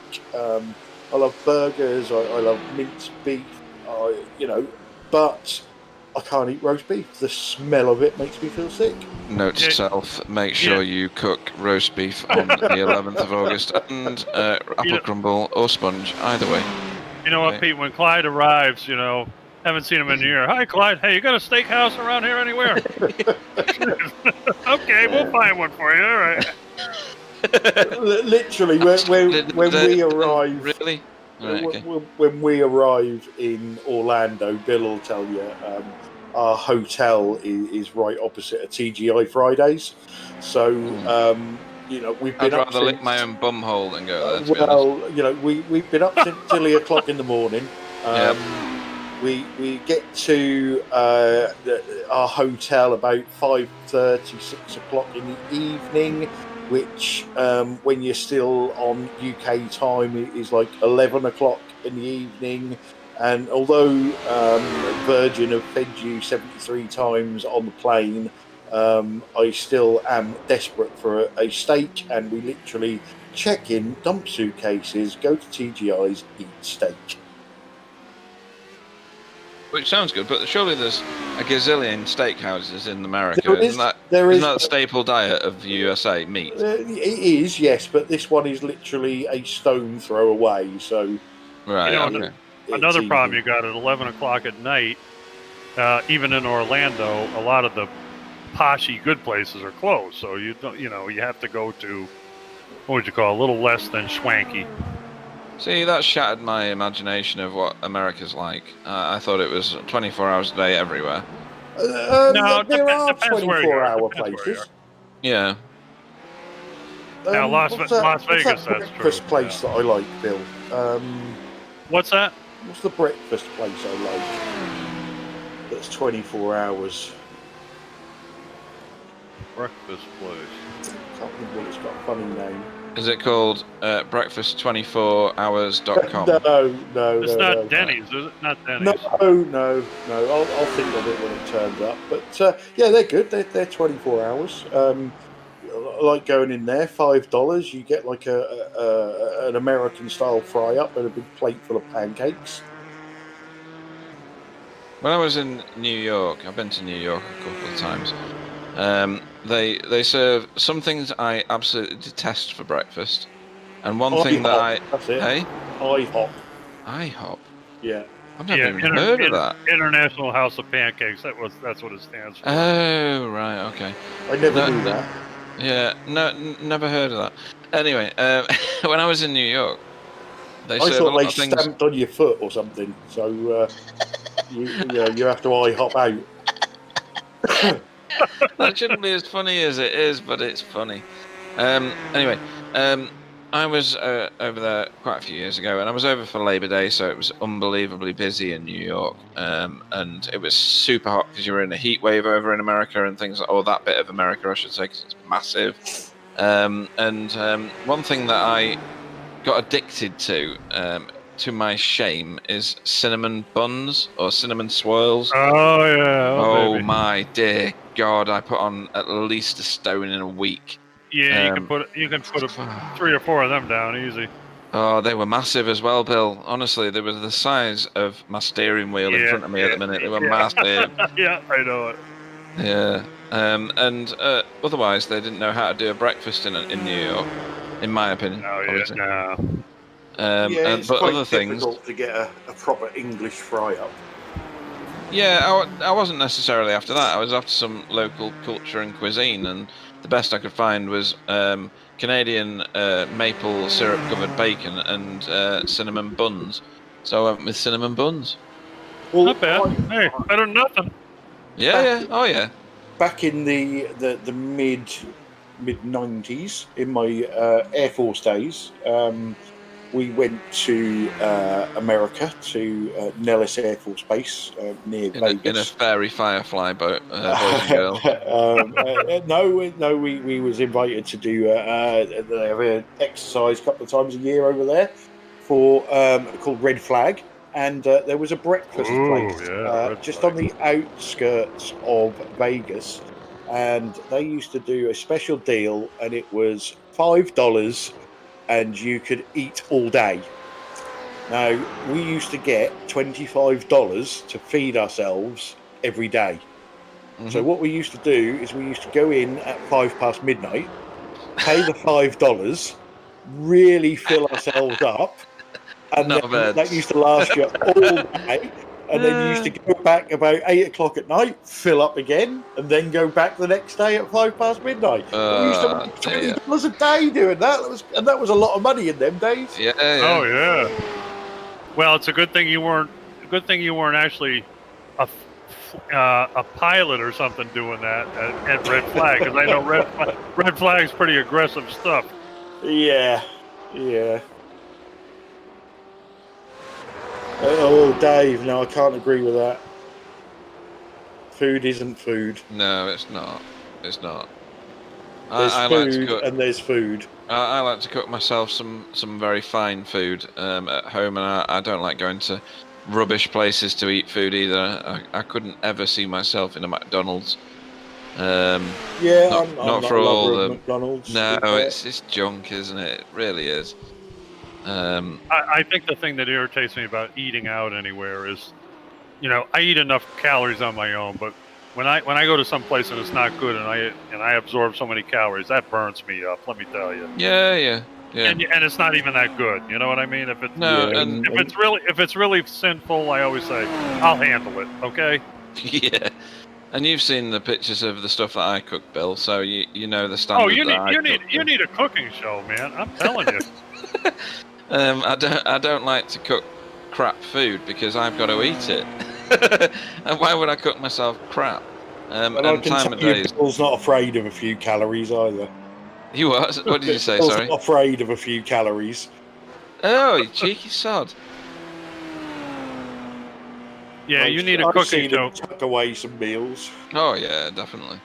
The only thing you need now, if you start a cooking show, Pete, the only thing you need is like, do you know who Rachel Ray is? No, but I'm willing to Google that one. Well, she's a female cook show star. She started with nothing and multi-million-dollar lady now. But honest to God, she uses bowls and spoons like they were, like paper, for God's sake. I mean, and I'm sure she doesn't clean a damn bit of it. You must have some cleanup crew that takes a week to clean all that stuff up that she uses. Yeah. I mean, she uses about 19 mixing bowls, for one dish. I mean, if it's gonna be that complicated, the hell with that crap. Yeah, well, that's what the dishwasher's for, right? Well, yeah, it sounds good, but you can't wash everything. Well, I guess you can. So apparently, there's a race going on. Don't know whether you heard of that. Well, I'll tell you, we're coming up. Not as interesting as talking about food. No, it's not actually. Funnily enough. Little more than 2 hours to go here. Yeah, and the reason that we're talking about food is the nearest battle on track is 33 seconds. And that's L1 Esports to WOSR, and they're not even in the same class. So Holger's just come in the pits for WS Racing Esports Yellow. He was on the chat before. Yeah, he was, yeah. So if there's a driver change there, I'm sure he'll be back in the chat. Sam's clearly got the McDonald's app because he's just put a load of burgers and fries onto the YouTube chat channel. Yeah, that's not for the McDonald's. That's more for the Belgian trees I was talking about before. Right. So tell us all, right? So you've got the whole world, all 18 people. What Belgian fries are? That's just potatoes put into. I don't know the English words, but basically it's the best thing in the world. I think they're chips to us, Pete. But yeah, I think that's. They put something on them to make them different. So go on. What's on them, Sam? What do you put them on? Like vinegar or something on them? Ah, no, never. That's just salty thing. Google it. No, I'm doing the same thing right now because this is worth googling. This Belgian fries. Do you make like curly fries? Belgian fries. Here we go. They look just like French fries to me. They do, don't they? They look suspiciously like French fries. Is this Belgium trying to steal them from France, Sam? What? Quiet, Shelby. No, all they've got on them is salt to taste. So yeah, they're just fries. Right. Yeah. I think they're made in beef fat though, Clyde, as opposed to vegetable oil. Lard? Oh, no lard. Yeah. No vegetable. It says on here Flemish beef stew. Oh no, that's what you have it with. Oh right, shit. I've got 3 to 4 cups of vegetable oil for frying. Yep. 2 pounds of Idaho. Oh, this is obviously an American recipe. So £2 of genuinely Belgian. Idaho or russet baking potatoes, or Yukon Gold potatoes. Whoa. See, if you're going to make chips, right, or roast potatoes, get Mayan Gold. Mayan Gold. Remember that, people? Mayan Gold potatoes. They are the best potato you can buy. Yeah, Idaho potatoes are kind of woody. Yeah, but basically, as Tom just said in the chat, that's What's the French Cut in phrase. square strips. Yeah, The they're just fries. Fries. It's just the Belgians trying to claim something that is already worldwide. Well, they must do something special to them. Maybe there's some kind of spice on them. No, it's all it is salt to taste. I expected them to be covered in cheese or jam or something. Belgian blood or something. I don't know. Yeah. Nah, the main hot sauce or difference is that it's bacon twice. It's what? It's cooked twice. This is the We do main. Oh. triple fried chips in the UK. You got nothing on us then. Like refried beans, huh? Yeah, you put it in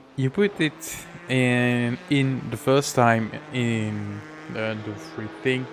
I don't know what it's called. I don't know. You're talking about you dip it in the hot stuff and it.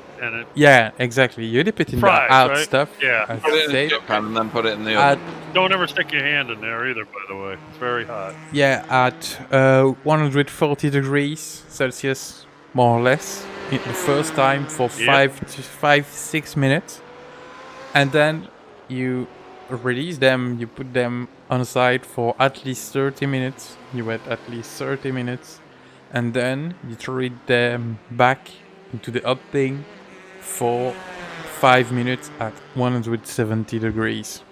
This is Right, how so you make Belgian I'm not fries. having this. It's to me, it's a Belgian bloke somewhere had some chips, Yeah. and he was drunk, and he woke up the next day, and there was some Cooked 'em cold again. chips left over, and he said, "What should I do with these? I know, I'll fry them again." Yeah, and it's a then drunk recipe. invented Belgian fries. Yeah, there's a few drunk you want. recipes knocking about. That must Yeah. be one of them. That's got to be the worst country dish ever. But these are the best one in the world. Yeah. So If- triple cooked chips, Clyde. What are they? You fry them, then you put them in the oven, and then you fry them again, don't you? Yeah. Yeah. Whoa! Those are seriously calorific Proper chips. yeah. Yeah, definitely. And that's what you get in the UK. So when the world goes back to normal, Pete, and Yeah. we get our asses over to Spa, Yes. we shall try these Belgian fries. I will and- cook and for we these will people. both exclaim at the same time, "They're chips!" yeah, if you want, and we will go with Dom at the place I've shared with you guys before, Yeah. and we will I don't go know whether there Sam and can you get will o- try that. Yeah, I don't know whether Sam can get over in October or not. I don't know what the rules are at the minute, to be honest, with the coronavirus thing. But he's quite welcome to come to my house in October. What are the rules? Do we have a rule? Have you got a quarantine We've for a got million years? rule of 6 or something, haven't we, at the moment? Yeah, that's 3 of us. I have to tell you, our 4 if you lovely, include Gary Craig or something like that. I have to tell you our rule that we have with Canada right now. This is ridiculous. Go on. You can't come across the border, but you can fly. Eh? Yeah. You can't walk Now, across, tell- but tell- you can fly across. In other words, if you invented drive to that? Canada, you can't get into Canada from the U.S. right now by car. But if I jump on a Allegiant airline, I can fly up to Toronto or Montreal or anywhere else I want to go. Isn't that ridiculous? But we had something similar. I think Impossible. they've cut the loophole now, but it was, I don't know, say if you flew back to the UK from Portugal, I think it was at the time, you had to quarantine. Right. But there was no quarantine in the Republic of Ireland. So fly to you the could Republic of fly Ireland from and then fly back. Portugal to the Republic of Ireland and then fly from the Republic of Ireland into the UK, And that was there was okay. no quarantine. Hey, sorted. That's the sort of stuff that I'd be doing. Unbelievable. But I wouldn't be snogging foreign people, therefore I wouldn't be getting coronavirus, so it'd be fine. Well, it doesn't take a rocket scientist to figure out if you want to go to Canada right now from the U.S. what to do. Get on a plane. Yeah, rent a car. I mean, what the hell? You know, come on. That's funny. baloney. That's stupid. Who's Marie? Marie. I Sam. have no idea. This is the girls that made the best freeze in Belgium. Ah, And Are they she's hot? got a shop. Talking about the like fries. that. Yeah. The fries. she's got a big husband. She's got a big Is it- husband. Is this just I'm trying to work out now whether this is Sam's dodgy English or whether they've tried to disguise the fact that they're chips by changing the name. Are they called Freeze or are they actually called Fries? I think it's fries and it's an accentual thing. Yeah, maybe. Are they known as French fries at any point in Belgium? No. Just fits. He's losing his humour, can you hear that? Yeah, we're getting him now. We're Fully getting him. frosty now.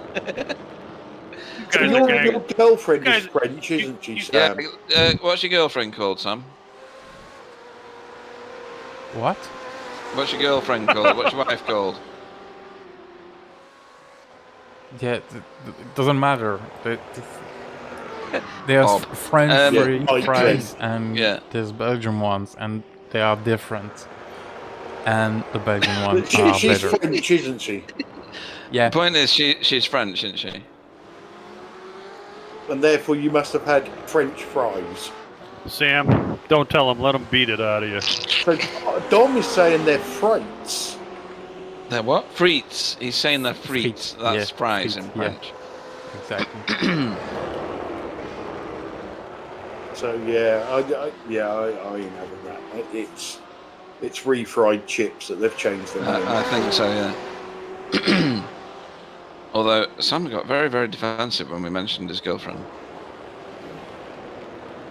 I think Yeah, she might well, be standing behind him with a knife. You know, Maybe. I have met her and spoke to her. the two of them, the two of you beating the shit out of him right now and asking for his wife's name. I wouldn't give it to you either. Yeah, I mean, Dom's on there saying I've said it quite well, actually. Of course I have, because they're called pommes frites in French. And I think this is the same thing. No. The pommes frites is something different, because And I this reckon there is, must have been a war at some point between France and Belgium. yeah, Over the... I'm gonna ban you from the stream, guys. invented them. Oh, fuck. So, folks, we've managed to successfully wind Sam up to the point of absolute explosion. Well, you know, I'm gonna explode again today. Two times today. He's No. had a tough day. He doesn't need that crap. No, I know. It's class. Oh, dear. Yeah, and if you just got that off of Wikipedia, Dom, that was some Belgian bloke that put it on there. In 1701, I think. Yeah. We was Oh, doing dear. market chips in 1699. Oh, dear. Need to recover. And we need to start talking about racing. Oh, dear. Well, that's gonna be quick. There are 13 cars running. Gold Racing still leading. German Simracing Green still leading his category. And Racing Sport still leading his category. Sam's doing a job for us. Stop him. Yeah, maybe we will have a battle with Simracing Calamito, because NRAC Sport is due to pit still. Where... Oh, they are. Huh? Yes, they are. Yeah, they So are, yeah. we will maybe have a battle for first place in GT Pro, and Kevin View 2 is leading in GT Am. Clyde, kill him now. He's stealing our job. No, he's You just trying You to can stop do us your talking job about chips. yourself. He's doing- You're he's- just he's doing useless, guys. I'm doing all the job. I'm doing the camera. I'm commentating. And He's after a pay rise. Stop him, quick.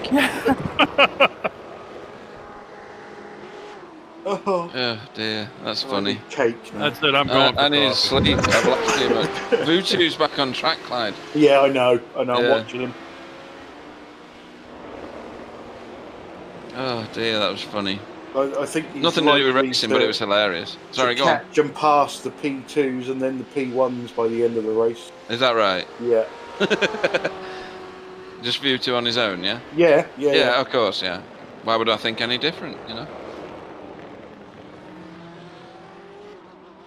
Oh dear, my sides hurt from laughing. Oh dear. I will We've just done- add we've one done thing side before effects, Clyde we've done talks. chips. Oh, come on, Clyde, let me talk. Go on then. Yeah.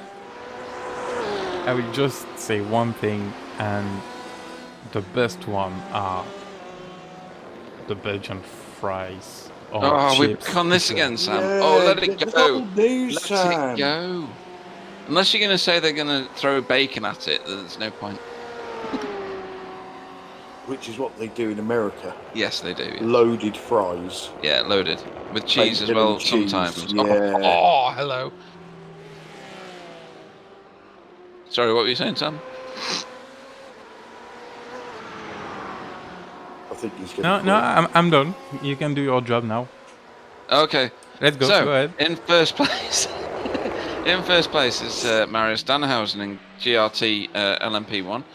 He leads by a monstrous, and I can't emphasise that word enough, 20 minutes and 34 seconds over Simon Amoser in the IES Simracing Schweiz car, who is still on track, so there's no disgrace there, but he's had quite a lot more pit stops than the GRT team have done. Yeah, about 18 laps down, isn't he? Something like that? Something like that, yeah. But we have seen Marius Danhausen absolutely poling the car onto the top of the barriers and only get like a 5-second repair, apparently. So it's all to race for, really, because we've still got a number of hours. He's looking around his screen. What's that? 2 hours exactly, almost. Yeah. Yeah. So we've got 2 hours of racing left, so it's still all to race for here. In P2, we have Florian Hohn in the GSR green car on your screen now. He has quite a significant, not monstrous, that would be excessive in its descriptive nature. And in superlative terms, it would be over the top. 4 minutes and 2 seconds over Ludovic Juret in the N-Race Esports Platinum P2 car. Yeah, There's a lot of that's about marble 3 build-up. laps, yeah. Yeah, 3 laps-ish, so nowhere near the same kind of difference there. In GT Pro, we have Luc Bataille in the N-Race Esports Ford. Sorry, Clyde. So I was just going to say, GT Pro is very close. It's It the is. I was going to get to that. closest battle we've now got on track. Yeah, we're at 358, that's right, folks. 358 laps in. And the top 2 in GT Pro are only 2.1 seconds apart. So that shows what this league can be like as part of an endurance series. It's phenomenal, and I'm not taking the piss. That is truly stunning. And this is very similar. Sorry, Pete. This is very it's good. similar to the last time these two drivers were in the cars. Yes. We expected Luke to disappear into the distance, and it was actually Patrick that was quicker and basically got up behind the N-Race Esports Ford and then pitted. That's right, and I don't think we'll see anything different. He's highly talented, as is Luke, and they're very good at driving these GTE class cars. That Porsche is going to get in the way right now. Oh, no, he's not. 3T Right, it's fine. Beetle is in a hell of a state. Isn't it? So Patrick Shilikovsky is in second here. You can see the gap is insignificant, really, given the amount of laps that we've turned. I am going to talk beyond these two, even though they are very, very close right now. In third is Raphael Russo in the L1 Esports BMW. But he is a long way back, more than 7.5 minutes back down the road. And even further back, another 4 minutes beyond him, is Pascal Berner in the Denu Sim Racing Rainbow GTE Pro car. Then we look to the leader of the GTE AM, which is Kevin Vutu. in the Lithium Motorsports BMW, doing a fantastic job as always. They've been up the front there a few times, and we interviewed them as the winning car at least once. Behind him is 1 minute and 26 seconds of free air before you hit Holger Meifert, who was on the chat before, with WS Racing Esports Yellow in their BMW. And then you've got quite a big gap. It's in no way compared to any of the other gaps I've mentioned. 43 seconds back to Neil Lappers in the GSR Friends EEC. They were unfriendly to another car earlier. We should point that out. And then they've got a 2 minute 15 second lead over Ariel Pacho in the WOSR iZone Performance Junior BMW. Yeah, which was one of the cars that started from pit lane due to a penalty. Yeah, and then we've got an eternity back to the last running, I think, and I'll be corrected by anybody in the booth right now. Thomas Samola, R3T Racing AM car. Is he still turning laps or not? Yes, he is. Sorry. He's in the back Beetle. Yeah, he's the one with the highly fashionable Silverstone rear wing Porsche, and he is a monstrous, utterly monstrous, 27.5 seconds or more behind the next. Oh no, it's even more than that. Sorry, isn't it? It's 28 seconds. He's 66 laps behind. Sorry, minutes. Fourth place in GTM. Yeah, that's gargantuan. But he's still running. And he needs to, because there's points on the table. You only need to cross the line. And anybody could bin the car for that length of time. We've still got more than the gap in terms of racing time left. So he's doing a great job. And hats off to Thomas as well. Beyond him is Apex Aviation Racing, Mass Devils Esport LVE. Aren't they? Yeah, they're Gonski. They're not competing anymore unless they jump back in the car for the last couple of laps before the end of the race and record the points.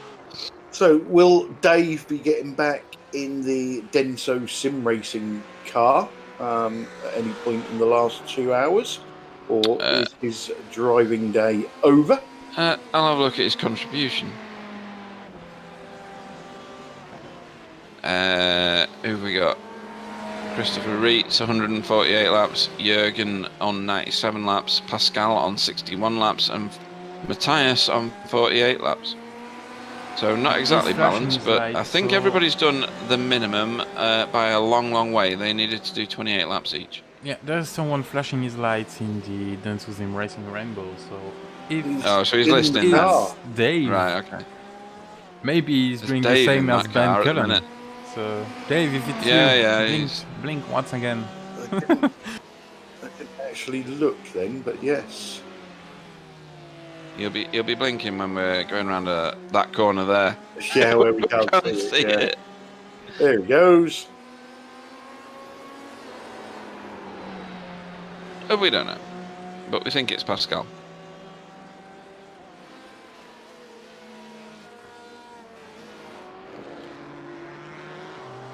Meanwhile, in a more exciting pair of cars, we have Patrick Shilikovsky, only 0.3 of a second now, behind Luke Bataille in the N-Race Esports car.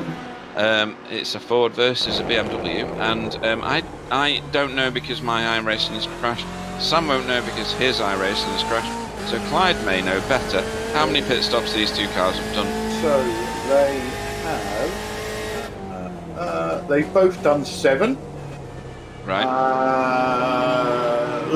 The N-Race Esports, according to my screen, last pitted on lap 357. So this is it, Clyde. Sorry, but the N-Race car has given the lead over. Yeah, they got out of the gas there because the Sim Racing Academy car is due a pit stop.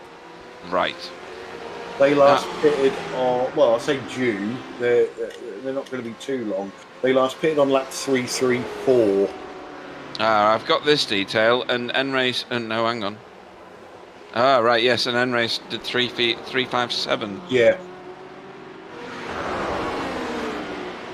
So I'm thinking that Luke in the N-Race car has probably gone, no, there's no point me fighting you. Have it. You're going to be pitting soon, and I'll take the lead back again. Yeah, and not the worst decision ever, because it keeps you out of any crashing trouble, doesn't it? It does. My worry at the moment is, can N-Race get to the end now with only one more stop? Because I believe that Sim Racing Academy can. I think they're going to pit soon, Mhm. and then they've got one more. Right. I'm trying to figure out what the time gaps are between the pit stops, but I can't because I'm missing some information from when my computer crashed. Yeah, basically what I'm saying is if both of these teams are going to have to make two more stops from now, Yeah. then Sim Racing Academy are in the driving seat. Yeah, but if they've got one extra, then they're done, aren't they? If N Race can do it on one more stop from here, they're in the driving seat. Well, they only pitted 7 laps ago. No, maths I bad. think they can make it with only one pit stop. Well, it's about No, that is right. fuel 7 run laps. is about an hour and 5 minutes. So Uh, they need to run for another 45 minutes. yes, to get one more pit stop in. Yeah. Yeah, that's right. Yeah. Okay.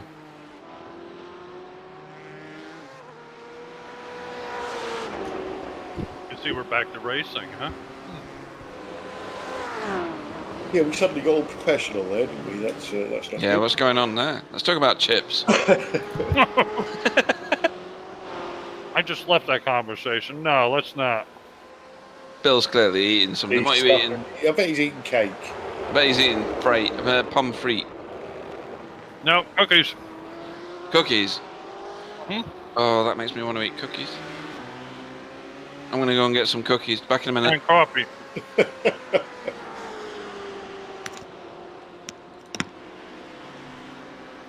So Marius Danhausen is pitted.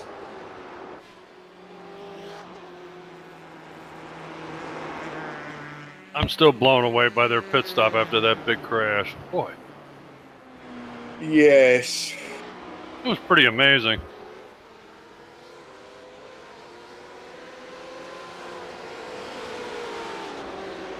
Yeah, I think N-Race are going to be on the cusp of doing this with one more stop. Did he let the Sim Racing Academy car go because he's fuel saving? Perhaps, Sam. Yeah, this is what I just said on the YouTube chat Oh, to sorry. Guillaume. I think yeah. because they've lost almost 3 seconds, a bit less now with the traffic, but yeah, they're losing too much compared with the speed they usually have. So yeah, I think there's a bit of fuel save to make only one pit stop, so they should be close to the one pit stop window.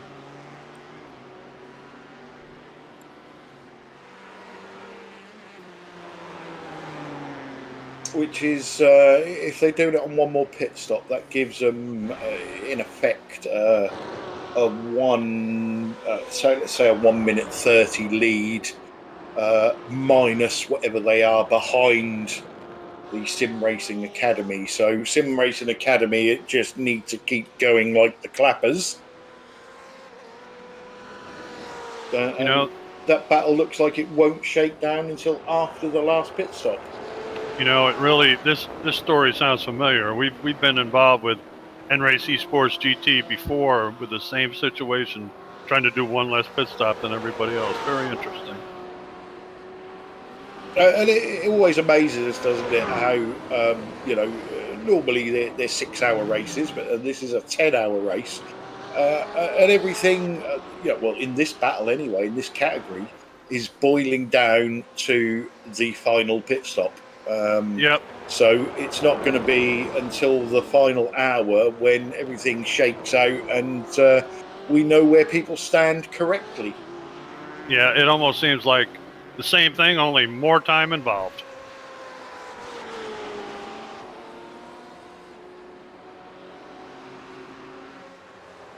It is amazing after racing for whether it be 6, 8, 10, 24 hours, how at the end so many cars are close together. It's just it baffles you.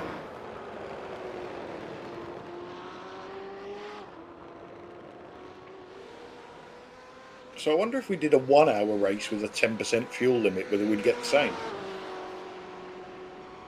I'm not sure about that.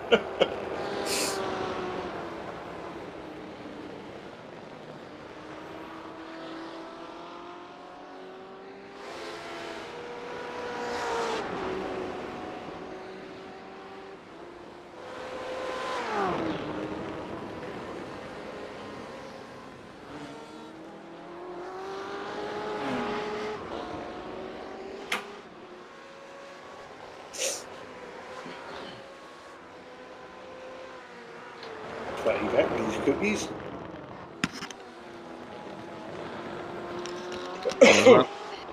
Huh? What? Nothing? All right. I've got some cookies now. You happy now? I am, yeah.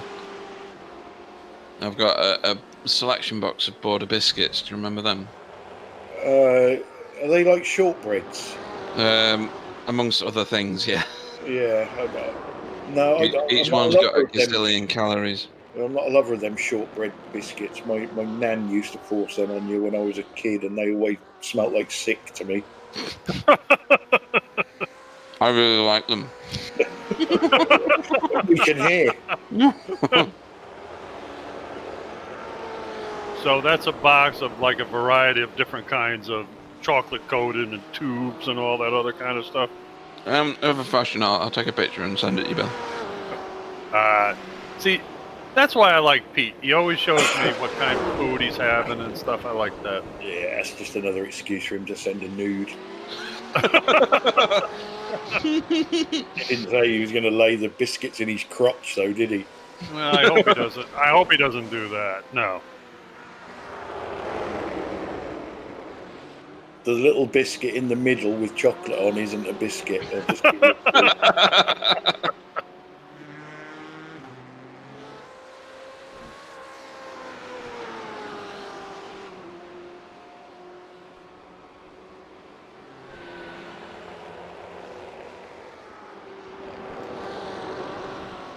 So Patrick's pulled out I believe it's a 4-second gap.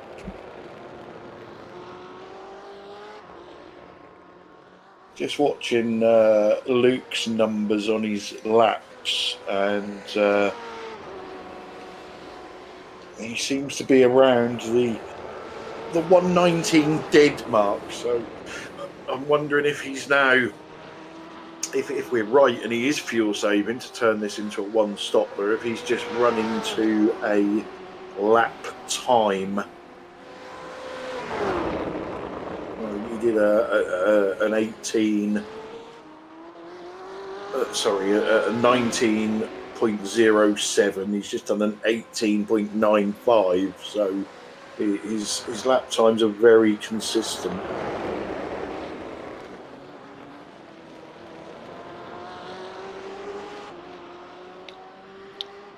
Sorry, I was picking cookie out of my teeth. What you on about?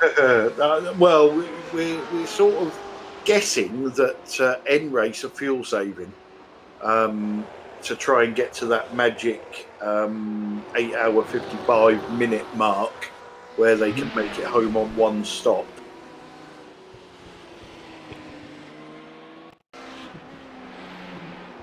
Oh.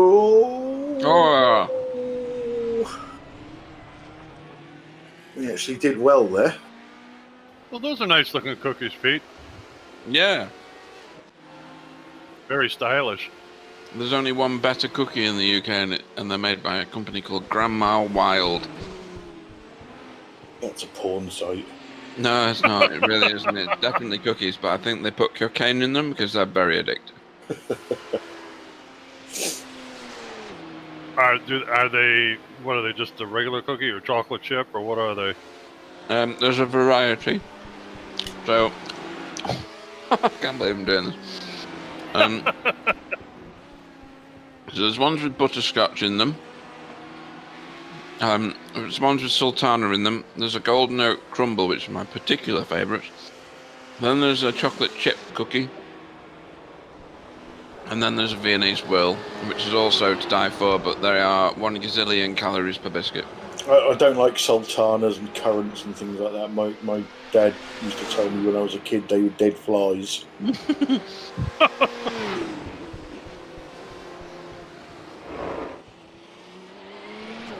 Does your body reject them as a non-meat life form? It's just it's a weird. I don't know. I don't know whether this is just a British thing, Pete, but mince pies. Mm. Yeah, I can't eat them. Fantastic. What? I can't touch them What? because mince is meat. No, it's not. There's no meat in them. It's fruit, Yeah. so it's wrong. So I can't eat them. You need to get over that. No, I've managed for 49 years without getting over it. I shall carry on managing. I have to agree with you, Clyde. I have to agree with you. I don't like mincemeat pies either.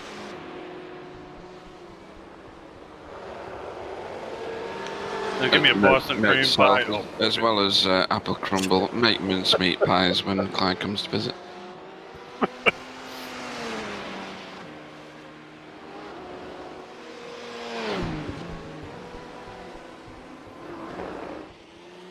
Is your pornographic memory going to remember that, Pete? Pornographic. Oh dear. I'll park that one for an eidetic one, shall I?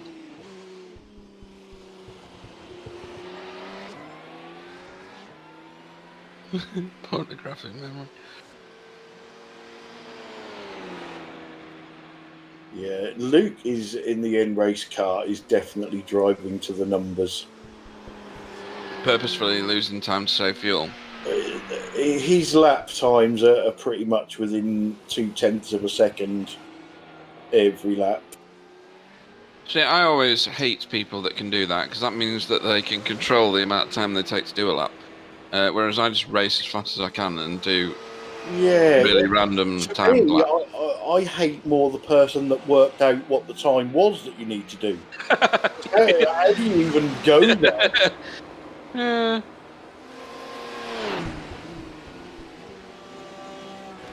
I guess it's something devious, like take the amount of time remaining, divide it by the average, and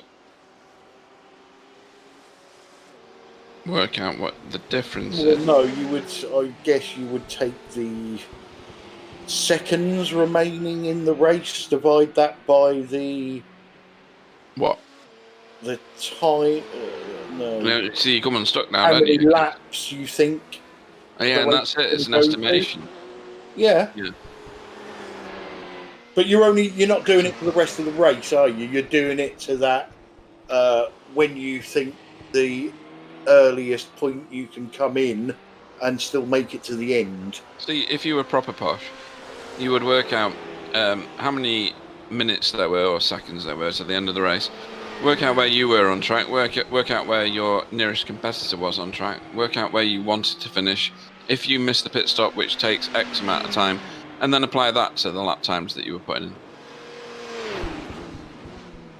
So, any drivers, team managers on the chat? Yeah, particularly the end race ones. Yeah, if there is a magic formula, let us know what it is.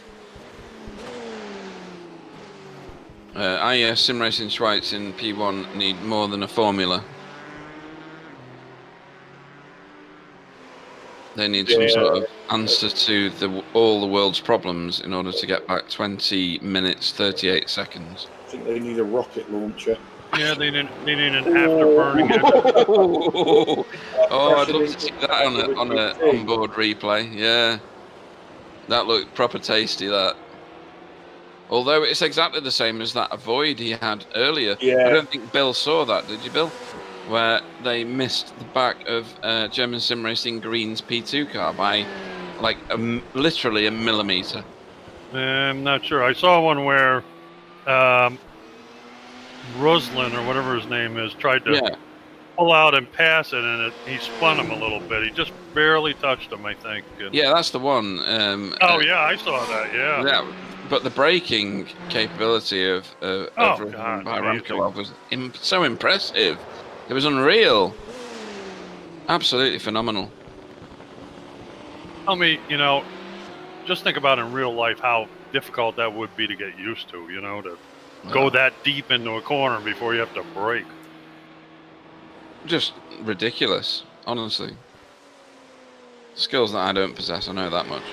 Well, back when I raced, I had the opportunity to drive a Formula Ford one time, which is like a Formula 4, I guess, in your country you call it. But anyway, back then they weren't quite as sophisticated as they are today, but basically same Ford engine and stuff. And I went around in that car, and having the wheels out front drove me crazy. I wasn't used to that, them hanging out in front of you there. But the thing that amazed me is how well that car, even though it's not a high-powered car, but it's light, how well the brakes worked on that car, number one. And number two, how well it accelerated out of the corner. I mean, I was never used to that, in a production car. It's not like that. So really, really amazing. They do Formula Ford in the UK, and those cars are rapid. They've got the 1600 Ford EcoBoost engine in. Oh, and, yeah. like you say, they're very, very light. And yeah, phenomenal acceleration on them. I guess the Formula Ford back when they didn't have an EcoBoost. The only thing they had was, I think, they called it a 1600 Kent engine, I believe. Yeah. It was a push rod. I'm sure you're familiar with it. A lot of your cars had that. That would have been something probably helped out by Kent cams or something. Yeah, and also it had some big carburetor on it too. Yeah. Different intake and exhaust manifolds and stuff. So.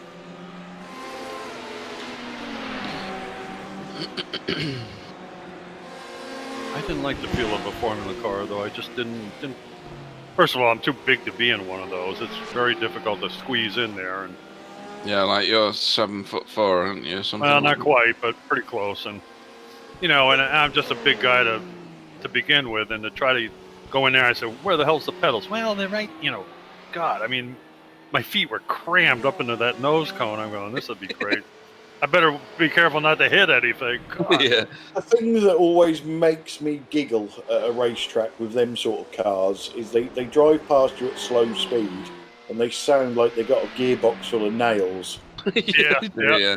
They just sound like the most unhealthy engine ever. Yeah. Because they're supposed to be knocking out like 14,000 revs,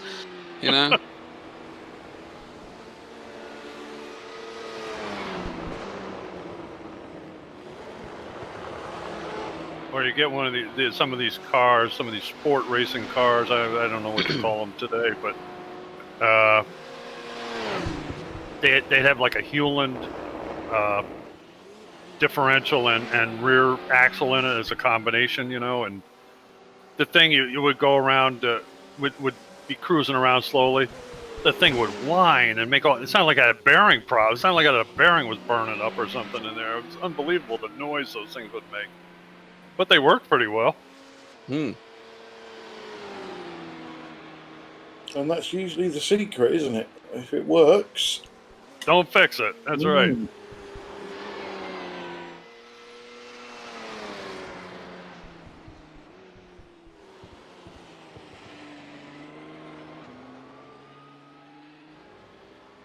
I need more biscuits.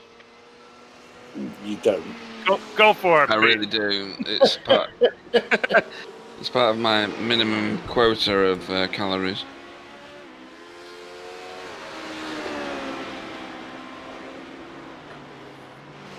You got to build up your carbohydrates so you can work the crane and forklift tomorrow. I know, yeah. 15 members of staff down, absolutely. I was telling my wife about your predicament and how your home office there over in the other country that you work for told you to put your accounting people or something out there. I said, you got to be kidding. I've knobheads. Sorry guys, this isn't racing related, but I'm going to have to share it with you. Like any of the conversation we've had about biscuits and free just popped up on my Facebook memories. So it's a newspaper clipping titled "Missing Woman Mystery Solved." And the story is a group of tourists spent hours Saturday night looking for a missing woman. No, I've near- seen this. She was near part of the Iceland. search party. Yeah, only to find her among the search party. The group was travelling through Iceland on a tour bus and stopped near a volcanic canyon. Soon there was word of a missing passenger. The woman, who had changed clothes, didn't recognise the description of herself and joined in the search. But the search was called off at 3 a.m. when it became clear the missing woman was in fact accounted for and searching for herself. That's unbelievable.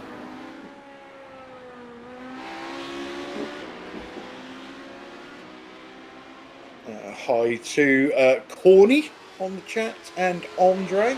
Did you say hi to Horny? Corny. Oh, I was thinking about spider sex again. Sorry.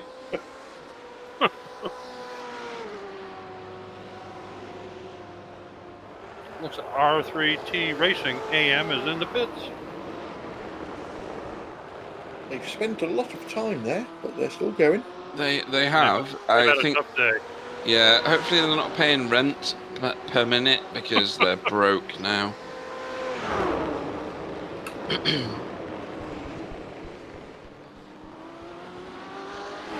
Yeah, he's had some bad luck today, I'll tell you. He has, yeah. To be fair, not all of it has been his making or their making, Definitely I should say. not.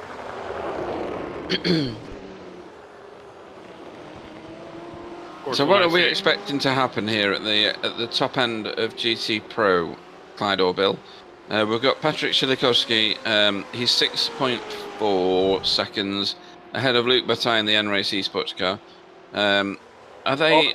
They're on the same pit strategy-ish, No, they're not. but They're miles apart in terms of laps, right? No. Other Huh? way round. Oh, go on. Other way round. So they're close on laps, but miles apart in pit strategy. I Right. think this it basically boils down to the winner of GT Pro will be Simracing Academy, unless N-Race can get to 8 hours 55 minutes before they have to pit. 20 minutes. No, 30 minutes. Yeah. Right. Okay. So it's it's gonna go all the way, I think. It does look that way. They were close right at the start, obviously. Then we had a break in strategy from Simracing Academy where they double stinted a set of tyres to see if that would work. It kind of didn't, did it? Or did it? I don't know. I can't work it out. think that's, I had heard from you guys before that's how they got off strategy, because I wasn't here when that happened. Right. Okay. I don't think that worked necessarily the way they planned, because they were 10 seconds rather than 2 seconds, weren't they?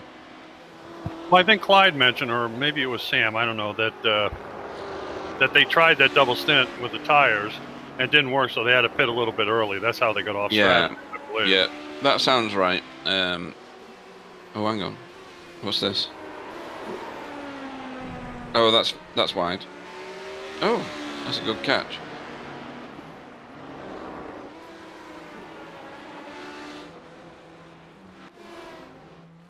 Oh, we're full of replays at the minute. Or are we live again now? We're live. Yeah, we're live again. Cool. I remember the days of Suzuka, where none of these GTE cars. Oh, well, hello, flashing lights. Could that possibly be somebody we know? Anyway, maybe it's Pascal Bernard, otherwise known as Dave. At Suzuka, none of these GTE cars resembled the cars that they started with, if you remember. They were all battered and beaten and misshapen and all over the place.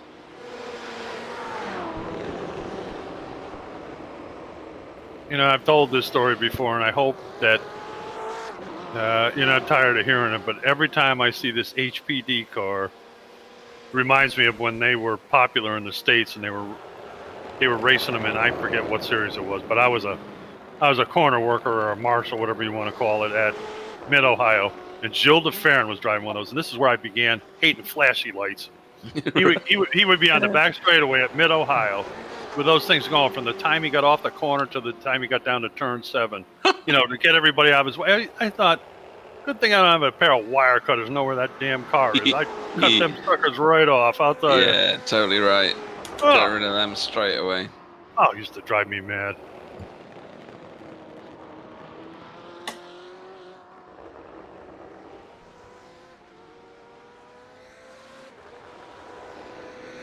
So Simracing Academy have pitted.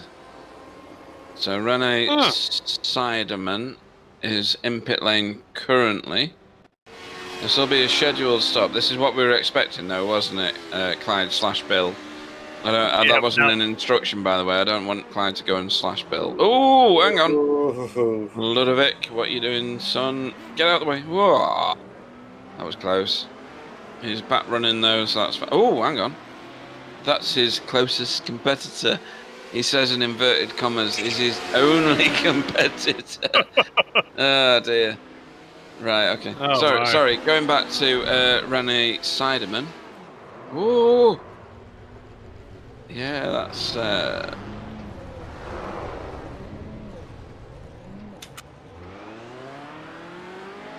okay. Whoa! I know, yeah. Shit. That's a second spin, isn't it? He was so close with the other guy. Wham. But of course, anyway, it's still down laps. Yeah, back to Rene Siderman. We were expecting Rene to. I always think of. What was the? Was it hello, hello, Clyde? Yes. Oh, Rene. Anyway, that's all I think of when I see that name. Anyway, so Rene Siderman with the Simracing Academy. We were expecting that pit stop, weren't we? And we are not expecting N-Race Esports to pit until, what did you say? He has to make it to 55, did you say, Clyde? It's roughly an hour and 5 minutes for these guys. Okay, Right. so he needs 8 hours 55. So he's got 20 minutes to go, Right. roughly. And of course, German, no, who is it? Oh, Simracing Academy needs to stop again, though, right? Yes. Yes, that's right. Exactly right. So we're trying to get N-Race Esports to make one more stop, hopefully, if he can get past the 55 mark. Yeah, so how does this work then in terms of, so we've got, hang on, Luc Bataille again in the driving seat of N-Race East. Oh, there's a lot of cars here. I'm going to wait until I know that there's no crashes, by the way. Thanks for that. Thanks for laughing at me. Third in the field in that shot. Wow, look at that. Yeah. I shouldn't have said that before, should I? All the classes, too. All the classes, yeah. Everybody's represented right now. That around the outside, really? You want to do that? Oh yeah, that's okay. Right, okay. So, Rene Siderman with Simracing Academy has pitted. We are expecting N-Race Esports Platinum to pit with 1 minute and 5 seconds and no less at that point in no more at that point in time for a new set of shoes and more fuel. But we are expecting Rene Siderman to pit again, right, Clyde? Yes. Right. Cool. All sorted. I don't know what it is about the broadcast today. Maybe it's the laptop I'm watching the stream on, but it looks like all the taillights and headlights all have jewels in them. There's so many little sparklies every time the sun changes direction. It's really funny. Yeah, I think that's your replay settings. Yeah, it could be. Yeah. If you've got HDDR or anti-aliasing still active on your replay, then you're going to get some pretty wild responses from iRacing. Say what? I I'm gonna shut up. No. This is on an Apple laptop that I'm watching the stream on. Okay? Oh, right. In that case, I don't know because I don't know anything about It's just kind of iOS. funny, so- but just kind of funny the way they kind of sparkling. And it might be the new, what do they call it, MIP stuff on the cars. I don't know. I'm not no, sure. that's nothing to do with the lights. The chromium stuff, is it? Chrome, yes, but to do with the lights, no. If you're talking about No. headlights and rear lights. No, I'm talking about like the Oh, Simon, left a bit. Oh no, right a bit. Oh, that's funny. oh my. There you go, son. There you go. Whoa. Spun around on that cutoff pretty well. Yeah. Oh, right. Well, this is now on, isn't it? This is Ariel Pacho and Rafael Russo. Whilst this is on track for position, this isn't class position. So the lead car here is AM. The trail car is Pro. So you may consider that this is the wrong way around, but some of the AM cars have been driving for quite a long time, and they've probably changed their I rating since the classifications were made, right, Clyde? Very well could have, yeah. No, without a doubt, yes. Yeah. Yes, we've seen that in our VRA championship, and that's That's true. you know only after one race. Yeah. But these things are set at a certain time, and anything that happens in the meantime is by the by. Yep. So you may find, as we are. Ooh no, Ludovic, what are you doing? That's twice in quick succession. It is. Yeah. That's... Famous Right. spot to spin out, yep. Oh, it's that everybody's done that. I've done that countless times. You are exiting there in all due fairness pretty quickly, too. You are, and you're trying to get on the gas as much as you can because you've got Yeah. a brake. So Right, you're hitting the hammer, no doubt. yeah.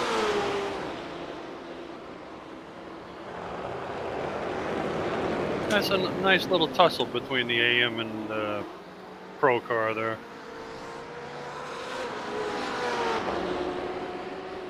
Like you were saying, Pete, in some instances, it's not much difference, really. No, not at all. And just to answer Corny81, whoever that is, on the chat, the YouTube chat, Danu Simracing is running well. Yes, they are. They're going to get a top 5 finish in the GTE Pro. I will point out there are 4 cars in that class today. Still a top 5. Still a top 5. Loving it. What's really bad is when you come in third in a 2-car race. That's the Well, yeah, I'm pretty sure I've managed that at some point, Bill. Me too. Me too.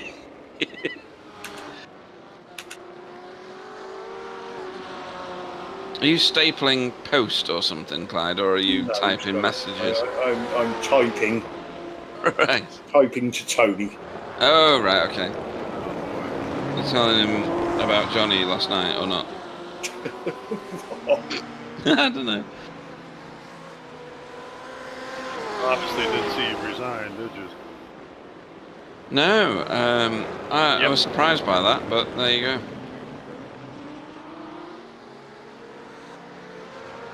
Clyde was saying that this morning when we started before we started broadcasting. Yeah.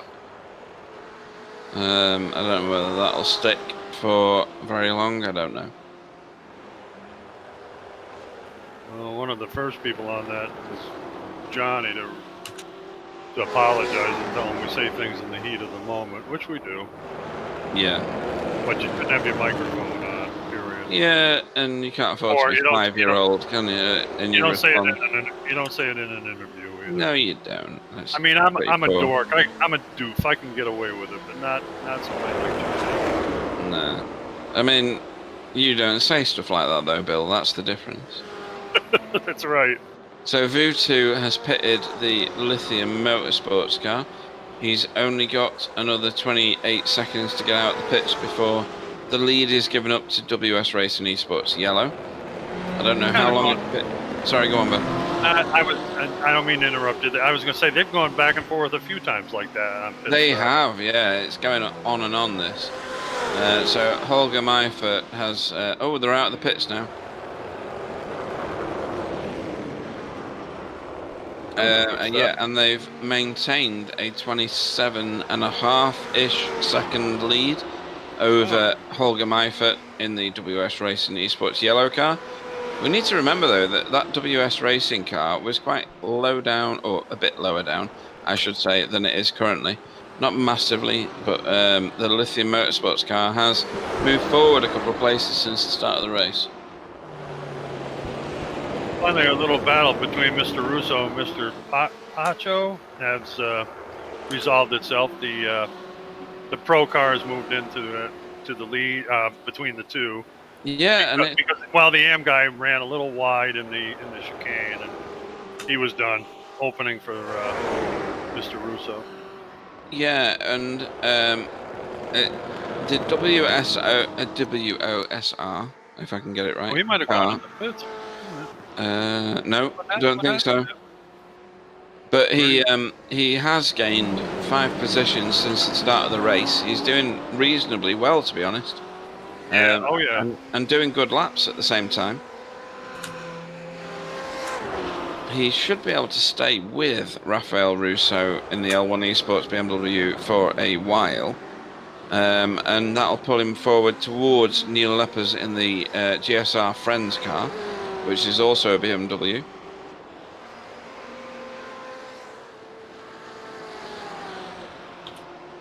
That BMW M8, it's incredible the amount of openings it's got on top of the hood. It's really prevalent today when you look at the car from the top angle. I don't know whether those are louvers or just openings or what they are. Huge. Do you know what? I don't know either. But the cavities in that bonnet, which is what it'd be called in the UK, are massive. They are. It must be to do with cooling or airflow or something like that. I think it's airflow through the front of the car, I believe. Yeah, probably past the radiator, keep the engine cool or as cool as possible. Now, when you're doing oval racing, it depends what car you're driving, but you do get an awful lot of engine heat and engine heat build-up. And if you stay in the toe of the car in front for too long, your car does some really weird stuff, which Clyde will be able to detail more than I can. You don't seem to get that so much in road racing, do you? No, well, mostly oval cars have the grille blocked off. They usually take their intake underneath the front or through the front. What would you call it? Valence, maybe, or something. Yeah. A lot of times the radiator hole is blocked off completely because it doesn't work well. You know, it's too much of a drag on the car, so they close that off and take it out under the front bumper, I guess you would call it, maybe. So how do you cool the car then? Well, they have it ducted up through the radiator from there. It's all enclosed in like aluminum. It's like a duct that goes right up to the radiator, and then they have a shroud on the back that draws it through. Oh, okay. Yep. So why don't you get that same effect when you're slipstreaming in a road race? Is that because you don't spend that same length of time it may that be close to the car in front, or what? Yeah, well, see, when they draft like in NASCAR, I mean, they look like they're hooked together. They're so close, and I think that's the main reason. Where in road racing, if you did that, you'd be in an accident for sure. I think the difference with oval racing is pretty much everybody. You can be an inch off the car in front because you know where he's going. He's only going to turn left, hopefully.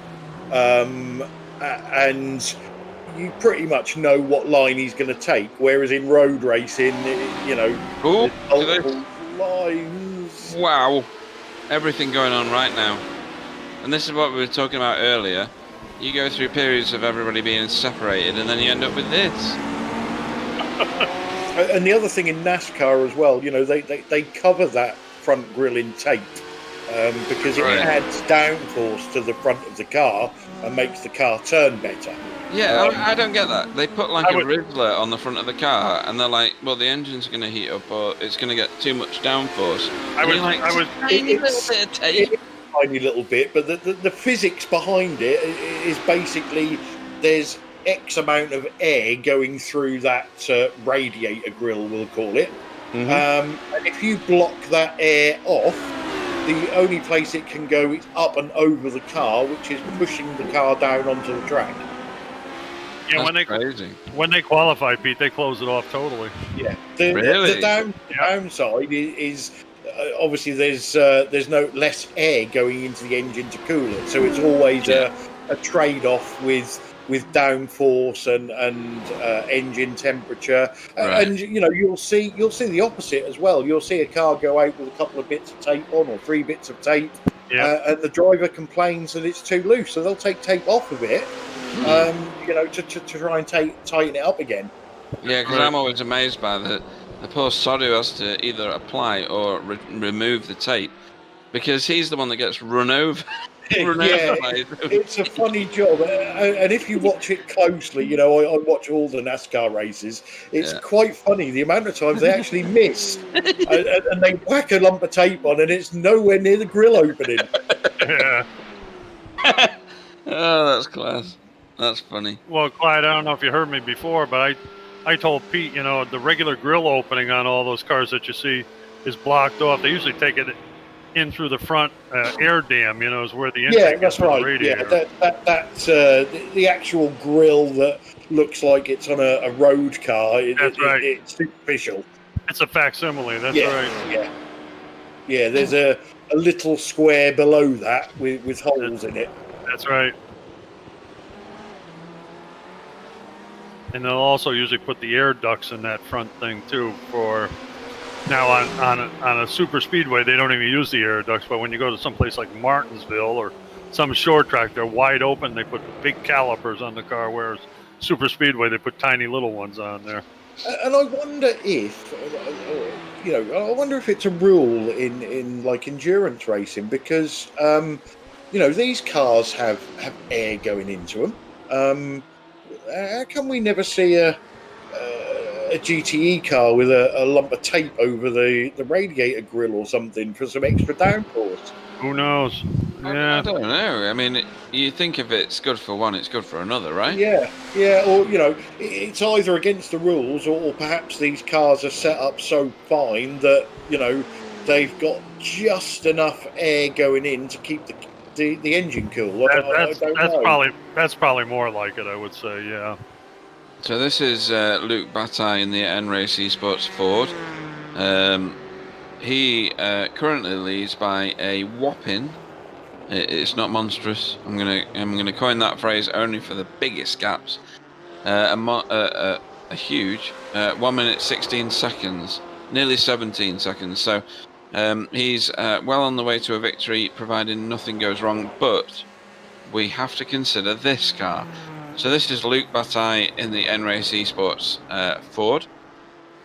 He needs to pit once more. I'm gonna go for and be corrected. Go about 3 more minutes. So Yeah, 2 3 or laps. 4 more minutes. Yep.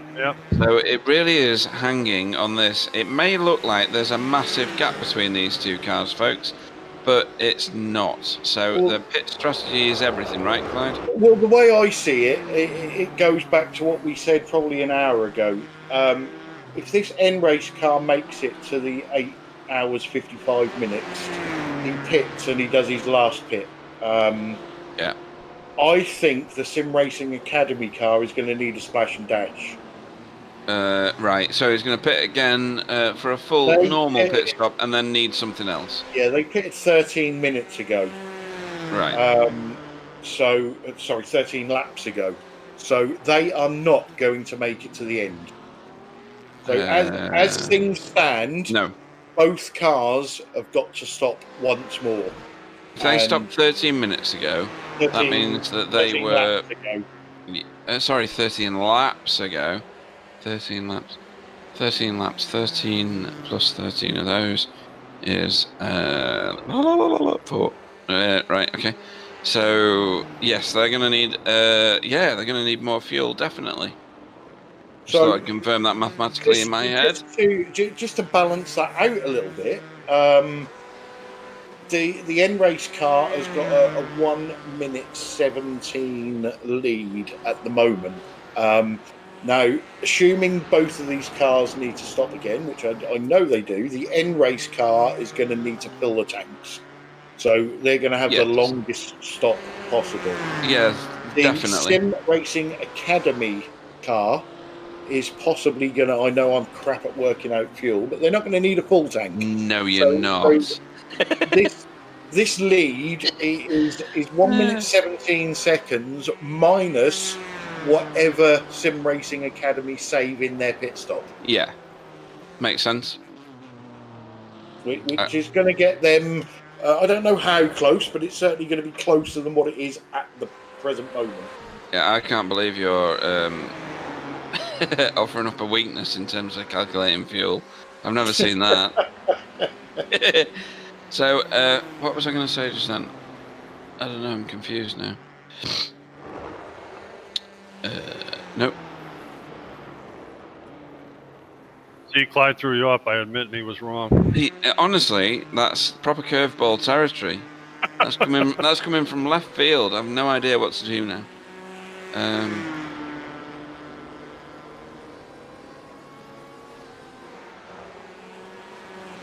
Oh, I was going to say, there's 18 people watching and only 16 thumbs up. What's that about, people? And the other thing, I've just remembered what I was going to say. I'm a hero to myself. Beanies have arrived? Not yet. No. I'm still waiting. Sam, are you there? Sam, wake What? up. Oh, he's alive. It's fine. He's not overdosed on chips. So, Abruzzi have sponsored this race in particular, is that right? Yeah. So, A, why? Or is that not prevalent? And B, who are Abruzzi for the people that are watching? If people are watching us and don't know Abruzzi, they should be shamed. Because I think that that's one of the most popular brands in the sim racing community for now. They're providing boots and gloves from pre-designed to full custom gloves for sim racing, but also for racing gears with FIA homologation. Yes, you could What was get that, Clyde? with left and right on them. Oh, Yeah. really? Yeah. I need that. Can you get me some free ones? I'm getting money. I can ask Ben. No, but I'm not sure. I should get myself some Backfire Simsport TV gloves. Yeah, soon. definitely. That'd be cool. Yeah. But this is on the way. I will get them. I'm sure pretty soon. They also sell karting suits and boot suits and glove suits for the karting, and some teamwear. So they have some polos to sell on their website. I'm gonna link everything after I've told, because I can do both at the same time. Yeah. And they also now have Sim Magic direct drive wheels to sell. They have 10 in stock ready to go, and they've got some promotional offer for the first 10. That will be So sold. what are those drive wheels? Explain that.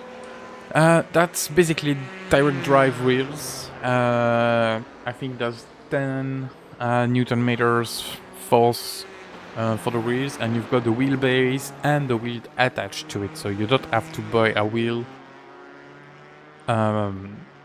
with the wheelbase. You've both together, and it costs a bit less than £1,000 Oh, is that all?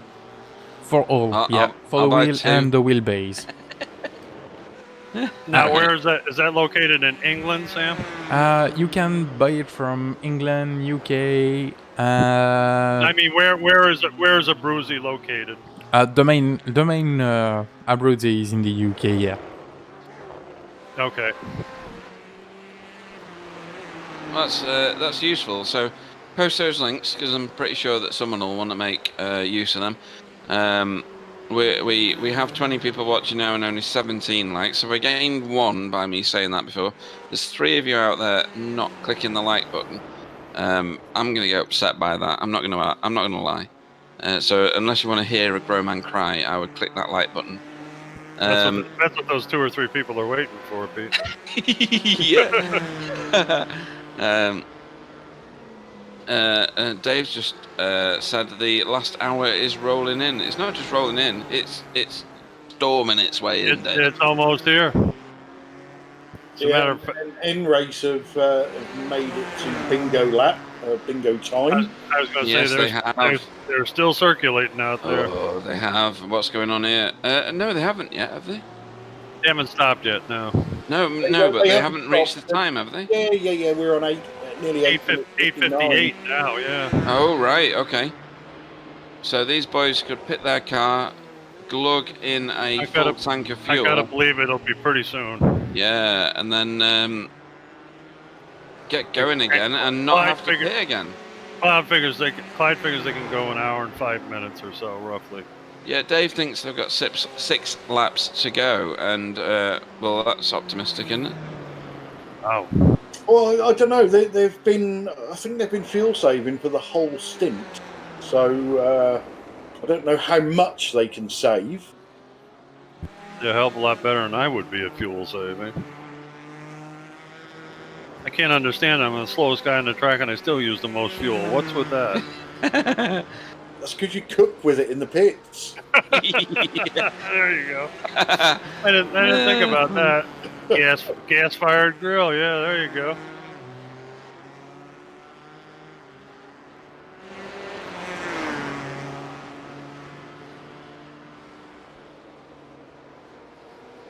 What is a direct drive wheelbase anyway? What's the difference between that and anything else? They're using a servo motor rather than a belt drive type motor. All right, okay. And that's better than a belt, is it? Well, yeah. There's it's a direct. There's no couplings of any kind. I mean, yeah. It's some of these people that. Sorry, Bill. Go on. No, that's all right. It's supposed to be a direct link from what's going on in your sim front wheels to your steering wheel without going through like Bill says, a belt system or something like that. Right, okay. It's supposed to be more accurate. At our level of racing, does it make that much difference? I don't know. I used to say that about pedals, and I ran with DFGT pedals. That's what I've got right now, by the way. Oh, we got gloves. Pedals. And then I got some Club Sports when I bought a Fanatec wheel. And I thought those were the bee's knees. And then, as you know, a little while ago, I treated myself to some Husqvarna sprints, and they're just on a different level. Really? Oh, yeah. Yep. They're all right. They're not cheap, but when you say not cheap, what are you talking? $1,000? No. Well, I think I ended up. There was a sale on. I got them through Demon Tweaks eventually. Check out the gloves. Sorry. I'm looking at them. Yeah. Yeah, he's even got his name embroidered on them. I mean, really? Yeah. Sam, you are stylish. Wow. Who is was? Those are really. Those are nice.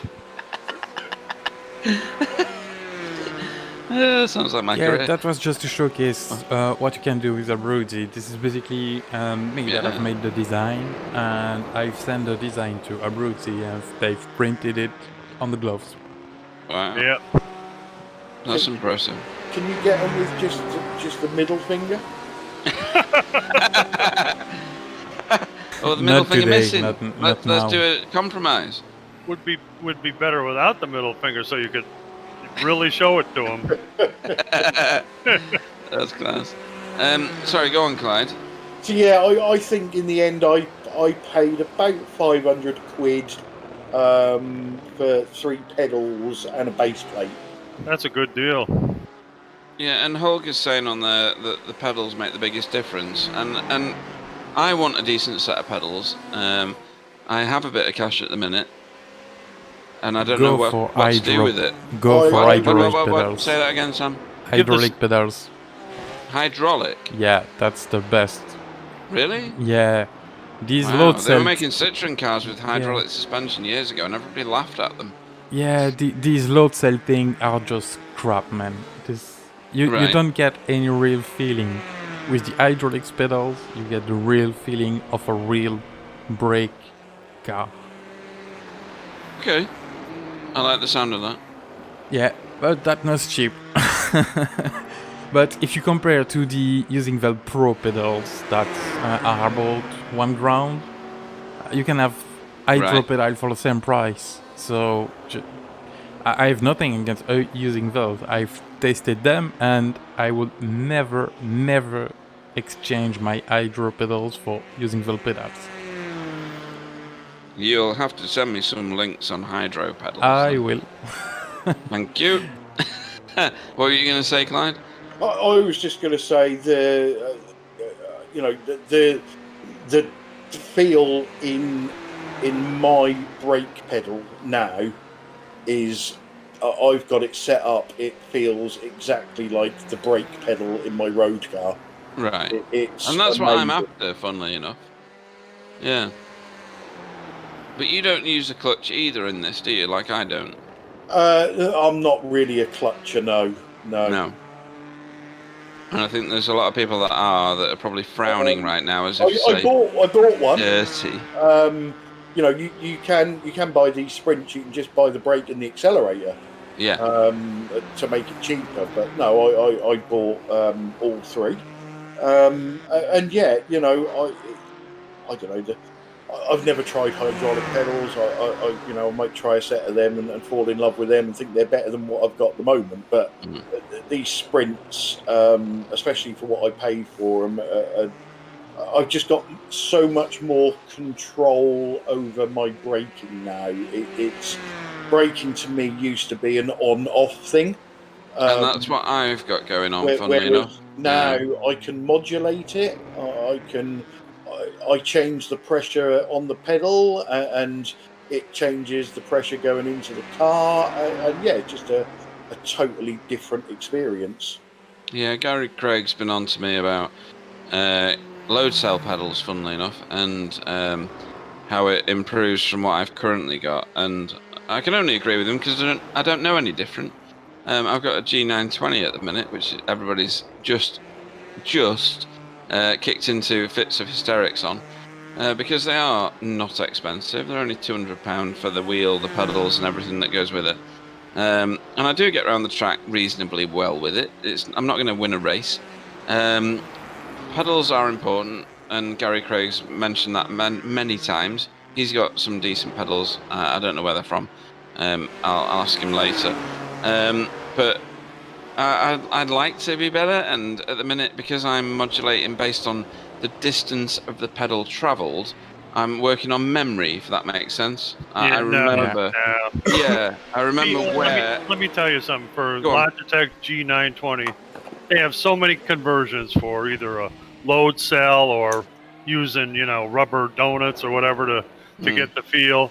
I mean, it's better than that placement kind of brake. That's impossible to do correctly, in my opinion. But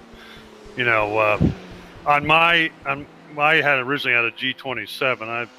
I've upgraded to a 920 only to get my pedals got screwed up, and I have what they call a perfect pedal, which costs more than the whole pedal set. But that's actually a hydraulic cylinder, is what it is. Right, okay. So you've got similar to Sam then. And it makes a big difference. I mean, it's not Higginfeld HE sprints or anything, but it works a hell of a lot better than what you're talking about. That positional type, it's hard to do. Like you said, by memory, That's yeah, it is by memory. where your brake pedal is pressed down to in order to not lock the wheels. That's hard what to I do. do. Hard to do. Yeah, so I find what I found fun with the HGs was with them you get a box of springs and rubbers and all sorts. And I opened the box and I thought, I'm never going to need them. And you get an absolutely Excuse me. N-Race fantastic- Esports is in the pits.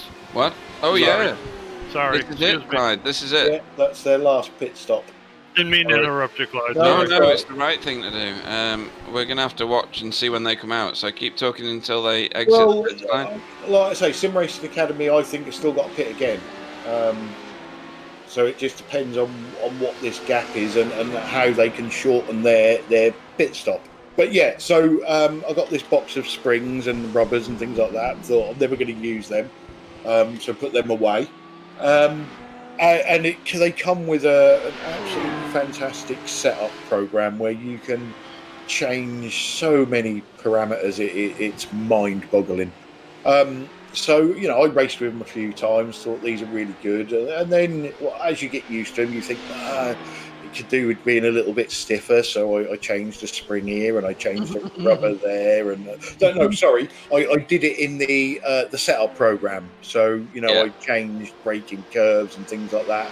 And I got it almost to where I wanted it, but I couldn't quite get it perfect. And then I started messing with this box of springs and rubbers, and it just adds so many more things that you can change to get it to where you want it.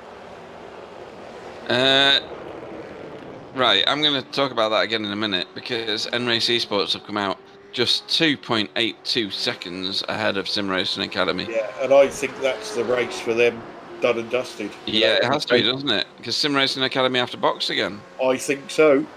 Well, we still have an hour to keep perfect, so that's not going to be easy. No, it's not. But yeah, going back to the pedals and co. I am. We've started off a ridiculous conversation on the chat on YouTube about direct drive and pedals. Oh, hang on. L1 Esports. L1 Esports. Felipe Ciaramello. That's how you're supposed to say it because he was in the chat once, wasn't he? Spun the car at the hairpin by the look of things.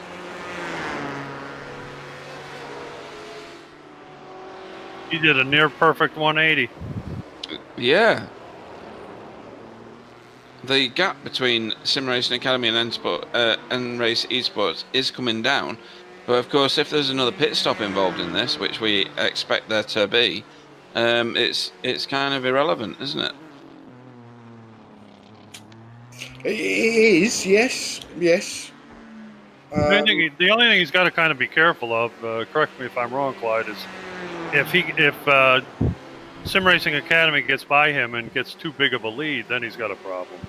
Yes, most definitely. I don't know how quick their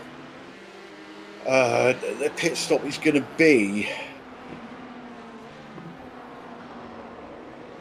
It's going to be, I'm going to make this word up, splash and dashy. That's a good word. That is, isn't it? Yeah, you like that.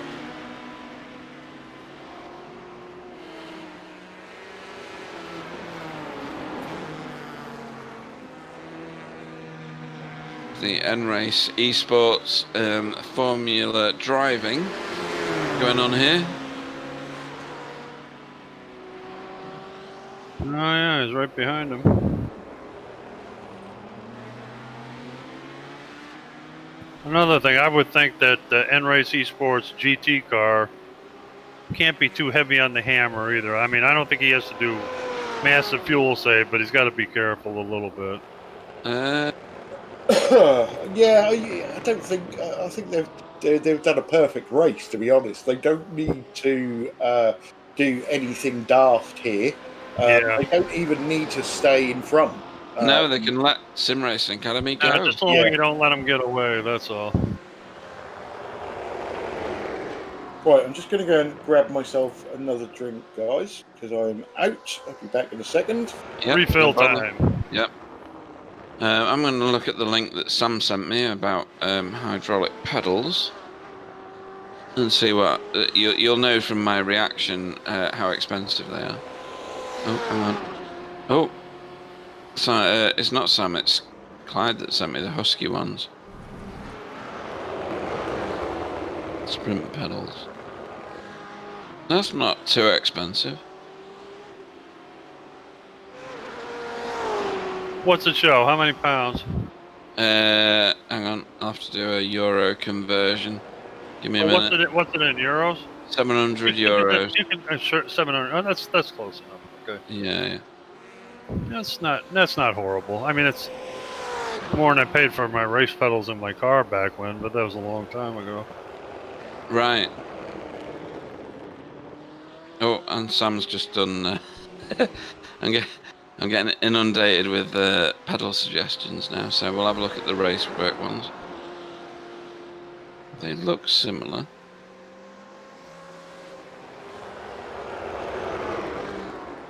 Oh, sold out. I'm not in any rush, so it'll be fine.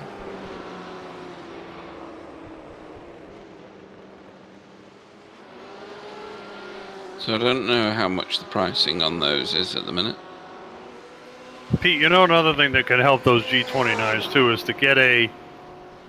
They make a special cable that hooks up to your throttle hookup, Right. and instead of going through your, you know how it goes through the head of the, inside the steering wheel. box. Yeah. It goes directly to the to a USB connector on the computer. That way, you get a better. What is it? You don't get 10, you get 12 or something. I don't know, whatever they're talking about.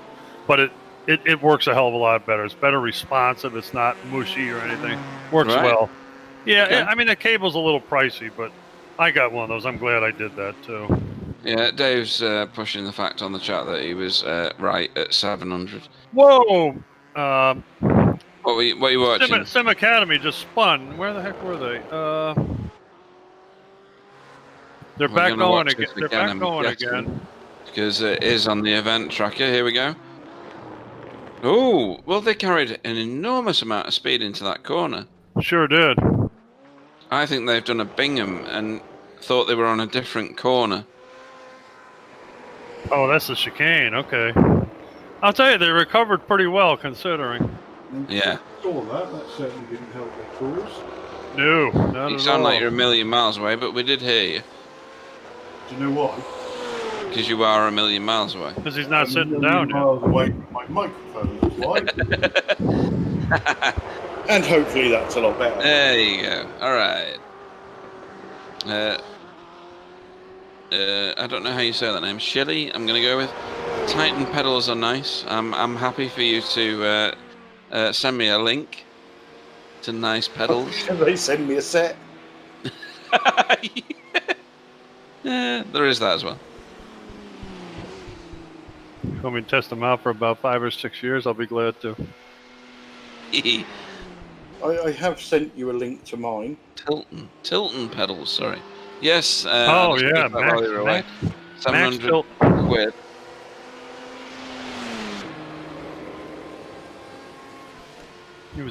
That Tilton was a real grassroots engineer and All right. made all kinds of neat stuff. Max Tilton. He's dead now. So you say Max Tilton, and I hear Max Chilton, who is a No. PTCC racer. Yeah, no, not him. No, that's Tom Chilton is the Oh, hang on. PTC driver. Yeah. Oh, Yeah, I'm totally Max. confused now. Max is in IndyCar now. IndyCar, that's it. Yeah. That's right. Max is the failed F1 driver. I'm sure he wants his CV to say something other than that, Clyde. And I'm pretty sure if he found out I said it, he wouldn't take any notice of it. But Yeah. truth Now, hurts. Now, what do I the don't get an letters? IndyCar either. What? Oh, dear, that's funny. What do the letters CV actually stand for? Curriculum vitae is Latin. Oh, okay. So it's not English. Okay. That's Oh, what I no. thought. It's where our language is founded, but I'm going to stop now before I start because I could go on all night about that.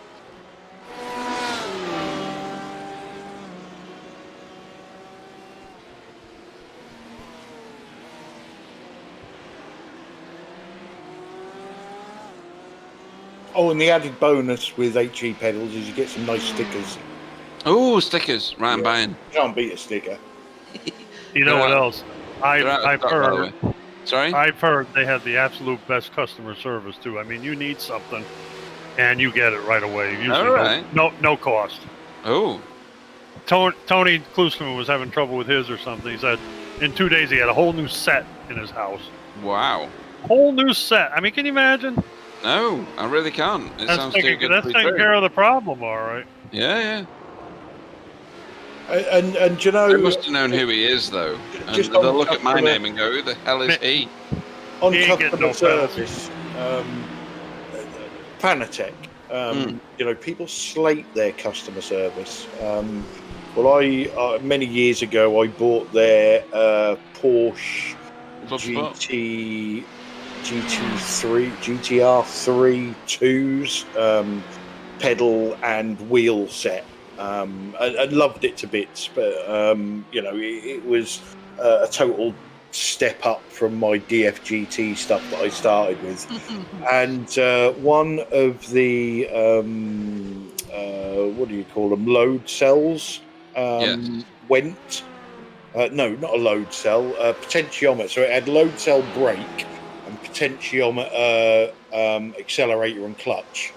And one of the accelerometer, I can't say it, accelerometers went, and I emailed them, and the guy came back to me within a day and said, we don't actually sell them separately, but bear with me, I'll have a look on the return shelf and see if I can rob you one off a set of return pedals. And I had it, I think they're based in Germany, had a new one, it's fitted in my pedals within a week. And that was the only problem I ever had with my Fanatec stuff.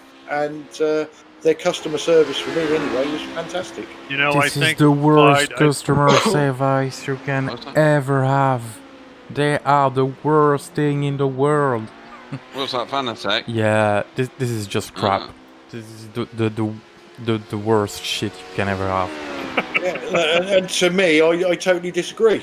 You know, that set that I bought lasted me, well, I must have ran it for 5-6 years before I got, you know, and it's still, I've kept it, it still works. 1 year and 1 month. 1 month after the warranty, I got fucked up. Funny how different people have different experiences. Them had the same Yeah, issue. yeah. Them had exactly the same issue. The I only thing I wouldn't- had no issue with was my Formula 1 wheel, which I have sold now. So I hope it will still work for the guy who I sold it. Yeah, I again, nothing bad on Fanatec. I wouldn't personally buy Fanatec again, especially at the moment, because there is better out there for cheaper. But you know, my experience of Fanatec was fine. I loved the equipment. The only one time that I had an issue, they resolved it straight away, and it was brilliant. And after reading the hundreds of thousands of comments about their terrible customer service, I was crapping myself. But yeah, to me, you they know, were fantastic. I think Fanatec USA is probably the worst. I mean, that's where you get most of the complaints from, is people over here. It's I don't know, they, you know, and of course, Fanatec is kind of funny. I mean, you hear like Sam, you know, I mean, can't stand it, would never have one if they gave it to you for free. And there's other people that write in and say, I've been using this sucker for 7 years. What the hell are they talking about? Yeah. You know, Yeah, kind of, you really wonder what the heck's going on. You tend to get that more. So I used to work for a very big, in the UK, in inverted commas, supermarket.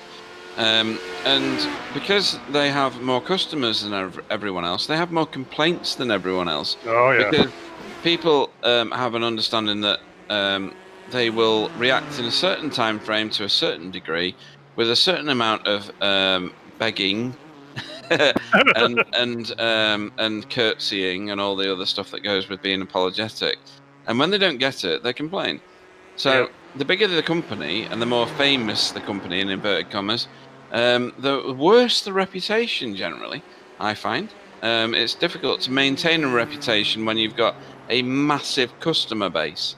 And I don't know whether that's true of the pedals or not, but I'm just saying maybe that's something to consider when you're talking about the likes of, I don't know, Husky, Fanatec, I don't know the names of the rest of them, but there you go. Tilton, we'll go with that. I have to tell you, when I worked for BMW North America, every year you had to come in and work the customer relations phone for a week.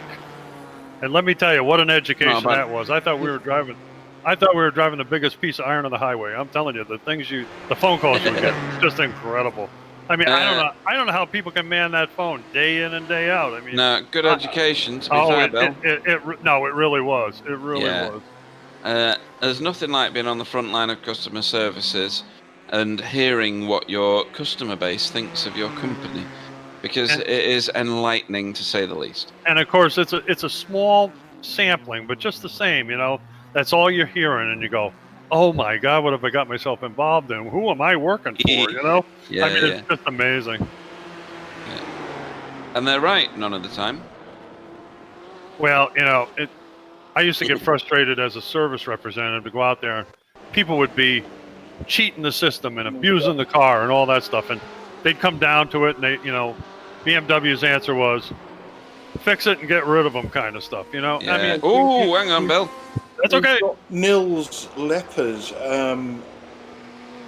He looked like he was having an accident, gathered it up, and then had another accident. Whoa! It did, yeah. I saw him on a cut screen a bit further that Sam showed us. Then we switched to another car, and then we saw him ploughing into the wall.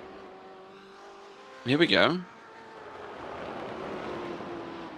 This is where I thought he was having the accident. Yeah, I did too. And then he goes around the next corner. No, he's fine. Yeah. And then he does that. And then, what is this? What does he do exactly? Did he get some wheels on the grass? I don't know. Did he go just past that like rumble strippy type thing?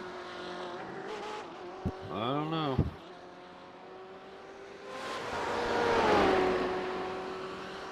I don't think we'll ever know now.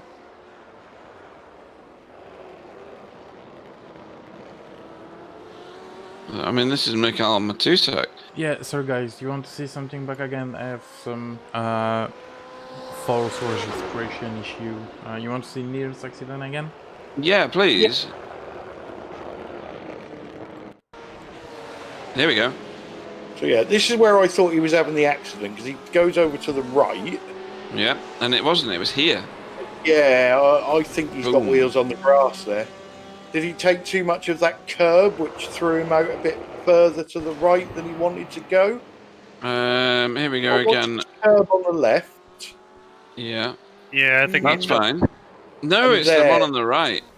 Yeah, no, what I'm saying is, did he take a bit too much of that curb on the left, which pushed him further to the right? I don't think so. I think he went a little too shallow and ended up going off the outside there a little bit.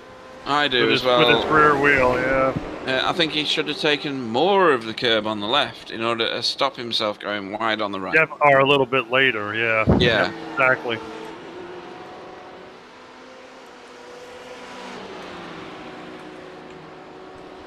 And he's in the pit. No, yeah. Yeah, Dennis Pickbrenner. Dennis Pickbrenner's taken over that car now. Yeah, that's an opportunity to change drivers, haven't they? Yeah. That absolutely blows me away when Rick Verbiezen goes on that very outside lane of the carousel and can whip around there.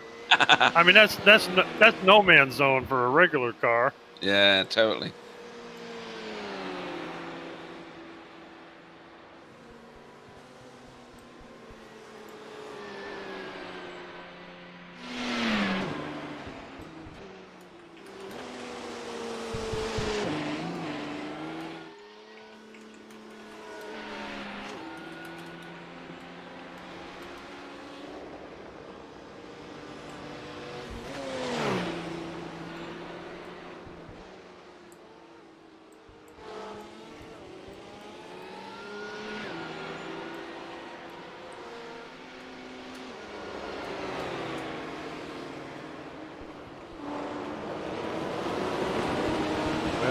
have a little over 30 minutes to go here. Yes.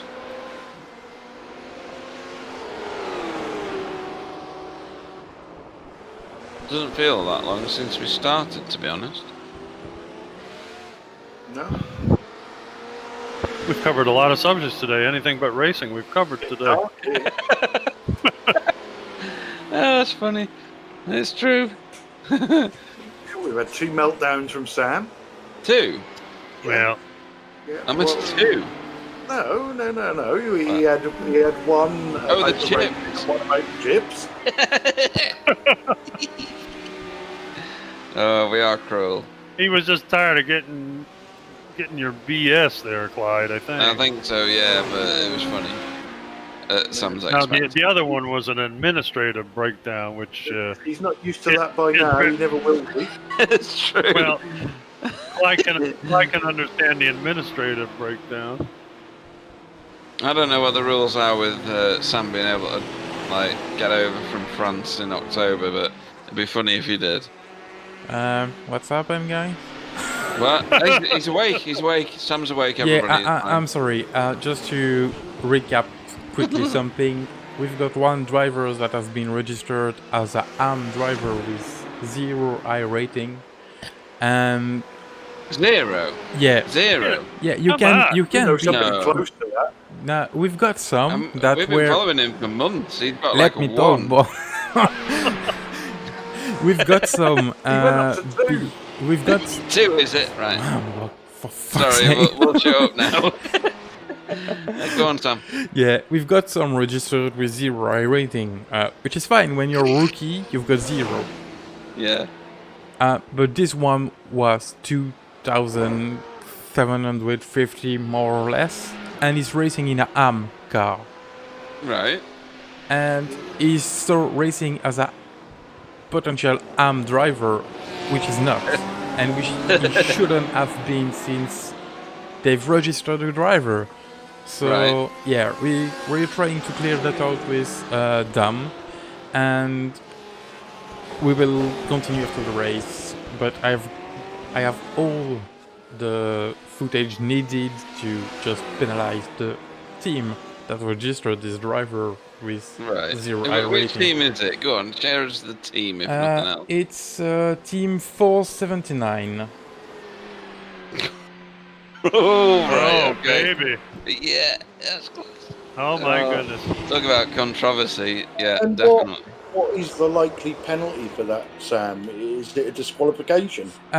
They should respect the Pro-Am fair share, which is 40% maximum of pro drivers, and they will get a penalty just because you don't mess with me with registration. And I mean, I think this brilliant. race will be removed from their. Performance. I don't know yet which penalty they will have, but will clearly be harsh because that's just messing with people, and yeah, it's really starting to piss me off. And it would do, wouldn't it? You've spent an enormous amount of time it's administrating the league. thousands of hours for this Yeah. series, so Yeah. yeah, I'm really pissed off now. And Don't blame me.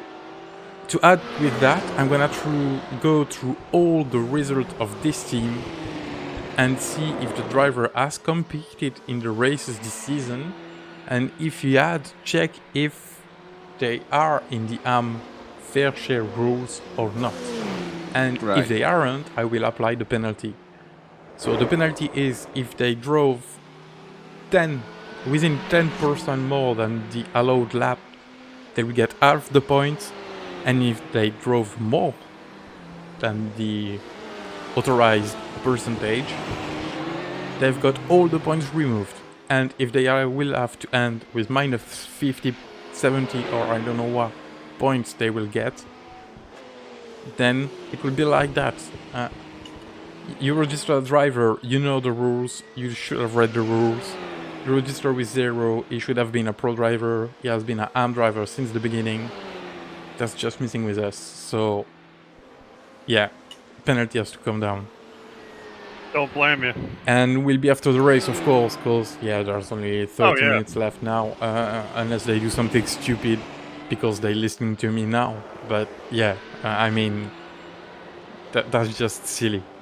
Completely silly and stupid. Don't blame you. I couldn't argue with that. No, not at all.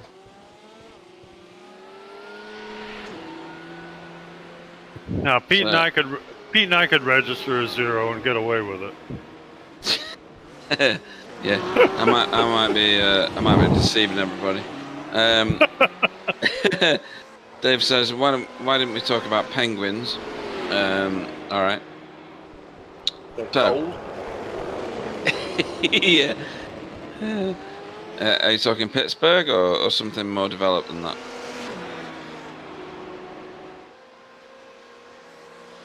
I'm trying to remember the name of our friend because I was going to have a look where his I-rating had got to these days. Oh right, yes. We need to know this. Yeah, Don't say it on the air, you guys. No, you can't say the name, but fundamentally, this is funny. I can't remember what his name was. All right, give me a minute then. I'm just scrolling back through the conversation at the moment. All right, I should be able to find it. It's fine. He's a close personal friend. He won't be for long. Oh dear, that's funny. Oh dear. My brain hasn't remembered his name. Got it. Oh, have you? Yeah.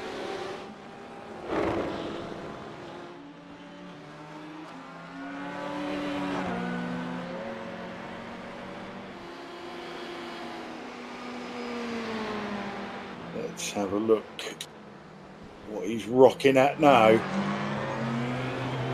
Dun, dun, dun, dun, dun, dun, dun.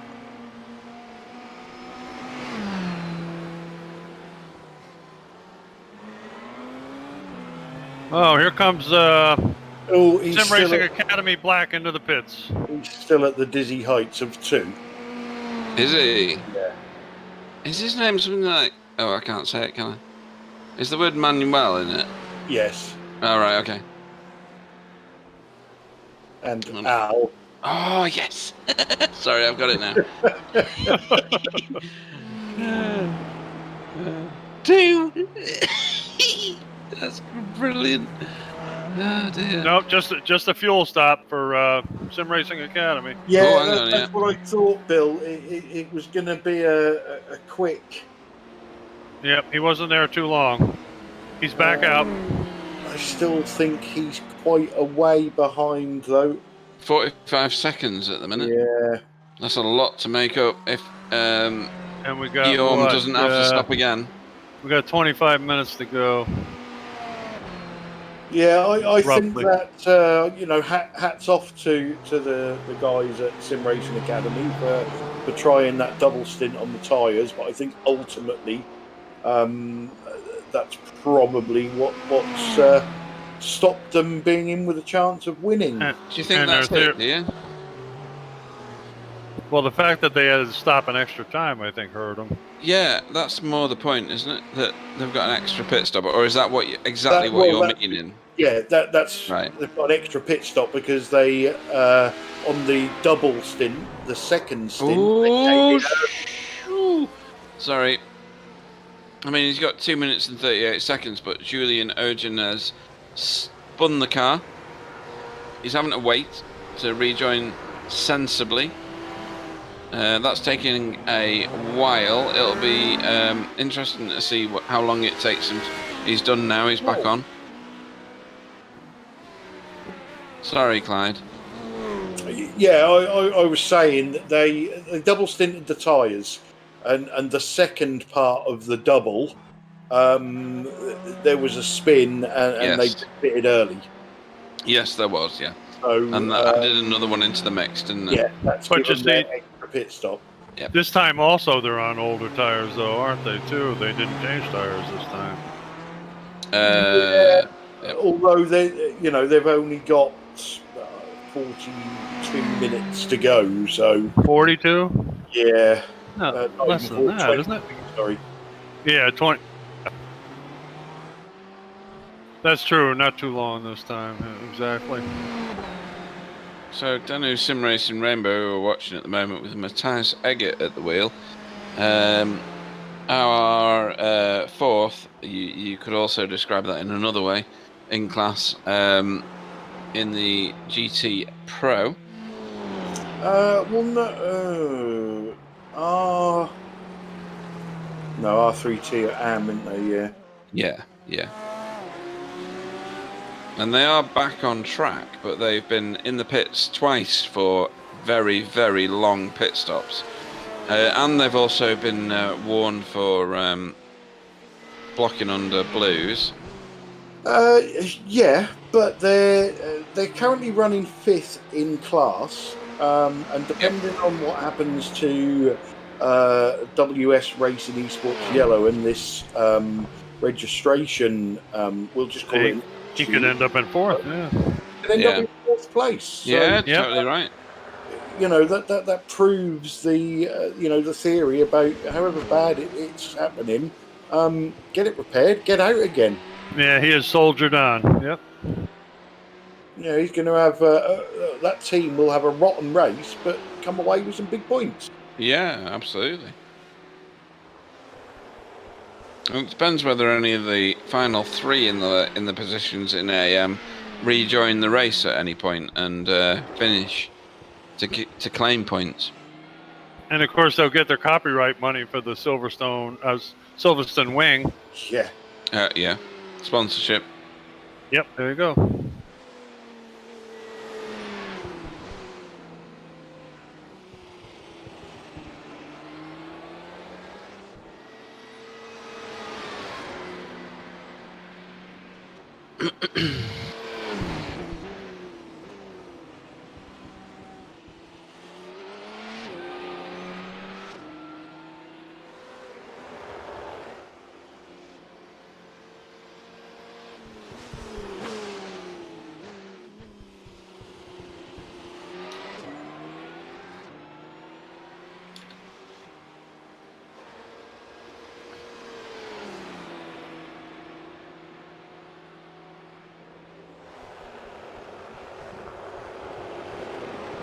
Yeah, I agree with that, Dave. That's very true. Unless you've got a sieve memory like mine. So, I could drive this track this week and then load it back up next week. Can't remember where the corners are. Okay, guys, so to keep you up to date with the 479Ks, they will have 0 points for this race by the automatic rules from the Asia Endurance Championship, because the pro drivers has raced more than 40% of the race. So they will score 0 points, and we will investigate after the race all the previous results to see if there's any penalty to give or not. Plus, they will have a penalty for the registration infringement, I should say. Wow. So yeah, that's gonna be stuff. painful for them, but yeah, that is how it goes when you play with the rules. Mm-hmm. Yeah, and I just had a quick look. They're currently sitting third in the GT AM Championship. Fourth place Apex. They finished early. But German Simracing. What, friends? Yeah, they're still going. So they're going to gain points on them. Yep. R3T Racing as well. They're still going. They're going to gain points on them in the championship. So where is WS Racing Esports Yellow at the minute? Third. On track. Oh, on track. Yeah. They are second in class, 8th overall. Right, okay.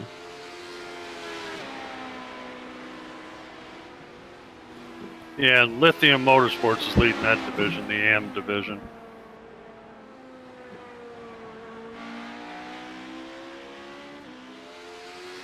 Yeah, and they're currently 8th in the championship, so they're going to. There's a lot of teams going to make up points because of that penalty. Yeah, definitely. Yeah, they will not drop the second place if they keep and second, so 12th place will still be third and so on. But they're just they are points that will be removed from this race. So all the car after them will not gain one spot. If you get me. Yeah, yeah. But anyway, they will still not score points. So what you're saying is so German sim racing, who are currently third, they will still get points for third.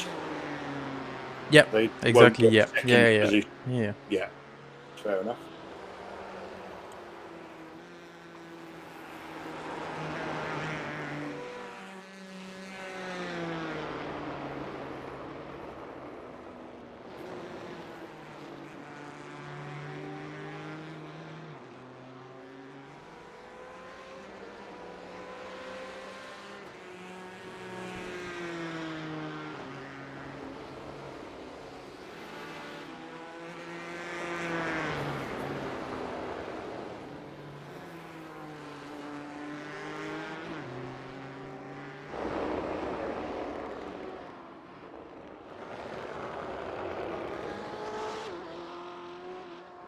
Dear, my grandson's in trouble by the sounds of it.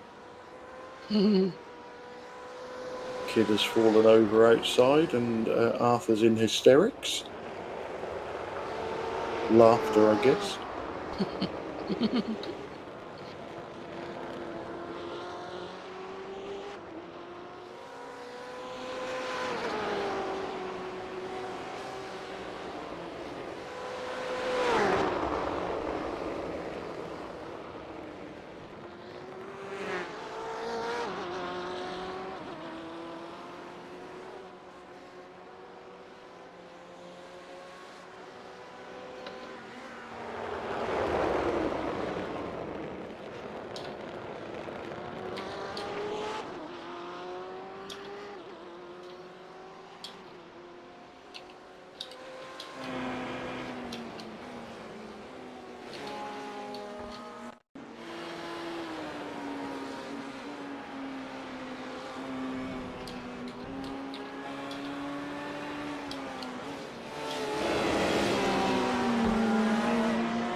Well, Simon Amazur took another little excursion off the side of the road, but kept on going.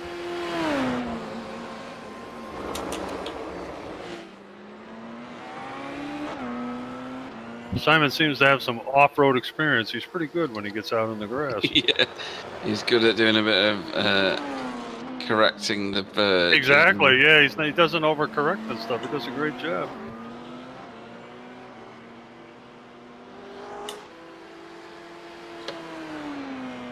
Hats off to the IES Simracing Schweiz LMP1 for soldiering on after all the problems they've had today. Yeah.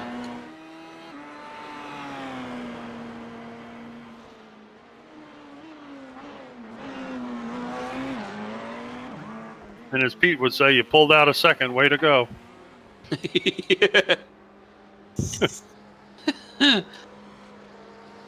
Up there in the pits, as a matter of fact. Wow. Just pulled in.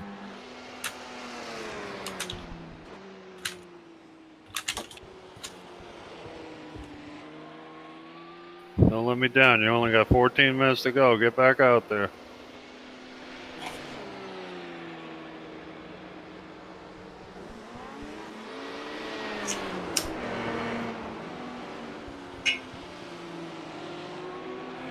Cake time, yeah.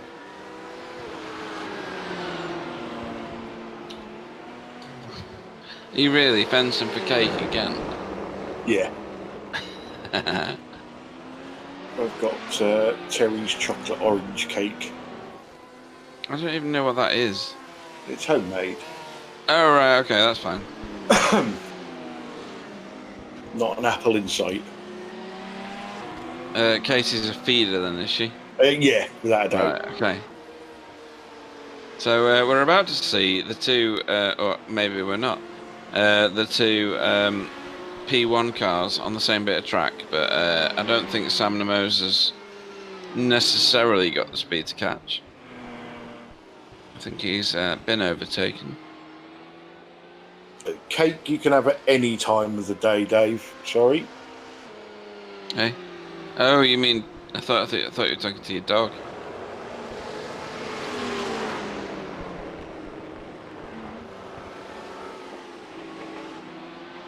Yeah, Dave's dog likes a bit of cake as well. He likes tea, doesn't he? He likes tea, yeah. Yeah. Right. Cider. Yeah. My old Akita used to like Guinness. Akita, they're like a husky thing, aren't they? Mm. They're a very strange kind of dog. She was the softest dog you've ever known in your life. She was Really? They look angry as... Yeah. Well, they can be. Oh, they can be, can they? Yeah. Right. It's all how they're brought up and trained, like any other dog. Well, anything else is like that, isn't it? It's the Yep, nurture, sure not is. the nature that kicks in. Yeah. I used to take her down our local football club. She was the only dog allowed in there. Oh, right. Okay. As soon as we used to walk in, Kenny behind the bar used to empty an ice bucket and put Guinness in it for her. She would sit there quite happily lapping up the Guinness. Hammered by the half time. then she sleep the rest of the afternoon. And Yeah. the walk home was funny, yeah. Oh, dear. Didn't you say that Dave drinks cider? Dave drinks cider, yeah. Yeah, okay. He's getting old now, bless him. Yeah, what age is old for one of those dogs? Well, their lifespan is supposed to be 12 to 15 years. But, he's 9. He's 9.5 now, starting to show his age. He's how old, sorry? He's 9.5. Oh, right, okay. So, one of my cats, who's called Fizbin because of a character in a book, most commonly known as Fizzy, is 15 now. Yeah. Wow. Cats generally do live longer than dogs, funnily enough, don't they? Yeah. And one of my friends, Kerry Gray, who will probably never watch this broadcast, he's not into this sort of thing, but one of his cats, Coco, who was basically scraped off the tarmac outside of his house by his mother, and then kind of nursed back to health after getting hit by a car, lived till she was 22 years old. Wow. Yeah, I mean, that's epic, isn't it?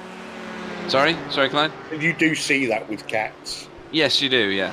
And Fizbin, he's 15 years old, but he acts like an 8-year-old cat. He's such a child, it's unbelievable. He's got all his teeth apart from one, he's had one extraction. He's bonkers, he wakes me up at 4 in the morning, every morning, with like shouting at me and pouring me in the face and things like that. And just to confirm, Dave, yes, Dave drinks cider. Yeah, it's not spelled like that, but yeah, it's pretty close. Yeah, my older sister had a Siamese cat that lived to 19. Yeah, they've got a good life expectation. They're a strange cat because they make a noise like a child. Yeah, this cat was actually pretty friendly considering it was a Siamese, and of course there's various types of Siamese cats. There are, yeah, and people think that they're all hostile, and they're not. No. You get some friendly Siamese cats. This one, I think I told you, I was amazed one time. It was in our kitchen. The thing jumped to the top of the refrigerator. I went, holy mackerel, from the floor. I mean, that's a hell of a jump, you know? That's like me jumping up at a 10-story building. Yeah, Gary Craig's now on the chat, and Dave's figured out how to spell cider, so that's good. Sorry, Clyde, what were you saying? I'm a cat magnet, and I don't mean pussy. I'm pretty sure. In fact, I'll go out there, right? I'll go out on a limb right now and say that that is the case. I don't like Right. as in cats don't do anything for me. All right. Well, not everybody can be perfect, so carry on. Cats own their owners, don't they? Oh, absolutely. I don't own this house. My cats do, and I pay the mortgage. But I'm one of those people. Well, you'll find out when I come and see you. I walk in a house and the cats know that I don't really like them. Right. And they jump on me. That's often the case, funnily enough. A friend of mine has well, I don't know if it's still alive, but he had a guard cat. It was the Don't make me laugh. cat you had ever known in your life. But I used to go around, sit in the armchair. The cat used to jump on my lap, go to sleep. Yeah. Gary says that dogs do that to him. And yeah, that is the correct statement there. Yeah, go on, Clyde. Carry on with that. Yeah, dogs have masters, cats have servants. That's very true. Anyway, back to the race. We've digressed again. Why would we? We have about 7 minutes to go. Less than 7 minutes. Yeah, we are getting to that point. We've got just under 6 minutes to run. So, quick rundown. Not much has changed, but GRT are currently leading the P1s with IES Simracing in second. I see Sam is going to keep up with me. So we've got German Simracing Green leading P2 and N-Race Esports Platinum are second.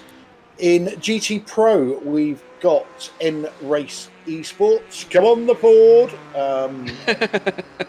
Leading the way. We've got Sim Racing Academy in their BMW in second. Third place is the L1 Esports car, and I'll just say fourth as well, as there's only 4 in the class. Dentsu Sim Racing Rainbow are in fourth. Into GT Am, we've got Lithium Motorsports currently leading the way, all down to Boo-Choo. Couldn't have done it without him. The team that are going to score 0 points because of a registration. Do we know that absolutely yet? Yeah, Sam has just said that, yes. Oh, is he? All right, okay. I must have slept through that bit. Yeah. But WS Racing Esports Yellow are in second, although they're not going to score any points. In third place in GT Am is German Sim Racing Friends EEC. Fourth is the WOSR iZone Performance Team that started from the pit lane because of a penalty. And fifth and final car running in the category is the R3T Racing AM Silverstone Wing Porsche. So they are the cars still running. There isn't any real close battles on track. No, there's not. And I've heard you pay extra for that rear wing on the Porsche. Yeah, it's a mod. It's a grip hack. That's what it is. There you go. Didn't work for them, but never mind. So Rick Verbeesen carries on, obviously. There's 3.5 minutes to go. That means he's got what's that? Nearly 3 laps to go. Yeah, they're going to be up around the 520 lap mark. Did you just talk through a yawn? I did, yes. That is super. You are the best commentator That was a ever. cake yawn. Was that? Oh, right, okay. I always yawn when I need cake. Professional dedication. Sam's just put the temperatures up, and we are at. I don't know what that means. The temperature and the track temperature. Okay. You want the track temperature? Yeah, which is 25 degrees C. I don't know what that is in Fahrenheit, which is what I 80. usually use. 80. So the track temperature's come down. It's 4:30 sim time. Yeah. Currently 77 degrees Fahrenheit. Yeah. Dave's such a font of knowledge, isn't he? He's not even It shocks close. me He's how much he 7 degrees knows. out. You are? He's 7 degrees out. Is he? Yeah. That's He, terrible. he Dave must be needs to really have a word with He himself. must be a member of Mensa like you are, Pete. Let me let everybody into a little secret, right? As a rule of thumb, and it's not entirely accurate, but you won't be far out. If you want to change Celsius to Fahrenheit, double it and add 30. All right, okay. Let me see if that works. So that would have said 80, and it's actually 77. So it's not far. Well, that's kind of the rule I said. I said 80 degrees. That's right. So what is that in Kelvin? You have to add 125. Kelvin? Oh my God. Yeah, we use that every day, Pete. Yeah, I do. Yeah, I'm sure. Well, People ask me the temperature outside. I say it's 142 Kelvin. yeah, but you don't use it in your business, for God's sake. Jesus, Kelvin. Oh dear. Oh dear. So Nobody knows what's in your mind, Dave. Nobody knows. It's a dangerous place to be. Yeah. So this is the penultimate lap for the leader. Yeah, it is. Oh, right, okay. Yes, we're at a white flag this time round. Yeah, 9 one hours, more to go. 58 minutes and 57 seconds. We've done it, boys. We lived.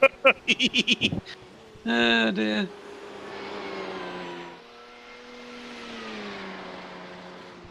Do we get any medals for this? I don't remember. You'll be lucky if we get invited back, let alone a medal. What do you mean? Well, we've talked about his cookies and Sam's Oh, lies no, about we've talked chips and about a things lot like of that. other stuff, yeah. Yeah. Spider set. Oh, and Spider Sex. That was the first one, wasn't it? And That was how the could you first forget tag, I reckon.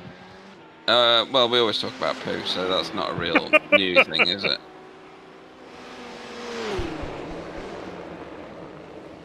So he's now on his final lap. Here we go. We're on. Okay, bring it home, Rick.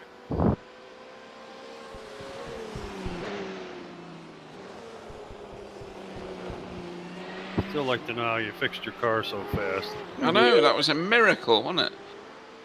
Harry Potter's wand. I mean, he hangs it on the damn fence, for God's sake, and It was literally on the I top of the know. fence. It was What's teetering. going on? What's going on here? A late splash and dash, or is that a drive-through? Oh, hang on. How long's he got? Who, He's got German? Oh. 3 laps, so I think he's fine. Don't think it's a drive-through. No, it's fuel, isn't it?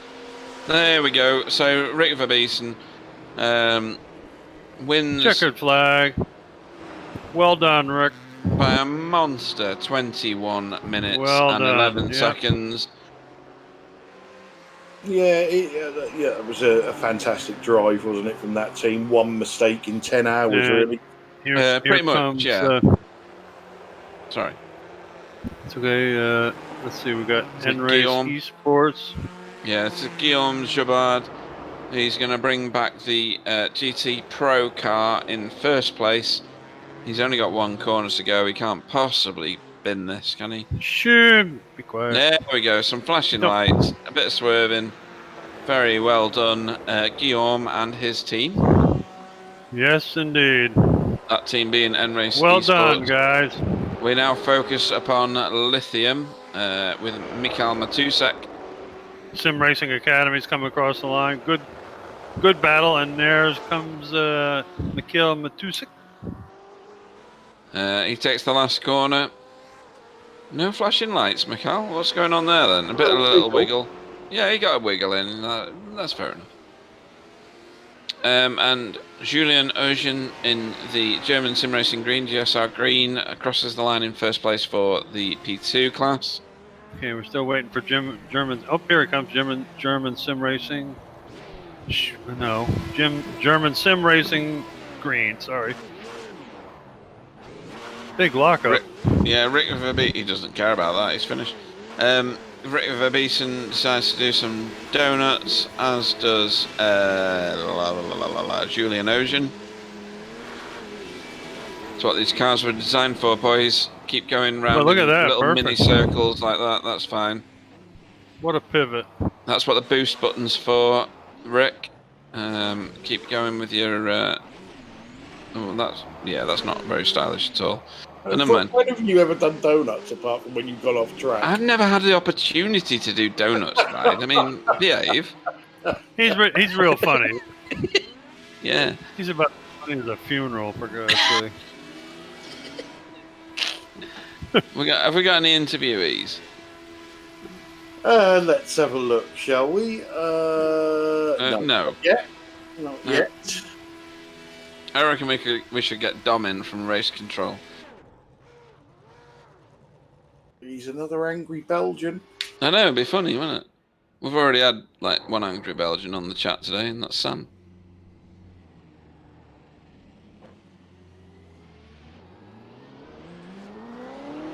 I'm sure we'll get somebody in for an interview. You're very optimistic. Oh, here we go. Marius. Well, they're all coming GRT. Oh, here we go. Oh, it's the whole of GRT. Wait again. We've got to wait for Rick now. Marius is... no, he's in, he's out, he's in, he's out. He's sticking grab... Well, we'll wait. We'll wait and see if we get a full trio. I don't think we will, because he's still on track, I think.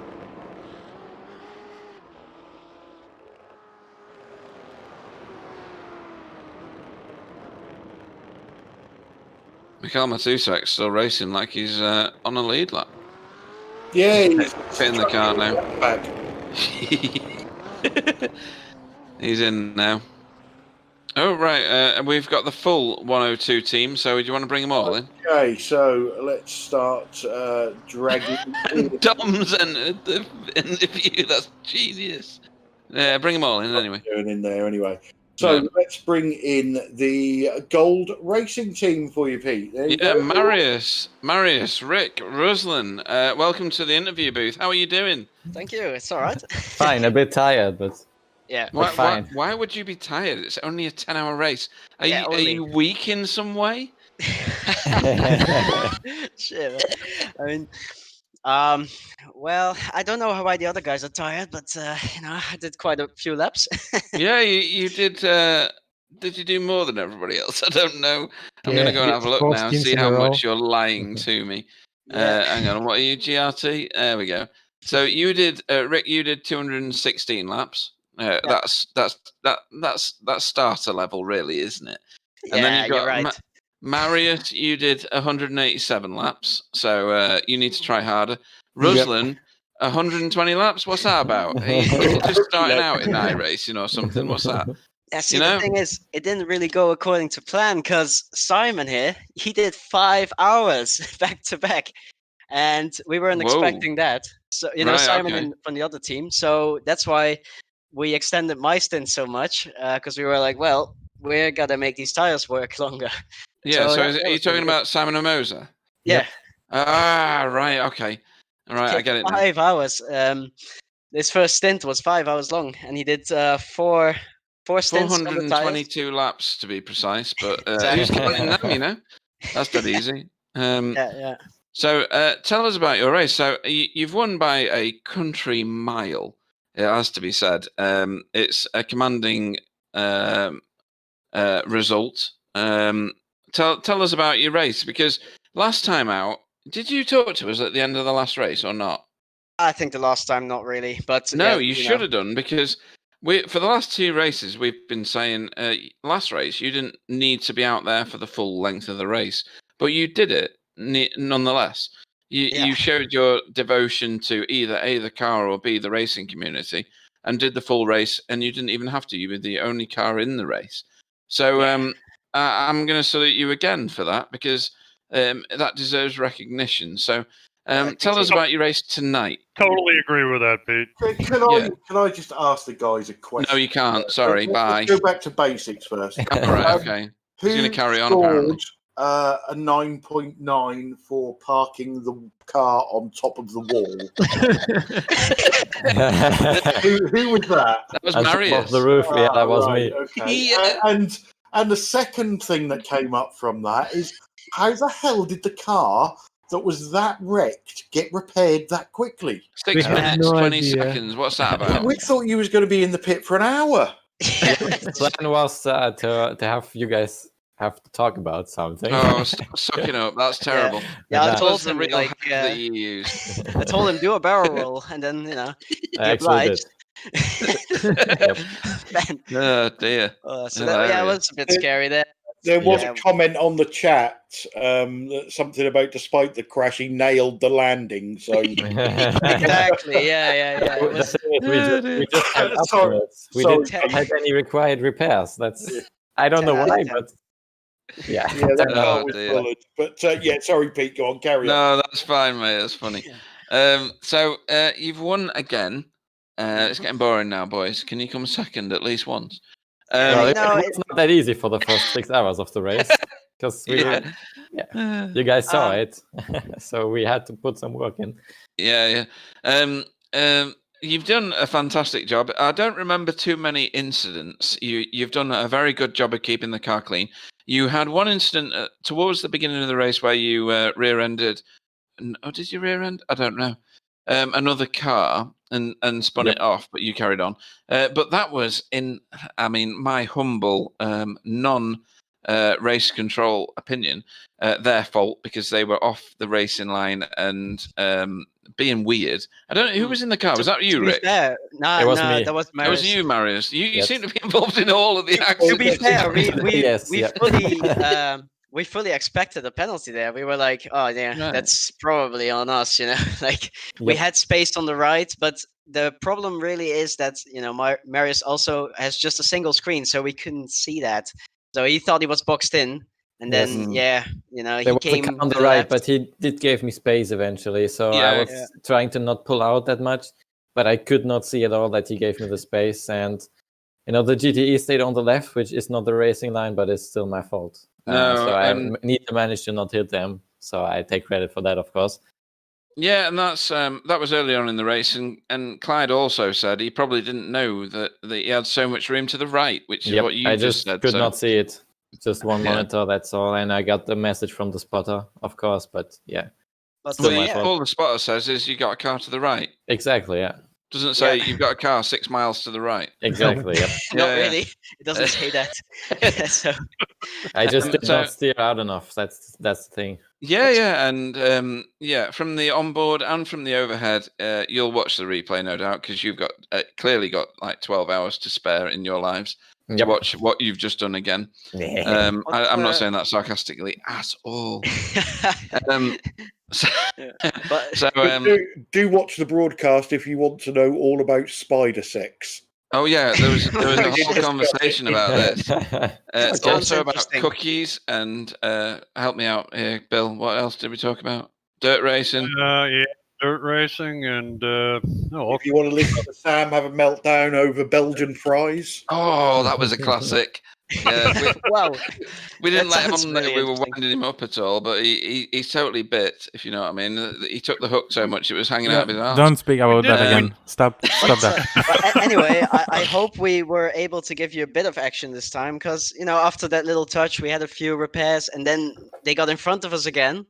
Yeah, they out did. of the pit stop. And Marius, he just absolutely sent it. I thought like, oh, this is gonna go bad, but he that had the grip. overtake.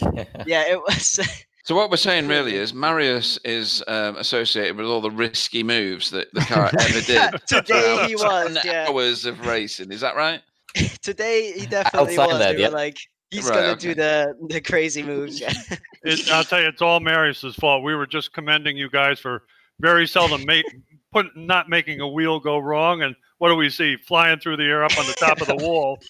I said, what? What happened there? Yeah, so Marius, it's your fault, okay, that you didn't win by more than 21 minutes. I'm No, we were saying, incredibly like- sorry.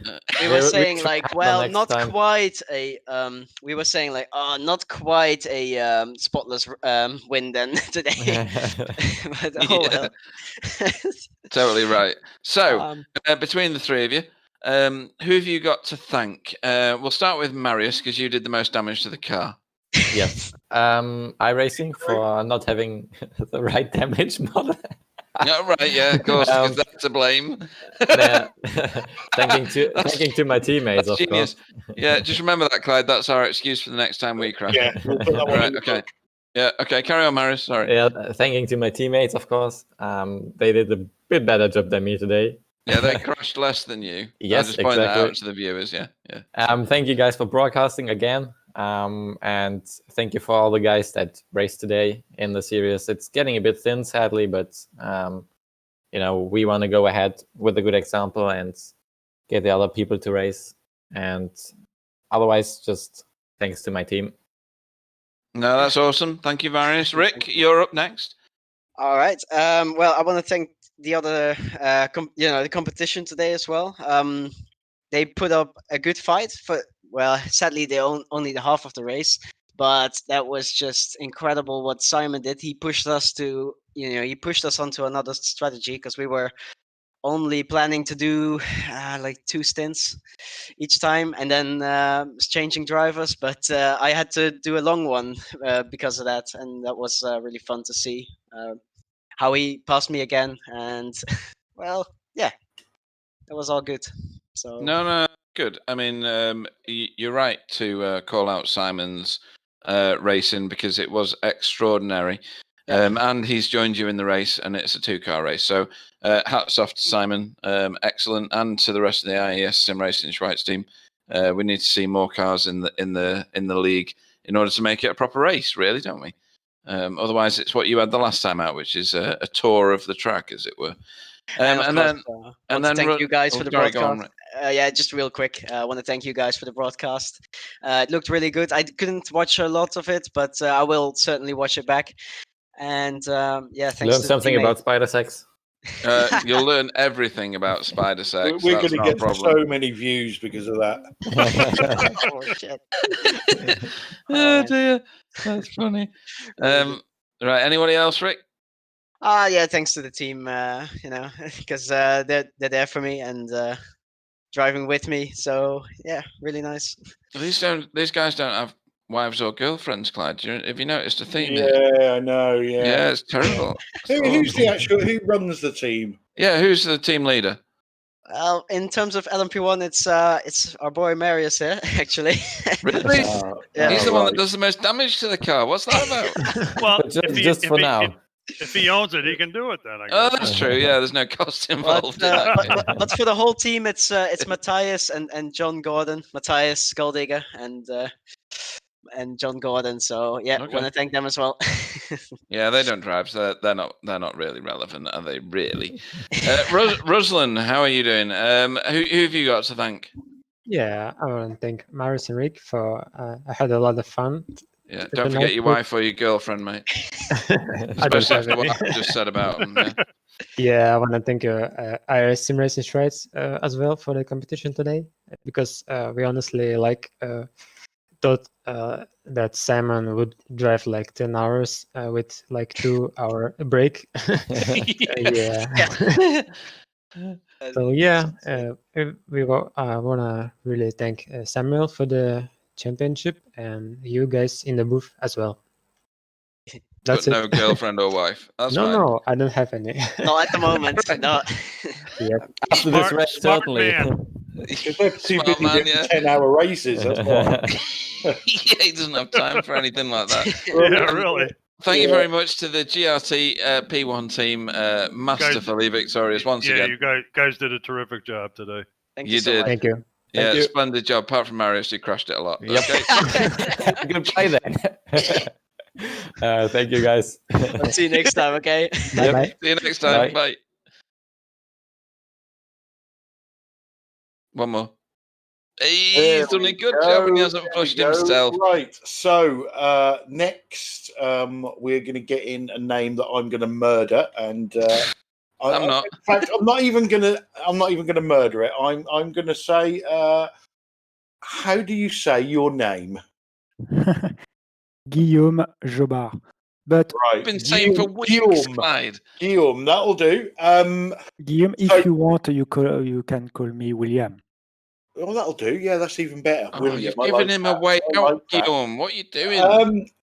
First of all, I would like to thank you and your team for bringing the mighty Ford home in first place.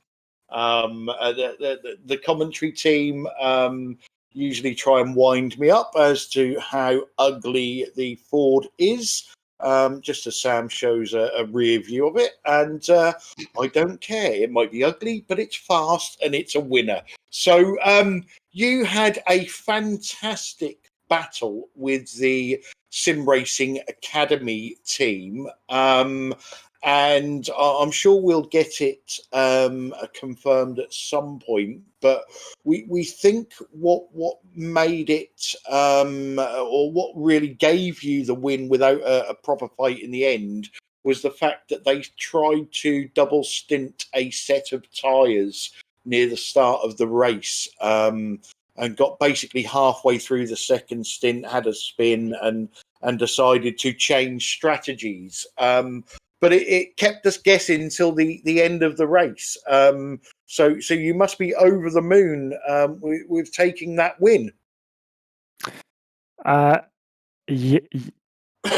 Firstly, the Ford is beautiful. Yeah, thank you. Said nobody ever, but carry on. Yes, it's a great race for us.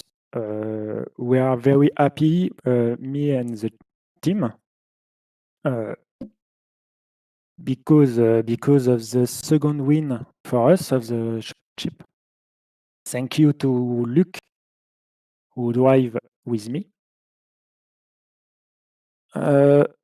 We since the beginning we had a strategy with the fuel, with the safe fuel, and we know if we do 51 laps per stint, we can out the last pit stop. We can lose the last pit stop. Yeah, that's certainly what happened, isn't it? Yeah. Yeah, 51 laps was the key. When we see the other teams do less laps after the first stint, okay, we have all the race, all the 9 hours with one stint ahead the others. So we race and go to the end. So was you say you needed to do 51 laps per stint? Was you racing to a particular lap time then? So was it we want to hit 1 minute 19 every lap to get those 51 laps in, or did you just leave it?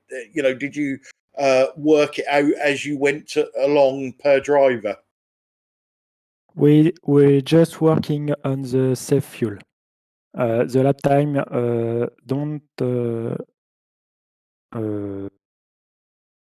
we don't care of the lap time. Yeah, I'm with you. 190, 118. The target was the safe fuel and to do the 51 laps. If we can't do that, simply we have the same pit stops as others, and we would be faster to win. But well, your tactics certainly worked. With that win in GT Pro. So before we let you go, is there anybody you'd like to thank or give a shout out to? well, all the persons who takes the, how did I say, I thanks to my teammates, thanks to my teams, and that's all. Excellent. Well, thanks for Sorry, joining us. I never speak English, so You've done absolutely fantastic, and I can tell you that your English is 100% better than my French. So, congratulations. And also better than his English as well. Yeah. You probably speak English better than me. So, thanks for joining us. Congratulations on your win, and we'll hopefully see you again next time. Yes, thank you, and yes, see you next time at Road Atlanta. And go and get yourself a beer and have a rest. Okay, so Sure. next up, Am I having Team 415? You certainly are. Yes, Brilliant. We've got Mikkel, we've got Michael, and we Vutu. have got. Get ready! Vutu. Vutu. Oh my god. Such children. But never mind. So, boys, welcome to the booth. Please don't swear, it's a family channel. Lithium Motorsports, as you are collectively known. Good evening, and how are you? Good, I would say. A bit sweaty. Okay. So that's Kimi Räikkönen out of the way. Kevin? It was a good one, though. Yeah. I have one per year. I'm going for a sleep now. Vutu, how are you doing? Usual. I'm tired. Tired? So, it's only 10 hours. Grow up, son. Mikhail? I'm good. You're good. That's the most professional response I've had all night, so that's fine. So, you managed... God. You've managed to win. We made it here. This is what we got. It's good that you know that. That's fine. So, Lithium Motorsports, a win in the GTE AM category. You beat 2 pro cars. You beat everybody else, obviously. Tell us about your race. One of you will be fine. That'd be, don't all jump at once. No, I see. Well, I think we had close to the perfect race. I mean, we had some quite minor mistakes in track, some spins. I had a drift where I almost hit the barrier, and Michael decided to try to go straight. It was invisible wall. Come on. Invisible wall. Yeah, I've tried that as well. Anyway, carry on, Michael. Yeah, but I mean, the only part where we were quite insecure about our position was in the end, because we could see that the WS car was really close to be doing one stop less than us, so we had to pull something out from the hat, but we managed to stay in front. So yeah, I would say the trickiest part of this race was just to race the track. I mean, Barber is a really hard track.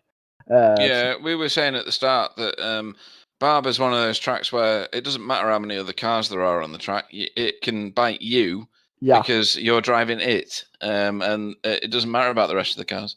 Yeah, and I think we saw that also in AM. I mean, top 3 and AM were really close together, but then German Simracing decided to crash, or they did not decide, but they crashed, and then the leading car crashed out as well, and that was really just us benefiting from others' mistakes.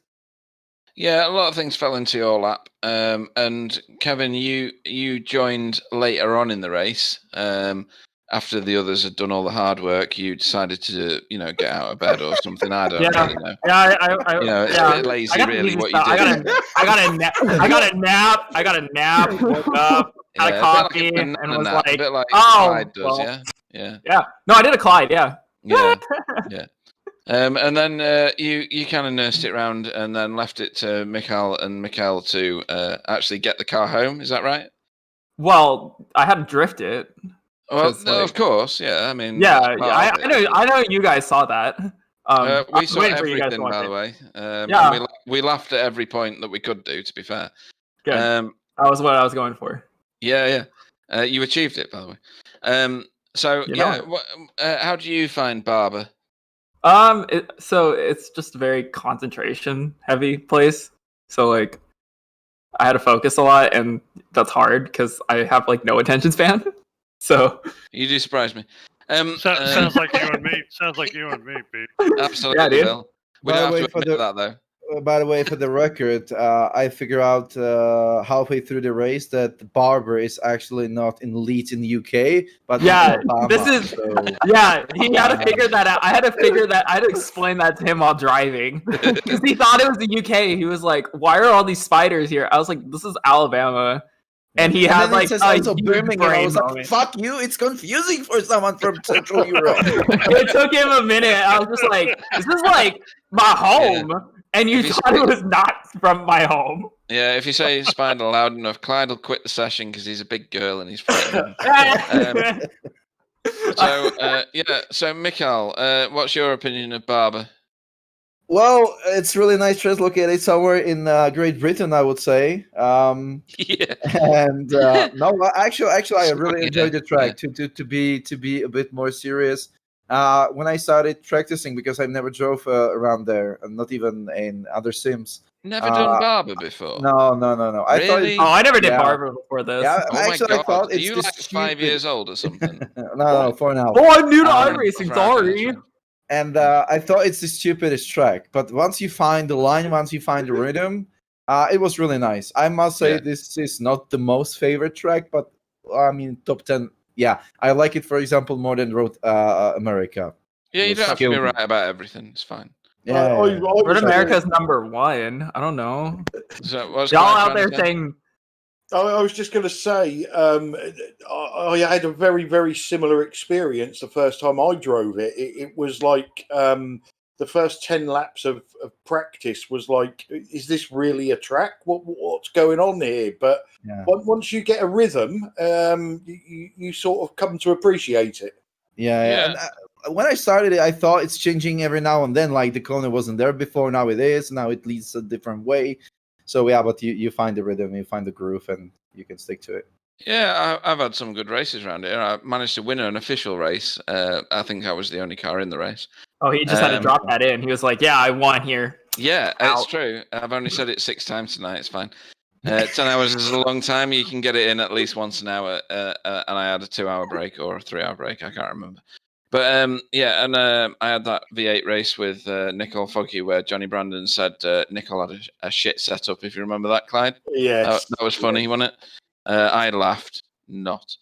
So boys, Mikhail did all the work, and Mikhail did all the work. Kevin just turned up at the last minute to voodoo the entire thing. I think that's fair to say, isn't it? Yeah, Congratulations but I'm 3 for on 3. your. So What's that? I'm 3 for 3. So You're what? I'm 3 for 3. 3 wins out of 3. You're on, you- not. you- Everybody around you is, but not you. Anyway, I know. so, I'm the one who wrote A on the paper and then handed it in. So yeah. Congratulations on your win in the AM class. I'm sorry. Probably you should- Third win in the row. Let's be precise. I didn't want to point that out, Mikhail. You know that's getting a big head over things, isn't it? Really, nobody likes to brag, do they? Congratulations on your win in the AM class. Probably you should be in the pro class. Anybody you'd like to thank, Mikhail? Yeah. Grandma. That's good. Yeah, I would like to thank my girlfriend at Silverstone. Oh, because- you've been listening to the previous broadcast. You cheat. You cheat. What's her name? Is it a real woman or is it a blow-up woman? Clyde, is it one? No, guys.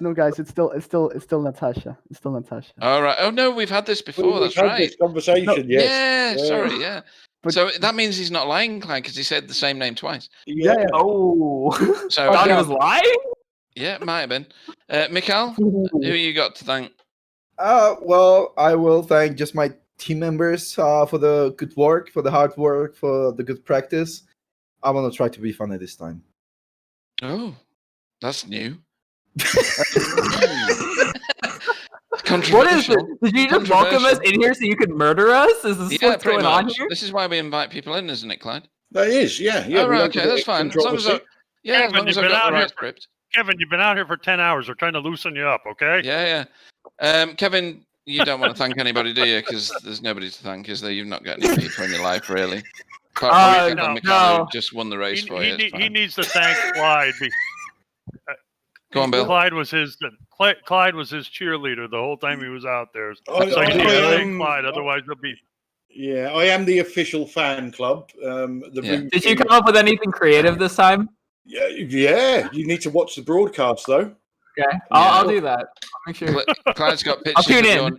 Clyde's got pictures of your naked feet, Kevin. That's all you need to know. Sorry, Kevin, I had to. I suppose I need to extend it. So, Vutu, anybody you want to thank?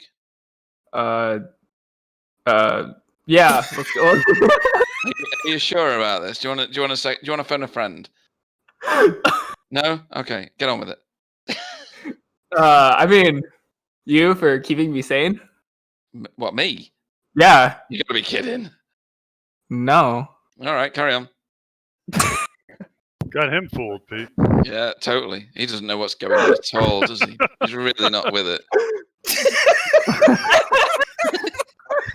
That laugh's brilliant, isn't it? This is too much for me. That's genius.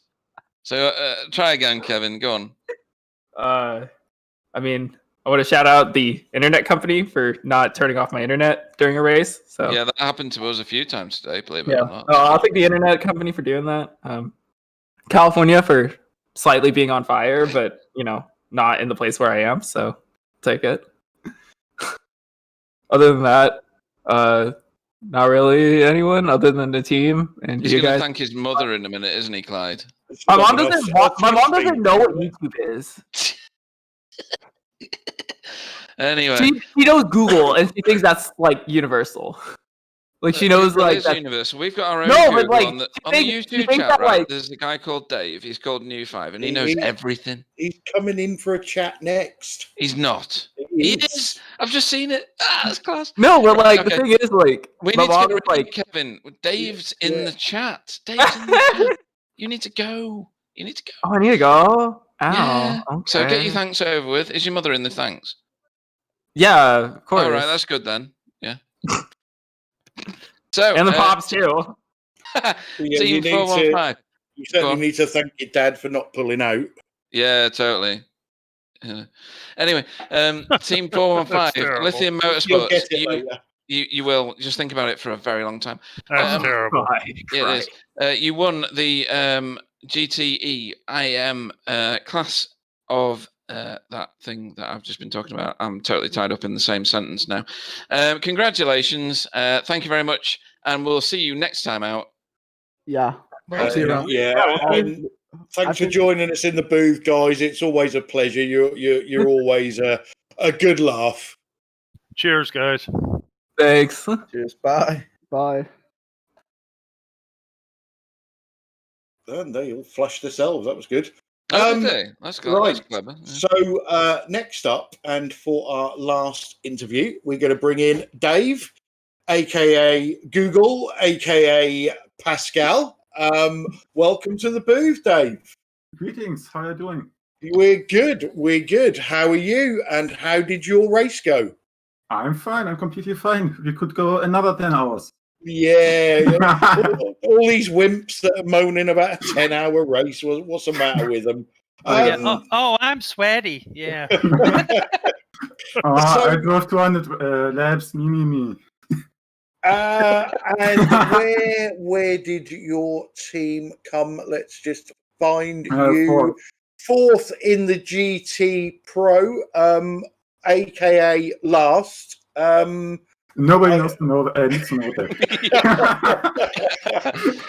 We finished top 5. I suppose it depends on whether you're a glass half full or a glass half empty person. That's bad because I'm a glass is always full. But did you enjoy the race? It was a bit hard to come in because even though I like tracks like Suzuka or Tsukuba, I'm not really driven into a Barber, so it was a bit hard to get in, but after half a stint, it went really good. Okay. And, you guys kept going. I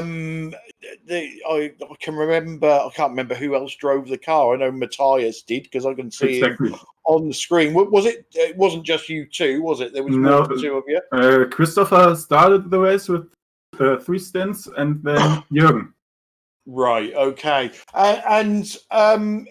You know, we said at the start, you know, Barber is one of those tracks that you're not just fighting the other cars on the track; you're also fighting the track. So, did it take you long to get into a rhythm, or you know, did you pick it up fairly quickly? It took a while, especially because I don't have the best trust to my brakes. It took a bit longer than on most other tracks, but I think I got the rhythm in the end. Excellent. So you wouldn't be afraid to come and race at Barber again, then? Afraid not, but I would probably take another car. Excellent. You know, it's always great having you on the chat, Dave. You seem to appear in most of the broadcasts that we do, and usually some good words of wisdom. So we thank you for that. I try my best, and I thank you for broadcasting so much. Well, yeah, we enjoy it. We enjoy it, so it's good. And you know, we get a good bunch on the chat as well. So that's always good fun when you know, when you can have a laugh when you're going along. But is there anybody you'd like to thank before we let you go? The obligatory team, thanks to them, as well as the team leader Dennis for making this all possible, and of course you all for broadcasting and controlling the race. Even though there's unfortunately much negativity, don't let this encourage you all. I have a lot of fun. Many people have lots of fun, and keep going. Yeah, I second that. For every bad attitude in the series, there's 10 good attitudes. So exactly. Yeah. Okie dokie. Well said, Dave. Well said, Dave. Hats off. So yeah, thanks for joining us in the booth. I'll call you Pascal once and once only. And don't forget, we're back on Wednesday, so we expect to see you on the chat on Wednesday for the BSTV GT4 TCR Challenge Season 2. I try my best to be there. Excellent. So congratulations on your 4th place, and commiserations on coming last. Dave from the Dentsu Rainbow team. See ya. See you later. I knew there was a reason they were called Dentsu, and it's because the team leader's called Dennis. Yeah, it could be. Yeah. Okay.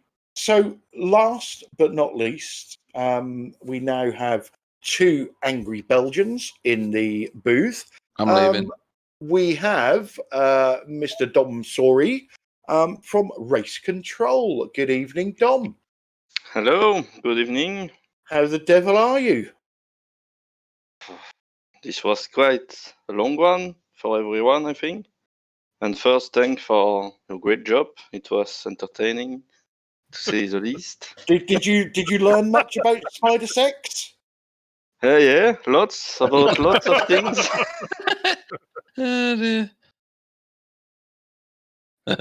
So you know, Race Control tonight.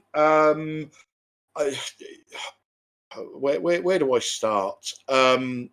So yeah, we know Race Control. I certainly know that Race Control is not an easy job. I've been there. I've done it. We had the penalty for I can't remember what car it was off the top of my head. And in hindsight, it was an incorrect decision. But you know, I will back you guys up all the way. We looked at it on the replay, and from what we see on the replay, it was a cut and shut case. The car behind hit the car in front. And it was, you know, that's what it was.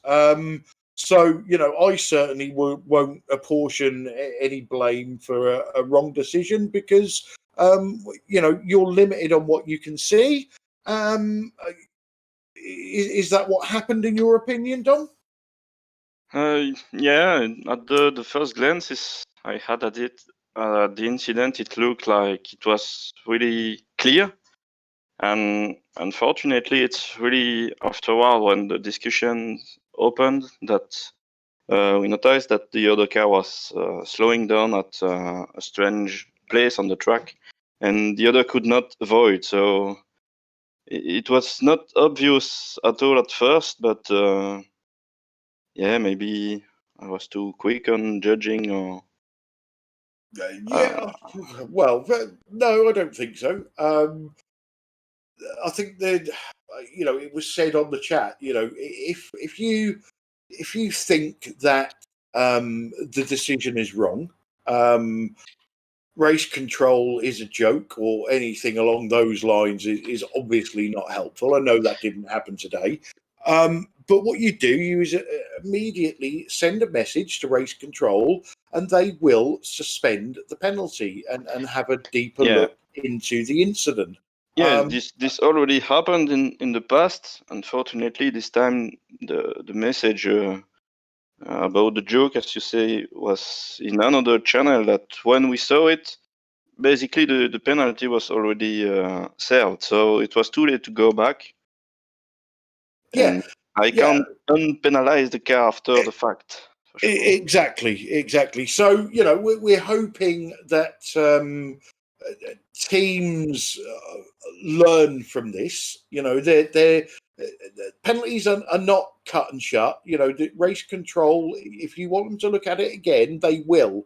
But you need to do it through the right channels. It's no point just posting in a random channel that they're not looking at. There are ways and means to get hold of race control and get them to look at it. And as Dom quite rightly says, once the penalty has been served, there's nothing that they can do to make you unserve it. So, if you think that you've got a case in the penalty, get hold of race control immediately and they will suspend it and look at it. I'm not saying that they will change their mind, but they will certainly look at it again, and it gives you a chance to put your case across. I think race control did suspend the penalty in a previous race for the same reason. We did it in the past a few times, and sometimes it is still applied after the fact if we are not okay with what the team is explaining or things like that.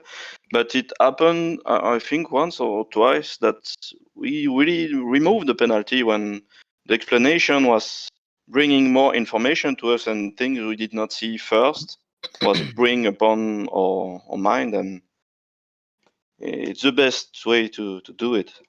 So to get in touch with us by PM, it's the only way to get us quick enough so that the penalty is not yet served and iRacing does not throw a black flag. Yeah, exactly. But apart from that, Dom, a fairly easy day in race control, wasn't it? Yeah, there were not a lot of incidents, but this is as well related to not a lot of cars on track for sure. And mainly, I think everyone was quite civil on track. There are always some harsh passes or a misunderstanding between drivers still happen on a race that long, but it was quite clean for me today. Yeah, I think you're right. We've certainly seen a lot worse in the driving standards than we did today. So yeah, hats off to the drivers. They did well today. Pete, any final words from you before we think about closing this broadcast? And No, I mean, race control is a tough job. I've never done it and don't want to do it. It's that tough. I'm not scared of hard work, and I wouldn't want to do that. It's been a good race. We've had some very funny interviews and very entertaining interviews and very informative interviews. At the end of that chat, Mario Stanhausen's just admitted who he is. on the chat, so I've got to work that out myself. I should have the IQ to work that out. It's been an entertaining 10 hours. It was far more entertaining than I thought it would be. With what we started with was 16 cars, quickly driven down to about 12 cars through incidents. It's been a great race, and I think Race Control have done a great job with what they faced today. It's never an easy job, I don't think, to be judicial over what's happened in the race, because everybody's opinions are different, and emotions play a part. And we've seen how it happens in the past. So, no, good job there, Dom, and to Dan as well, who's no longer in Race Control's chat. It's been a great day, far better than I thought it would be. Yeah, and just so you know, Pete, you should have known that Matt